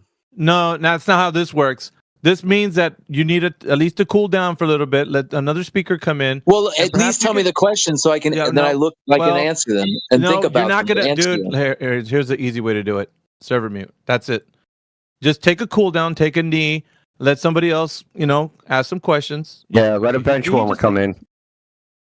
He's gonna be muted somewhere else. All right, that's fine with me. Yeah, if somebody else wants to jump in, he just needed to take a breather. Yeah, his mind was starting to we all know. We've all seen it 100 times. He was basically monologuing, and now basically what Andrew did towards the end, monologuing, like he didn't want to hear anymore. So you shut everybody else out and just monologue, and that's not how this is gonna. Yeah, it's not gonna work. Yeah, you know when I was talking. Their idea. Oh yeah, I know that's just messed up. You know when I was talking earlier and I just vanished? Someone overheard my conversation that I was having, and I had to flash smack them in real life, and they did the exact same thing. Those two, as soon as I started talking about curvature and how the horizon's too far, they literally just went blank, stopped talking, and just started wow. You think everybody's lying? You fucking, what about Einstein? What do you know about Einstein? And I was like, okay, Einstein did this, that, and the other things. You're like, what do you know about theory of relativity? Special or general? They were like, okay, I don't want to talk to you no more. Bro took it to the streets, man. What the? Yeah, took it to the street. Well, I mean, I didn't try to. Someone just wanted to stick their nose in. So, but the point is that even in real life, they do the same thing. Soon as you say something that is too damning, they just go into fucking autopilot. They're not even listening no more. Yeah, he was straight monologuing through you're asking him questions, and he just kept going, dude. I'm like, yeah, he needs to take a knee, get it cooled down and come back again. Maybe perhaps when he's ready to have a conversation and answer some questions. After a while, I think it gets to the point where they just want a monologue because they got to get it all out because you're deconstructing their worldview. It just can't happen. They can't have it. It's like, no, I got to clutch my pearls. I don't want the earth to be flat. It's like, yeah, it's almost a perfect parallel to what Andrew was doing. They all have a different a style of how they avoid the question, but they basically do the same thing. They start gish galloping. They start asking all these different questions, and spiraling out, spurging out, and they just can't stop talking because they want to stop the conversation because they're at a loss. It's akin to a kid plugging his ears and going la la la la la. That's the same exact thing. This is. Yeah. Oh, Sonny, I'm glad did you check your DMs, man? If you didn't see what I already posted, I did, and I listened to it on Spotify. I checked it out. That was great shit, man. Yeah, that's interesting. I mean, it was very simple. Listen, he said I'm on the fence. I don't think he was on the fence when he came in, though. That's what I'm saying. We do have some people that are in here. Guys, if you want to jump in the conversation, you drag him to the top of the fence. You didn't get him over, but at least you got him to the top of the fence. Yeah, it was that Australian guy. Yeah, that was a pretty good conversation, I have to admit. That was a good day. All right, there's some people in here. Guys, if you want to jump in the conversation, either you're going to prove the Earth is a globe, or if you want to have a conversation about asking us any questions about Flat Earth, you can do so. But if we are in a conversation, it would be helpful if you respond to questions we ask and not just ignore what we're saying and then just bypass that and keep asking questions, because that's not going to work. I'm already pre-warning you right now. That might get you into a mute. So just, in a conversation, ask some questions, answer some of ours, like we're back and forth, we'll have a conversation. It works, right? It has been for the previous people, but, if it gets to a level where you're not listening anymore, we're going to ask you, what did we say? And if you're like, well, I don't know what you said, well, repeat your question. You might get a mute. So, all right, we got Axim that's in here. I'm going to go through the list. And Kit that just joined right now. Welcome to the forum. Who else we got in here? Otter, I-O, Totter, whatever your name is. Welcome to the forum. Laxtrella, somebody that's deafened. Lily, Hru, welcome. We got Madlock. We got some people that are listening, so welcome to the 24/7 forum. We're on different forums. We're on the politics server. We're on this server. We have our home server. If you want to get on the listening panel on YouTube, click the bot, and also you can follow us along there on YouTube. But you'll get to know the faces of 24/7. We have the little tag by our name it says FEER. That's FEER. So you'll notice that everybody that's got the tag has the tag of our home server. And in that server, on the very bottom of that, there's a lot of information you can gain, any knowledge you want to know about questions about Flat Earth and such and what we say. But we're usually going over that in this channel. So if anybody wants to chime in, you got some questions, go ahead, guys.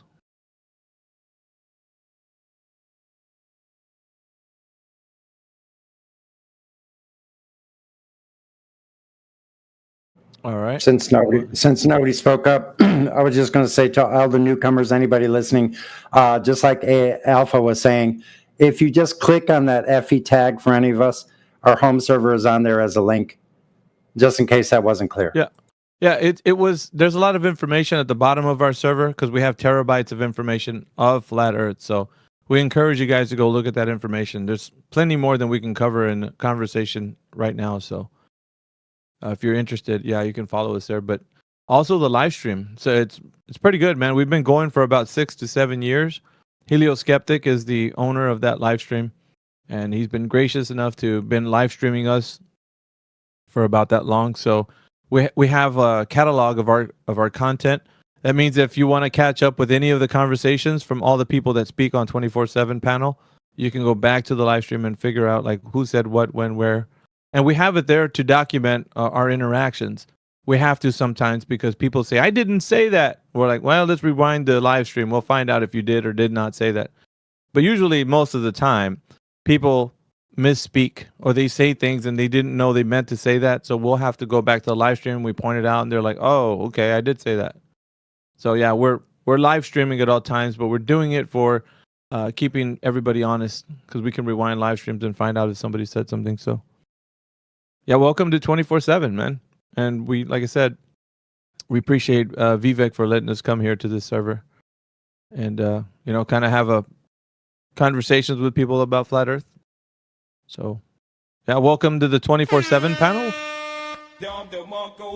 Yeah, we got a lot of people live on the panel right now. Myself, Creation Bear, Crit, Dandelion, Daz68, Drace AI, Elbow TV, Elijah is in the house, Effie Batman, Flat Hulu, Hell's Angles, I think. Yeah, Indio 007, Jedi, Jenna, John, Lau, Sue, Mick. Dude, it's lit right now. We got Neil, Quiet Noobs, Resolve, Says Who, Sunny on the Plane, T-Dub, the Honorable Shlomo, Ultimate FE Final Boss, and Car and AG. Welcome, everybody. You guys can jump in here if you want to. I'm still. I was just gonna ask if you could give me one or two of those questions again. Yeah, if you're listen, the condition was if you're gonna have a back and forth, answer some questions. If not, we're just not gonna have that kind of where you're just monologuing and not responding anymore. Right. Right. Okay. So, where did we leave off? I'm not sure. We were asking. There was. We were talking about the differences in seasons, and it started getting to about just like temperatures. We were talking about people seeing the moon in different places.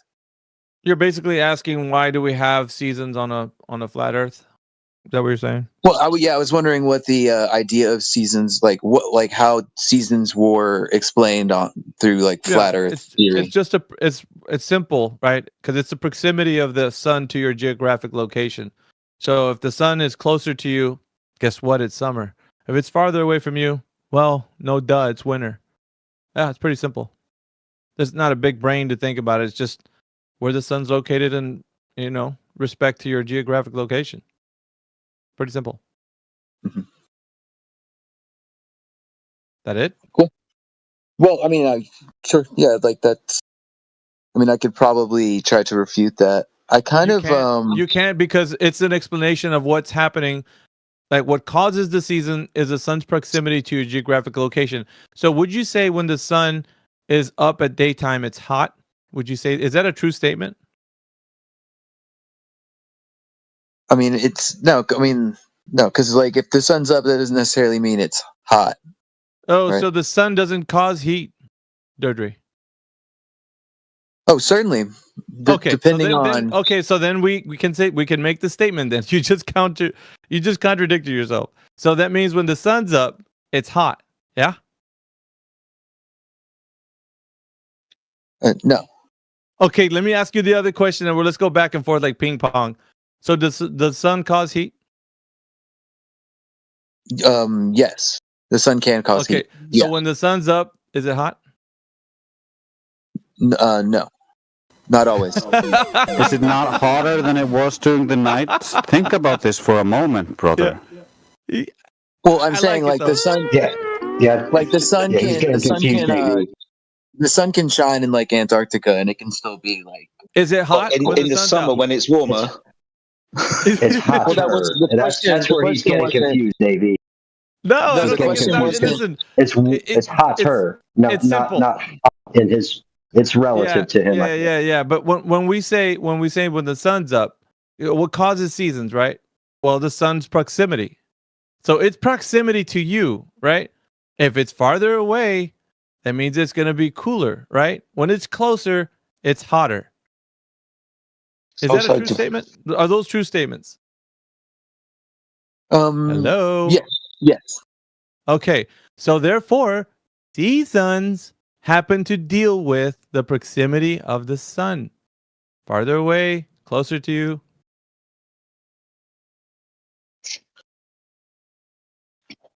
Hello? Yes. Hello? Yeah? Was that all? I mean, because the sun's proximity was the answer. You said, how does this work? But that also goes for the day and night. That also goes for the day and night cycle, baby. Yeah, I but think that's where he's we're getting dealing confused. with but we're dealing with seasons. Seasons. Seasons. Not day and night. Seasons. Hello. Okay. Anybody home? Yeah. Okay. So dirty. So if the sun's closer to you, that means it's hotter. The sun's farther away, it's cooler. Yes or no? What are we doing? Let's see. Hello. Is it warmer it's a simple question. Is it warmer in the summer than it is in the winter? It's always yes. It depends on. It depends. Right, because like in Australia, the summer begins in the summer. The summer begins in the summer. That it is in the summer. In the winter in the north. Or in America. It begins in the winter. Hello? Hello, can we get it? Like, it would depend on your position on the earth, right? Yes, dude. Hey, round of applause. He finally got there. You know, it took a while, but we got there. Thank you so much.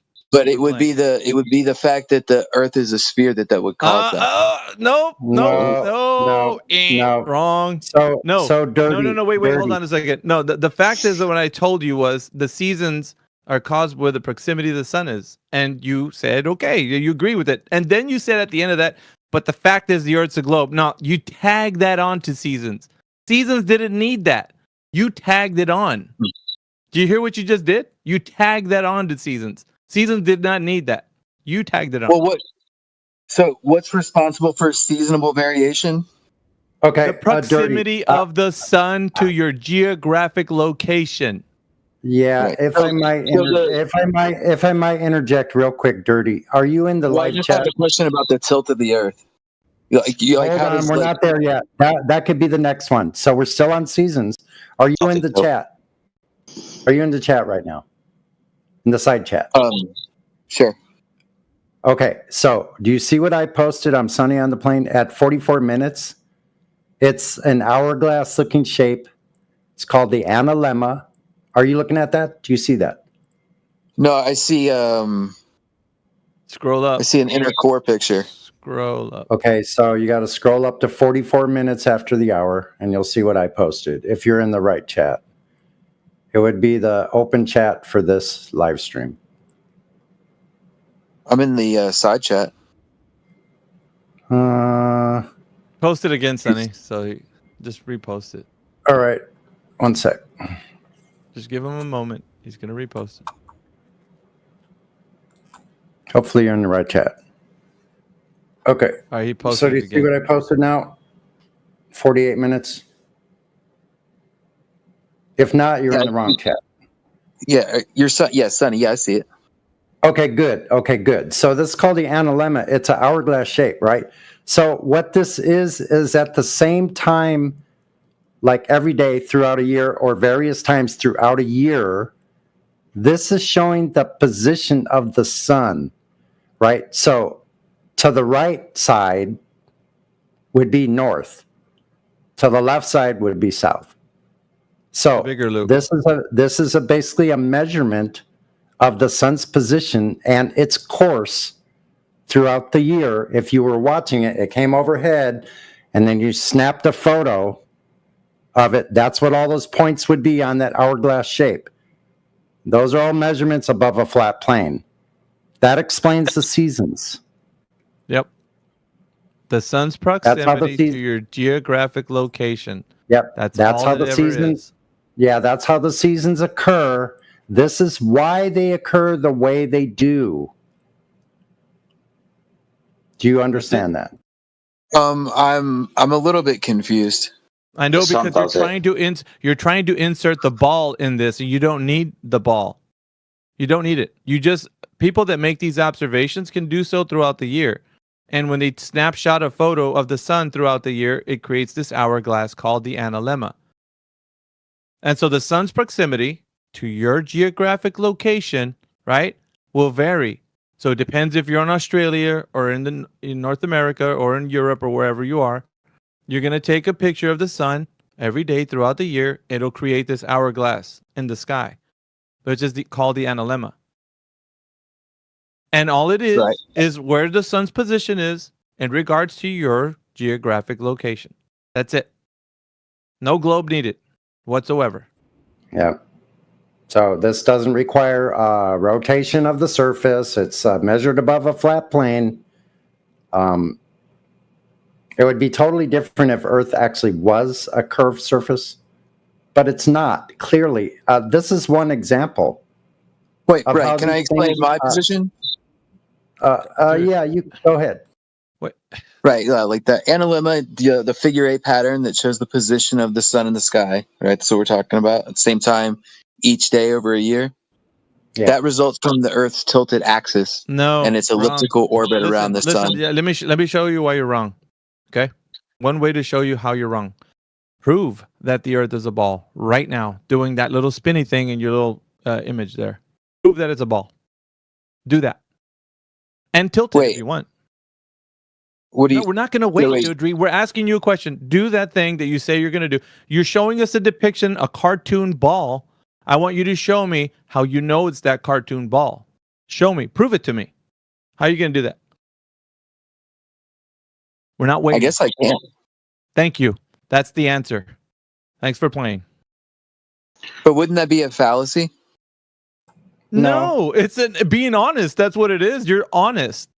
I can't prove it. Like the absence of information doesn't negate. Sorry, Dudry. No, you can't. There's no way out, brother.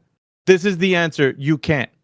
You can't think of a way out of it. Dudry, just own it, brother. You gotta own it. You can't escape. Tell me.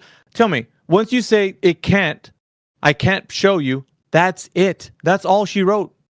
There's no more. Like that's saying if I believe that Santa Claus brother, exists. You're trying to. This is only for you. What you're doing now is just for you. You really just want to do this for you, right? Go ahead. If it makes you feel good, finish what you're going to tell me. It'll make you feel. Well, better. On a flat Earth, there would be no actual. See, there we go. See, on a flat Earth, because you haven't proved the Earth was a ball with a tilt. You said I can't. Remember that I can't. That I can't prove the Earth is a ball. Like the cartoon you're showing me. No, but the evidence that you're showing, the analemma would prove that it's a round Earth. No, it doesn't, bro. Question. It's just on a flat Earth, there would be no actual tilt. Dude, listen to me.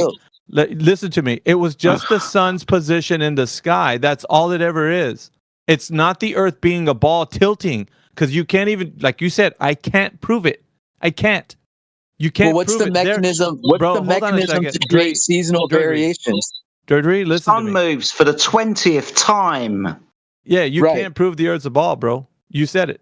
Can I ask a question? No, I can't. I can't prove it to someone who just who won't accept. No, you can't prove it. Okay, story. Yeah, we have to accept your belief. Well, that's not going to happen. You didn't prove it. I mean, what? Yeah, I'm trying to prove it. Like so, if you were to claim that the Earth is flat, dude, hold on a minute. Let's kind of. I put you on mute for a reason, dude. You're not. You're bypassing. It's called whistling past the graveyard. That's what you're doing right now. You already basically this argument is dead. Its bones are stiff. They're ready to bury it and stuff. And you're like, no, I think it still has life in it. That's what you're doing right now, bro. You think this argument has life. You said I can't prove it. That's it. It's over. It's game over, bro. It's done. We don't need any more. You don't need to tell us how you're gonna make us look like we're gonna prove flat Earth. No, it's done. It's game over. Yeah, there is no more globe. You said I can't prove it. That's it. Thank you. Now we're moving on. Maybe there's another speaker. You could think about what you said. I can't prove it a little bit more. So, I've got a question. Go ahead, sir. So you're denying that the Earth is a globe. That's what you're saying. So no, we're not denying it. So I'm jinxed. I need you to do this. Take up the mantle where that gentleman left off. I need you to prove that the Earth is a globe.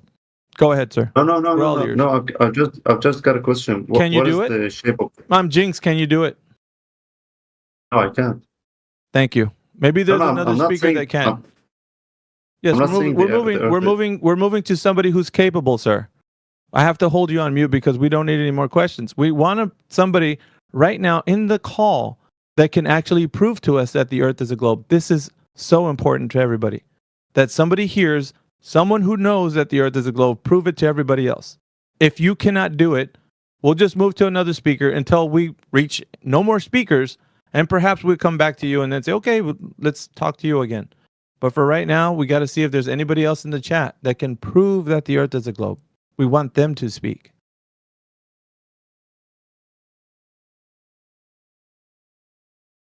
We will unmute you before you leave, by the way, so don't take off.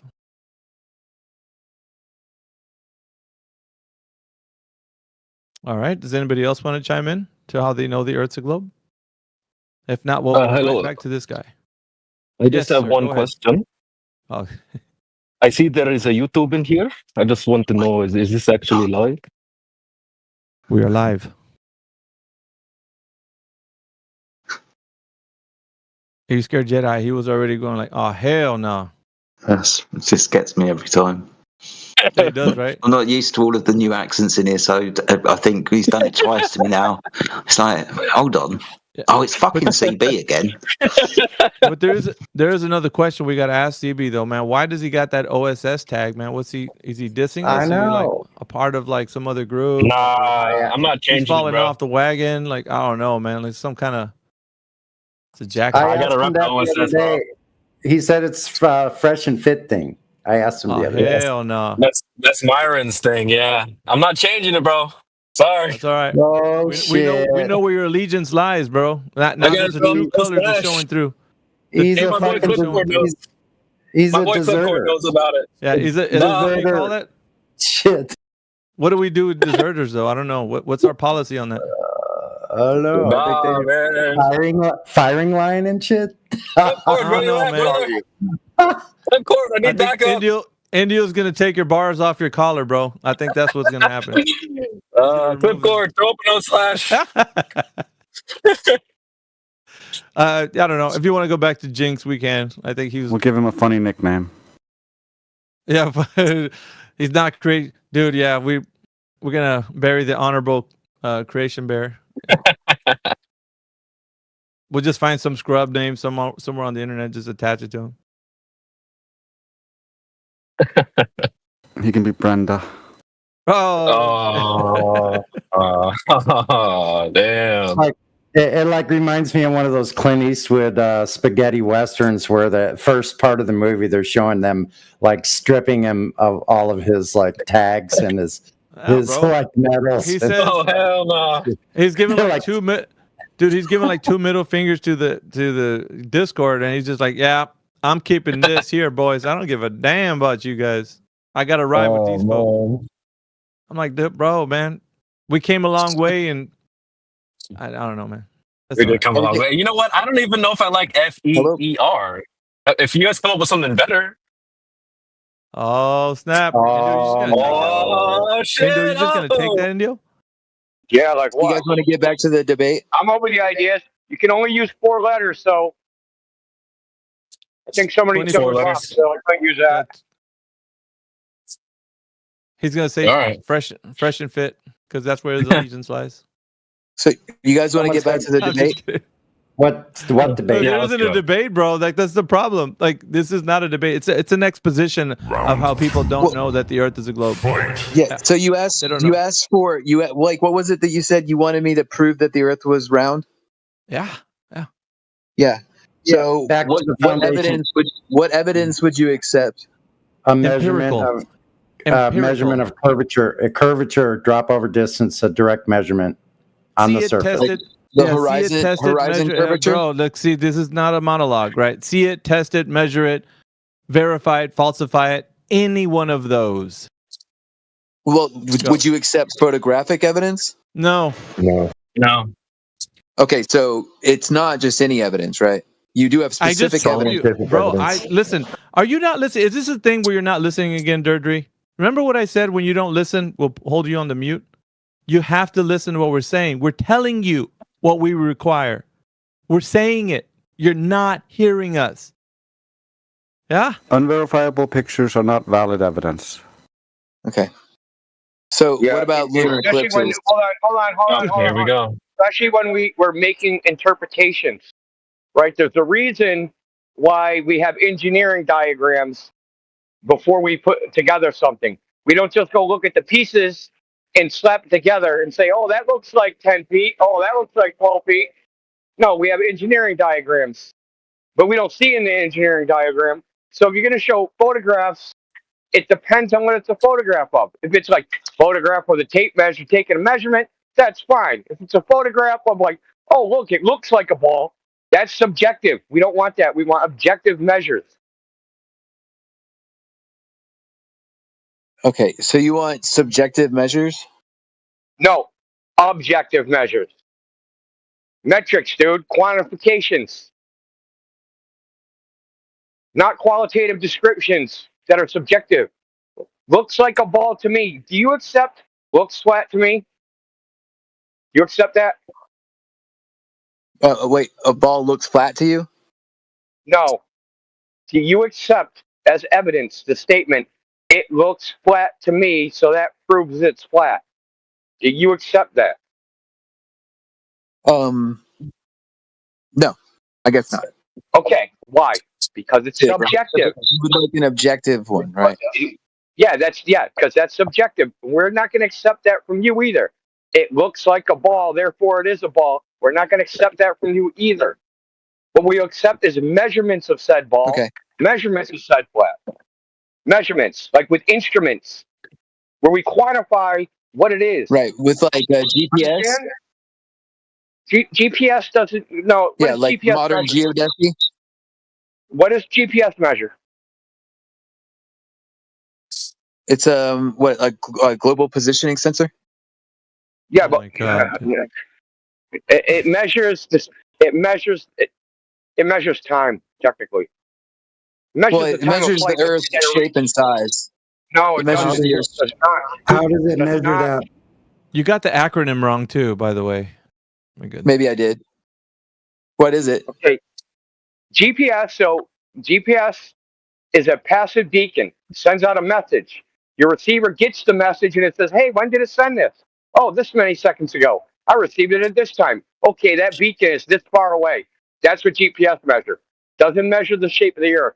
And it doesn't even use latitude and longitude. It uses a freaking tangent plane. It uses a plane. So your coordinates in GPS are on a plane. So I don't think you want to go there.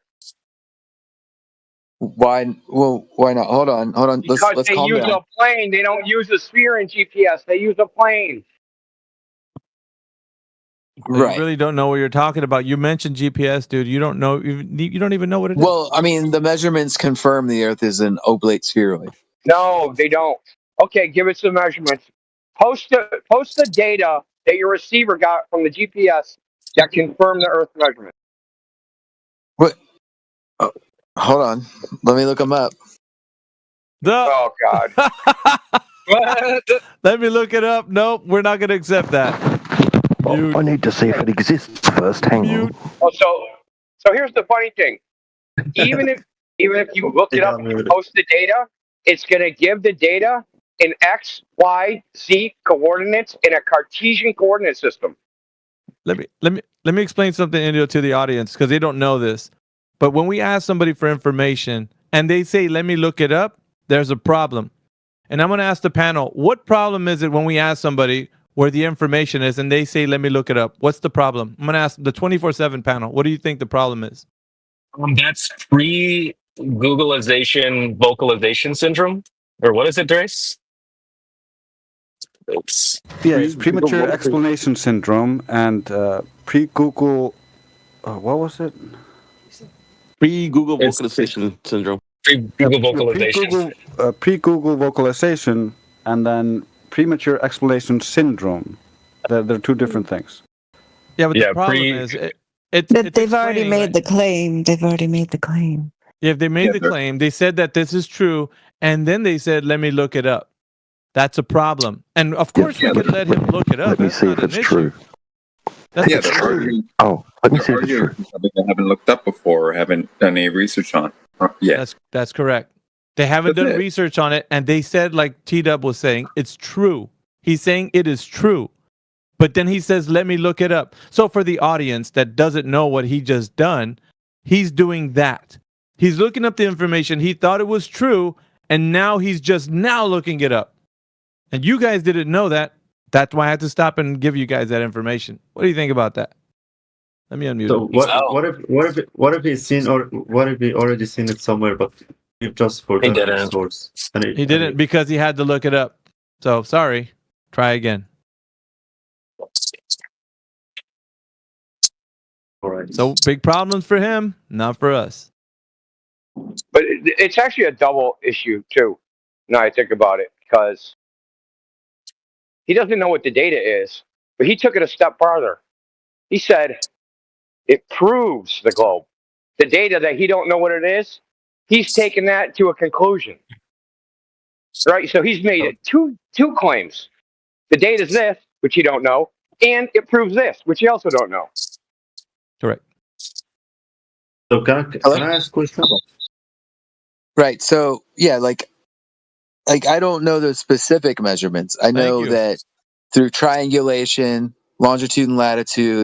Wait a minute. You just finished contradicting yourself. You said, I don't know, and then you said you know. How do you not know something and know something at the same time, Deirdre?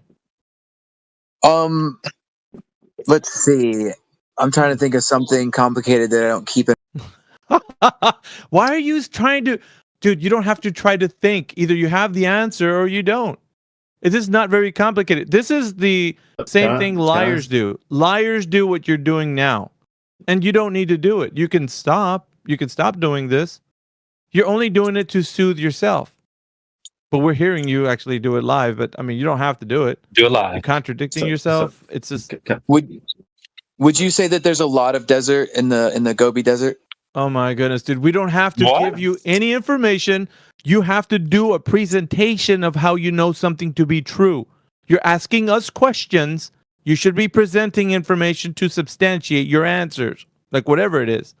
The Earth is a globe, present the information. There's a curvature there, present the information. Why are you asking us questions?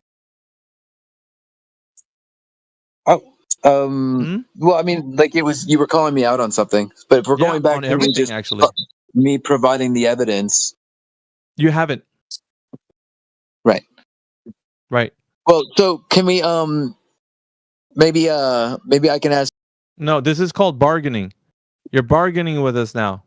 This is almost like the stages of grief, if you could think about it. You're going through the stages of grief, and now you're bargaining with us. Is it possible that you guys can? Dude, either you have the evidence to substantiate the claim or you do not. Simple as that. Be honest with yourself in the panel, sir. Right. Okay. All right. Okay. So, I mean, like, but you guys can provide all, like...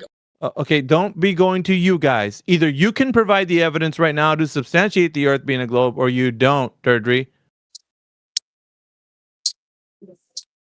Yeah, I mean, I do, but... Okay, then do it. Why? Go ahead. Like, what do you mean? If you're just...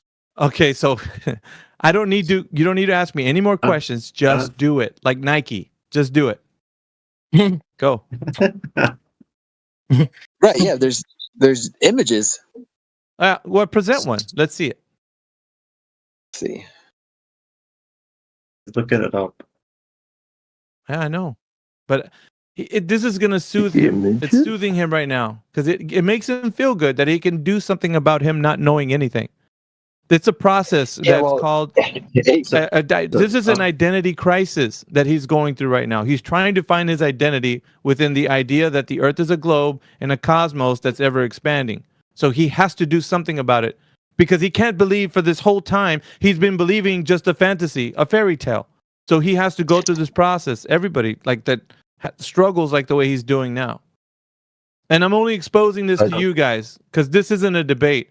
We're just exposing the world to the fact that they don't have any information to substantiate the Earth being a globe. That's all we're doing. Do you see in the side chat? I've got a question. Sure. We see in the side chat. What are you presenting? I'm presenting satellite images. Yeah. What satellite took this? What? What satellite took this? Are you going to ask me what the serial numbers for the plates that were built from the satellites? And if I don't know them, then I can't know it. Do you know anything that you presented, or are you just saying, "Oh, me like Earth, me look at Earth, me like picture Earth"? Is that what you're doing? No, No, and now Okay, you're then moving the substantiate. goalposts. Then substantiate the evidence that you presented. Substantiate it. How do you know This that's is the a Earth? satellite image Yes. of the Earth. How do you know what satellite took it? How do you know the distance from the satellite to the surface of the? What was the distance from the satellite to the surface of the Earth? What was the distance, altitude wise?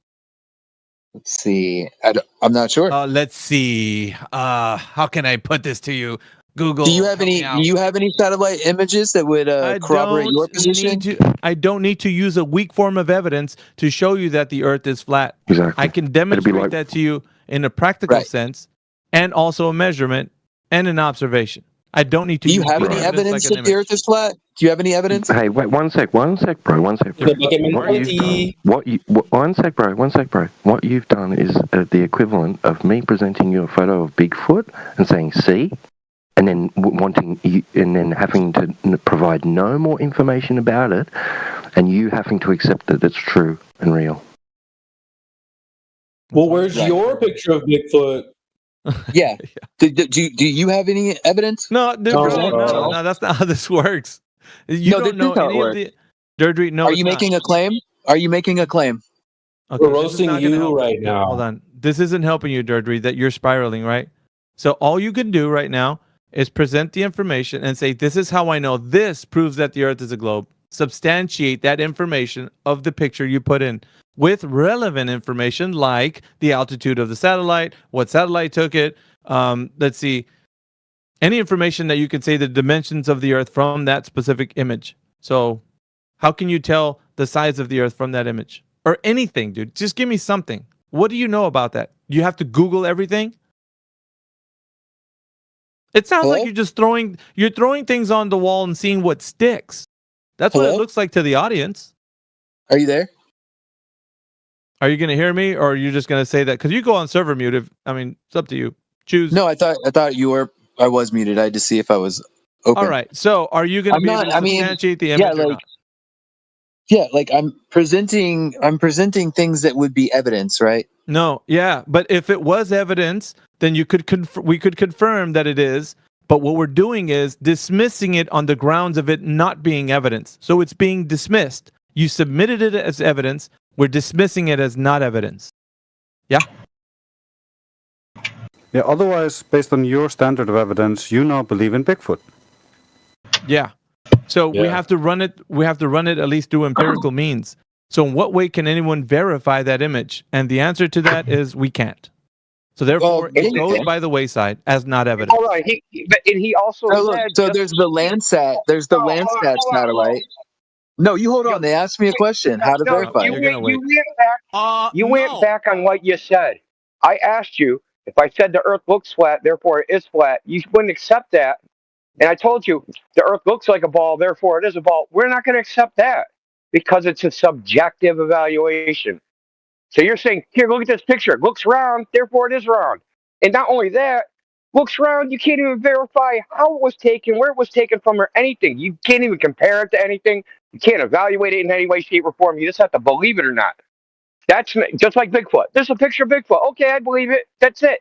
Like, we're not doing that. We want verifiable proof, evidence. Not crap, dude. This is crap. Didn't he agree with you that he wasn't going to do that? Just moments ago? Didn't he agree? Yeah, I agree. That's a weak form of evidence not to do that. Let's not do that. Didn't he say that earlier? Now he's doing the very thing. Yeah, I mean, you want to like pile up flat Earth pictures versus space pictures? I mean, Jesus Christ, we could do that all day. Yeah. We got way more than you. Way more. Okay. So it's a Landsat satellite image. Are you denying that satellites exist? Yeah. What? You cut off. Yes. You're denying that satellites are engineered and created and put into space. No, there's a thing that they call, this is a satellite, and they put it together, but there's no satellites in a vacuum of space. Can you provide evidence for that? Could you provide there's no evidence to support it. Like, there's no evidence to support it, and the evidence against it is the second law of thermodynamics. Wait, what? No.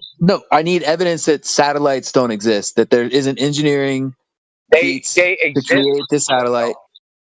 Okay, I just made a wooden boat, and I'm gonna call it a satellite. I'm from Alabama. Okay, the Space and Rocket Center. I visited. I've seen these things. So have I when I was a kid. So I've seen them put into action. Okay, really? if you like, I I've seen this with my eyes. Are you just going to suggest Did that they these take things up an don't exist? M16 or something? They get put into action? Like what? Look, first of all, I don't believe you because if you saw satellites in space with your eyes, you would have started with that. What? We would have started there. That would have been your first argument. You've seen them in space with your eyes. No. We've kind of switched positions now because you are now making the claim that satellites don't exist, don't function, and can't take pictures. Have you seen them in space with your eyes? Is that what you're saying? Yes, I have. Yeah. When were you in space to look at them with your eyes? What? Wait, it's a telescope that I used. I've seen satellites. How could you tell they were in space? What do you mean? How could I tell when they were space? Yeah, like you just see something in the sky. If I look up, I'm looking at an airplane right now. Is that in space? If you look at the sun, if you look up at the moon or the sun, is that in space? So you're saying that the sun isn't in space? What the fuck? Just answer his questions. No, where's the sun? You talked about an airplane. The airplane we know isn't in space. Not in the space vacuum you think it is. Yeah, we don't believe in your cookie cosmology. We're not a part of your cult. You have a burden of proof on your cosmology. No, this was a claim that was made by you guys. That it doesn't I will exist. provide evidence. Okay, are you ready? Hold your seat. It's a second law of thermodynamics violation. So if the sun and the moon it is, how are you breathing, brother? Yeah. Why isn't the vacuum? Why isn't the gas that you're breathing on Earth, which is supposedly in between you and this outer space vacuum, why isn't it fucking off into the vacuum? What? Because it's not. Are you like when you're talking about the law of thermodynamics, right? Are you talking about in an isolated space? No, an open system. No such thing as an isolated system. It's an open Isolated system. systems are theoretical. Oh, you go ahead, Jedi. You carry him through this. It's an open system. No, like why not you? Do you know hold on. Do you know the difference between isolated, closed, and open systems? In thermodynamics, yeah. Simple dynamic systems and dynamic systems. Open, closed, and isolated. Do you know what I'm talking about when I say these terms? Yes. Good. So the Earth is an open system. What's going to happen to the matter that has energy, the gas, in an open system?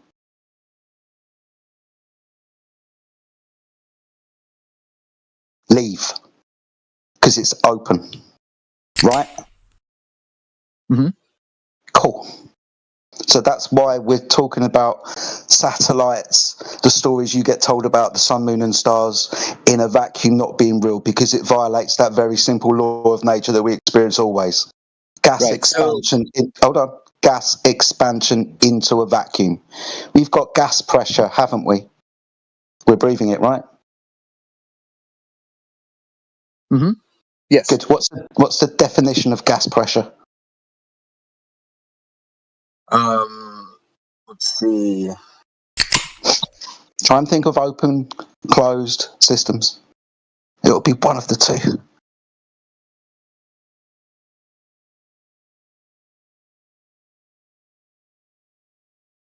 Clues in the word pressure. Force exerted by gas particles on the wall of a container. Good. So a closed system, right? You're going to have gas pressure in a closed system because it's the consequent of the system being closed. The gas that wants to expand can't because of the physical barrier, and by consequent is having collisions with that container, causing the volume of which it resides in to be under pressure. The Earth's an open system, but we have gas pressure. What's the logical answer about our Earth system? Is it open or is it closed? It's open. No, it's closed. An exchange. No. We have gas pressure. The necessary antecedent for gas pressure is a closed system, physical boundary, fixed volume, right? Like a container for gas, a ball, a tire.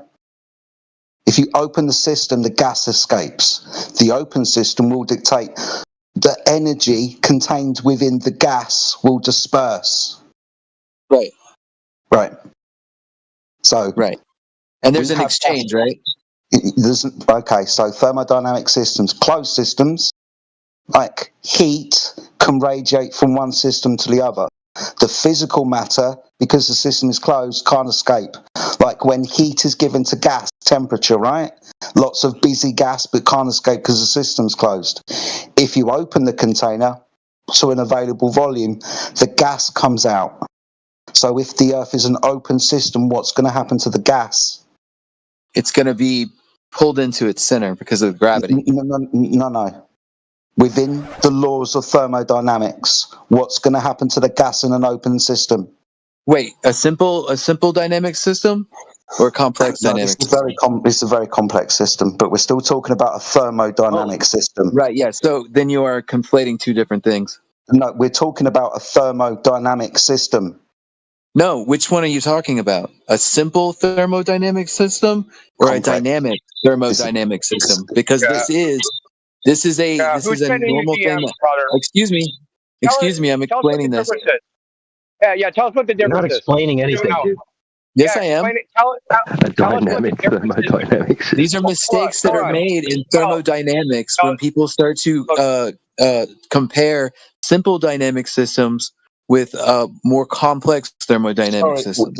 We're talking about a law of nature that's universal in open and closed systems. That's in all spaces and all times. So everywhere it's a law of nature. So this law of nature, when the system's open, what's going to happen to the gas that's got energy, the T within PV equals nRT? What happens when you open a container and you've got high pressure gas and then an available volume to fill? What happens?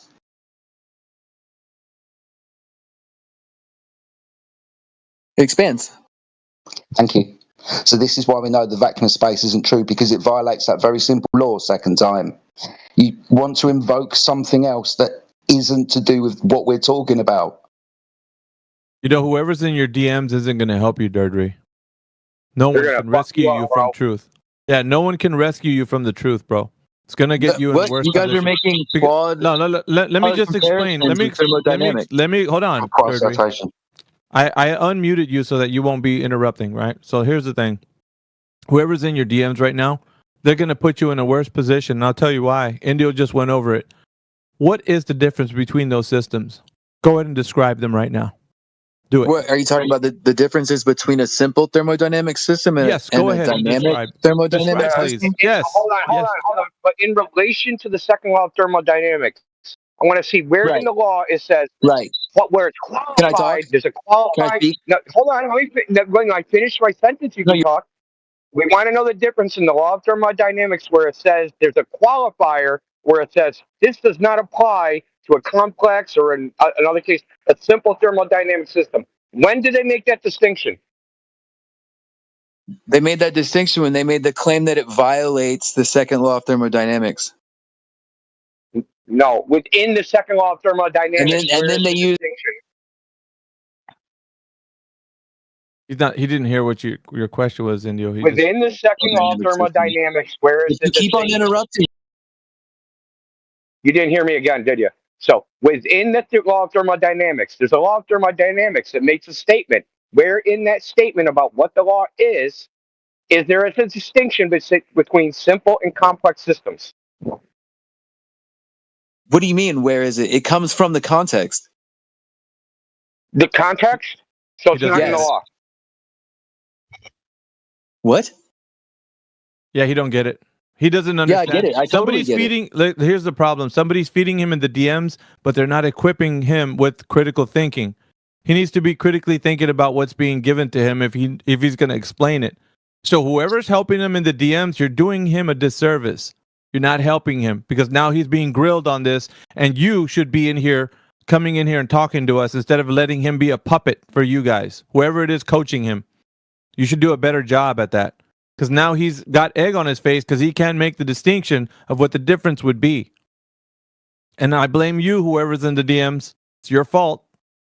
You let him here. Now he's going to be hanging out to dry because you're not here. So if you think you're smart enough, come in here and talk to us. Don't be using a puppet to do it. muted. Wait. Who's proving the Earth is round and who's proving the Earth is flat?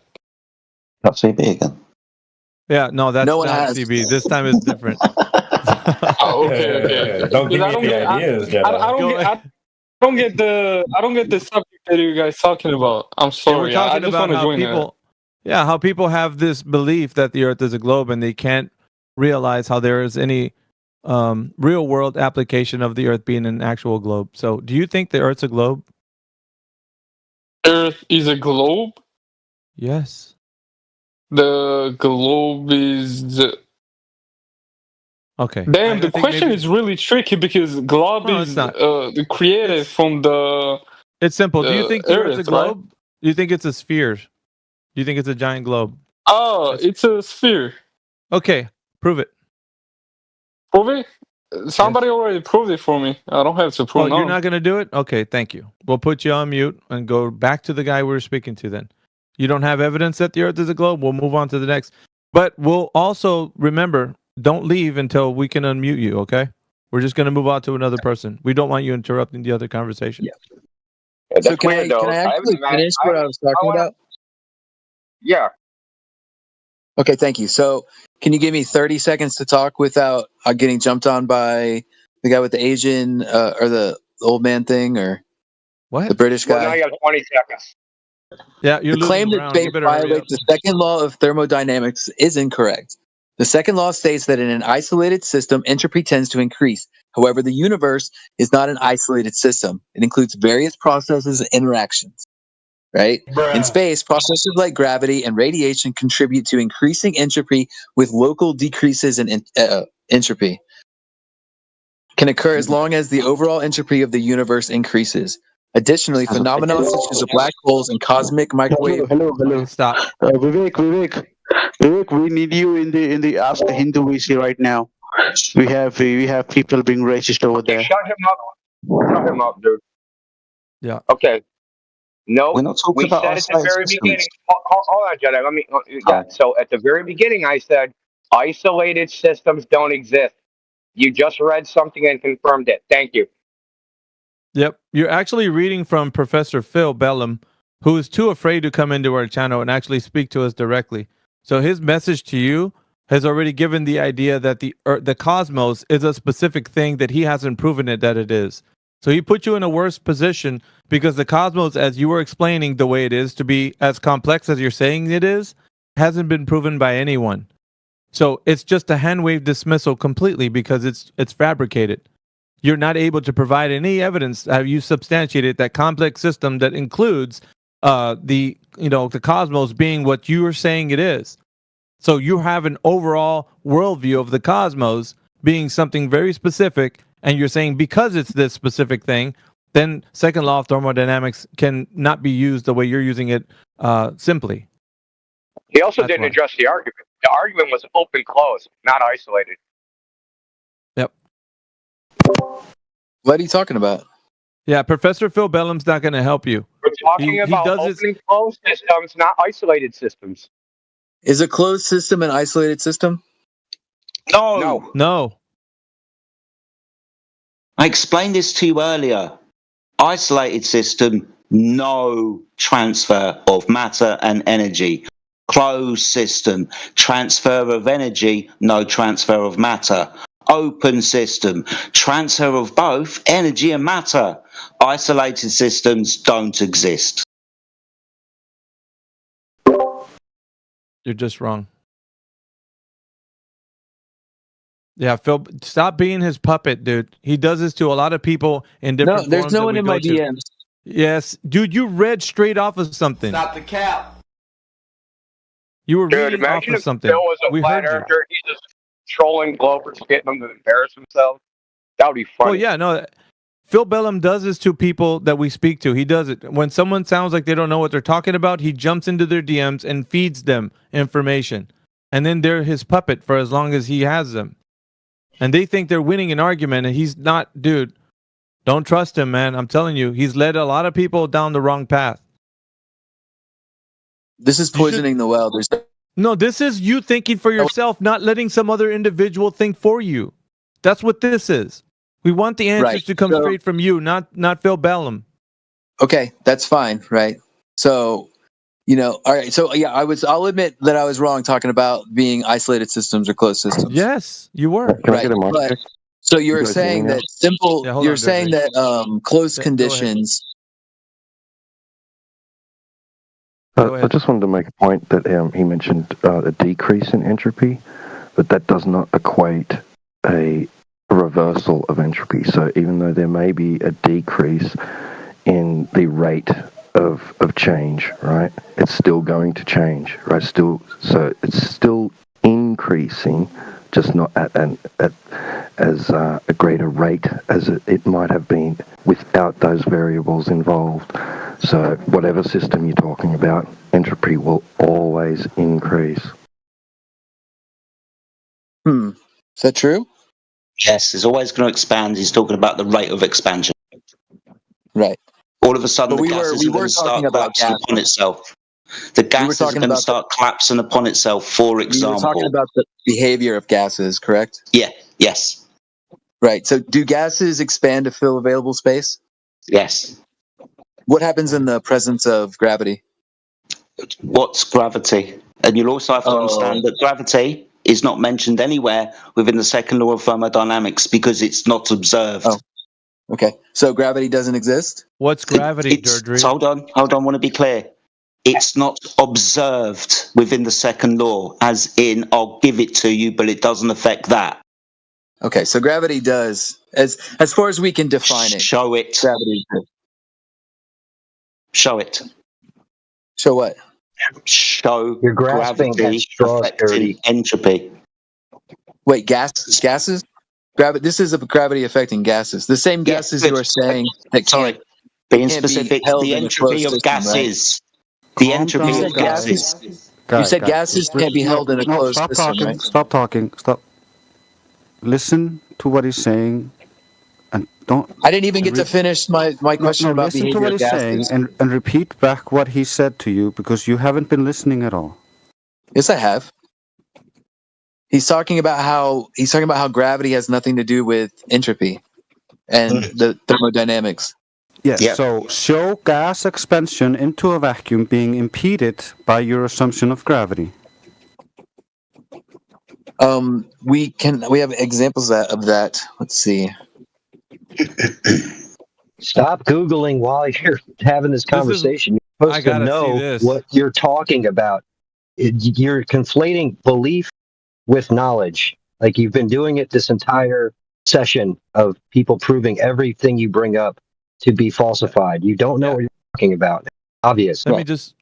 John pointed out a good thing here. He's once again going back to Google to affirm his position that he thinks is true. He thinks it's already true. Yet, why does he have to look it up? That's very telling to somebody who's making a claim that can't back it up. What he's doing, he's just going round in circles. Like at some point, he's just going to have to stop and take a knee, maybe reassess what he's bringing forward, and clean up his, arguments. Because right now, he's just looking everything up on the fly as we're talking to him.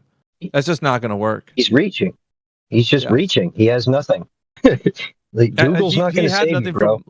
He had nothing from a long time ago, but I mean, we're just continuing because I don't think there's anybody else in here. So, look, if gravity could decrease entropy, it would be a perpetual motion machine. Okay, yeah. So we do breathe gas, right? We breathe oxygen. You agree? Yes, oxygen and nitrogen. Yes. Yes. So you're saying that you're not saying so. How do you explain the gases being held that we can breathe? How do you explain being able to exhale? How do you explain being able to exhale if you think gravity is holding the gas inside your lungs? It's weird. We explained this earlier. It's the behavior of gases as they work. We explained it earlier. Gravity. Do you remember when we were talking about open and closed systems? You asked to explain how the gas is still here. That's because the system's closed. Because if it was open, it'd fuck off, right? Remember that? If you were listening, we would have already had an answer to your question. You asked us to explain something we already explained to you. The thermodynamic system in which we reside. Yeah, the gas is kept here because the system's closed. Yeah, if it was closed, wouldn't we have used up all the gases? Sorry, is the gas being constantly reproduced at ground level, chemical and biological cycles? For example, oxygen, that's phytoplankton in the oceans. Gets absorbed by you. It would build up and combust in a closed system. It'll build up and combust. Wait, what are you talking about? What happens when you keep putting gas inside of a balloon? Okay. What happens when the surface of the Earth reabsorbs gas? We also have the gas cycles, buddy. So that's why we have things like rain and stuff like that. So the gas is introduced at the system at ground level. Gas is removed from the system above and reintroduced into it down at the ground level. And so it's a cycle. Biology, can you show evidence for that? Chemistry. Can you show evidence for that? Your lack of biology and chemistry. Are you breathing? No, chemistry shows us that the Earth's an open system. Oh my God. Your lack of comprehension does not help you. What happens when you keep on compacting gas into a closed system? Sorry, are we doing that? We're trying to point out to you that no, that's not the dude, that's not the situation that's taking place on the Earth. We keep pointing to the nature of reality and how gas is produced and reproduced. Maybe we said cycles, that should have rung a bell. Absorption should have helped. Where's it getting absorbed to? Look at the pictures I posted. Are you breathing? Have you never been to school? Wow. Are you breathing? Yeah. How did? Yeah. Yeah. How does asking a bunch of questions explain your point, dude? It makes no sense. We keep giving you the stage, and you keep asking questions. It totally makes sense. And they've already been explained by multiple speakers. Hold on. Where does the carbon come from that trees used to grow? Does that come? It comes from the Big Bang. No. Right. There's probably no point talking to you anymore. Alpha is all yours. All right. Yeah. No, because the carbon. Hold on. I want to ask him a question. You've drinking soda pop before, right? Throughout the universe, over these years. Oh yeah. Have you drinking carbonated soda before? Yes. Okay. Can you see the bubbles in the soda before you open the bottle? Yes. Yes, this dude. Yeah. No, you can't. Okay. First of all, so the CO2 gets dissolved into the liquid because they pressurize it, and when they release the pressure, they come out. So gases get dissolved into liquids depending on the pressure, and we have fluctuations in pressure. So we have a constant cycle of gases being dissolved into the ocean water and then being released from the ocean water. Can't believe you asked us to prove weather. Yeah, the water. Why would if they kept on creating? If they kept on creating gas, right? No, he's saying it again. No, it's cycling gas. Cycling gas. It's not being created ab initio. So it's just constantly being renewed, and it's a closed system. What's cycled? Oh. Yeah, it's been cycled. Brother, I feel for you, man. I hear you trying really, to explain a lot of things away. You disagree with things like the rain cycle?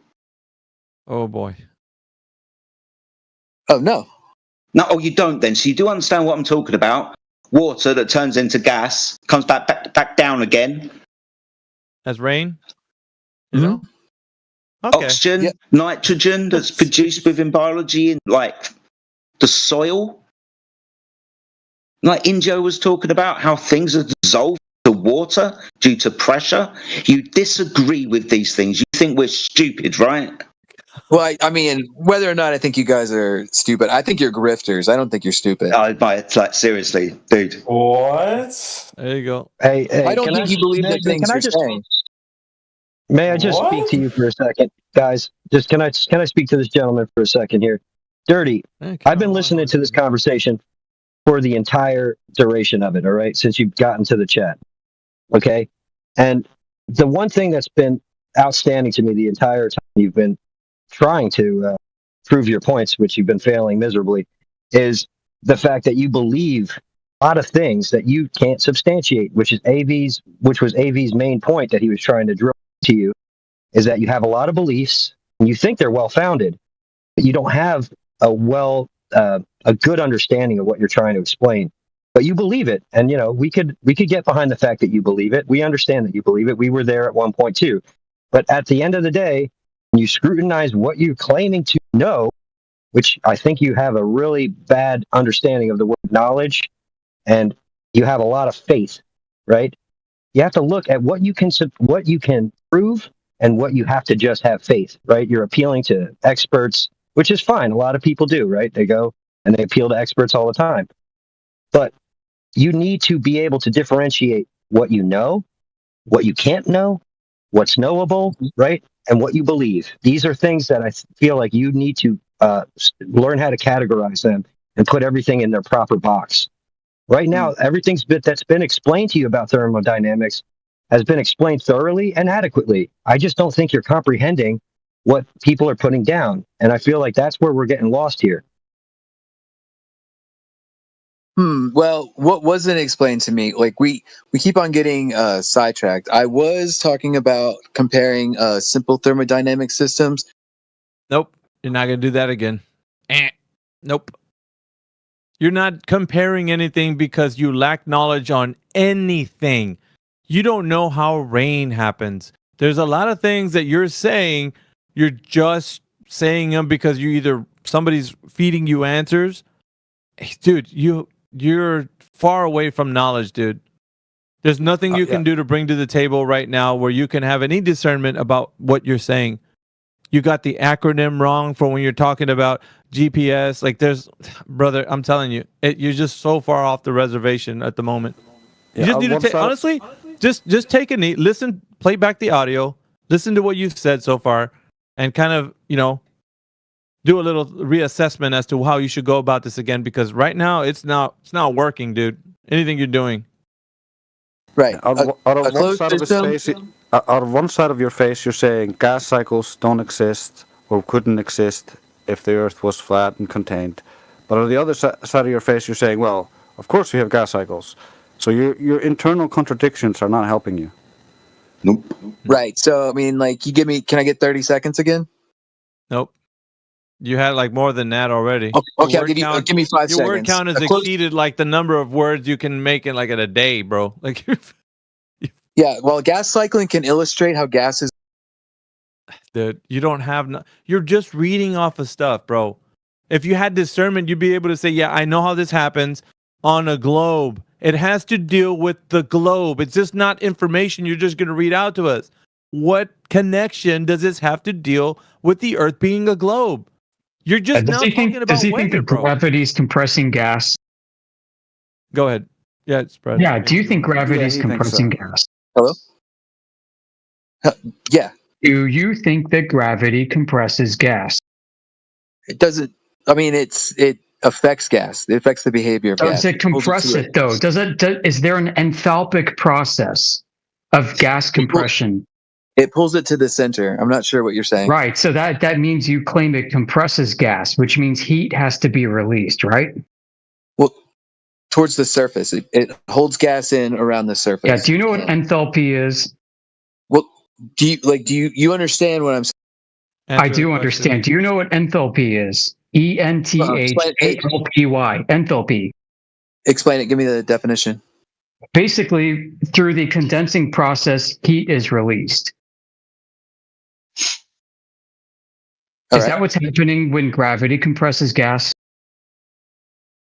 Yeah, right. Cool. Demonstrate it, because Avogadro's law and Boyle's law disagrees with you.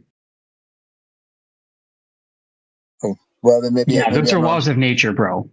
And the entire body of kinetic theory of gas law from molecular behavior of gases disagrees with you.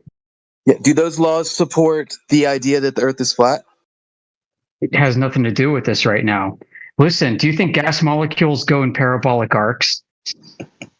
Do those laws... Yeah, listen, if you think Earth is a globe, you think gravity is moving gas in parabolic arcs and geodesics. Do you think that happens?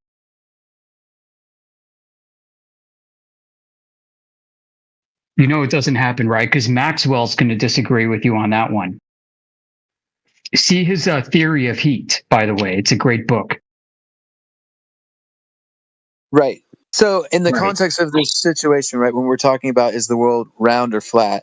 Yeah, right? so gas laws, right? So if the world is round, stating then the you pressure believe of that gas gas is laws are inversely tracing geodesic arcs. You think gas laws require gas molecules to go in geodesic arcs, which flies against the face of gas laws because gas molecules go in straight paths. They propagate straight, kind of like light. Right. So does does Boyle's law support or refute the claim that the Earth is round? It's got Yeah, I'd nothing say to do so. with the show. Well, hold on. It kind of does, because if you think that gravity is compressing gas around a ball, then you think gas molecules are flying in parabolic arcs like Newton's cannonballs. And that's not the case.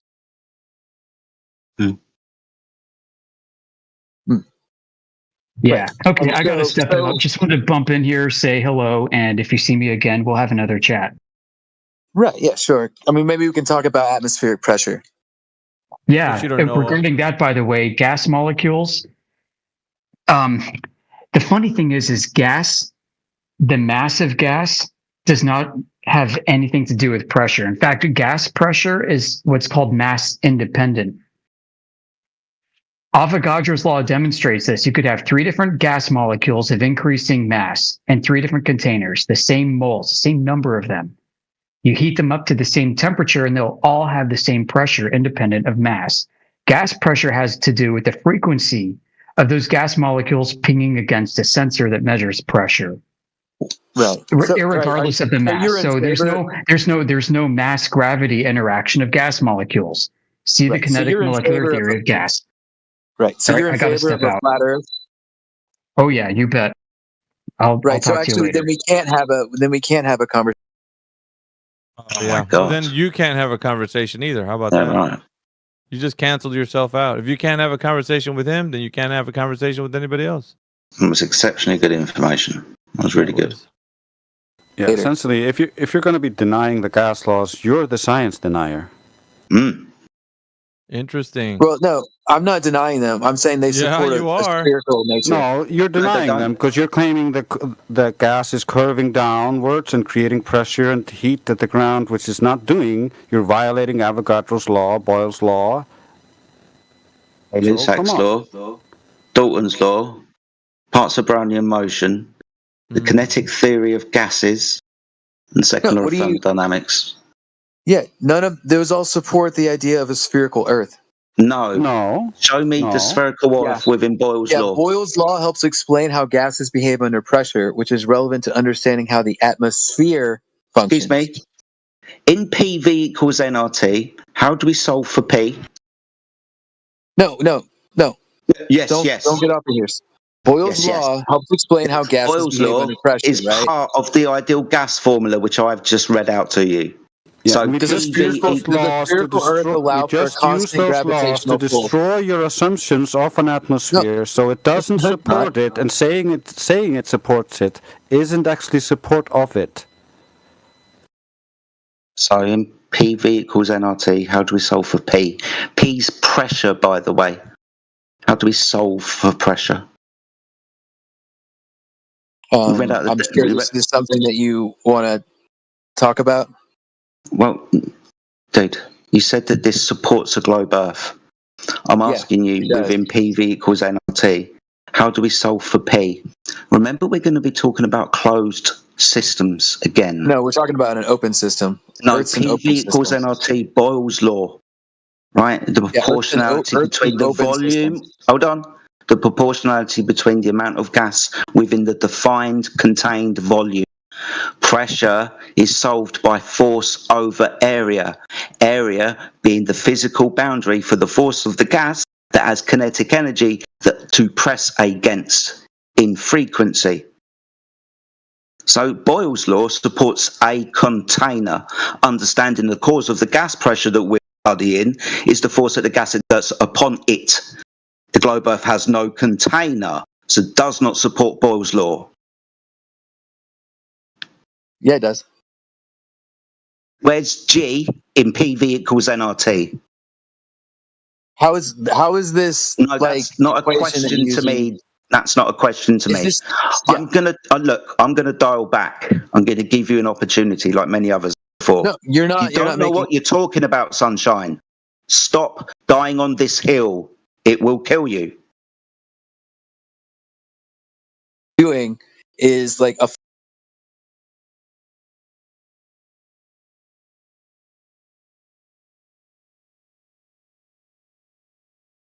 You'll see the red mic eventually.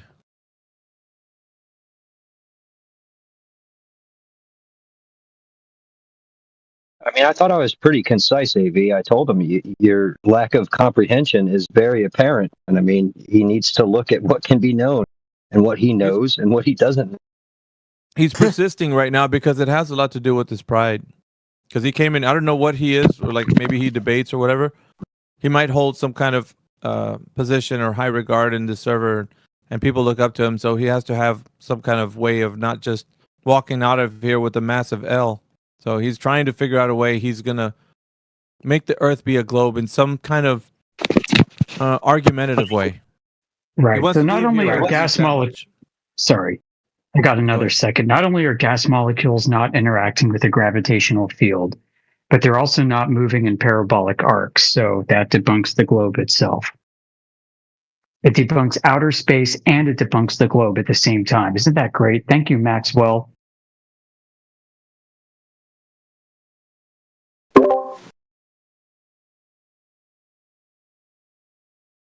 No, it can't be so. That's all he's been doing. Where it's an ideology.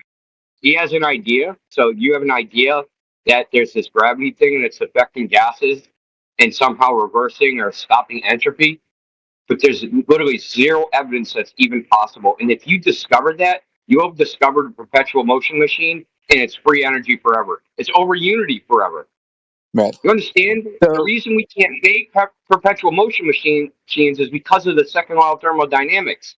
If gravity can create at pressure from gravity, that means it's decreasing entropy and it's doing work, and you have a perpetual motion machine.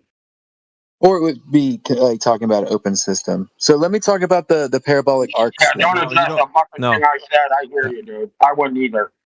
Because it's the rap. Either you have to argue for perpetual motion machines, which fucking is a no-go. Like, then you'll be embarrassed even in your Glover crowd. They'll be fucking shouting you down. Or you have to argue against it and then concede that satellites in a vacuum are impossible if you're fucking the one breathing under them.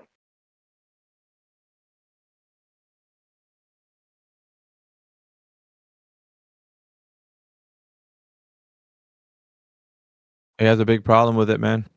But we do have, let's see, what's the guy's name? I literally don't care. That's his name, actually. Do you want to chime in? I literally don't care. Durdry needs to take a knee right now. He's too excited. He wants to be right. He called us grifters. So. Oh, where's my check, bro? All right. This is my grifter check. I literally don't care. You have the floor if you want. You want to ask us questions or if you want to be challenged. We got Lulu. Lulu's in here. Welcome, Lulu. What else we got? Vault 8 Iggy, I'm going to send you your grifter check, bro. It's a 3-party out-of-state personal check. I can't cash it, bro. We got Vegan Jesus that just joined us. Okay. I mean, all right. Hi guys, how are you? Pretty good, pretty good. Welcome. Thank you. No worries, no worries. So we're asking people here, gentlemen, if the Earth is a globe, is there any evidence for it being a globe in 2025? Go ahead, guys. Any one of you can start, but what we'd like to do is to hold to one speaker so there wouldn't be a lot of audio chaos with like 5 speakers at once. So we'd like to have an interaction with you, wherever you are, either Vegan, Jesus, or Lulu. It don't matter. I think the Earth is not all. The gravity is a joke from the U.S. government. So You're a bit, Lulu. You're a bit low. Can you get closer to your mic? Oh, sorry. Are you listening now? That's better. A little better. Yeah. Go ahead again, sir. Say again. So the U.S. government created the NASA to. There was a false history that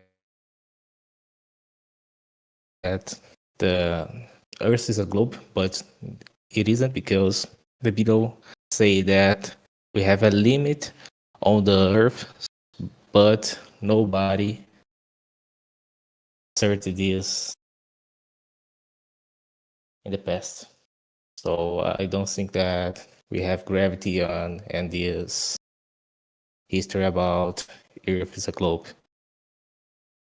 Okay. I guess you're basically saying that we don't have any reason to think that the Earth is a globe based on NASA being liars. I guess that's what I'm hearing from you. That's a perspective. You can.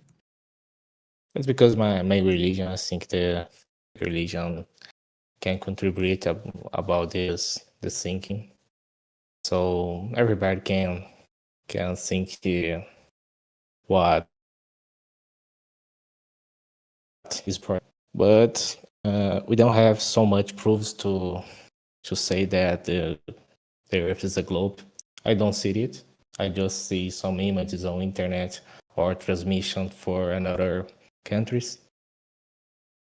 Okay, I'm gonna say thank you for that that statement, and we might go to another speaker, Lulu, because you're really, really low, so it's hard for people to hear you that are trying to listen to what you're saying.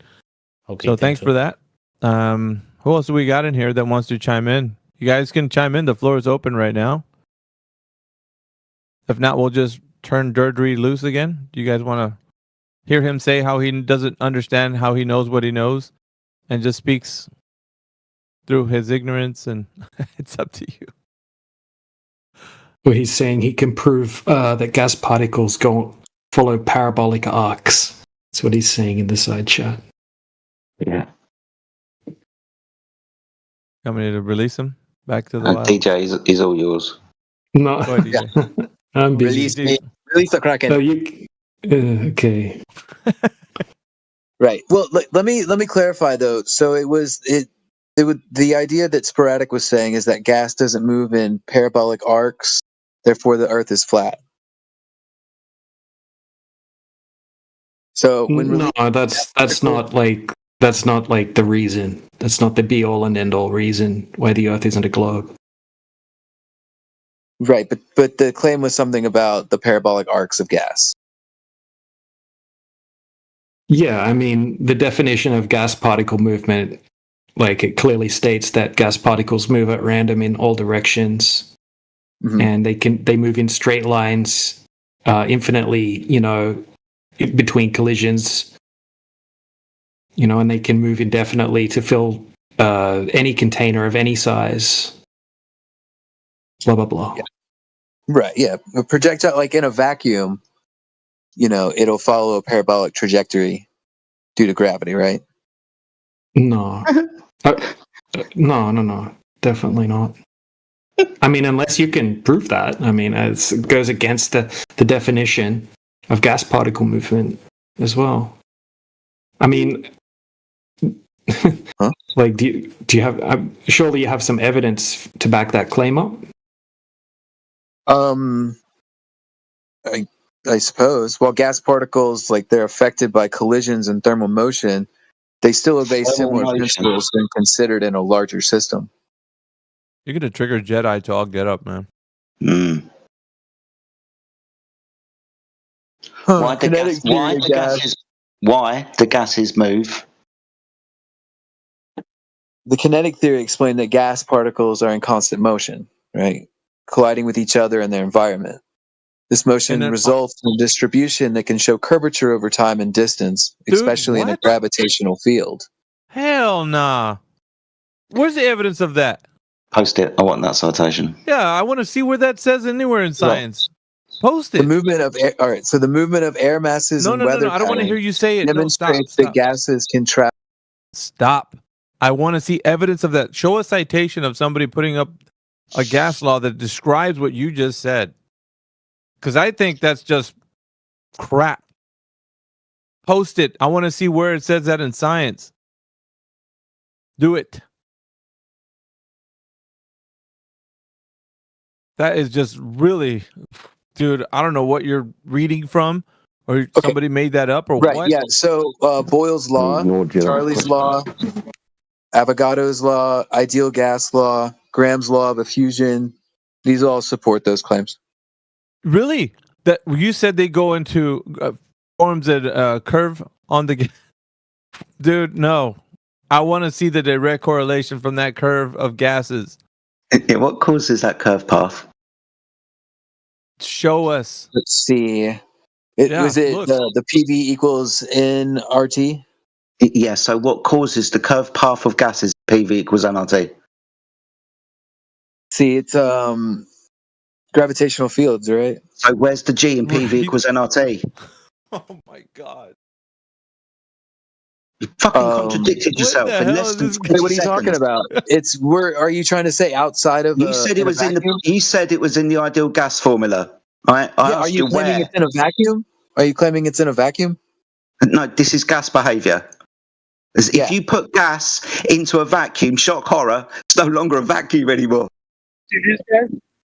Is that true?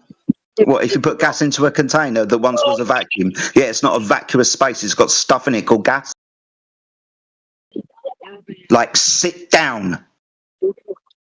Oh no. Yeah, literally and figuratively, sit down. You're gonna hurt yourself, bro. Somebody should count how many. Kingsley, you're hot, Megan, brother.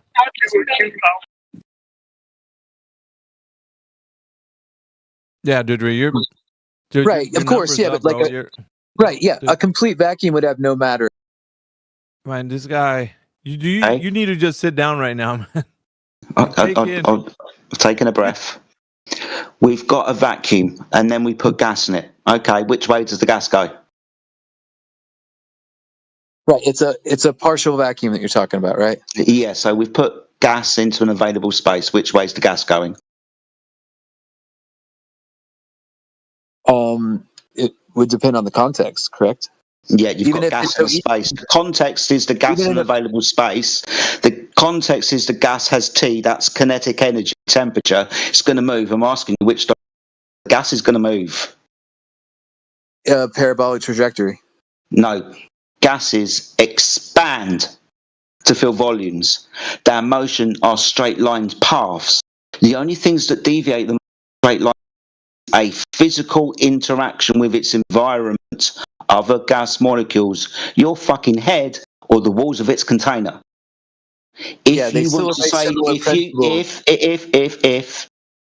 want to say that gases have parabolic arcs caused by gravity, you're going to need to scientifically verify experiment. Right, yeah. Because you were talking about Avogadro's law earlier, right?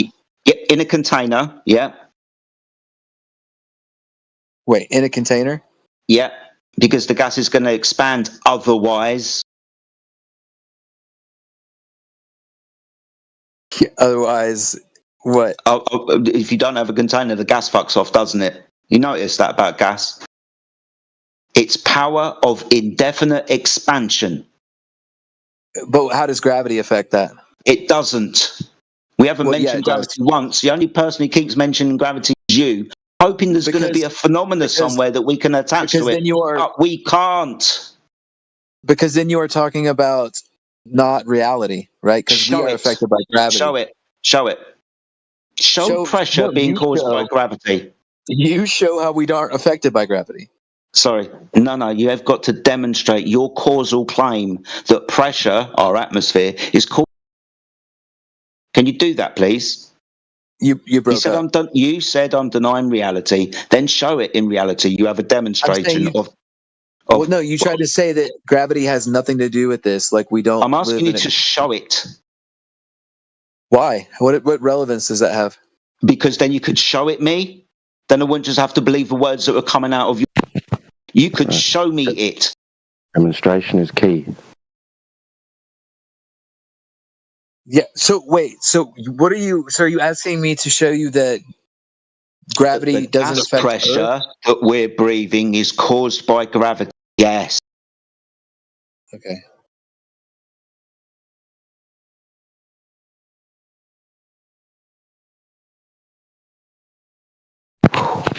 That's not happening at all. It's gonna point to something in the sky.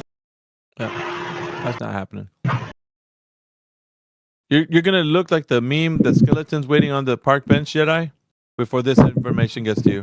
Right. So gas pressure is a force exerted by gas particles colliding with surfaces. Is measured by units like pascals, right? The role of gravity pulls gas molecules towards the Earth's surface. This creates a column of air above us, which exerts pressure due to its weight. Friend, you didn't demonstrate that. You didn't demonstrate. We're asking for the demonstration, not the claim again. You're making the claim again and not demonstrating it. Why are you not demonstrating what we asked you to demonstrate? You're just repeating the claim, and it's getting boring. Yep.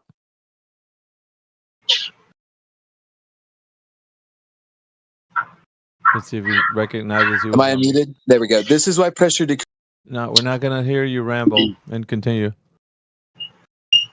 Bye.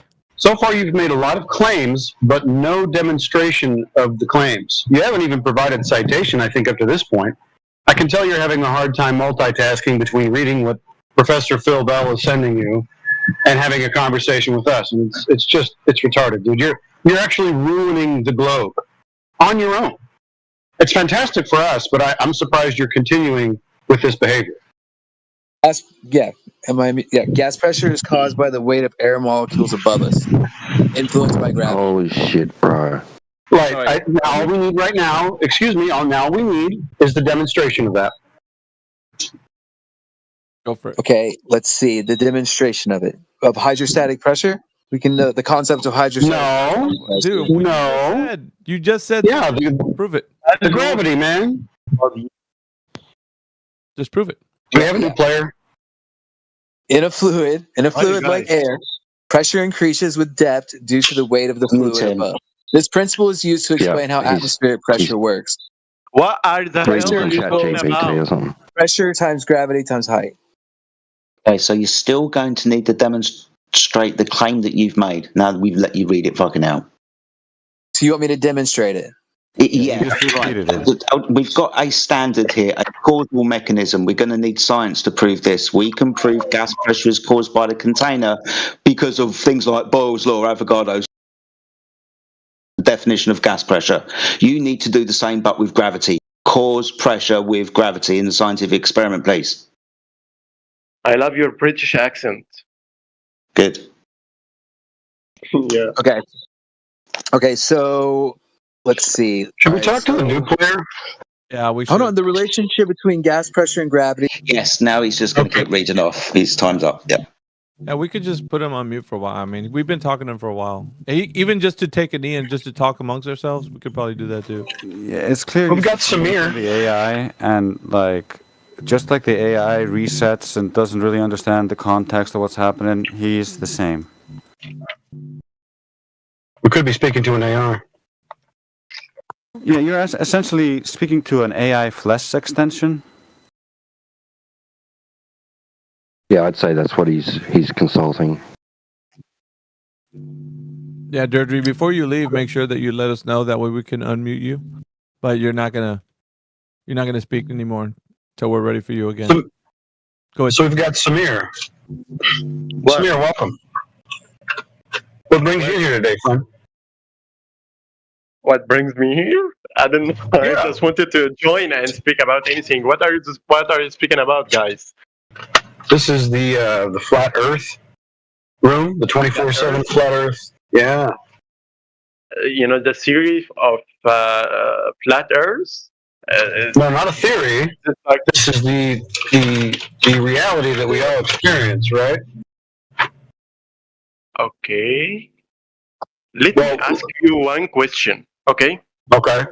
Imagine for a second that you are standing on a beach at any place on this world, and you see on the horizontal line of your eye, like the horizon, a ship or boat that's sailing straight forward. After a while, what do you expect to happen with this boat? What this boat will eventually disappear. Right. Is this a question, or are you just yammering? Oh, why does the boat disappear? Oh, there's a lot of different reasons that could happen. Angular size reduction, diffraction, perspective effects. Excuse me, friend, I let you speak, and now I'm giving you an answer, and you're talking right through me. Why is that? Sorry for interrupting. Sorry. Right. So there's multiple things that could be taking place, right? So we have angular size reduction. We have occultation of things in the foreground. We have diffraction. We have refraction. There's many reasons that this happens. Are you under the impression that the reason that the boat disappears is because of Earth curve? Yes. Okay, so do you think that the horizon, remember earlier you talked about the horizontal, do you think that the horizon is Earth curves? It's because, you're traveling from a point to a point when it's curved, I don't know how to say it in English. Yeah, I asked you a very specific question that you didn't answer. Do you think that the horizon is the curve of the Earth, the thing that's blocking out, in this case, a boat in the distance? Actually, I don't understand. Well, you mentioned that the boat disappears in the distance, and you also mentioned horizontal. So I'm wondering if the horizon, do you know what the horizon is? It's like the line or something. I know in my own language, but I can explain in English. So excuse me. Right. So in English, the word horizon is the place where the Earth apparently meets the sky, right? Or the sea apparently meets the sky. It's that line that you're talking about. We call it a horizon. So in English, it's called the horizon. Okay. Yeah. Do you think that line is the curve of the Earth? Do you think that's where it starts to block things out in the distance? I think this distance that separates you from this line or the boat,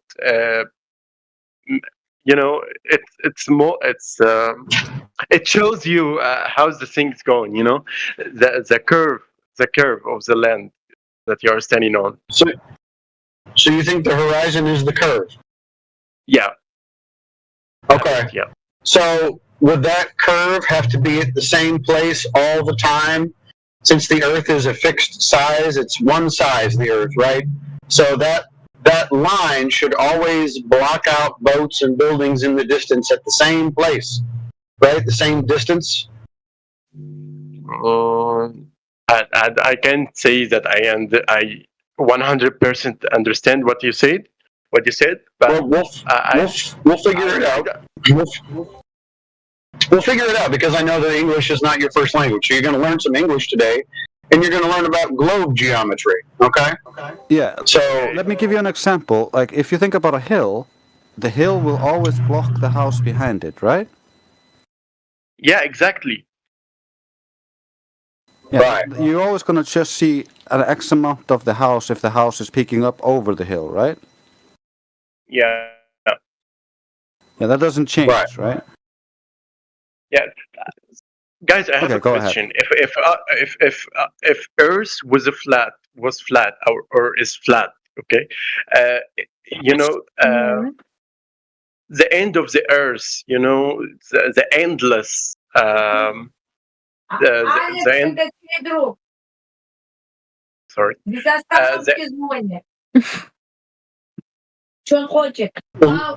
Nobody here is talking about the end of the Earth. I don't know why you're bringing that up. No. I didn't mean that. The border.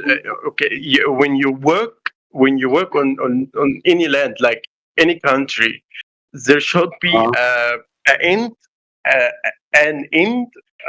for the place. Where you get to some place and you can't find no sea, no land, no space. You can't see anything.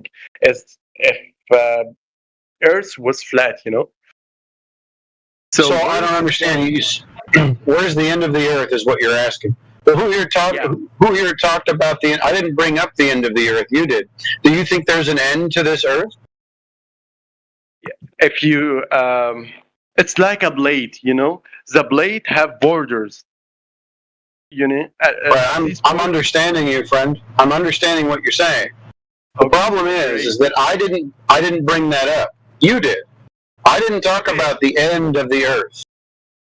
Okay, I'm talking about it to prove that if Earth was flat, why? No, it doesn't prove anything, bro. It doesn't prove anything if you speculate about anything about the end of the Earth, because it's undefined. We didn't make any claims about that, and nobody has gone there. So, speculating about it doesn't debunk the fact that the Earth isn't curved.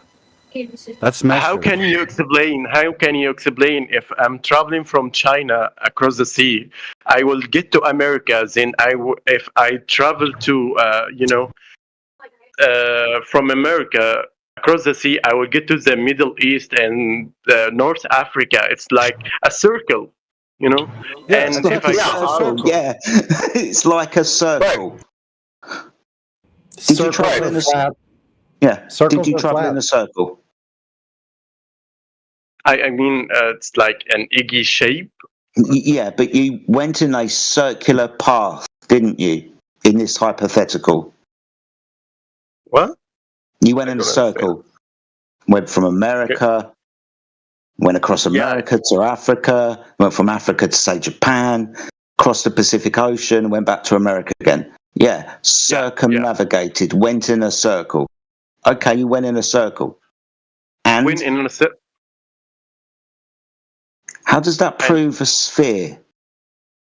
Is it impossible to go in a circle in your own room or around your house?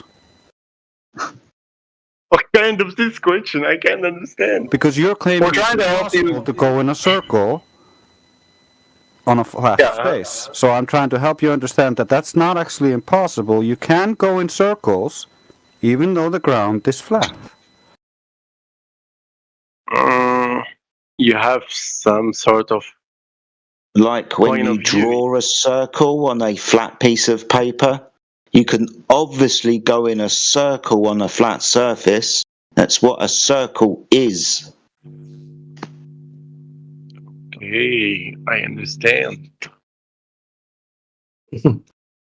So how can you guys explain the photos and images that was taken from the moon by NASA?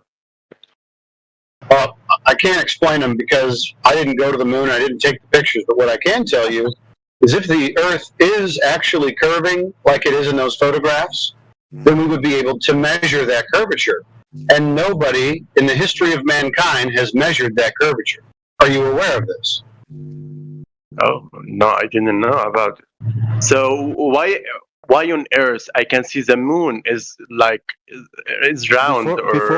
Before you jump to the next topic, because I know you're floundering around and want to grasp onto any straw, I posted into the chat here a stereoscopic analysis of all of the Apollo moon landing photographs, which prove beyond a shadow of a doubt that they were in a studio and not on the surface of the moon.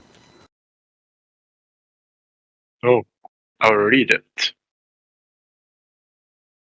Then, guys, why the moon and the other planets looks eggy or like circles or like planets? It's not flattened. I don't know. Why are trees tree shaped? Okay. I mean, what you're looking at, like, bro. Okay, You're looking in the sky, and you're assuming things based on the all the trees have the same relax, shape. breathe. You're looking in the sky, Let and me you're assuming continue. things. Let me finish what I'm saying. Relax. I'm relaxed. You're looking in the sky. Yeah. Stop talking, man. You're looking in the sky. Okay. And you've been told the story about the things you have seen through telescopes or pictures. That story is contingent on the Earth being bent into a ball. That creates the sizes and distances to these objects that you believe are there. You believe they're spheres. What we actually see is just lights. And they look like disks from our perspective because we have no depth perception of these things. Everything other than that is imagination, is Hollywood CGI, is that kind of stuff that underpins your view of the cosmos. Bro, the moon is pretty big, okay? Like, we can kind of see from here that the moon is kind of like round and shit, you know? And I don't know. Actually, let me shut up. Thank God. You're free to believe it's round or not. We're not questioning your beliefs about these things. We're just showing you that the Earth is actually measured flat. And that has consequences that ripple out into the rest of the cosmological belief system. Okay. Another question. I mean, who are these people who have, the benefit of spreading light and saying that, Earth is a sphere-like shape or egg-like shape? Who has the credit to say that? It's a non sequitur. Yeah, it doesn't matter. First of all, if you can go outside and measure for yourself that the Earth isn't curving, who lied, why they lied, is not something that relates to that and doesn't reflect on that. Regardless of why they would have lied, it's not going to change the fact that the results of the tests were that there was no curve. So that's not going to change anything, and you cannot divine their intentions or why they did what they did or who knew. All you can do is check if they're telling the truth or not. Okay. Everything I know about debunking flat. I'm sorry. Continue. I have a final question. Why does this thing matters, or is it flat or round? Why does it matter? Does the truth matter or not? I don't know. It will affect anyone's life. I don't know. I asked you a question. Does the truth matter or not? Yes, it matters. Okay, then you answered the question. It matters. Yeah. What kind of stupidity is that? Okay, well, it's the truth. You said the truth matters, so you answered your own question. Now this lady obviously wants to get in. What do you want? I mean, so when there are obviously like two sides right now, as far as I know. There are people who think that the world is like round, a sphere, and other people who think that it's like flat. I think. No, you're wrong. No, you're wrong. There's far more. There's people who think they live inside a sphere, and there's people who believe they live on the outside of a sphere. And those two people, they have beliefs about how light works and have never tested it. We are the same middle ground that tested the assumptions of both sides.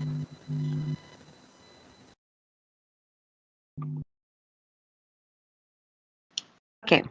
I don't think that round earthers are going to go out and prove to themselves that the world is like round in the sense of measuring the curvature.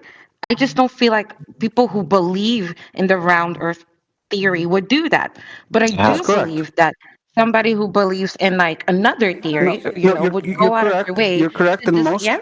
You're correct. Most globe believers don't go and test it, and they have never tested it. However, we were globe believers, and we are flat earthers because we tested it.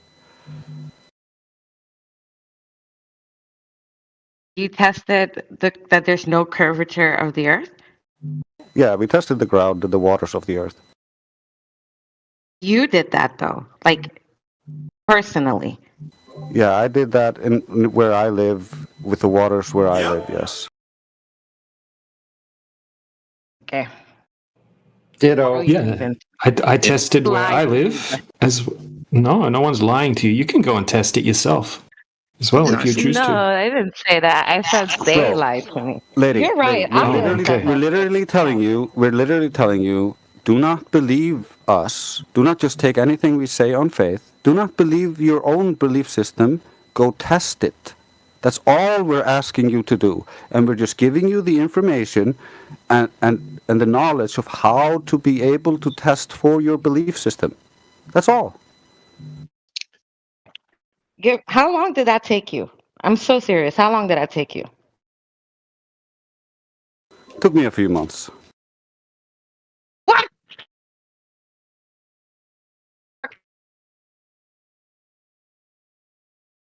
Started with me trying to debunk the flat earthers. I had my astrophysicist friend and robotic engineering friend, and I was like, I'm gonna get all the evidence and proof that the earth is a globe and dunk on these flat earthers with all this evidence.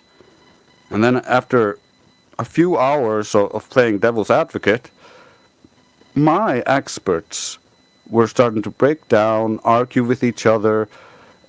They could not supply me with any empirical evidence. It was all theoretical, assumption-based, or had logical fallacies in it. And me just playing devil's advocate, still believing in the globe, could destroy them. And so I was like, this doesn't feel good for me as on my belief system. So I kept digging. I kept looking for any evidence to prove the globe. And the more you look, the worse the globe looks, because the evidence isn't there. That's just a pure fact. It's just fallacious reasoning and assumptions on top of assumptions on top of assumptions. That's the whole cosmology is. They looked at the horizon, the half-naked Greeks, that is, and they believed they had laser beam eye vision, and they calculated, well, if the Earth is curving and the horizon is a consequence of the Earth curving, then the Earth would be this big.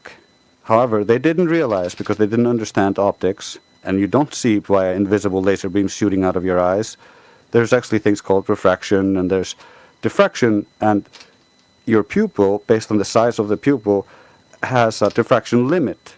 And so based on the limit of the human eye, we would have a horizon optically at the same distance as they calculated the Earth's size based off of. And so when we use bigger aperture cameras, suddenly we can see up to 10 times further than the supposed geometric horizon. And if we use very small aperture cameras, the horizon shrinks and becomes much closer, and we can see RC boats disappearing over small ponds, bottom up. So this is all purely optical, and half-naked Greeks with their archaic ideas that the Earth being a ball just don't fan out with reality. Can I ask a question? Sure. If the Earth is a closed system, how do you account for gases like hydrogen and helium escaping into space? Well, you're assuming they're escaping into space and not some other process causing them to be captured. Right. Yeah. And this is within the heliocentric dichotomy. Why would we explain something within the heliocentric? Why? Well, gases like hydrogen escape because they have enough energy to overcome gravity, especially at high You altitude. believe they escape, you have no evidence they do escape. That's within the heliocentric model, right? According to you, gravity does this but doesn't do it to those things escape. We've told you that model can't exist. We need to contain the pressure. So we don't need to explain this because it's not relevant to us. I muted him because he's throwing himself into the gears. Continue the conversation with the nice lady.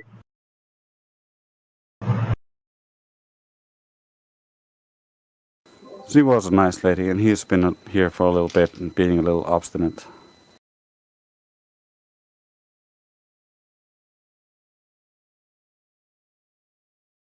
You're up, Shay. Did you have a question?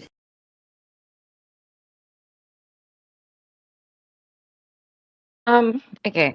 I didn't really have a question, but I did think that dude's question was really fucking good.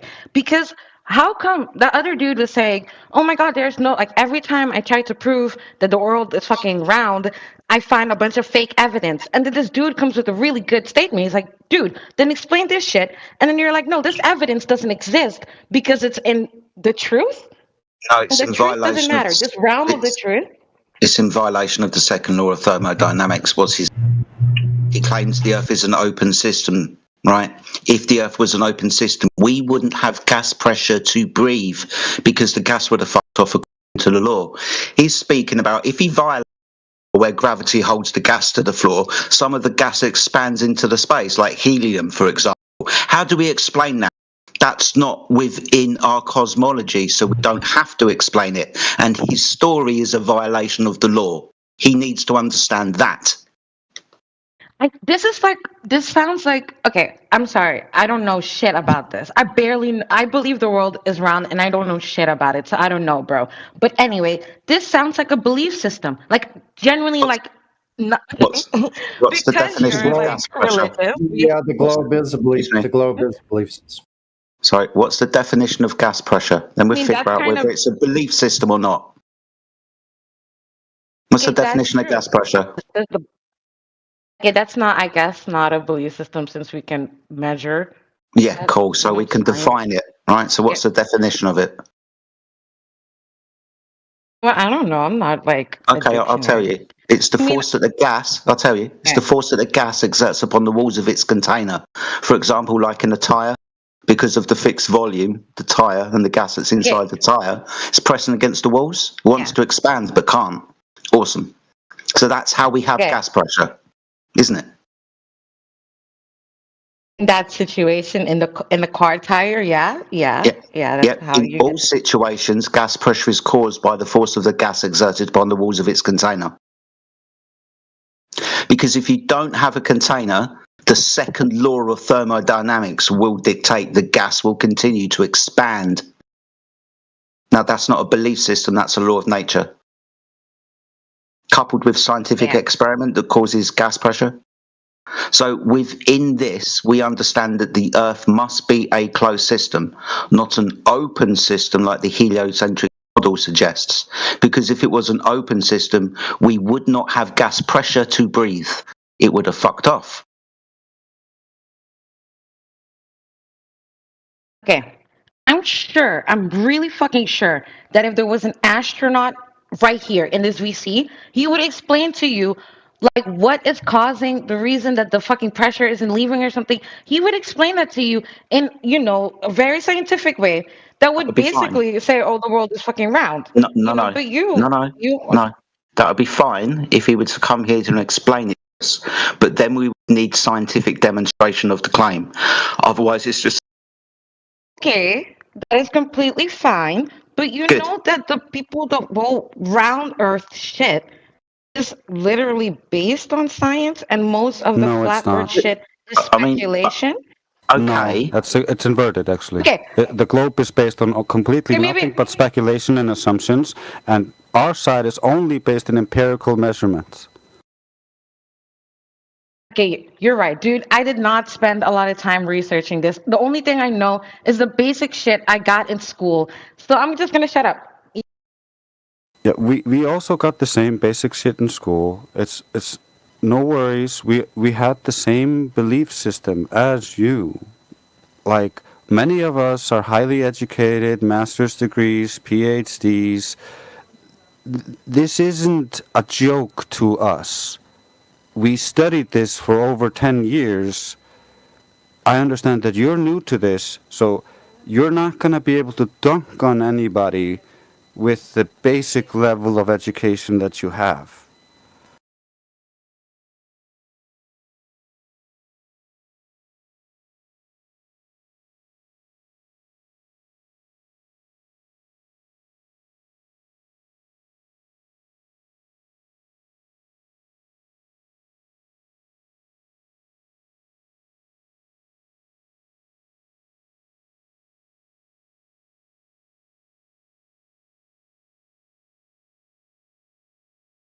Okay, if you can't explain any of the so-called science you're talking about, I mean, you can't just imagine in your head that maybe there's some scientists or some science that can debunk what we're claiming, right? Yeah, you just study kind science. of exactly.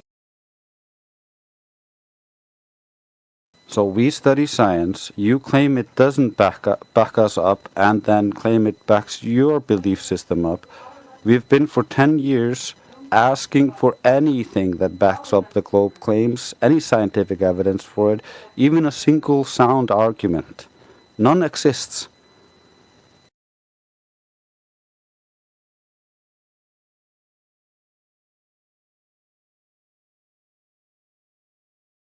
We've had professors, astrophysicists, physicists, all types come in here, and none of them have it. So you believing that someone has it is not helping you. Okay. It's not helping okay. us. Okay, you're right. Okay. The only thing I want to know is the eclipse because when I saw that shit, it did kind of look, and that's the only thing I've seen with my own eyes. And I don't know. What do you think about that? That shit's fake? No, the eclipses debunk the globe belief. Did you not know that? Why would that do that? Because have you never seen the Selenelian eclipse, where the sun and the moon are both above the horizon? One eclipse. The Selenelian eclipse is where the sun and the moon are both above the horizon, and you can see the eclipse start happening at the top of the moon coming down onto the moon. So geometrically, that cannot possibly be Earth's shadow coming onto the moon when the sun and the moon are both above the horizon. The Earth is under your feet.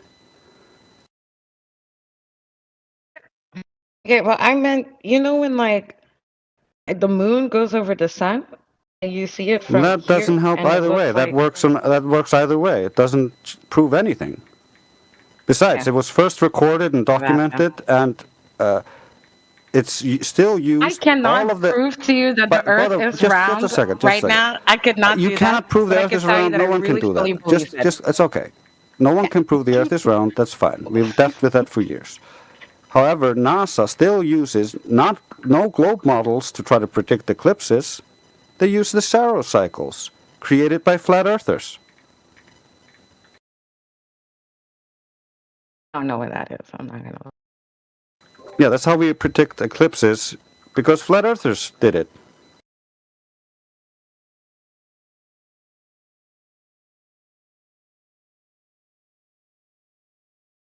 The Chaldeans and the Mayans specifically.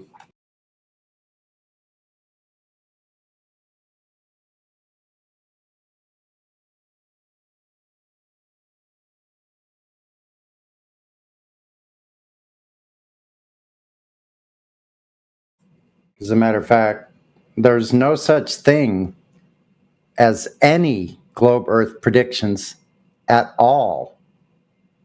None.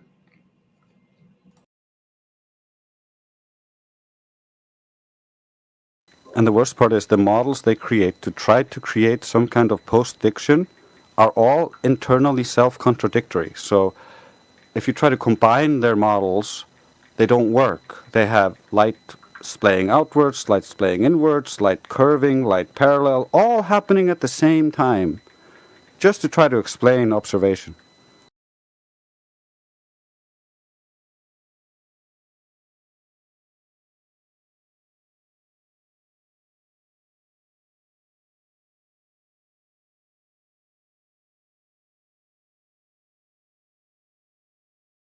So as long as you look at the models in a vacuum and have a very strong confirmation bias, then you could be made to believe that that model represented reality in some way, but that would be someone trying to manipulate you and make you believe a reification fallacy.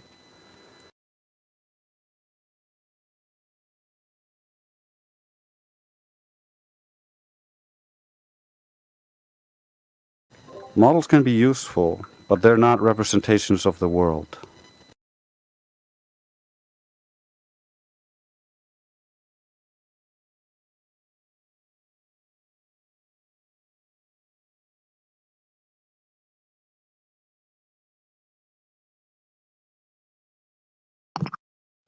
I have a quick question for flat earthers. Do you believe a flat earth rotates around its axis? No.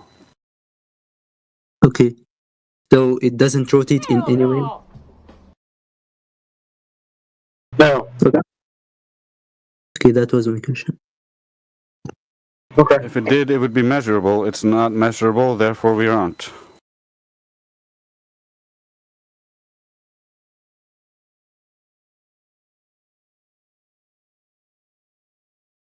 Besides, the fact that you think it could be rotating still implies that you think it's in a spinning space monkey ball religious space where balls fly around in a vacuum. We don't believe in that cosmology. I've specifically said in a flat Earth, not a spherical Earth. Yeah, but if it's spinning, where's it spinning? Around a point. Where is it spinning? In what space? What's my question? Around a point. Yeah, it's not spinning anywhere. It's not moving. Unless there's an earthquake.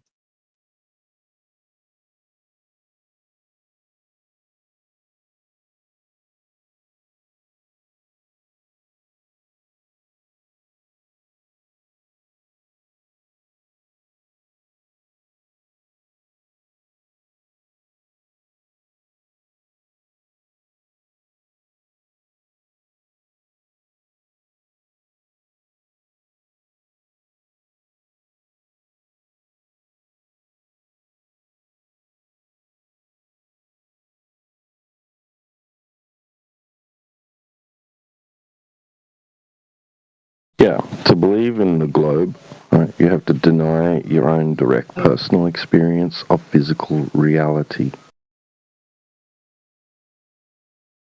Oh, okay. Can we talk about that? This is very much just a belief system in a weird way. Okay, like No. if all of the No. globe Hold on a sec. believers, you know, Can I ask you specifically? I just want to ask you specifically, what is a belief system? The globe or the flat Earth? What are you talking about?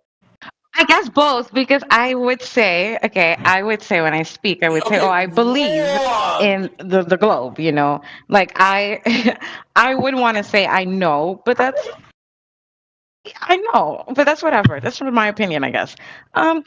Anyway, Yeah, when not a you know belief. you go to school and you're It's not a raised, belief. okay, It's not a when you go belief. to I school, know. school is Hold on. often not. I want to answer to your question before you move on. We can still continue, but you made one claim, so I want to answer that claim first. Then you can go on to the next. I want to tell you this, and most people will concur with me. I know for an absolute 100% fact that Earth is flat. I know this. I don't believe it. I've measured it myself many, many times, hundreds of times. No drop over distance is being detected. I've done this myself. You could do it yourself. So it's not a belief, it's a measurement. Yeah, but now I want to argue that I've already proven to myself that the Earth is round by like experiencing eclipse, and in my head, my belief system, that is enough evidence for me There you go. to see that the There you world is go. round. Okay. You contradicted yourself. I guess. son. You just, But anyway, you just contradicted yourself in the same breath. Can I just say I something? know by my beliefs. That's just Yeah. That's Okay. You only have well, a that's belief. whatever. When I Listen, you said you have a belief, and the way you justified your belief was by looking up at the sky, not the surface of Earth. Congratulations. Let's give her some room to talk. What is it that you wanted to say? I want you to finish your thought. We won't interrupt you, I promise. Okay. This is just because I don't know anything about that whole gas pressure shit or whatever, but that stuff in school, like you go to like a science class for, you know, to learn about all the stuff or whatever. And schools are all like supporting like every word that you guys use, you know, it all comes from other systems that completely support a globe theory, like completely. I don't even want to call it a theory because, you know, all science like that. I know what science is. I don't know what you guys want to describe science as, but whatever, you know. Right. So let's talk about those things real quick. Okay. Science class and all the indoctrination that you experienced from the state-run propaganda schools, right? So if you have science, we would love to see it. We've been asking for the science, right? The empirical evidence of the globe, like Trace told you earlier. So we've been asking for it. It's just not there. So the things that they told you. Can't say. Wait, hold on. I'm saying that that I trust, which is the schools that I don't know, got me to speak and everything, like got me to learn, got me to be. I love that I went to school. I'm really happy. Anyway, Right. but You love your slave masters. I get it. Some people do. okay, but they are the ones that taught me the idea of like gas I know. pressure. So if I'm going to use the idea of gas pressure to describe an idea that I really believe and I really like want other people to understand, then why would I discredit the people who taught me everything? Bro, I'm nothing without you. Like what the fuck? You know? That's what I Let's hold on a second. That's how I So feel, let's see if your slave masters contradicted themselves, shall we? Did they tell you what gas pressure was? In fact, you kind of instinctively already know what gas pressure is, don't you? I mean, you have a bicycle or a car, right? You got a tire on there? You have gas pressure is defined by the force. So it's the force exerted on the walls of the container by the gas molecules, right? So they told you that, they taught you that, and then when you were in the same science class, they said, but in this scenario, even though gas is defined this way, all of a sudden we throw all that out the window and the Earth has gas pressure on it, but no container. In fact, the gas isn't even trying to fill the available volume like it would do according to natural law. It's not doing any of those things.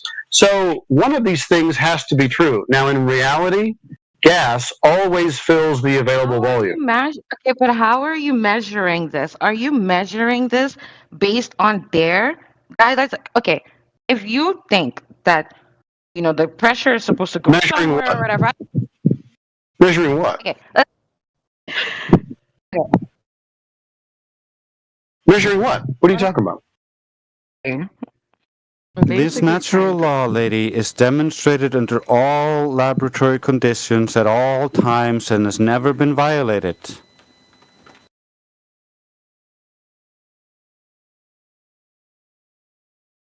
Science is against y'all. That's for sure. So using scientific terms is a curse. It is bad. That's all I'm saying. Are you starting to lose it? What's going on? You okay?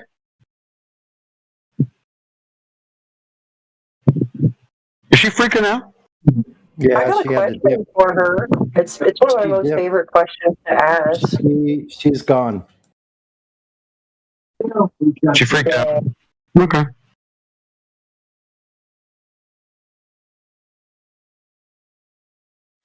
Once again, no proof.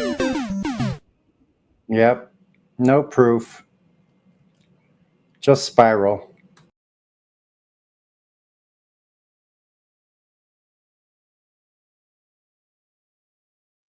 Stockholm Syndrome is what that's called.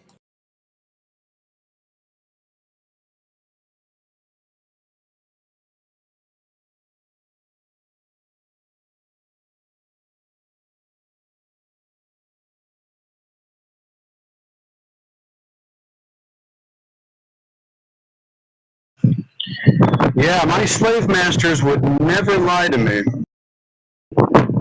Why would they lie? Yeah. Anybody else with Stockholm Syndrome? I mean, globe proofs. Come on in and talk with us. Those terms are interchangeable.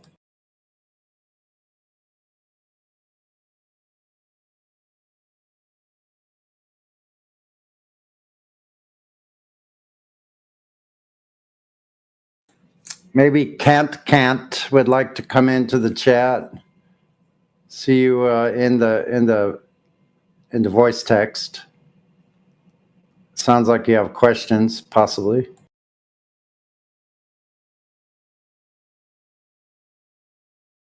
We also have Terry.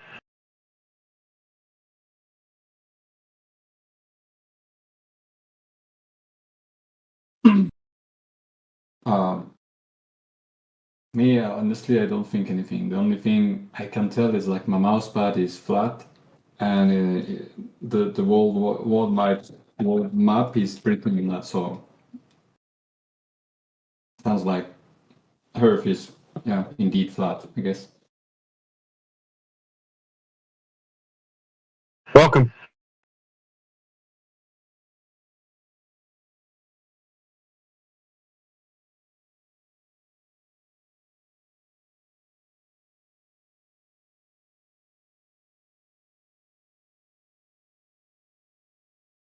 Ken, how about you? Any thoughts on the topic?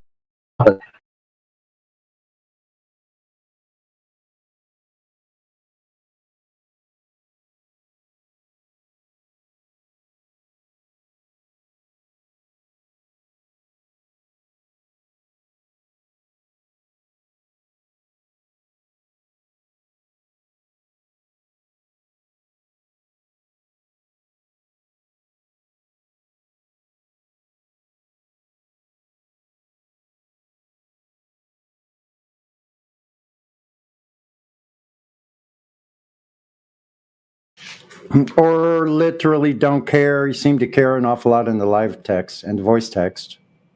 Why don't you come into voice? Since you're so certain that Earth is not flat, then why don't you show us the proof of the globe? Very simple.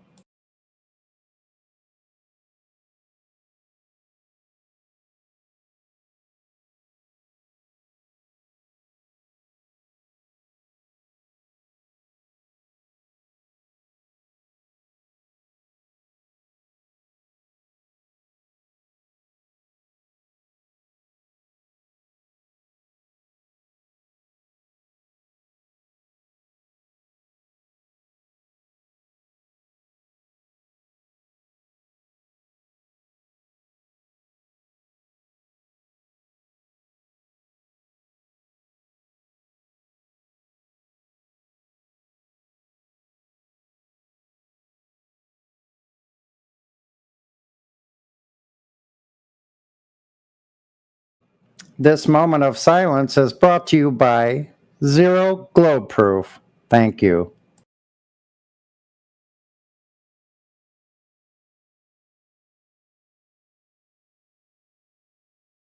Hello, silence, my old friend. It speaks to how the globe is dead.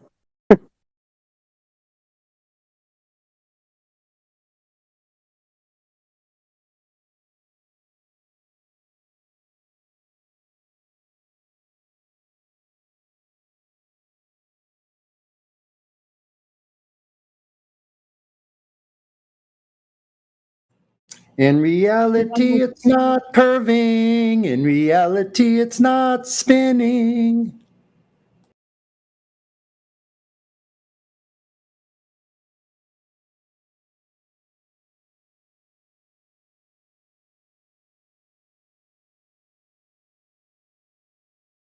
So, literally don't care. Would you mind miking up?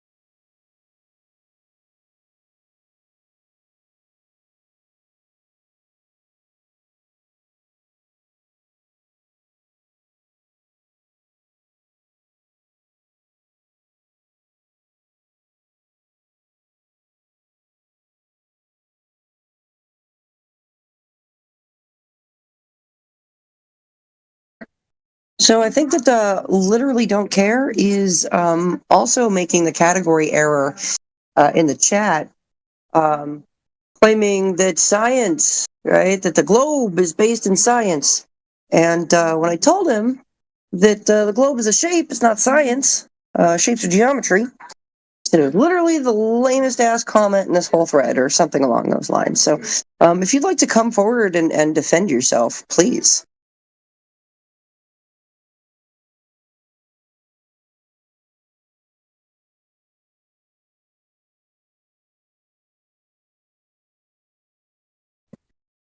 I'm going to say, by the fact that they won't come off of mute, that it could very well be someone like Evans.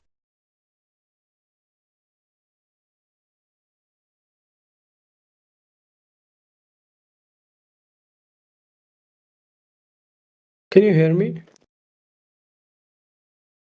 What's up? Can you hear me? Yeah, we can hear you. Welcome.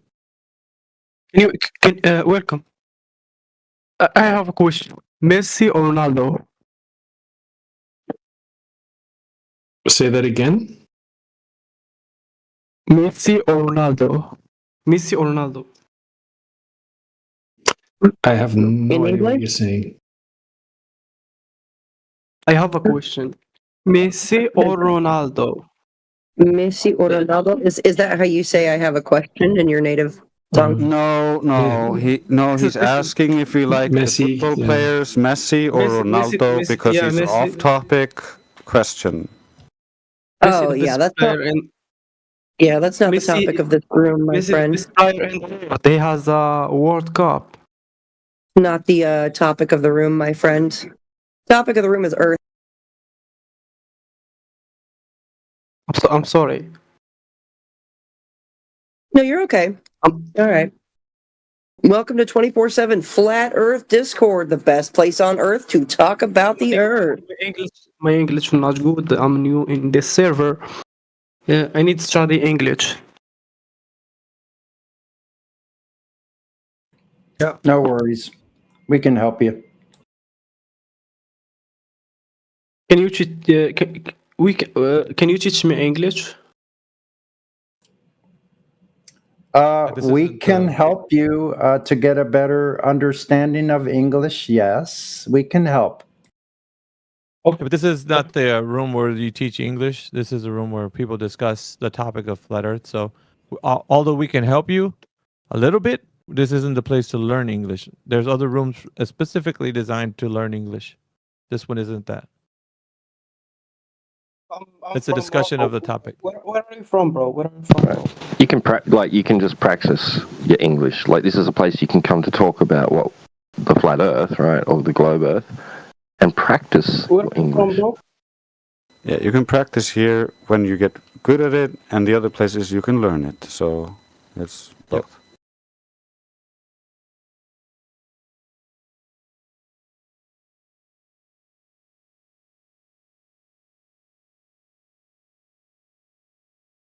So we do host discussions in here if you want to have one, if you're able to, that's fine.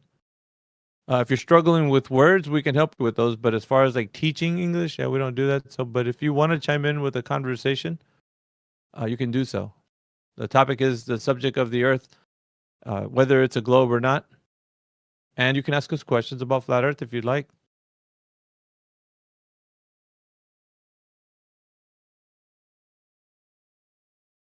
Anybody out there? Can anybody hear me?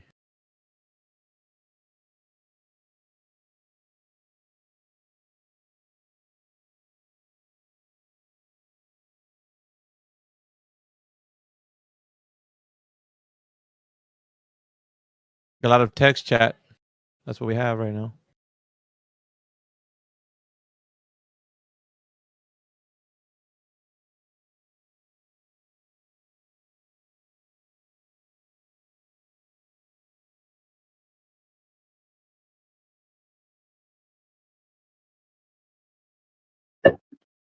I just listened to Indio debate dogs are gods for 3 hours. Man, how he has the patience to talk to that fool for 3 hours, I got no fucking idea. That blows my mind.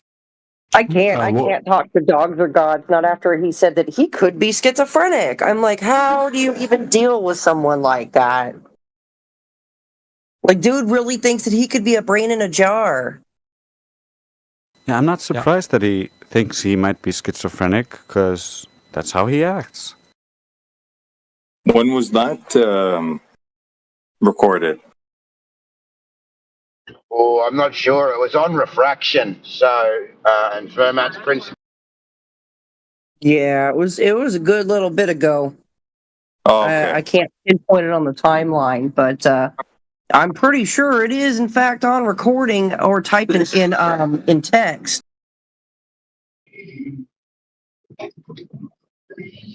So yeah, And dogs for gods keep calling him champ, yeah? In Australia, champ's fighting words, mate. You don't fucking call people champ, you'd get a smack in the mouth for that in person. That's terrible. He's doing it on purpose just to be smart, yeah? Yeah, check this out. Dogs are gods posted something. I took a screenshot of it and I was like, thanks for the other.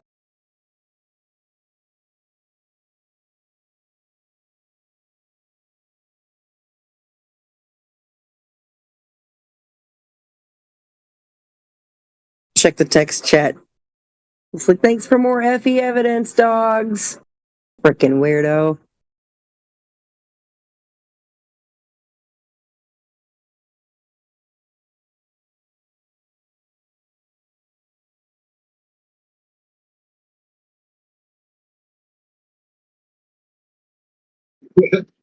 Yeah, righto. He lives near Timbo, yeah? They might be mates. They might have a beer together every now and again. Oh, dogs are gods? Yeah, they're in the same location. Well, vicinity, yeah, in that city. Wait, dogs really thinks that he's standing upside down on a ball. Oh, yeah.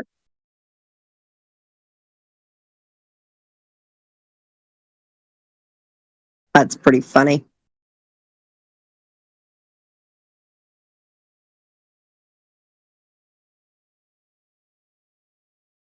$400 Ks to go, Alpha.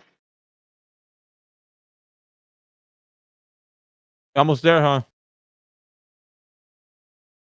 Yeah, I'm just going to stop in 2 hours and go see old Skinny Vet, visit him for an hour or two, and so he's 2 hours from here, and then 2 hours after that to my destination.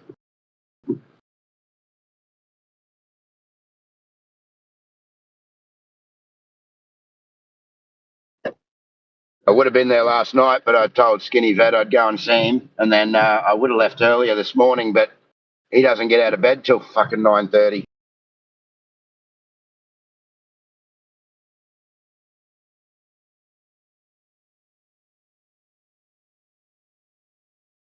I remember those days.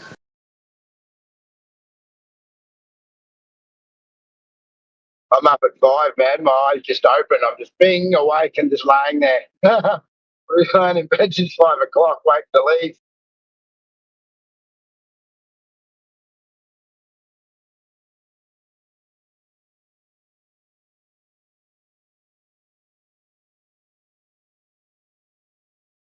Also, I'd like to remind the panel that if anybody is on the speaking panel and you're brand new to the forum, you can jump in here and have a conversation with somebody and ask questions about the Earth being flat or challenge the notion that you live on a globe.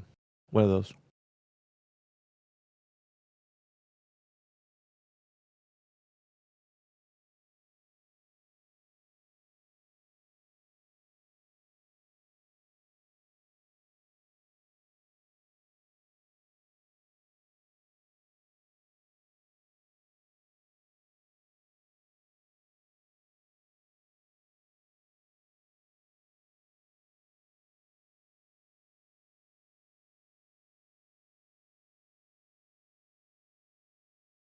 Well, absolute vodka. What do you mean by that?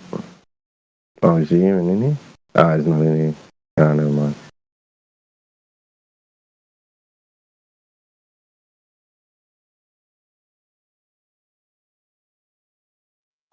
Hello? Can you guys hear me? Yes, sir. Yeah, we hear you. What's up, man? So I just have a general question about, the ideas within your own ranks. Like, is there such thing as like a like different denominations of flat earthers, like strictly flat, like I no get what you mean. shapists, or yeah. There's Welcome back, man. By the way, within flat Earth, there's a spectrum of like how people think the Earth is flat. Some people think that there's outer ponds. There's some that think that there's an infinite plane. That kind of thing. Yeah, that exists. What we're saying though is basically what we say in this forum is the known territory, the places we've been, right, where we can go. So that's what we talk about. We don't talk about things we can speculate on, because that's not useful, right? So we only talk about things we can know by being someplace that we've been before or people could travel to. That's what we discuss. So there is a range of people that might call flat. They might call themselves flat earthers, but when in reality they just believe the Earth is flat. They don't know it. We would say we know the Earth is flat. Yeah, we Big call difference. those faith earthers. We're flat earthers. They're faith earthers, but they still call themselves flat earthers just because they have a flat cosmology. Yeah, and some people deny the fact of saying flat Earth. They'll say things like, "I call myself a true earther," or whatever. Because some don't like the stigma of the word flat Earth because it causes too much disruption in somebody's mind. Where something that's non-confrontational, like true Earth, would be a bit more palpable for anybody who they're speaking to. Yeah, or there's level earthers. There's also ether earthers, and even within the globe cosmology, there's like electric universe globers. There's geocentric globers. Cosmology isn't as clear cut as schooling would have you believe. There's a lot of different people with different views on this. Yes. So to answer your question, yes, there are different denominations on both sides, on all sides. How about that? So was that the only question you were going to ask? Well, it's interesting that you mentioned this because from what I've been looking into, asking people who are supposedly experts on the topic, I'm not getting any answers, and I think I'm just going in the general direction of saying I'm just anti-globalist at this point because there's no convincing evidence that I can find on my end, at least, unless you guys can come up with evidence to shoot yourselves in the foot. But I don't think you would do that either way. Yeah, but maybe you guys do have evidence. Yeah, think about this. We're based on empirical information, so we stick to logic. Our worldview has everything to do with being tested, verified, and or falsified if it's possible. You can realize the Earth that you live on by testing it, right? Figuring things out. That's what we're on the side of logic. We're on the side of science, on applied sciences. We're on the side of physics. Everything that we describe within the construct of this realm that you live in has to do with something that can be applied and nothing that's fantasized about. So we don't stick to fantasies. We stick to what we can detect in our physical realm. Does that make sense? It's also the globers kind of make oftentimes this all or nothing fallacy where it's like, well, science proves the globe and you can't use science because that's for the globe. Yet no. Actual science is individual specific things about specific things in reality, and those things still apply. And we just need to look at the world as it is and go with what the evidence tells us, not the preconceived ideas or what someone else wants us to believe. Interesting. The term science has a specific connotation to it. It's defined as the systematic study of the physical and natural world. And our quest or our curiosity to figure things out based on these naturally occurring phenomena. So we're asking the how-I questions of things and formalizing a hypothesis test to then test out certain hypotheses. And therefore, we start identifying certain things in nature and categorizing them. We like that. We'd like for us to be a more well-grounded position where we can talk about science in a meaningful way and not in a theoretical way, which is not science at all. It's pseudoscience. Hopefully this makes sense. I haven't heard from EO no, but if you're there, did you hear anything what we said or?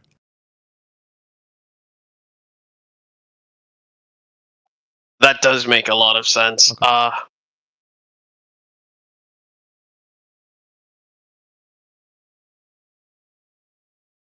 Yeah, that's who we are. I mean, you can't. You can reject truth or accept it. There's no middle ground with truth. It's either accepting it or rejecting it. That's all you can do. If you reject it, then you're just illogical. There's nothing logical about the incoherent globe that you think you live on. Nothing. You can't even justify it to say it exists because it's a fantasy. It's an imagination of someone that conjured it up long ago. And it being propagated forward throughout history and, it landing on your doorstep. And now you know that the information's only telling you that the belief system that you can think about has many different, things that make it be what it is. So it's like a good story, right? And the writer can add, if they want to, parts of the story that you have never heard about. They'll add additions to the story, like, other worlds that are out there, new galaxies and stuff like that. So you can add to the lore that you already know. That's what it is. It's just it reminds me of the ancients, and when back in the day, in the ancient times, when everybody believed in the religions wholeheartedly, they would be looking at the stars and the suns and be telling the story with full conviction, 100%, that's a god on a chariot dragging it along. And this is the story about the chariot and how he got there and why he's doing this. It's the same thing. It's just a different package.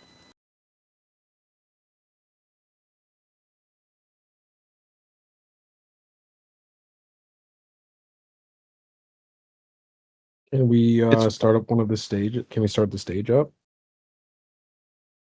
Yeah, we have to announce the event and then start it up.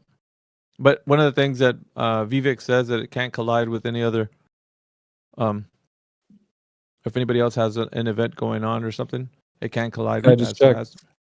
There was one running, but it's over. It's over, man. It's over. Yeah, I think there's a channel up the top. You can click events and it says what's upcoming. So I guess we can use that and work around that. The next one's not until tomorrow.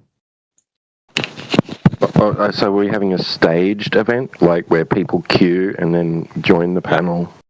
Yeah, cool. When are we doing that? Are we doing that in here, or do we have to go to Do we have to go to a separate place, or we can host that in this? I think it would be another room. No, we can just. Is there any way to move everybody to that room? I don't think there's a.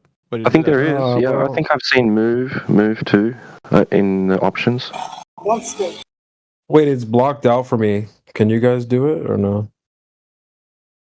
Oh.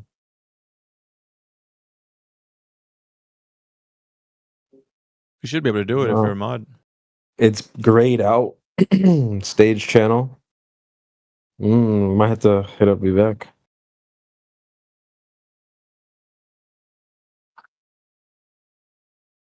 I think he might have to approve it, if I'm not mistaken. He said that they changed it for us.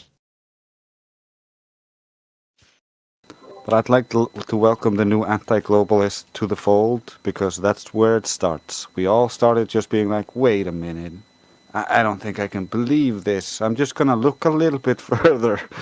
Yeah, and then eventually the globers go so crazy and they're like, you're a flat earther. And you're like, no, I'm just being critical. I'm just looking at the globe rationally. And they're like, no, you're a flat earther. And eventually you're like, oh, fuck it. You see they're attacking some little lady who's like, well, I just believe it's flat earth. And you're like, well, I know all the arguments. Come talk to me. I guess I'm a flat earther now. Wait, so is this event kind of like an X space sort of setup? No, it's in the Discord, bro. It's just we don't have it turned on in 24/7, but it's called Stages. It's it's like embedded in Discord, and people can just come up, raise a hand, stuff like that, kind of like the X space. Okay, so it's in Discord, but with a similar format. There's a calendar to it, I think. Vivek's saying in the text chat. Cool. But it's hold on, but it's grayed out though for us. It's blocked out.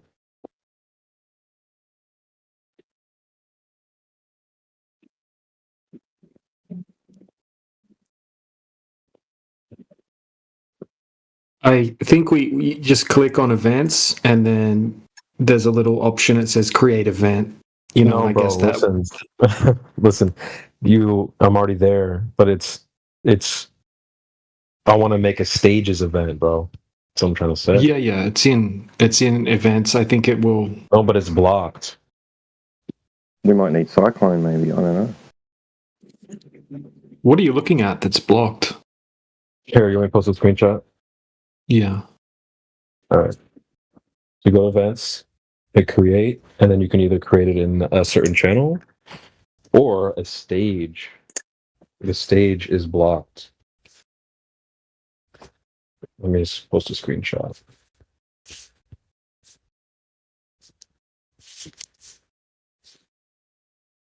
It let me select stage. Okay, Morvis can do it. Morvis, you got it.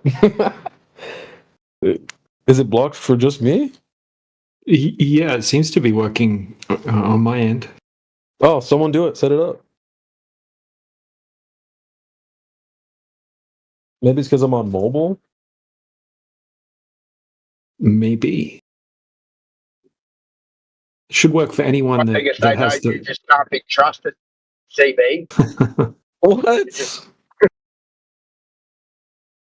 We have to downgrade CB because he doesn't want to take the tag of the server, so we have to remove some of the privileges if it were. Shots fired, bro. Wait, let me try it on my computer.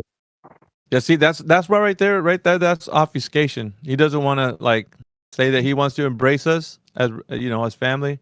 He's got another family. Yeah, we're just like we're like a side piece. We're not really. Wait, it's still blocked on my computer also. Yeah, man, you're not trustworthy. I told you, you'd have Fresh and Fit playing in there. Bro, telling you, bro. Come on, man. You gotta embrace us, bro. Like you gotta give us a hug and welcome to the family. Because right now we feel like we're talking to like just a random person. That's funny. Like we gotta invite you to the family. Like come on in. You're just like, it's like that guy over there. What guy? I don't know. That guy over there. Oh, CB? Yeah. Vivek said, check now, CB. All right, let's try. No, it's still grayed out for me at least. Dang. Wait, so why don't you guys? Who's that guy? Yeah, who is he? Fresh and Fit, I think. Yeah, he's on Team Fresh and Fit, not 24/7. Bro. I mean, it says so on the tag, right? See, the tag says so. That's what it is. Yeah, that's it. Let me cook. Let me cook. It's all good. I'm getting cooked. No, it's still grayed out on my computer. Here's a screenshot. Dang. Can somebody else throw it up? I mean, we could, but Do it. Do it. Do it. Nah, I mean, for family we could do it. I mean, it's conditional. For the homies, we can do it. But I don't know, bro. Yeah, you're just like a visitor. There's a wedge between us. I can't believe this right now. Yeah, you're just a visitor. You're like the redheaded stepchild we never met. We're like, wait a minute, who is that? Get out of here, I RSS. used to know. Oh man, brutal. You and your orbital space station. T-Dub was like, dude, I thought we were better than that, but I guess we're not, bro.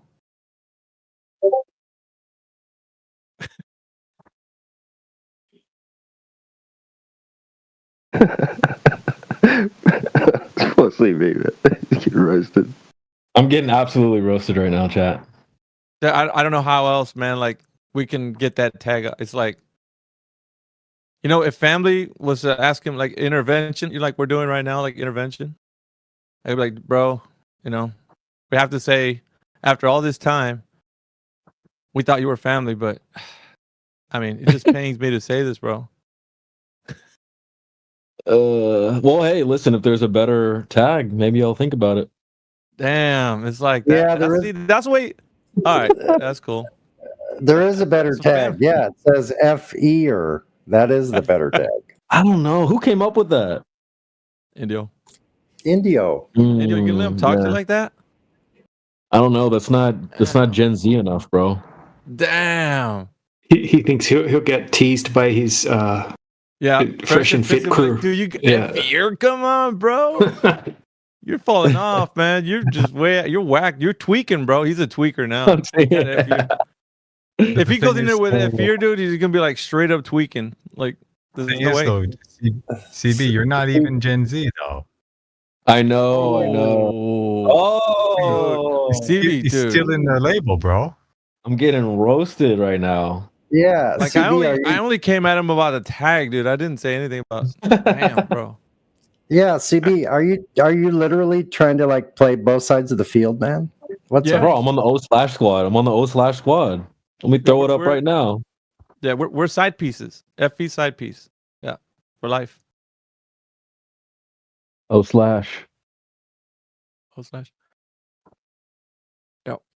Yeah, I remember about a week ago, he said he wouldn't even be in here if we didn't have the live stream going. He just wants to be on YouTube. Oh, shit. God damn. That hurt me, man. Right now. I'm feeling that one. Damn. So wait, it says the server requires members with moderation powers to have multi-factor authentication. Is that what that is? Do I need that? No, dude, it's because, like I said, bro. Because, like you said, you're slipping, bro. You're slipping. Like we have our hand in the air, and you leave us hanging, bro. Like that's what it's feeling like right now. Come on, dog. I got this tag first. Bro. Like the vibe right now, that's what everybody's just like, dude. Oh my god, he just leaves us. He just walks away, and we have our hand in the air. Just, bro, you can leave me hanging like this? Like, damn, bro, I'm getting peer pressured. Should I cave into the peer pressure? Nah, O/. is the homies, man. That's the fam right there. That's the fam. Those are my homies, man. I'm in the Castle Club, man. There you go. You can't get away, dude. That's where. Clipcord knows about that O/, bro. Clipcord, where you at? Back me up, bro. Clipcord, back me up. Dude, I know for a fact Clipcord will drop them like a bad habit, dude, if he knew that he was like, oh, dude, FE, nah, man, let's go. Dude, if he drops his tag, dude, there'll be nobody left for you to appeal to. If he just Clipcord's got the FE tag. What are you talking about? Where's he at? Clipcord, where you at, brother? Clipcord, where you at, brother? All right, fine. I'll take the tag. Is he doing it? Like, no, hold on, Sonny, man. There's a breakthrough, brother, bro. I think he's about to embrace this, bro. Like he's just gonna do it. Like, I can't even. I'm gonna get AJ. Oh my god, AJ don't have the tag. Oh my god, bro. That's it. That's it, dude. That's a literal tear coming down right now. That's one tear, just like falling. Shit. I'm gonna get some tissues ready. We got a bunch now, here. You have to we take got your word for that, guys. We got Can't say Daz nothing about 68. Hey, he's family now, bro. What are you gonna? Everybody has to recant, even me, dude. I'm sorry, man. Like, I was wrong. I was wrong. That's it. Now I'm only the non-flirter. As for life, dude, you can't. That's all it is. Once you're in, that's it. The homies got your back. Oh, CB got the tag. That's it, man. It's game. It's game. Yeah, Crit doesn't even have it. Uh-oh. Who don't? Who do we have to get on to now? Crit AJ, doesn't Crit, have Das. Like, what up? What's up, guys? Yeah, Oh, that's some peer pressure right there. No, but Flat Hulu. No, but here's some facts, though. Everybody who's a part of the team, they represent the server. And the server is on our tag. And then people that they inquire when you speak, they want to click on that tag. Then we're like, oh, dude, they're from 24/7, dude. That's where all the information's at, right there. Terabytes of information about Flat Earth. So yeah, it changed. That I'm telling you, this changes the game. But now we all have to that's the homie CB. Somebody fire up the stage. That's it. Well, we got this now. Hold up. Where is it going? Morvis, Morvis, you got it. the homie CB speaks. Oh, DJ did.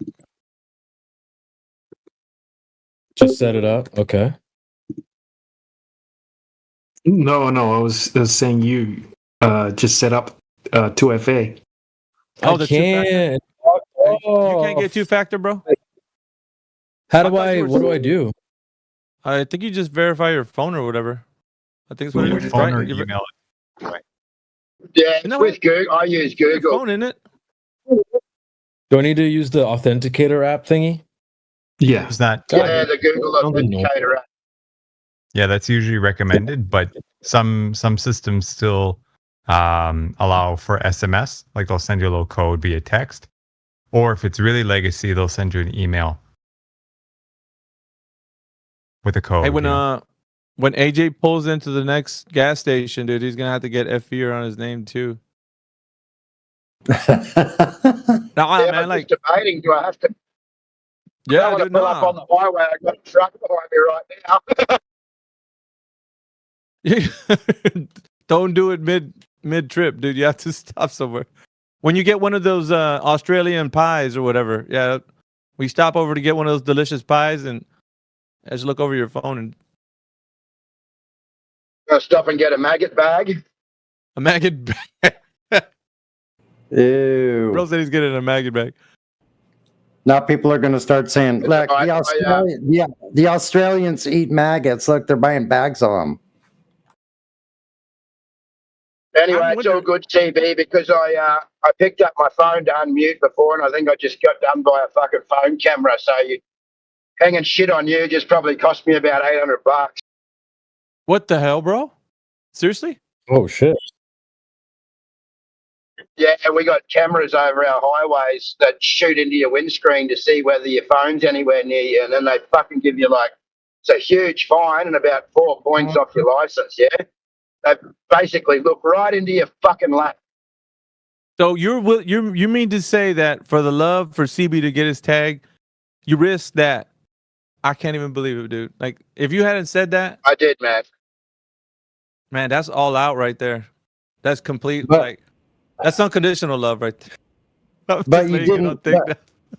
But you didn't actually get a ticket, right?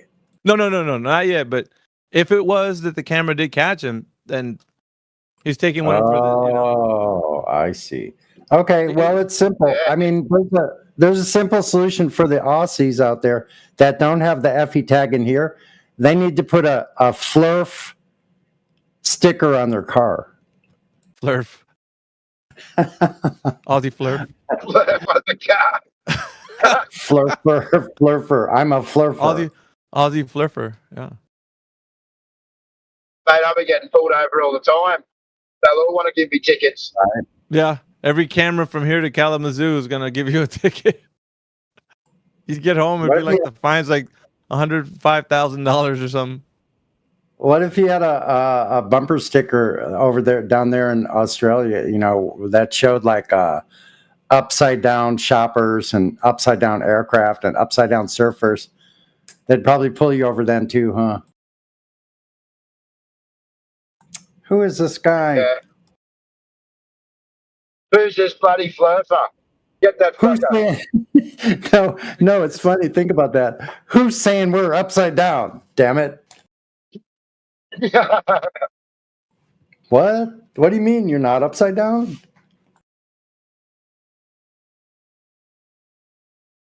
Yeah, that's probably be a good way to get in a fight, huh, AJ? Yeah, Vivek's just confirming. I think 2-factor authentication is a must for Discord and all Discord partner servers. I just turned it on. It's working now. I'm gonna set up the event. Oh Let's go, baby. I'm in there like swimwear, bro. Should we do another Cybertruck giveaway? No, I'm just kidding. You call, dude. I'm gonna answer that call. I'm gonna pick it up Thanks. with the quickness now. You didn't deny the homies. The homies can't deny you, bro. That's all there is to it. Somebody posted Flat Gang. Who was that? Jenna? 1920s. Black gang, baby. What else we got in here? We got Miguel that just jumped in the chat. Oh, hey, I think we can do the move function too if you want to. Once you get that thing going, so we can fill up the panel. We can drag 24/7 live in there too. Let's do it. Do it. Wait, what's the link? Oh, it's for not a this? link. It's another room that will be created. It'll be like a stage Right. event. But I think the stage event works that there's going to be like a host or a couple of hosts, and then everybody else is like a listener, and then you can raise your Yeah. hand and you can jump in and ask questions. And it's the same thing we do here, but on a stage. Yeah. I was just wondering if there was a link to it. So if there's something in the text chat, you click on it, it'll bring you right there, or you just have to navigate through. No, there's a move function that gets applied, and then it moves everybody to the channel. So you don't really have to do anything, to be honest. It's live, but I'm not able to post a link to it. So do we need to move everybody? Okay. Yeah, is the room set up? Or did you put the room up? Yeah. How do you Yeah. move everyone at Yep. once? I think there's a move all. Vivek, is there a way to do that? Like, I know I've seen it done before. It like just moves everybody to another channel. I've seen it done before. So I'm pretty sure there's a command for that. I don't know what the command is on this server. They have different commands. All right, I'll just start doing it one by one now, I guess. Yeah. Oh wow, you do have that. Yeah, I'll help with that. All right, let's We'll go. start moving people.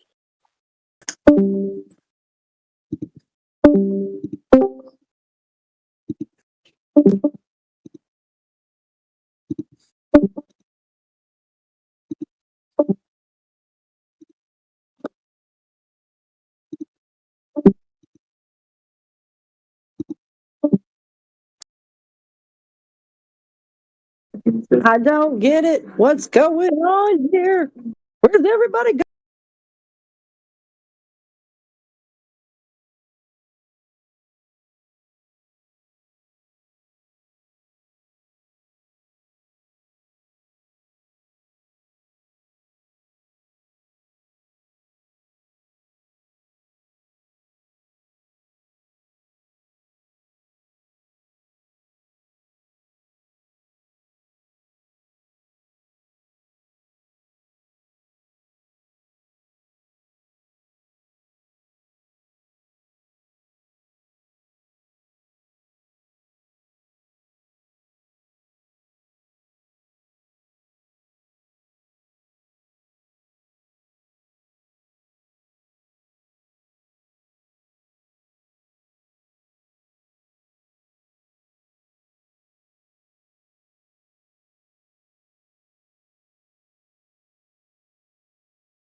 I have the mic and everybody has to listen to me.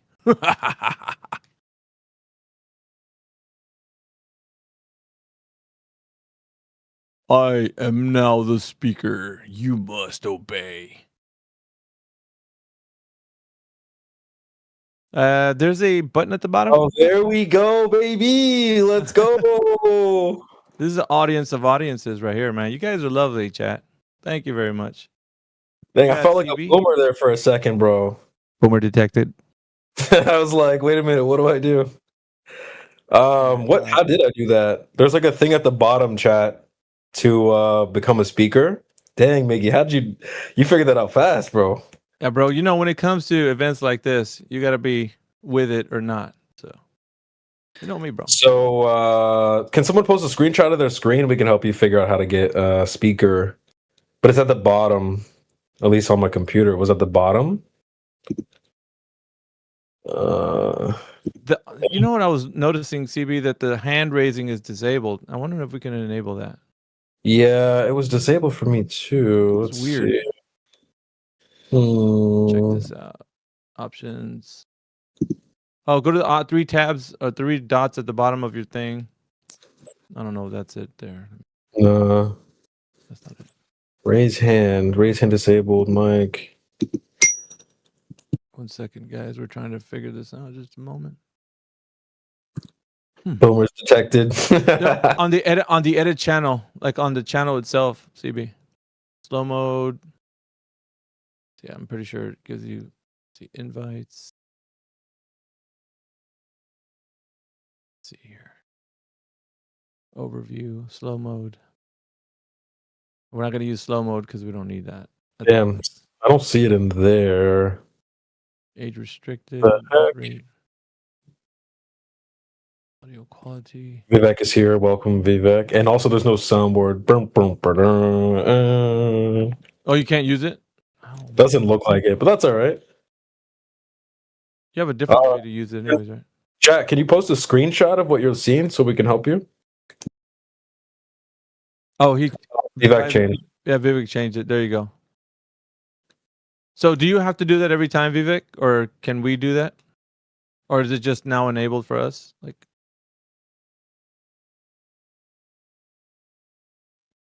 it would be just me and you for now, Mingy, dude. That's. Is the YouTube still working?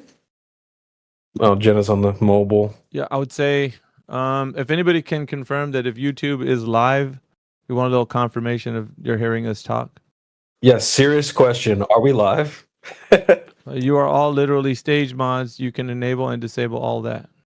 Okay. Well, let's see. Somebody raised their hand. Yeah, raise your hand, guys. We got to see your hands raised. Oh, Sunny. Okay, Oh, got AI Sunny. figured it out. Nice. I just came from YouTube, and I was listening to you kind of struggling, so I had to come in and let you know you're struggling. Oh, All right, we wait. got- So Look at the top. Look at the top right. We got the hand. How many hands are raised? It says 4. Now there's 3. Now there's 4 again. See, you can Okay. see how many hands are raised. Oh, we got W. hands raised right now. Raise your hands in the air. Wave them like you just don't care. yes, sir. This is awesome. All right, we will get to all the hands raised, but we're trying to figure out. All right, we got chat going here. All right, let me see. Jenna. Open stage. Wait, did you get that, Jenna? How about right? Also, I would recommend you right-click on the events and make it a favorite. Also, you should do that with the Flat Earth call, so they can jump to the top of your Discord. For the record, it doesn't look like the YouTube is picking up on everything. Let's bring it up here. That's probably how I'll do it. Let's try to do Yeah. So on the live stream, it shows the text chat, but it doesn't play back any voices. Doesn't even show who's speaking. That's weird. Yeah, Because that it's is strange. Oh, it should be listening though. Still. This is one of the things that I wanted to test out with the bot. This right here, because I know that when we do the stage events, the bot, I don't know if it will be able to listen to or not. And now we have confirmation that the bot is not picking up audio, unless I'm thinking probably it's up here in the panel with us. No, we are live on YouTube. I just checked it. Let's Yeah, we're go. live. Is it capturing audio? No, it's not. Yep. No, is it? Yeah, I heard it. Oh, okay. It just doesn't show the icons, maybe. Oh shit. Yeah, if you hear the audio, that's fine. But if the icons aren't popping up and showing you that someone's speaking, that's another thing. But as long as the audio is hold being Okay, because it is muted. I just realized that for me. Okay. Hang on. Well, Hang on. sorry, Good call, guys. Sonny. We're getting through a few of these technical difficulties, making sure. This is the first time we're Boomer using this specific feature with our bot, so we want to make sure everything's good before we start rolling cameras. I think that's Helio Skeptic typing from the bot. See if he Nice. typing from the bot.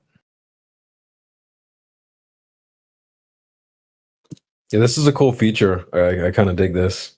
Well, I was saying before, CB, that we should already have been like having this feature in the home server. Like if we had this in the home server, it would be like top, dude.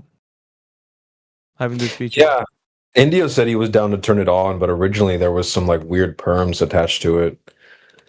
Yeah. Well, it shows. Okay, here's the thing. What I'm getting right when somebody raises their hand, you could click on their name on the thing. It says open stage.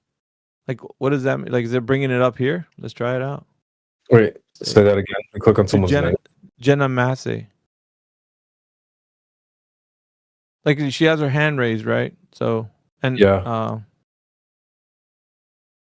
yeah. I clicked on your name or whatever, and I guess it says I click on open stage, but I don't know if that's it. It has to be like an invite up here, isn't it?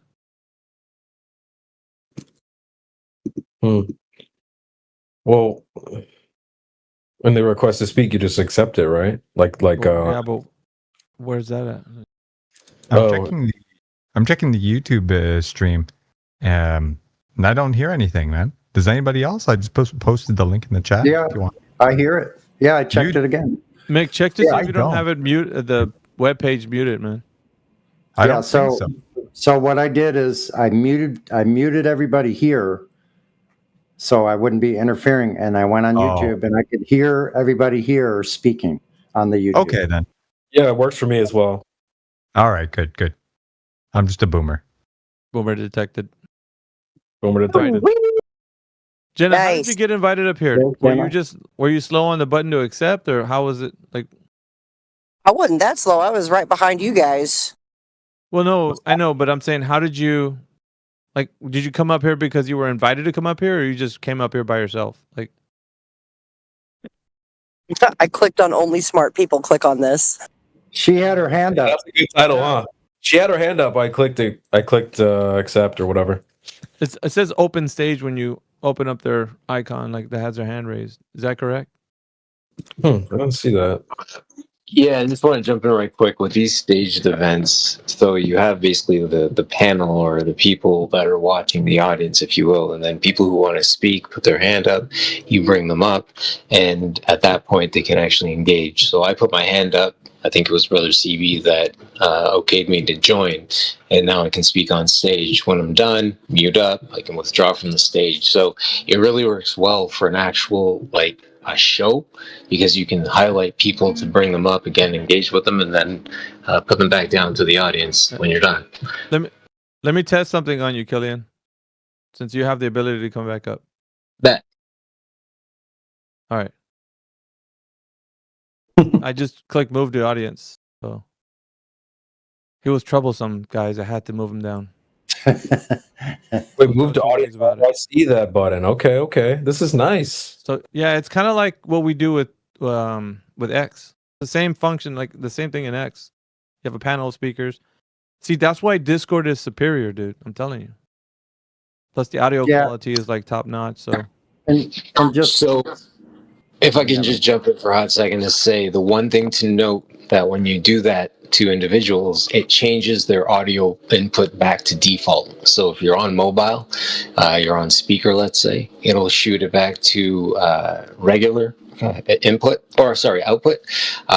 But when you so once you get back into the audience, let's say, you would have to reset to speakerphone or whatever. Just want to throw that in. Thanks. Hey, one thing I want to ask is the music. It says unmute music. Is that playing for just me or for everybody? I don't hear anything. Okay, that's annoying. It's weird. I don't know why that feature's even on there. So everybody who has a mod status is able to have like the ability to come up and down from the stage, right? Is that what it is? Yeah. Yep. Okay. And then also seems that way. We as individuals, like myself, I can go to the right and then I can click on the three dots and it says leave the stage. So we can choose that individually as well. All right, man. We're getting sorted. We're getting sorted. We're all right. All right. So it looks like we pretty much got things ironed out. Do you guys feel comfortable enough to bring some people up here? So we can have some. Yeah, we got Elg Devlord that's had his hand up for a while. Yeah, Oh, man. it just disappeared. Well, I think he just put his hand down. I want none of that. Put it back up. I think EAU No wanted to speak.